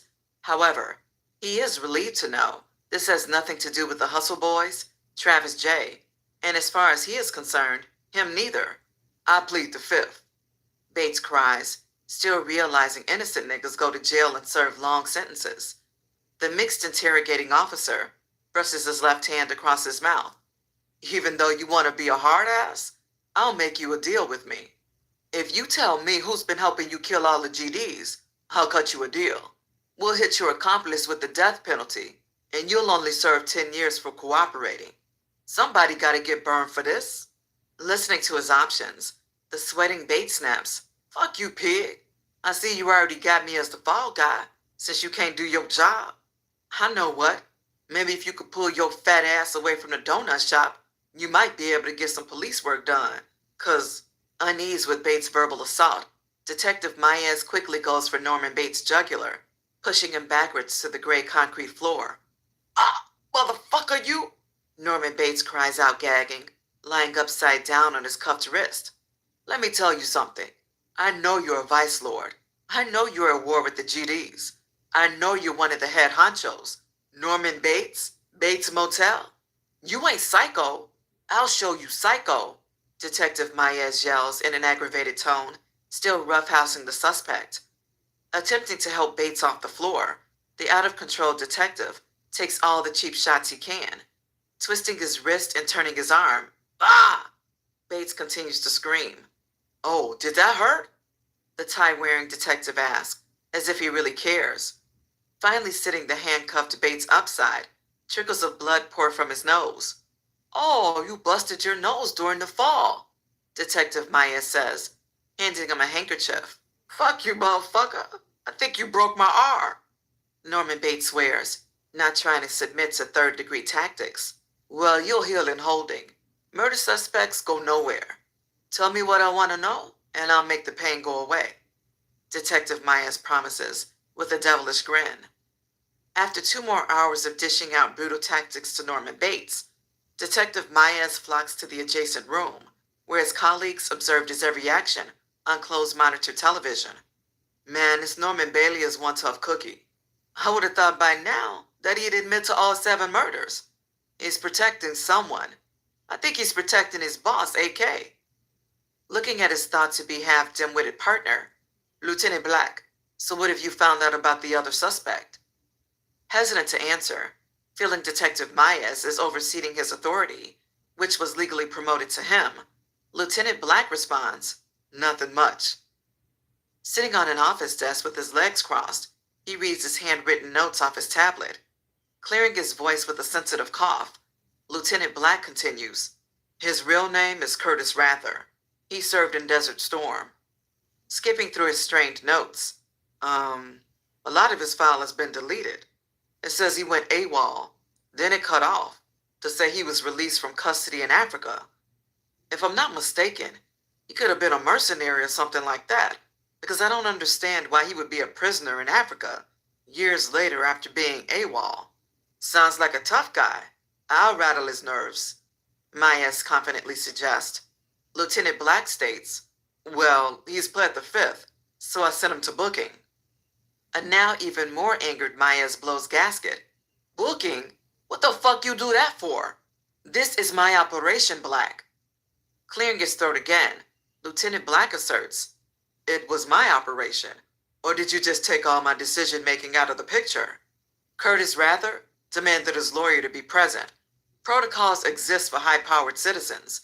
If he can get out of Africa, I know he's got a great lawyer that will give us problems. Deny scums like Norman Bailey his constitutional rights, but don't bring the department more attention than we need.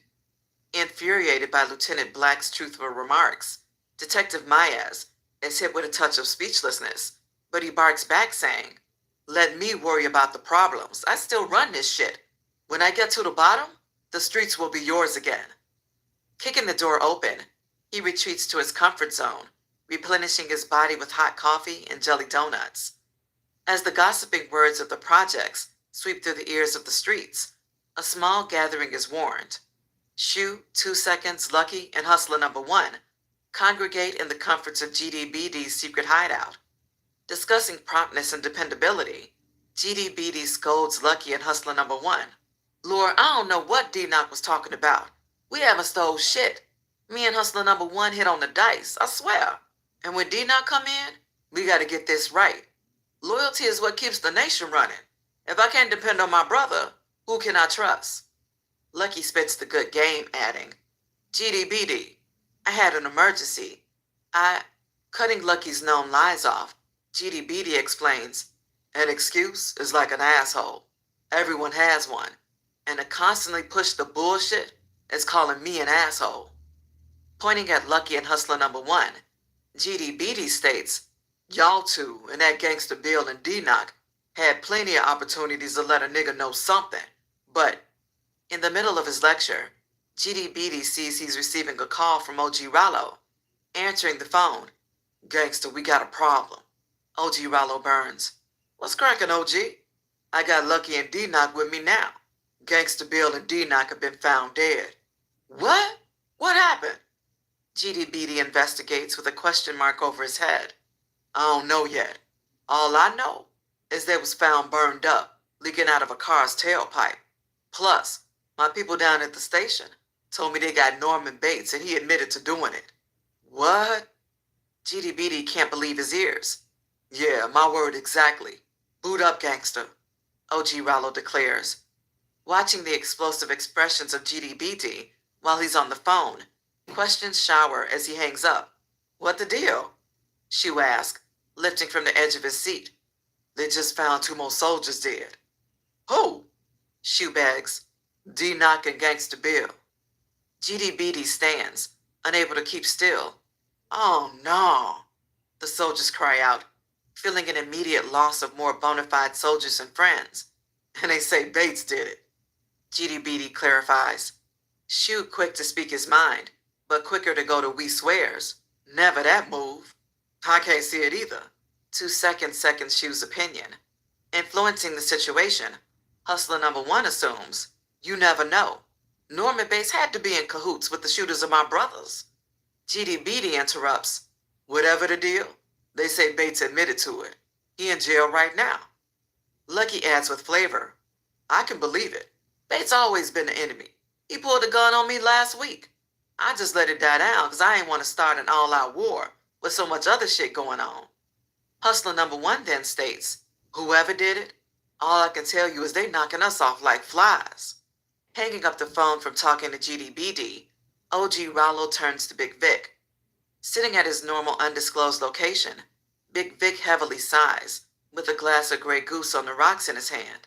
Damn, Rollo, what's on your mind? If they want to go to war, give them what they asking for.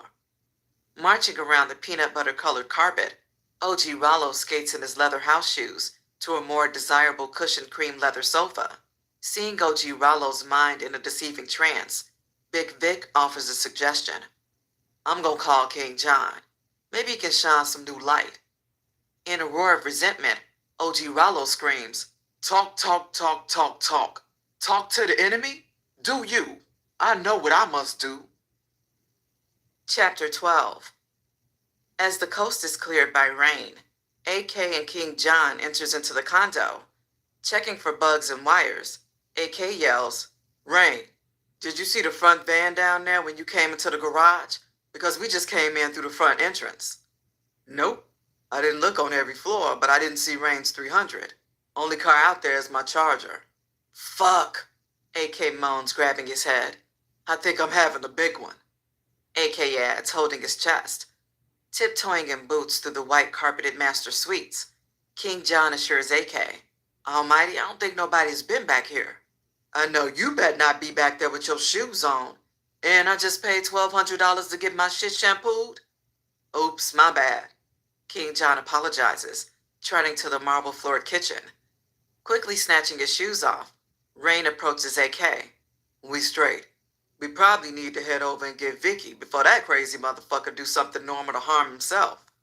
King John, searching for something to eat in the refrigerator, adds, What about the brothers? You know you told Bates to open back up shop. You think he contacted them?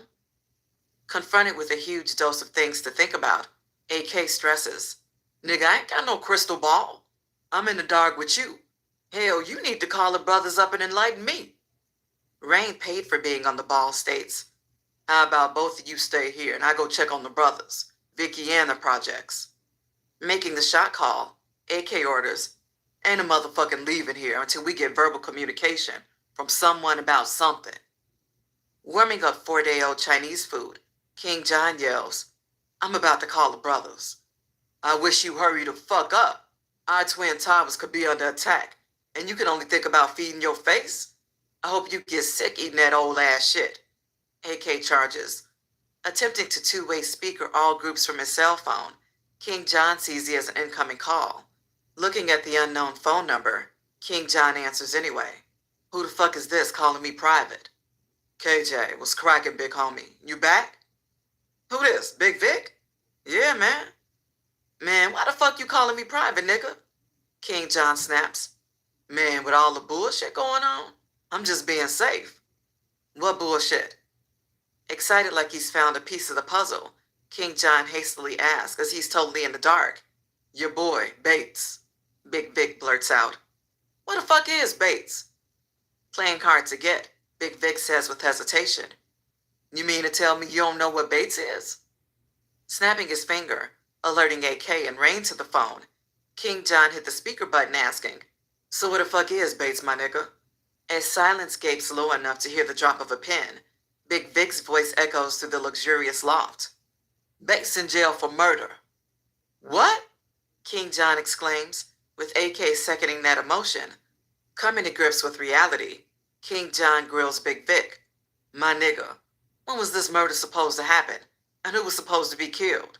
The murders happened this weekend and 2 of our soldiers were the victims, Gangsta Bill and D-Knock. Fighting for Bates' reputation, King John charges. That's impossible. Bates was in Phoenix at the Super Bowl with us, and that's on my mama. Someone is framing my nigga trying to start a war. Speaking his mind, Big Vic confesses, Man, it seemed like the war has begun. We at -7. As King John and Big Vic continue to discuss the situation, AK goes into the next room, making calls of his own. Hitting speed dial, AK listens as a female's voice speaks. Hello, law offices of Iowa Che and Che Jr. Yes, let me speak to Iowa, AK calmly asked. I'm sorry, Mr. Che is in an important meeting. May I take this message? Molly, this AK. In a stumbling gesture, the secretary greets AK in a more respectable manner. Hello, Mr. AK. How you doing? Is everything okay? Not at all. It's imperative that I speak with Iowa at once. Just hold on, Mr. AK. Mr. Che is in a meeting, but I know he'll want to take your call. Give me a minute or two. Waiting patiently, AK sits on his oak chest at the foot of his XX King Savannah poster bed, staring at the tips of skyscrapers through the imported handmade Aztec curtains. A voice replies, Hello, AK. Iowa, how you doing? I'm fine, but what about you? I got problems. My man is locked up for a murder he didn't commit. They said he did it this weekend at the Super Bowl. Interesting, Iowa Che answers, followed by a brief pause of silence. Clearing his voice, Iowa Che asks, Where'd you guys stay and eat? I know you were on video surveillance. That's all we need. Fax me over every place you guys went. Okay, I'll do it now. I even had the hotel reservations in my guy Norman Bailey's name. AK expands on the situation. Hotel reservations? Iowa Che chuckles, adding, If you got reservation along with everything else I need, I can promise to have him out in 72 hours. Just fax everything to my secretary. I have to get back to business at hand. Suddenly remembering another detail, AK yells, Oh yeah, they got wrath too. Still chuckling, Iowa Che says, Boy, that Curtis Rather show can get into some tight jams. But don't you worry, I'll get them all. Just don't you go and get yourself locked up. Never that move, AK confirms, hanging up the phone. As anger flows, consuming OG Rollo's psyche, vengeance is embedded into his mind. Pacing through his private estates, he walks outside to clear his mind. Kicking rocks under the orange pulp of the burning sun, the close to summer feeling vibes through mentally with a yearly thought to match. I guess every summer has to start with war and bloodshed. When will these niggas learn? Opening his Razor slide phone, he hesitantly searches for GDBD's phone number. Attempting to push the send button, he weighs the consequences of his actions. The blocks will overflow with blood, making my money come to a slowing halt. But the blocks are already overflowing with my blood. It's time for others to feel and share my pain. Staring at the budding leaves of a soon-to-be blossoming cherry tree, OG Rollo confirms to himself, It's time for a new beginning, a new face in the projects. The enemy must be forced to leave my grounds by any means necessary. Pushing the send button, OG Rollo hears, Yo, what's crackin', G? GDBD asks, greeting his leader. It's time, GDBD. Alert the hounds. Our enemies must be found. Say no more, OG. Everything is in the making. I've been anticipating this call. We await your next move. Consider us mobile and ready. Taking a deep breath of acceptance, OG Rollo ends by saying, Be ready. When you see me, know the time of execution is at hand. Click. As communications zigzag throughout the province, everyone fears and braces for retaliation of the two recently promoted gangster disciples. Arriving in the two-car caravan, Yvette toots her horn at the storage facility. Alerting Big Seed of her return, the garage doors raise with the ICE commander guiding the vehicles in one by one. After parking both vehicles, the garage doors slam with the lock securely fastening. Making visual eye contact with Yvette and his Princess Maya, Big Seed assures them, We finally made it. Back to life, back to reality. Seeing the Hispanics drive away as their FEMA trucks are weighed down with the $1.5 million Big Seed had stashed in the truck of his S600 Benz, Maya yells with a growing grin, I see y'all been working hard. At the same time wiping pools of sweat off Big Seed's face, adding, Baby, you're soaking wet. Shit, it's about 110 degrees in this motherfucker with the door shut. Big Seed states, stressing from the humid temperature. Yvette, spreading words of the streets from a neighbor watching their house, asked Big Seed, Have you heard the word? Nah, I ain't heard nothing but these birds chirping. I try to stay out of the gossip. Walking toward Big Seed, Yvette squeezes through the tightly spaced vehicles. Damn, it's tight in here. You should have parked more to the right. You saw me signaling right? Big C gestures with hand movements of his ice-flooded, glistening wrist. Yeah, but if I would have scratched your paint, I would have had to hear your mouth. Anyway, while we were gone, the projects have been at war. They found two more gangsters roasting in the back of a trunk. It'll be hell to pay for that move. OG Rollo been taking hits left and right, Yvette reveals, making way to her new man. Looking at the organizer. Damn, Seed. I don't feel how you're going to work in the Jets if they shut down, Double R asked, still showing signs of doubt. Briefly thinking about the lives he's taken, Big Seed stresses. Fuck that bullshit. It's time to get paid.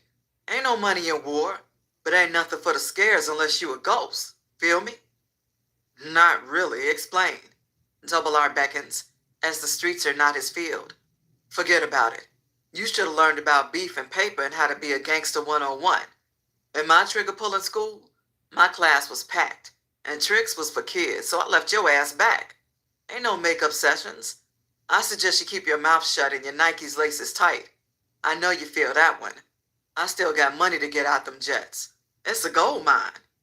With a tightly vengeful smile, Double R vows, I'll show you one day. I probably ain't never killed nobody, but no man better not test me. Never know. One day, I'll be saving your neck off the chopping block. Big Seed smiles. Yeah, you right. Just don't be chasing no pussy like Manny was when the chainsaw was at Tony's head. Be focused and always stay that way. Okay? Double R shakes Seed's hand, sealing the deal. You can always depend on me. Changing the subject, Big Seed states while locking the vehicles, yeah, Double, let me show you these chirps and tell you how we gonna make millions of untraceable fetty. Suddenly, the two men leave the women, escaping to the adjoining storages loaded with more bales of cocaine stashed in Big Seed's exotic custom roadster vehicles. At this time, AK is giving out orders himself, realizing for some reason his paid police informant is not contacting him. Looking his henchman eye to eye, Rain, go round up the brothers. I missed enough money in my absence. Open up all the traps, pushing the 2-for-1s. Let niggas know we back on track. Saluting like a fine lieutenant, Rain jumps into action. Turning over his left shoulder, AK adds, KJ, we'll go pick up Vicky. That stupid-ass dude ain't answering the phone. King John, with a dumbfounded, sarcastic look on his face, says, Didn't you tell him not to answer the phone? Hell, when did he start listening to anyone? AK wonders, following King John out the door. Previously ordering AK's personal car brought around by valet, the caramel champagne brown 4-door Phantom Rolls Royce sits idling with the driver and passenger doors open. Sailing away on their mission, AK grabs an illegal Cuban from his cigar box. Yeah, King John, we need to find out where the van at with all of our tasty treats. With a worried look, King John says, You think the police got it, don't you? Honestly, I don't know what to think. All I know is if we lost it, we fucked my man. Out of about 2,000 stacks and out of our jewelry. Oh, King John sighs heavily, adding, Don't say that. I might cry real tears over my shit. That shit costs. 30 minutes later, the duo arrives at King John's apartment building, where Travis J is hiding out. Exiting the brown showroom-finished Phantom, AK and King John march to the door, feeling the watchful peeking eyes of Travis J. Looking at that nigga peeking out the window, AK says, with a closing curtain on the tip of his finger.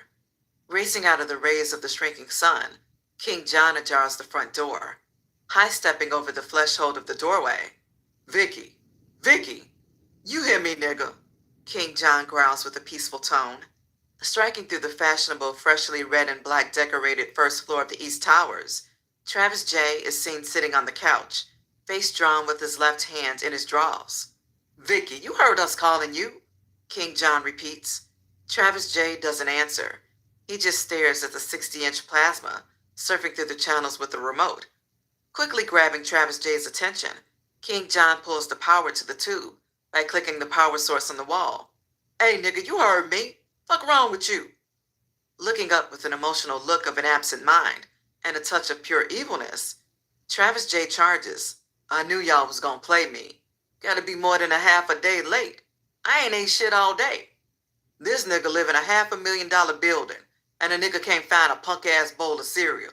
I can't make a call or even order nothing to eat. I don't even know the fucking address. Plus, Rat took all my money. This shit fucked up. I'm ready to kill something. Travis J snaps, like an emotional, out-of-control child, slapping his open hand against the plastic-covered sofa. Seeing Travis J is very upset, with bloodshot veined eyes, AK holds his tongue, saying, "All right, Lord, we at high alert. But this one time, I'm gonna cater to your needs only because I need your head to be in the right place.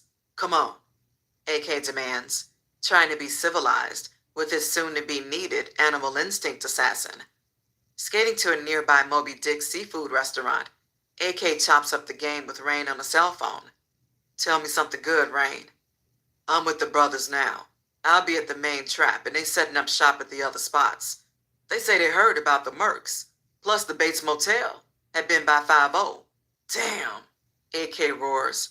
Smacking his lips like a bitch, AK growls, "Anything else? I need to fucking know." "Almighty, I can only tell you the news when I get it. Until then, I'm about to get this money, you dig? And I'll call you when I touch down."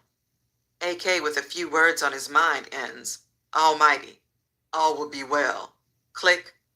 Hanging up the phone, Travis J pleads, "Don't keep me in the dark. What's poppin'?" AK looks back with a nonchalant attitude. "Man, I thought you were so hungry you couldn't think."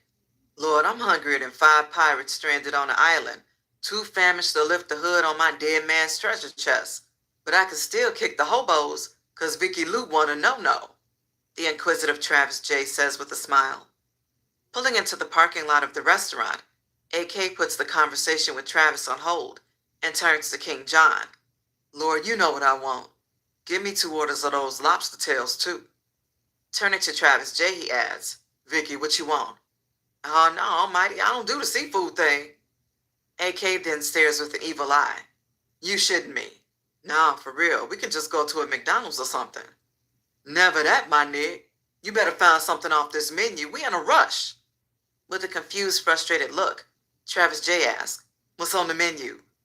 Turning toward King John hanging with the space of the open passenger door, AK blasts in a raspy tone, "Man, just get that nigga some onion rings and 2 Polishes with everything on them." "I don't eat onions," Travis J blurts out. "Well, 5 pirates stranded on the island eat anything in their face." Looking at King John, AK yells, "Man, get that shit." Walking off, King John hears Travis J in the background, "Man, put some fries on that order." Staring at the fugitive, AK relights his cigar. "Vicky, that ain't the time for your annex. Norman and Rath in jail. I think they got caught in the van, too." "Who told you that?" "The van at your condo, parked in the corner on the roof. They was riding in the 300. With a gracious, glaring smile, AK asks, "You sure?" "Yeah, Lord, I was there, remember? What, they got pulled over for speeding or something?" Still soaking in the good news about the front van, AK replies at a calm while inhaling his cigar, "They in jail for murder. Maybe, maybe not. That's why I don't like you out in the jets roaming around. Besides, your fake ID works, so don't be blowing your cover on some frantic-ass shit. Anyway, it was a setup. They'll be out in a couple days. The only motherfucker that could have done some shit like that would be you." With a brand new expression, Travis J confesses, "Only dudes I got was the ones I told you, I swear." Taking a deep exhale of the Cuban hand rolled, AK asserts, "Lord, it's only a figure of speech. You was with us when the shit jumped off. I bet my newly found stash, those snake-ass GDs knocking each other off." With a head shake of determination, Travis J suggests, "You should let me go through there and burn those bitches up on GP." AK just smiles with a devilish grin as his phone rings simultaneously. "Yo, Rain, what's the dealio?" AK asks, seeing the known number blinking across his cell phone. With a long drag in his voice, "Peeps, some niggas done broke in all the cribs, stole the vests, the straps, and all the electrical appliances." "You bullshitting," AK warns. "You better be bullshitting. I'm on my way." Click. AK hangs up the phone looking at Travis J. "Yeah, our last words? Hold that thought. What's wrong now, peeps?" AK doesn't answer, witnessing King John exiting the restaurant as if he's going grocery shopping. Beep beep. AK blows the horn, screaming, "Come on, nigga!" yelling out the window at the now trotting King John. Falling into the passenger seat, King John says, "Man, it was a long line." Draping his right arm around the back of the headset, gunning the throttle in reverse, AK whips out of the parking lot backward, fishtailing the $500,000 custom treasured on four wheels forward. AK burns out, leaving 4 marks of peeled Pirelli tread in his dust. Lord, rain just called. Motherfuckers done broke into cribs. Tossing the food in the back seat, King John hits the stash button, pulling out 2 30-round Glock 17s with extra clips. Let's go get 'em. As the head LBs head toward the projects, approximately 30 miles away, OG Rollo and Big Vic arrive at GDBD's safe house. Phoning inside, OG says, "I'm outside, gangster." In seconds, GDBD exits the house, with about 15 masked riders left inside.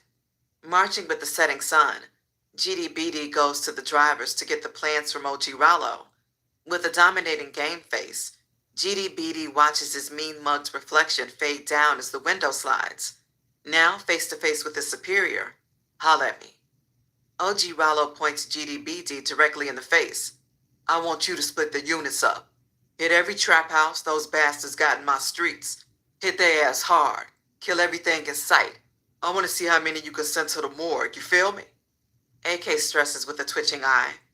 Staring into the eyes of the devil, GDBD responds, "Death to 'em all, death to 'em all, death to them all." Giving the secret handshake of death, GDBD gets little, disappearing back to his pack of killer hyenas. Separating his battle units into unidentified member groups, the word is given. "You gangsters hollering about y'all killers? I got rewards out, ranks out, promotions out for the best killers. These fucks in our backyard. We taking it back. Ain't no room for nothing. If it ain't stamped GD, I want to see these choppers barking. I want to see the death toll fly away."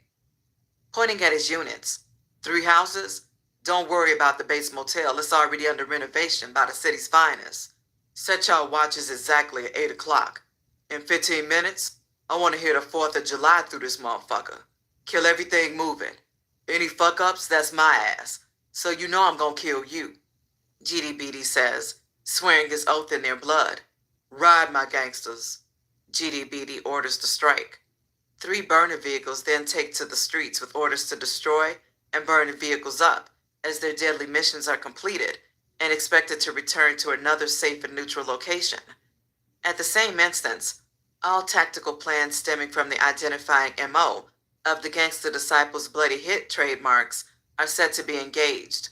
All arrive at their destinations at about 8:12. Exiting all vehicles, AK-47, carbines, riot pumps, Tech 9s, and Mac 11s are drawn. Surrounding each trap house, the GDs scan the areas awaiting a countdown. Weapons checked being locked and loaded. The flashes of infrared beams lurks for targets. As 814 shines with a wink, the grisly phantom takes to the best of the project streets. Riding with their windows down, King John cries, "Damn, it's dead out here. What time is it?" 8:15, AK calmly speaks. At that exact moment, gunfire rains, as of downtown Cedar City. Seeing bands of black masked men ambushing the head trap house, King John revs back, giving all 60 to anyone standing in between the sights. Driving like Mario Andretti through an obstacle course, AK tries to plow down the surprised gunman, scattering through the streets. Beginning to take fire, the Phantom sounds out, tings, as bullets bounce off its bulletproof frame. Unable to help himself, Travis J squeals in the back seat like he's at a rave party. With the violent bass of King John's automatic fire beating his eardrums, the spectacular display of flashing flamed lights impairs his vision. "Give me a gun! Give me a gun!" Travis J cries helplessly, along the back seat with a chewed-up Polish sausage muffling his speech. As the 5-minute firing ensues, Gangsta Disciples retreat from the unexpected Allied forces. Hearing the gun blasts fall to a silence, Faint sporadic automatic shots echo in the distance. Hitting the speakerphone, AK radios inside. Rain, Rain, are you okay? Come out. We're not coming in. Emerging from the bullet-riddled dwelling, Rain helps one of his soldiers out as another one follows behind with important documents that were hidden in the house. Running to their aid, King John grabs Psycho, the wounded soldier from Rain. It's just three of y'all? King John questions with a most sincere attitude, knowing it should be 4 to 5 soldiers at each location. With a grimly negative headshake, Rain sighs. Chico and El Rook didn't make it. Let's go, Lord, bring your ass! AK screams from the moon-rayed glowing phantom, ready to assist the other traps. Go, AK! Get out of here! We'll take the 300, Rain orders, knowing his leader should be off the streets. Escaping to the blood-red 300 charged Hemi, Rain's cell phone howls and vibrates at the same time. Entering his vehicle, under the watchful eye of his superiors, he answers the phone. Yeah. Breathing out of breath. We been hit, peeps. We been hit. Shorty locked down on me, man. Blood yells with the background noises of another. Don't die on me, Lord. Keep your eyes open. Man, call 911, Lord. We been hit too. Rain orders, making room in his car. As the short conversation chops back and forth, Rain's other line clicks. Clicking to the other line. Yeah? Rain hollers, flagging AK from the scene. Rain, this boo, we need help. And they just shot up the place. Pop, pop, pop, pop. Rain hears gunshots raining out from Stuntman, the lone LB giving chase. Seeing the hesitation of all movements, AK orders, King John, drive that nigga car out of here. Diving into the driver's seat, King John shoves Rain to the side. I need to get our crew help, and y'all need to get the fuck out of Dodge. Rain persistently tries to convince King John, adding, Hey, King. John, y'all leave so I can go to the traps. Safety first. Rain, not willing to make a move with the high-priced targets, AK and King John still on the scene. King John urges, burning rubber from a stalled position. Tell those niggas to call an ambulance. We all taking fire. On the way to AK's condo, the wounded soldier Psycho is dropped off on the outskirts of a local hospital. I can make it from here. Psycho skips away. The heads of the nation keep it moving towards the safe haven of AK's loft. Standing high up, on the open top floor of Big Vic's West Tower, OG Rollo witnesses and hears the chaos unfold. Posing in the open balcony window with the white silk ghostly sheets waving in the night, OG Rollo sees flashes on the ground level, lighting sparks throughout the projects. Toasting to the full moon, he chants to his heads, whom stand at his back, Big Vic, GDBD, and Shorty. Finally, the LBs are no more, and whoever returns will burn. Celebrating the ousting of the enemy, the party of 4 drinks XO Remy and hits lines of powder, while Shorty drinks a split of Moet. As OG Rollo waits in the night breeze, Shorty lets the on-foot rebels into his revolving doors. Sensing the return of all, Schizo always awaits in a running car to take the injured GDs to a private medical facility that OG Rollo gives heavy donation to. As the last man steps in the hall of the GD quarters, OG Rollo steps out of the darkness into the visions of his men. Observing his still masked rebels with smoking guns. I love war. I love pain. Death to all, even myself. When it comes for me, I welcome it and will grab it by his throat. OG Rollo twists the open air, like he has a victim in his midst. Tearing the air in half with a menacing gesture, he adds, We will dance, and dance we shall. As all give their undivided attention to their leader, the head masked man rips his mask off. Looking in his eyes, OG Rollo says, Shoot, I am pleased. As the soldiers begin unmasking themselves, Shorty collects the weapons and mask. Pulling out the drugs and wines of success, explosions from the nearby detonated vehicle sounds as the darkened projects are engulfed with flashing lights of emergency vehicles. Still filled with the menacing gloom of madness, OG Rollo proposes a toast. To new money and more power. May our enemies be devoured. Laughing like the Joker, a Marvel comic villain, OG Rollo explodes in his rage of ecstatic fury. After disposing of the articles of war, Shorty makes his way back to his corner. Highly pissed about missing the firefight, Shorty sadly runs the monitors, constantly talking to himself while pacing and rolling a blunt. I got more bodies than all those suckers. When I'm boss, I'm fighting on the front line.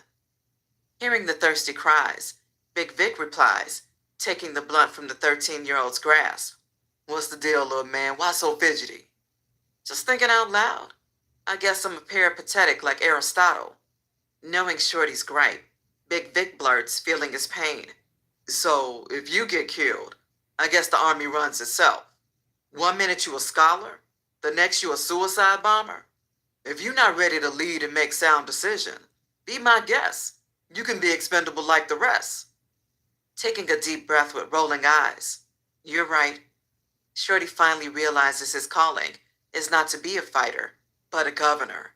Sitting, regaining his focus, he continues to read one of his favorite books, 48 Laws of Power by Robert Greene. Chapter 13. After the extravagant time aboard the ASO, the cabaret over the sea, Farid, his bodyguard, and the twins arrived back in Houston at Farid's innovative architecturally designed 23-bedroom mansion located in Sugarland. Exiting the mink-floored drophead into Farid's underground 8-car garage, filled with old schools such as a 1935 black Duesenberg and a pink 1959 Cadillac Eldorado Biarritz, to more 21st century roadsters, such as a 300 HP Vesuvius platinum-painted mirror-tinted Range Rover Sport, white-on-white BMW M6 Coupe, and a Suzuki 6S XR 1000 chromed out. The party of four catch the elevator to the estate's circular dining room with floor-to-ceiling glass windows and richly patterned carpets. Walking through the open floors with interiors by Peter Roy Bourne, the men seat themselves at the dull-shaved crystallized tabletop, which is a single piece of slate with custom ice-carved stools at its side. Kusei, what be the deal with the clot who punked you out your door? Farid asked, with a range of accents stemming from his global travels. I'm gonna murk that nigga. Adding his 2 cents, as he is the one actually on foot pursuit. That nigga missing in action. Me and the Mossberg maniacs? 3 riders sent by Farid. Been everywhere. Uday mentions showing a sign of failure. Well, you fucks do it way wrong, you soft. Start kidnapping. Broad daylight killings. Me men know what we do. Turn them loose. Farid blast, watering his nest of 1-foot-tall jumbo Venus flytraps. Signaling his bodyguard. Knock out. Call me Unc. Tell him to drop the twins back off in Cincy. But since Kusei make moves on his own now, Kusei picking up the tab. Come on, Farid. Kusei grunts. Nah, boy. You making new moves. Me show too much love when you show no loyalty in return. No more fronts. When undrops your heroin off, mine need to be paid by 1 to 100% until you catch your problem maker. No words, must see results. Farid finalizes, opening up fresh packs of product. Okay, what about the stash of cocaine? I ain't got no powder. We holla? You got too much on your plate. You need to take this dog food and go catch your thief. Send Unc back with the cash for powder. Me send him right back. First things first. Me men sit in your house and await you. Me suggest you leave now and catch the last flight. Turning to his bodyguard. Knock out. Take them out of me sight. Farid brushes the young twins, worth only little millions off, while he fires up a bong of crystal meth, smoking it. As the night skies blossom with scattered gray clouds, the yellow rays of the moon begin to fade. As time away, like galloping horses, the yawns of Mia and Yvette alert their 2 male companions. Damn, it's getting late, Double R notices, glancing at his Jaeger LeCoultre watch. As the assemblers change location from the storage facility to Double R's immaculate fortress, Big C suggests, Double, wake them up and show them where the guest room is. While the 2 females struggle to break consciousness with their nighttime dream lives, Double R pulls their animal skin shoes off and tucks them in with fresh linen and feathered pillows. Getting back to the business at hand, Big C continues to show Double R how to break down the product into more precise, distributable units. Sitting in the kitchen at the marble countertop island, a triple bean scale, a 42-ounce scale, and a bulk 10-pound scale are the big boys' toys of choice. Packaged on the side is a food saver press, 50 rolls of sealable airtight plastics, assorted colorful rolls of tape, and a stamp press bearing Big Seed's seed logo. Looking Double R in the face, Big Seed snaps his fingers. Pay attention. What seems easy to learn took me years to master. Opening up the 5-pound block of raw fish scale, Big Seed teaches. H ships us 5-pound, individually wrapped blocks of the raw. How many keys is that? 5. No, 2. Double R guesses. No, Playboy. It's 36 ounces in one key, and it's 16 ounces in a pound. Do the math. As the brilliant Double R pauses in confusion, Big Seed says, man, it's 80 ounces in a 5-pound block, and that's equivalent to 2,240 grams. These numbers are solid and should always stay that way. Confirming Double R's now growing knowledge, Big Seed points, peep out how I'm cutting this block down with the razor blade. Always cut the shorter corners first, then cut the longer corners from end to end. Demonstrating on the first block, Big Seed cuts it in a fashion to where the package falls off the product clean. Voila, see? No shake. One perfect block. Now if you carved it stuck another way besides how I showed you, this whole motherfucker could turn to shake. With a disappointed look he adds, that's a no-no. Niggas want solid chunks and blocks, not shake. Never forget that. Weighing the solid 5-pound block in ounces, Big Seed smiles. Yeah, see that? 82 ounces. All of these bad boys could be over. Taking a steak knife, Big Seed searches for a crack in the grooves. Finding one, he stabs it in the heart. Bingo. The white powdered chunk splits in two, revealing a smooth, pearl-like glossy finish. Pointing at the sculptured designs. That's why they call it fish scales. Weighing both blocks, he chisels them down until both weigh 1,012 grams. Each pack should have close to 230 grams left to re-rock. What the hell is re-rocking? Double R, blinded, asks, only hearing the term randomly mentioned in Big Seed's conversations. That's when I put the shake together to make solid pieces, using only half of what I need with my seed logo. I could make a key from only using a key of pure cocaine. Still A1 Yola. After showing Double R hands-on mechanics step by step, like he showed Maya, Big Seed patiently guides him through the process of bagging up, watching him make mistakes after mistakes. Playboy, you fucking up. It takes time, I must admit. It ain't as easy as I thought. Finally watching Double R get the numbers down pat, Big Seed still observes as he disintegrates the blocks to dust. Damn, I messed up again. Double R cries in frustration. Man, anytime you find yourself pulling the package across the grain, you always gonna crack the blocks up. This solid fluff. When I rewrap the re-rocks, they'll look exactly the same, but they'll be hard as a rock. But you see, these are very delicate. These are wrapped solid in form, but too much pressure in the wrong direction gonna bust them. Anyway, no big deal. The ones you fucking up, I'm just gonna put my logo on them and give them to the projects. It's all good. Maya would be here when I'm gone. I taught almost every day for a month. She's an expert. As teaching goes on in Big Seed's camp, preaching dictates to all the LB's camp. I knew it. If it's war they want, it's war they'll get. AK stresses to his hardened lieutenants. Waiting for the results from the injured at the hospital, they also await the dismal death toll. Arriving at the comforts of what is now considered home base, Rain is in constant contact with the battered soldiers filling the emergency room. Psycho, how bad is it? It's real bad. They say the coroner pulled out 4 bodies. The police questioning everybody. I just told them I got shot at another location. Relaying the info to AK, Rain presses speakerphone for all to hear. As a deadened silence suffocates the room, Psycho continues to spill out the dreaded news. I'm in the waiting room with Boo. He's being questioned by the boys. Before they came, he told me Stuntman and Blood still in the projects on foot. Boo got hit in the arm, though. Rah-Rah took 2 to the chest. They say he gonna make it. Rain questions, what about Poke? He called me. Poke cool, he only got glass in his eyes. Pausing. Man, send somebody to get me. I'm ready to get at these bitches. I'm ready to die to get just an ounce of payback, Psycho swears, knowing it's impossible under their laws of protection.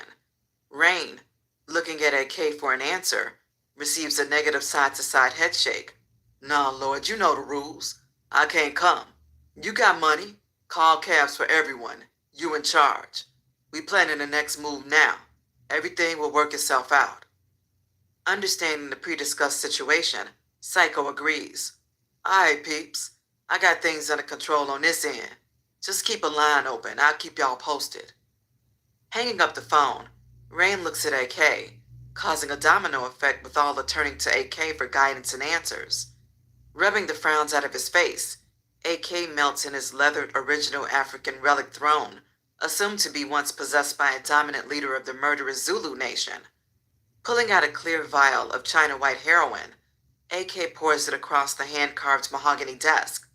Lining small amounts of his personal drug supply, he engages in snorts until no snorts are left.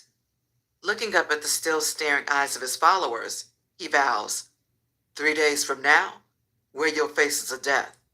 We will meet our enemies on their own turf. No truce, no peace. Until then, live the next hours like it's your last. Meanwhile, on the outskirts of the projects, Shu engages in his victory celebration, but not a moment passes that Maya isn't on his mind. Wearing his fake smile, he laughs and swaps stories about the violent escapades with his counterparts who left 2 LBs injured and 2 critical. As war is run like clockwork, Schizo, already posted, takes the serious wounded GDs to a private medical establishment in which OG Rollo donates big dollars to the community. Leaning back on an isolated single lounge chair, Shu smokes a cocaine-based Freddy Krueger stick laced in hash oil. Coming in and out of visual consciousness, he watches as 2 of the younger gangsters who were injured portray the events of what happened in the shootout. While smoking and drinking straight bumpy face, the nodding back and forth Shu refocuses on his gangsters in black. And we ran up with those choppers. I looked in the window. I saw all those Vicky Lou's. I could have blessed them all, but waiting for the clock to strike, those punks started moving around. I swear, before that phantom whipped up on me, I killed 2 of them, no. Blood clot, blood clot. The mohawk-haired Mako howls as everyone in the room burst into laughter as the stories float back and forth to different narrators. As the hours drip away, like blood on the enemy's walls, Shu constantly pages Maya, realizing it's too late. I might as well call one of my baby's mamas and put up with that bitch's shit. Shu thinks, mumbling to himself. Standing up with a near stagger, Shu body leans to the left. What up, gangsta? 2 seconds states, still drowning his body in high-octane liquids and high-potency harsh drugs. Gangsta, it's a wrap. I'll be over at my BM's Tracy's crib for the next 2 days until this drama blows off. I ain't seen that bitch.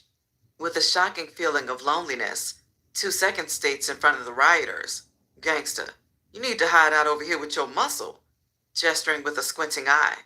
Pfft. Pausing, hide out? Gangsta ain't no bitch in me. If a nigga wants some, come and get me. Shu stresses, cocking his fully automatic clean Mac 11 as he walks towards the front door. Bidding farewell, his gangsters signal with loving, adding, GD nigga, be safe. If anybody else leaving, this time the only time the door cracking. 2 seconds states, watching the gangsta tycoons, Lucky, Jig, Bujo, Sunday School, and a few more dip off. The next morning wakes, with the silence of the heavy 7th Sense felt police presence shower curtaining the entire projects. Arriving neck and neck with the front page head news, an officer reads the headlines, feeling a distasteful slap of respect. Gang violence out of control baffle police again, as 4 more die and 4 wounded. Conducting house-to-house neighborhood questioning, the detective, once head homicide inspector, learns nothing more that was learned interrogating the suspects/victims at the hospital. Now adding to more unfavorable news, Detective Mayaz realizes he has no evidence to hold the suspects on. As the daylight brings no visual illegal conduct within the vicinity of the vandalized bullet-riddled homes, after triple searching, Detective Mayaz looks at his right-hand cheerleader, who hates to have him back as Detective Mayaz, is stealing the show of his job, which is homicide/narco unit. Lieutenant Black, I just don't understand. I know I'll even bet a month of strawberry glazed donuts that these are dope houses. Where's the evidence? Where's the guns? I've been working the beat over 20 years, and this shit don't add up. Making calls on his T-Mobile G1, Lieutenant Black just watches as Detective Mayaz steals his job back. Puzzled, Detective Mayaz scratches his head. The LBs got shot up at 3 locations. We know the GDs retaliated from Norman Bailey killing 2 of their men, maybe all 7. Now what remains a mystery is who the LBs so deep in these spots was. Repeating himself, refusing to face defeat, Detective Mayaz orders Lieutenant Black, have them search all 3 houses again. We are looking for guns, money, drugs, or anything proving that these boys were dealing drugs. We at least need a visiting house of common nuisance charges to bring them in for more questioning.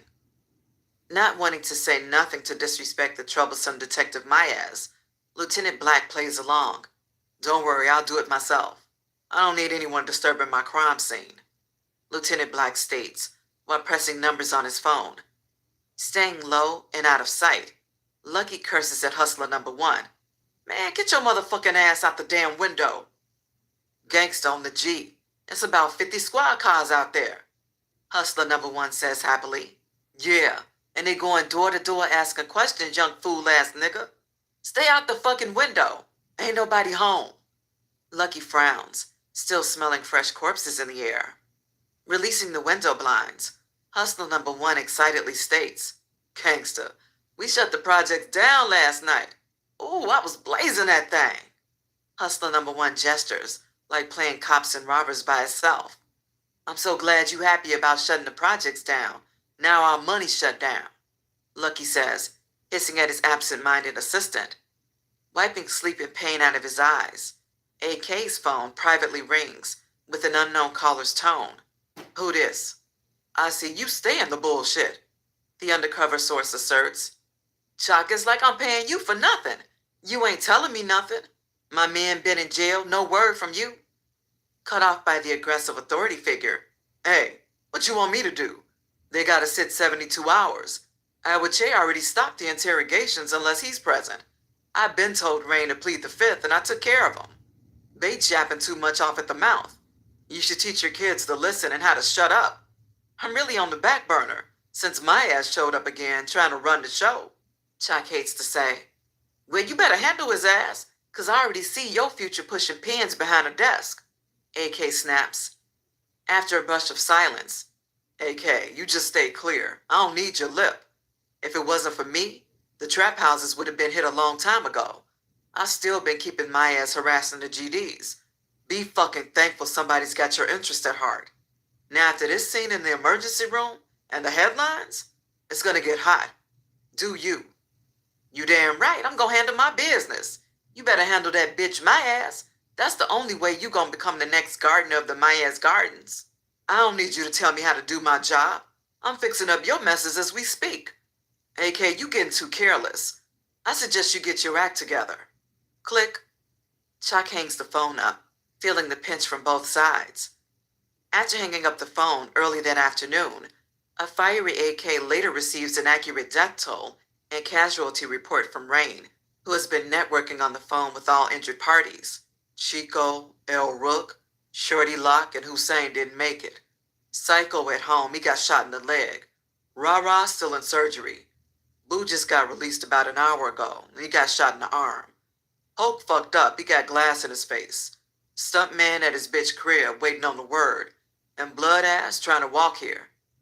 Hesitating with pure grief, AK orders Rain, go to my soldiers' families and pay for the funeral expenses. Then go to the flower shop and order 21 red roses for each. Pausing to gather his thoughts, AK fires up a sweet hand-rolled acid cigar, adding, when you order the flowers, also order 2 big wreaths, one with their nicknames under the words, Farewell Brothers, and another stating Almighty for Life. Use all capital letters in black, red, and white roses. Making sure AK is satisfied, Rain asks, anything else before I leave? With a high-raised chin, AK announces, If anyone needs me, I'm in Alaska. I'm not to be disturbed by no civilians. In a waving gesture, AK forces rain from his presence. Contemplating his best move, AK looks at his right-hand man. King John, I want you to bring me my most battle-ready soldiers. If Wrath and Bates aren't released yet, we'll have to move without them. Knowing the pick is slim from high casualties, leaving 8 soldiers out of the picture, King John hesitantly cries, Only Blood and Stuntman are at 100%, and Numbers has been at the house even before the incident. Should we send for reinforcements? With the look of a lone king ready to slay dragons to protect his hand-built kingdom, AK roars with a vein pulsing in the middle of his forehead. Get those 3 only and bring them here now. Yelling with spit flying from his mouth, AK points toward the door. Sitting with a lot to say, but ordered to say nothing, Travis J. whispers at a high tone, Almighty! Without an answer, AK continues to stand overlooking the city's high-rises and beautiful breathtaking skyline. Viewing the night lights out of ceiling-to-floor pictured window, AK places his pointing finger over his lips, signaling, Shh. Faced with AK's turned back, Travis J. looks at Hussein's younger brother, Prince Ahmed, the only soldier to emerge from the assault on the Vice Lord's livelihood. Man, I'm ready to take back what's ours. Prince Ahmed only looks spooked, just hunching his shoulders, knowing AK's pressure is boiling over, expecting extreme silence. Attacking Travis J's defiance, AK snaps, Vicky, we gonna win this war by action, not talk. We don't move when you think we should. We move when I say so. Approaching Travis J locked in a visual stare. You ain't seen the wars I fought or won, the slaughters of the masses, but I tell you, none were won by talking. So until I get an order, lay back, watch TV, make a drink, or smoke something. But shut the fuck up when I'm thinking. When it's time to march, I'll let you know how to stomp. A killer comes a dime a dozen. Plotting and strategizing wins the war. You all talk and all blaze. The thinking game gonna lead us out the maze and allow us to continue to eat the next day. Finally finishing Operation Wrap It Up, Double R looks at his hands. Oh my goodness. Something does not feel right. My fingers are numb.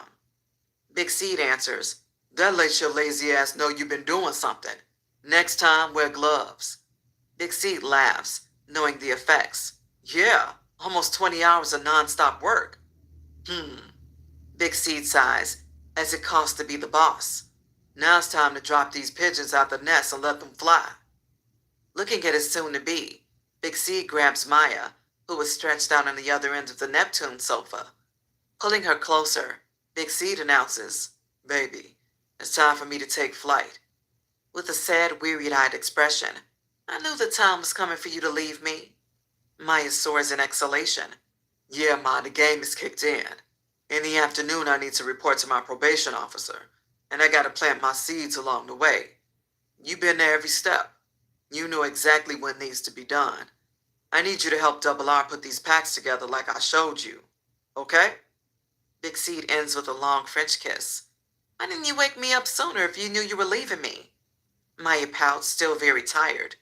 Ma, you were sleeping so peaceful. I didn't want to disturb you. Interrupted by Double R. Don't worry, Maya. I'll take good care of you and Yvette. Double R ensures, rubbing his hand along Yvette's thigh. Removing Double R's hand, Yvette declares, Boy, boo, you mean I'll take care of you?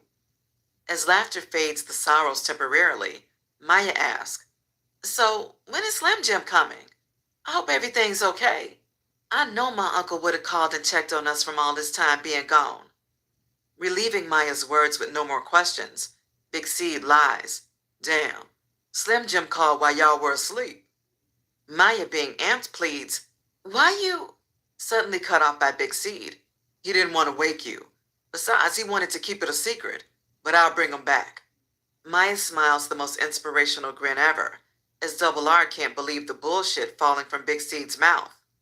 Calling Double R to his aid, Big Seed says, Help me carry these flocks to the rental. You can drop me off at the storage and pick up some more cheese. The secret compartments in the old Stankin' Lankin holds up to 200. On the way, walking under the privacy of the disappearing twinkling stars of the new day, Double R asks, Man, why you put so much pressure on yourself? You know you can't bring Slim Jim back with you. With a minor smirk. Whatever. The pressure ain't on me, it's on you. You the play, son. You better get down there with a visit and sneak Slim Jim on the damn phone. Bring my damn dogs back while you at it too. Big Seed speaks cool, calm, and collectively. Most astonished by Big Seed's suggestion, Double R stands stung and speechless. I need you on that ASAP. Don't let me down, Double. Big Seed adds with a friendly shoulder pat. Seeing Double R's paused reaction, Big Seed preaches his own task of duties to be done compared to Double R's minor road trip. Nigga, don't look shocked. I gotta run to the projects, drop OG's chirps off. Then I gotta hit Kentucky, Indianapolis, Gary, and Chicago. Pause and piss for my PO. Then I gotta hit Milwaukee, and then the Twin Cities. Shit, now if you wanna trade jobs, we can. I'm tired of hearing an attitude about the missions I give you. Big Seed, screaming at a low tone, also asked, we a team, ain't we? I'm gonna do 80%. At least hold me down for 20, if that. Can you handle that, partner? Double R, sucked in by the mind games of Big Seed, eventually gives in. My bad, man. I know I shouldn't act like that. Giving Double R a pound on the chest, Big Seed smiles. It's cool.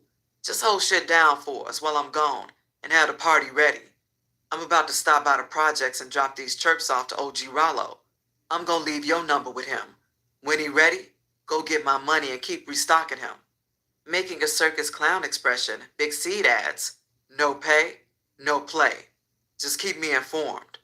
Loading down Double R's Zeke's Benz truck with the shipment to be hauled, both men return inside Double R's MTV crib, while Big Seed is on the other line with OG Rollo. OG, I'm on my way. This couldn't be the worst time. I got those figures and I need that pack, but the street's on fire. Ain't nothing coming or going. Maybe later on the outskirts, OG continues. Knowing he needs to take off in a hurry, Big Seed asks, as he makes one last round at the household, so how do you know what will work this out? You know what? I need till the afternoon to get those snaps anyway. How about we do lunch anywhere, your pick? OG Rollo suggests. Well, I'm leaving now. I'll just have my man holler at you. Being very cautious, OG Rollo states, gee, you know I'm funny about meeting other niggas, but I really can't wait for you to come back. Better yet, Yvette gonna be with my man.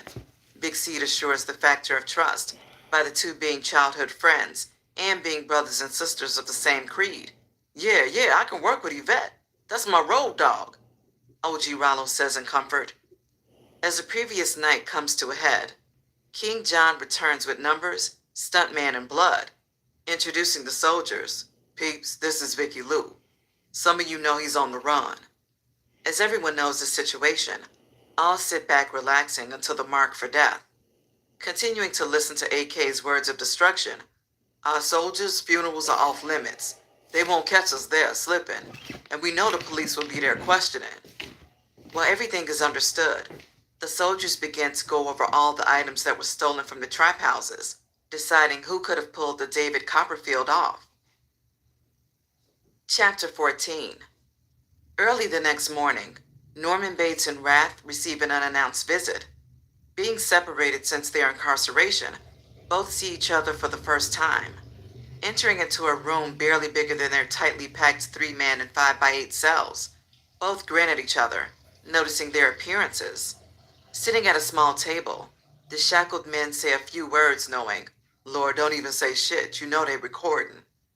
Watching the little hand being lapped by the big hand, a CO's voice is finally heard. Open door 2. Door number 2, being the opposite of the doors entered by the two captives, alerts them that someone cares about their freedom.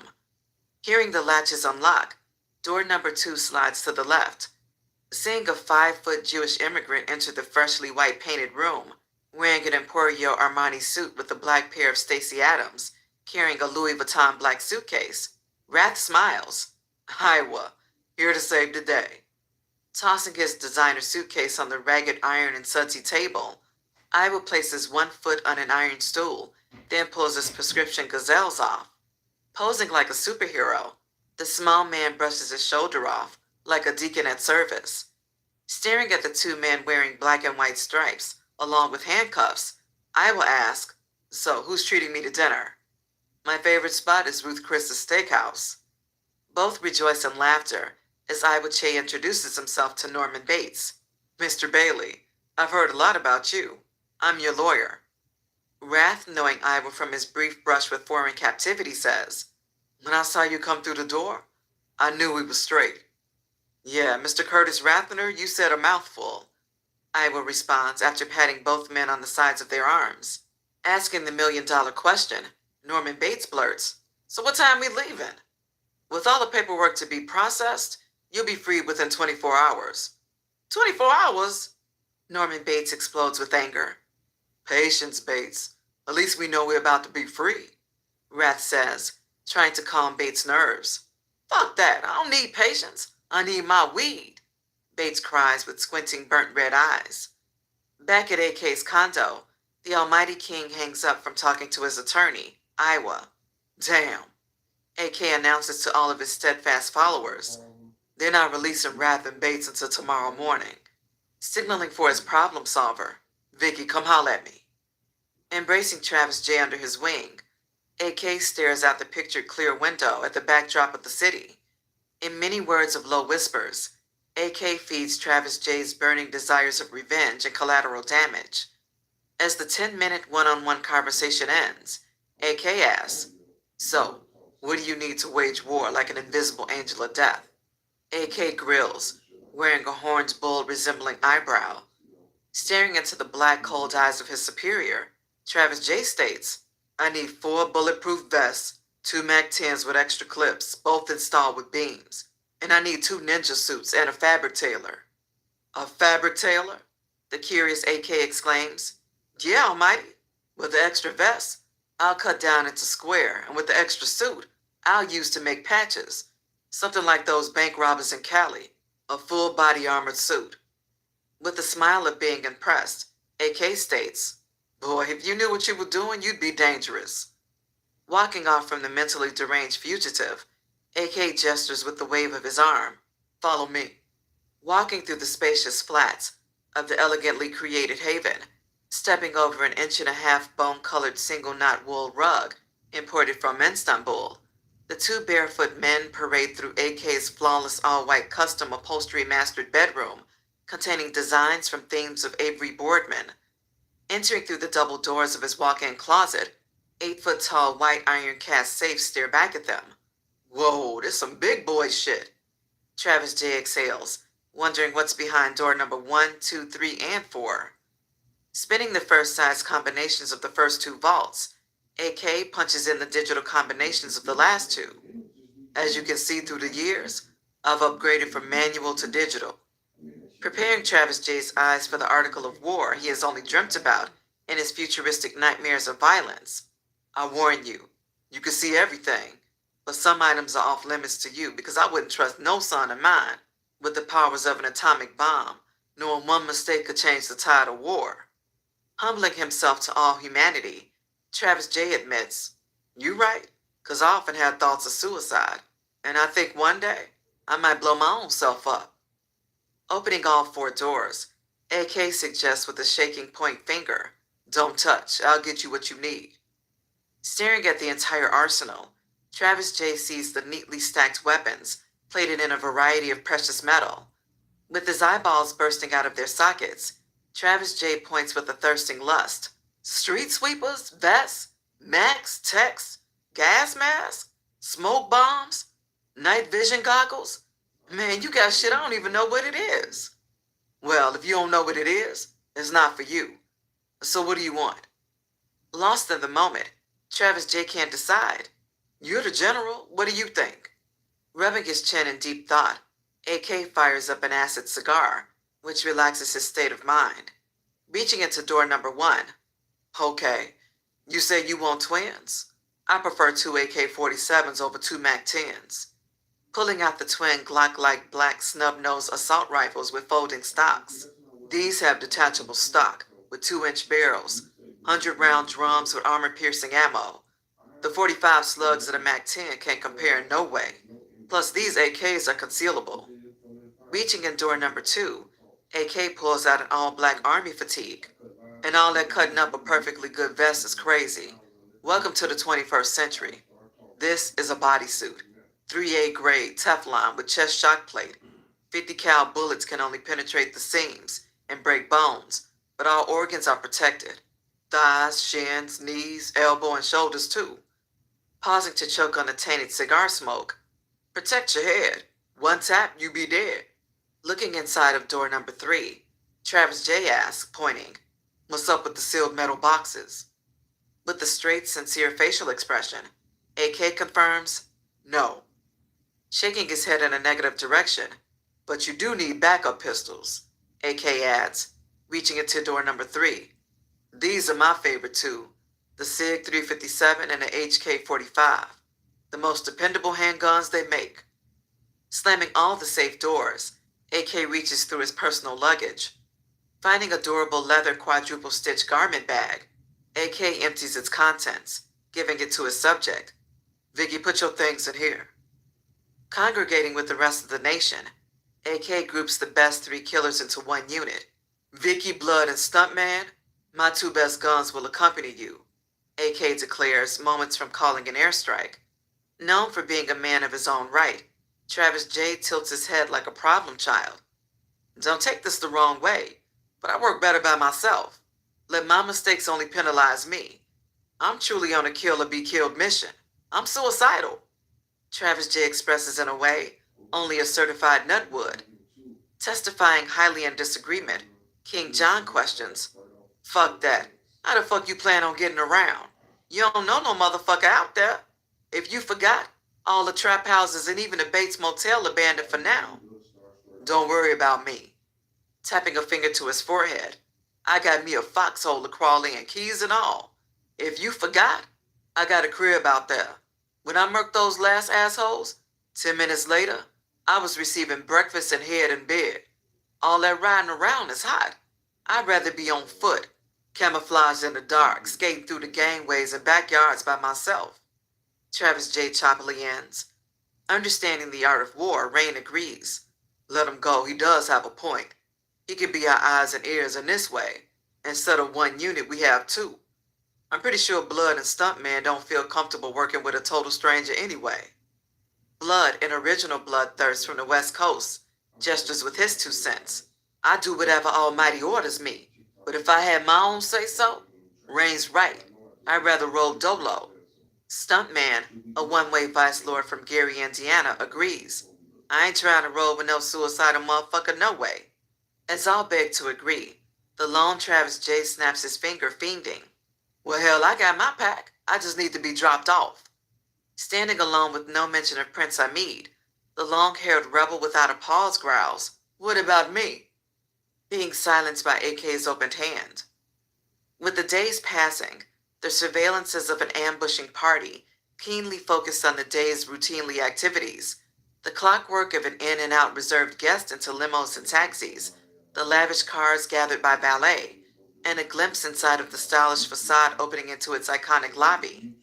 Stepping into the parked rented Scion XB, the tireless stakeout of the Cincinnati Hotel, comprised of 3, quickly turned into a ceremony of complaints full of mental twists and turns. "Oscar love this shit for the birds. Call that bitch and tell her ain't no white S600 Benz been at this motherfucker all weekend." A member of the Crips team spills as Oscar sits behind the wheel. Posted from various hours of the day, Oscar Love contacts his madam. "Mercedes, we need a new plan. Me and my goons ain't seen nada. No coops, period." "Damn, nigga, what you thinking? If you think this was gonna be a 2-3 day operation, I see why you feel off." The annoyed Mercedes snaps. "Fuck that shit. You better watch how you talk to me." Oscar shows to be firm in front of his Crip brothers. "Get your ass down here and step into one of these stores, or pay a nigga for some info." 2 hours later, Mercedes is seen window shopping along the beat wearing brown ankle boots by Christian Louboutin, a cute tan fox fur from the House of Darion, and skin-tight blue jeans by Radcliffe, in which her backside buns peek out from underneath her fur jacket. Going in and out of each storefront along the 6th Street store malls, Mercedes has no idea of what she's looking for until she sees it. High-stepping past a blue Scion XB filled with Crips, Mercedes points a gestured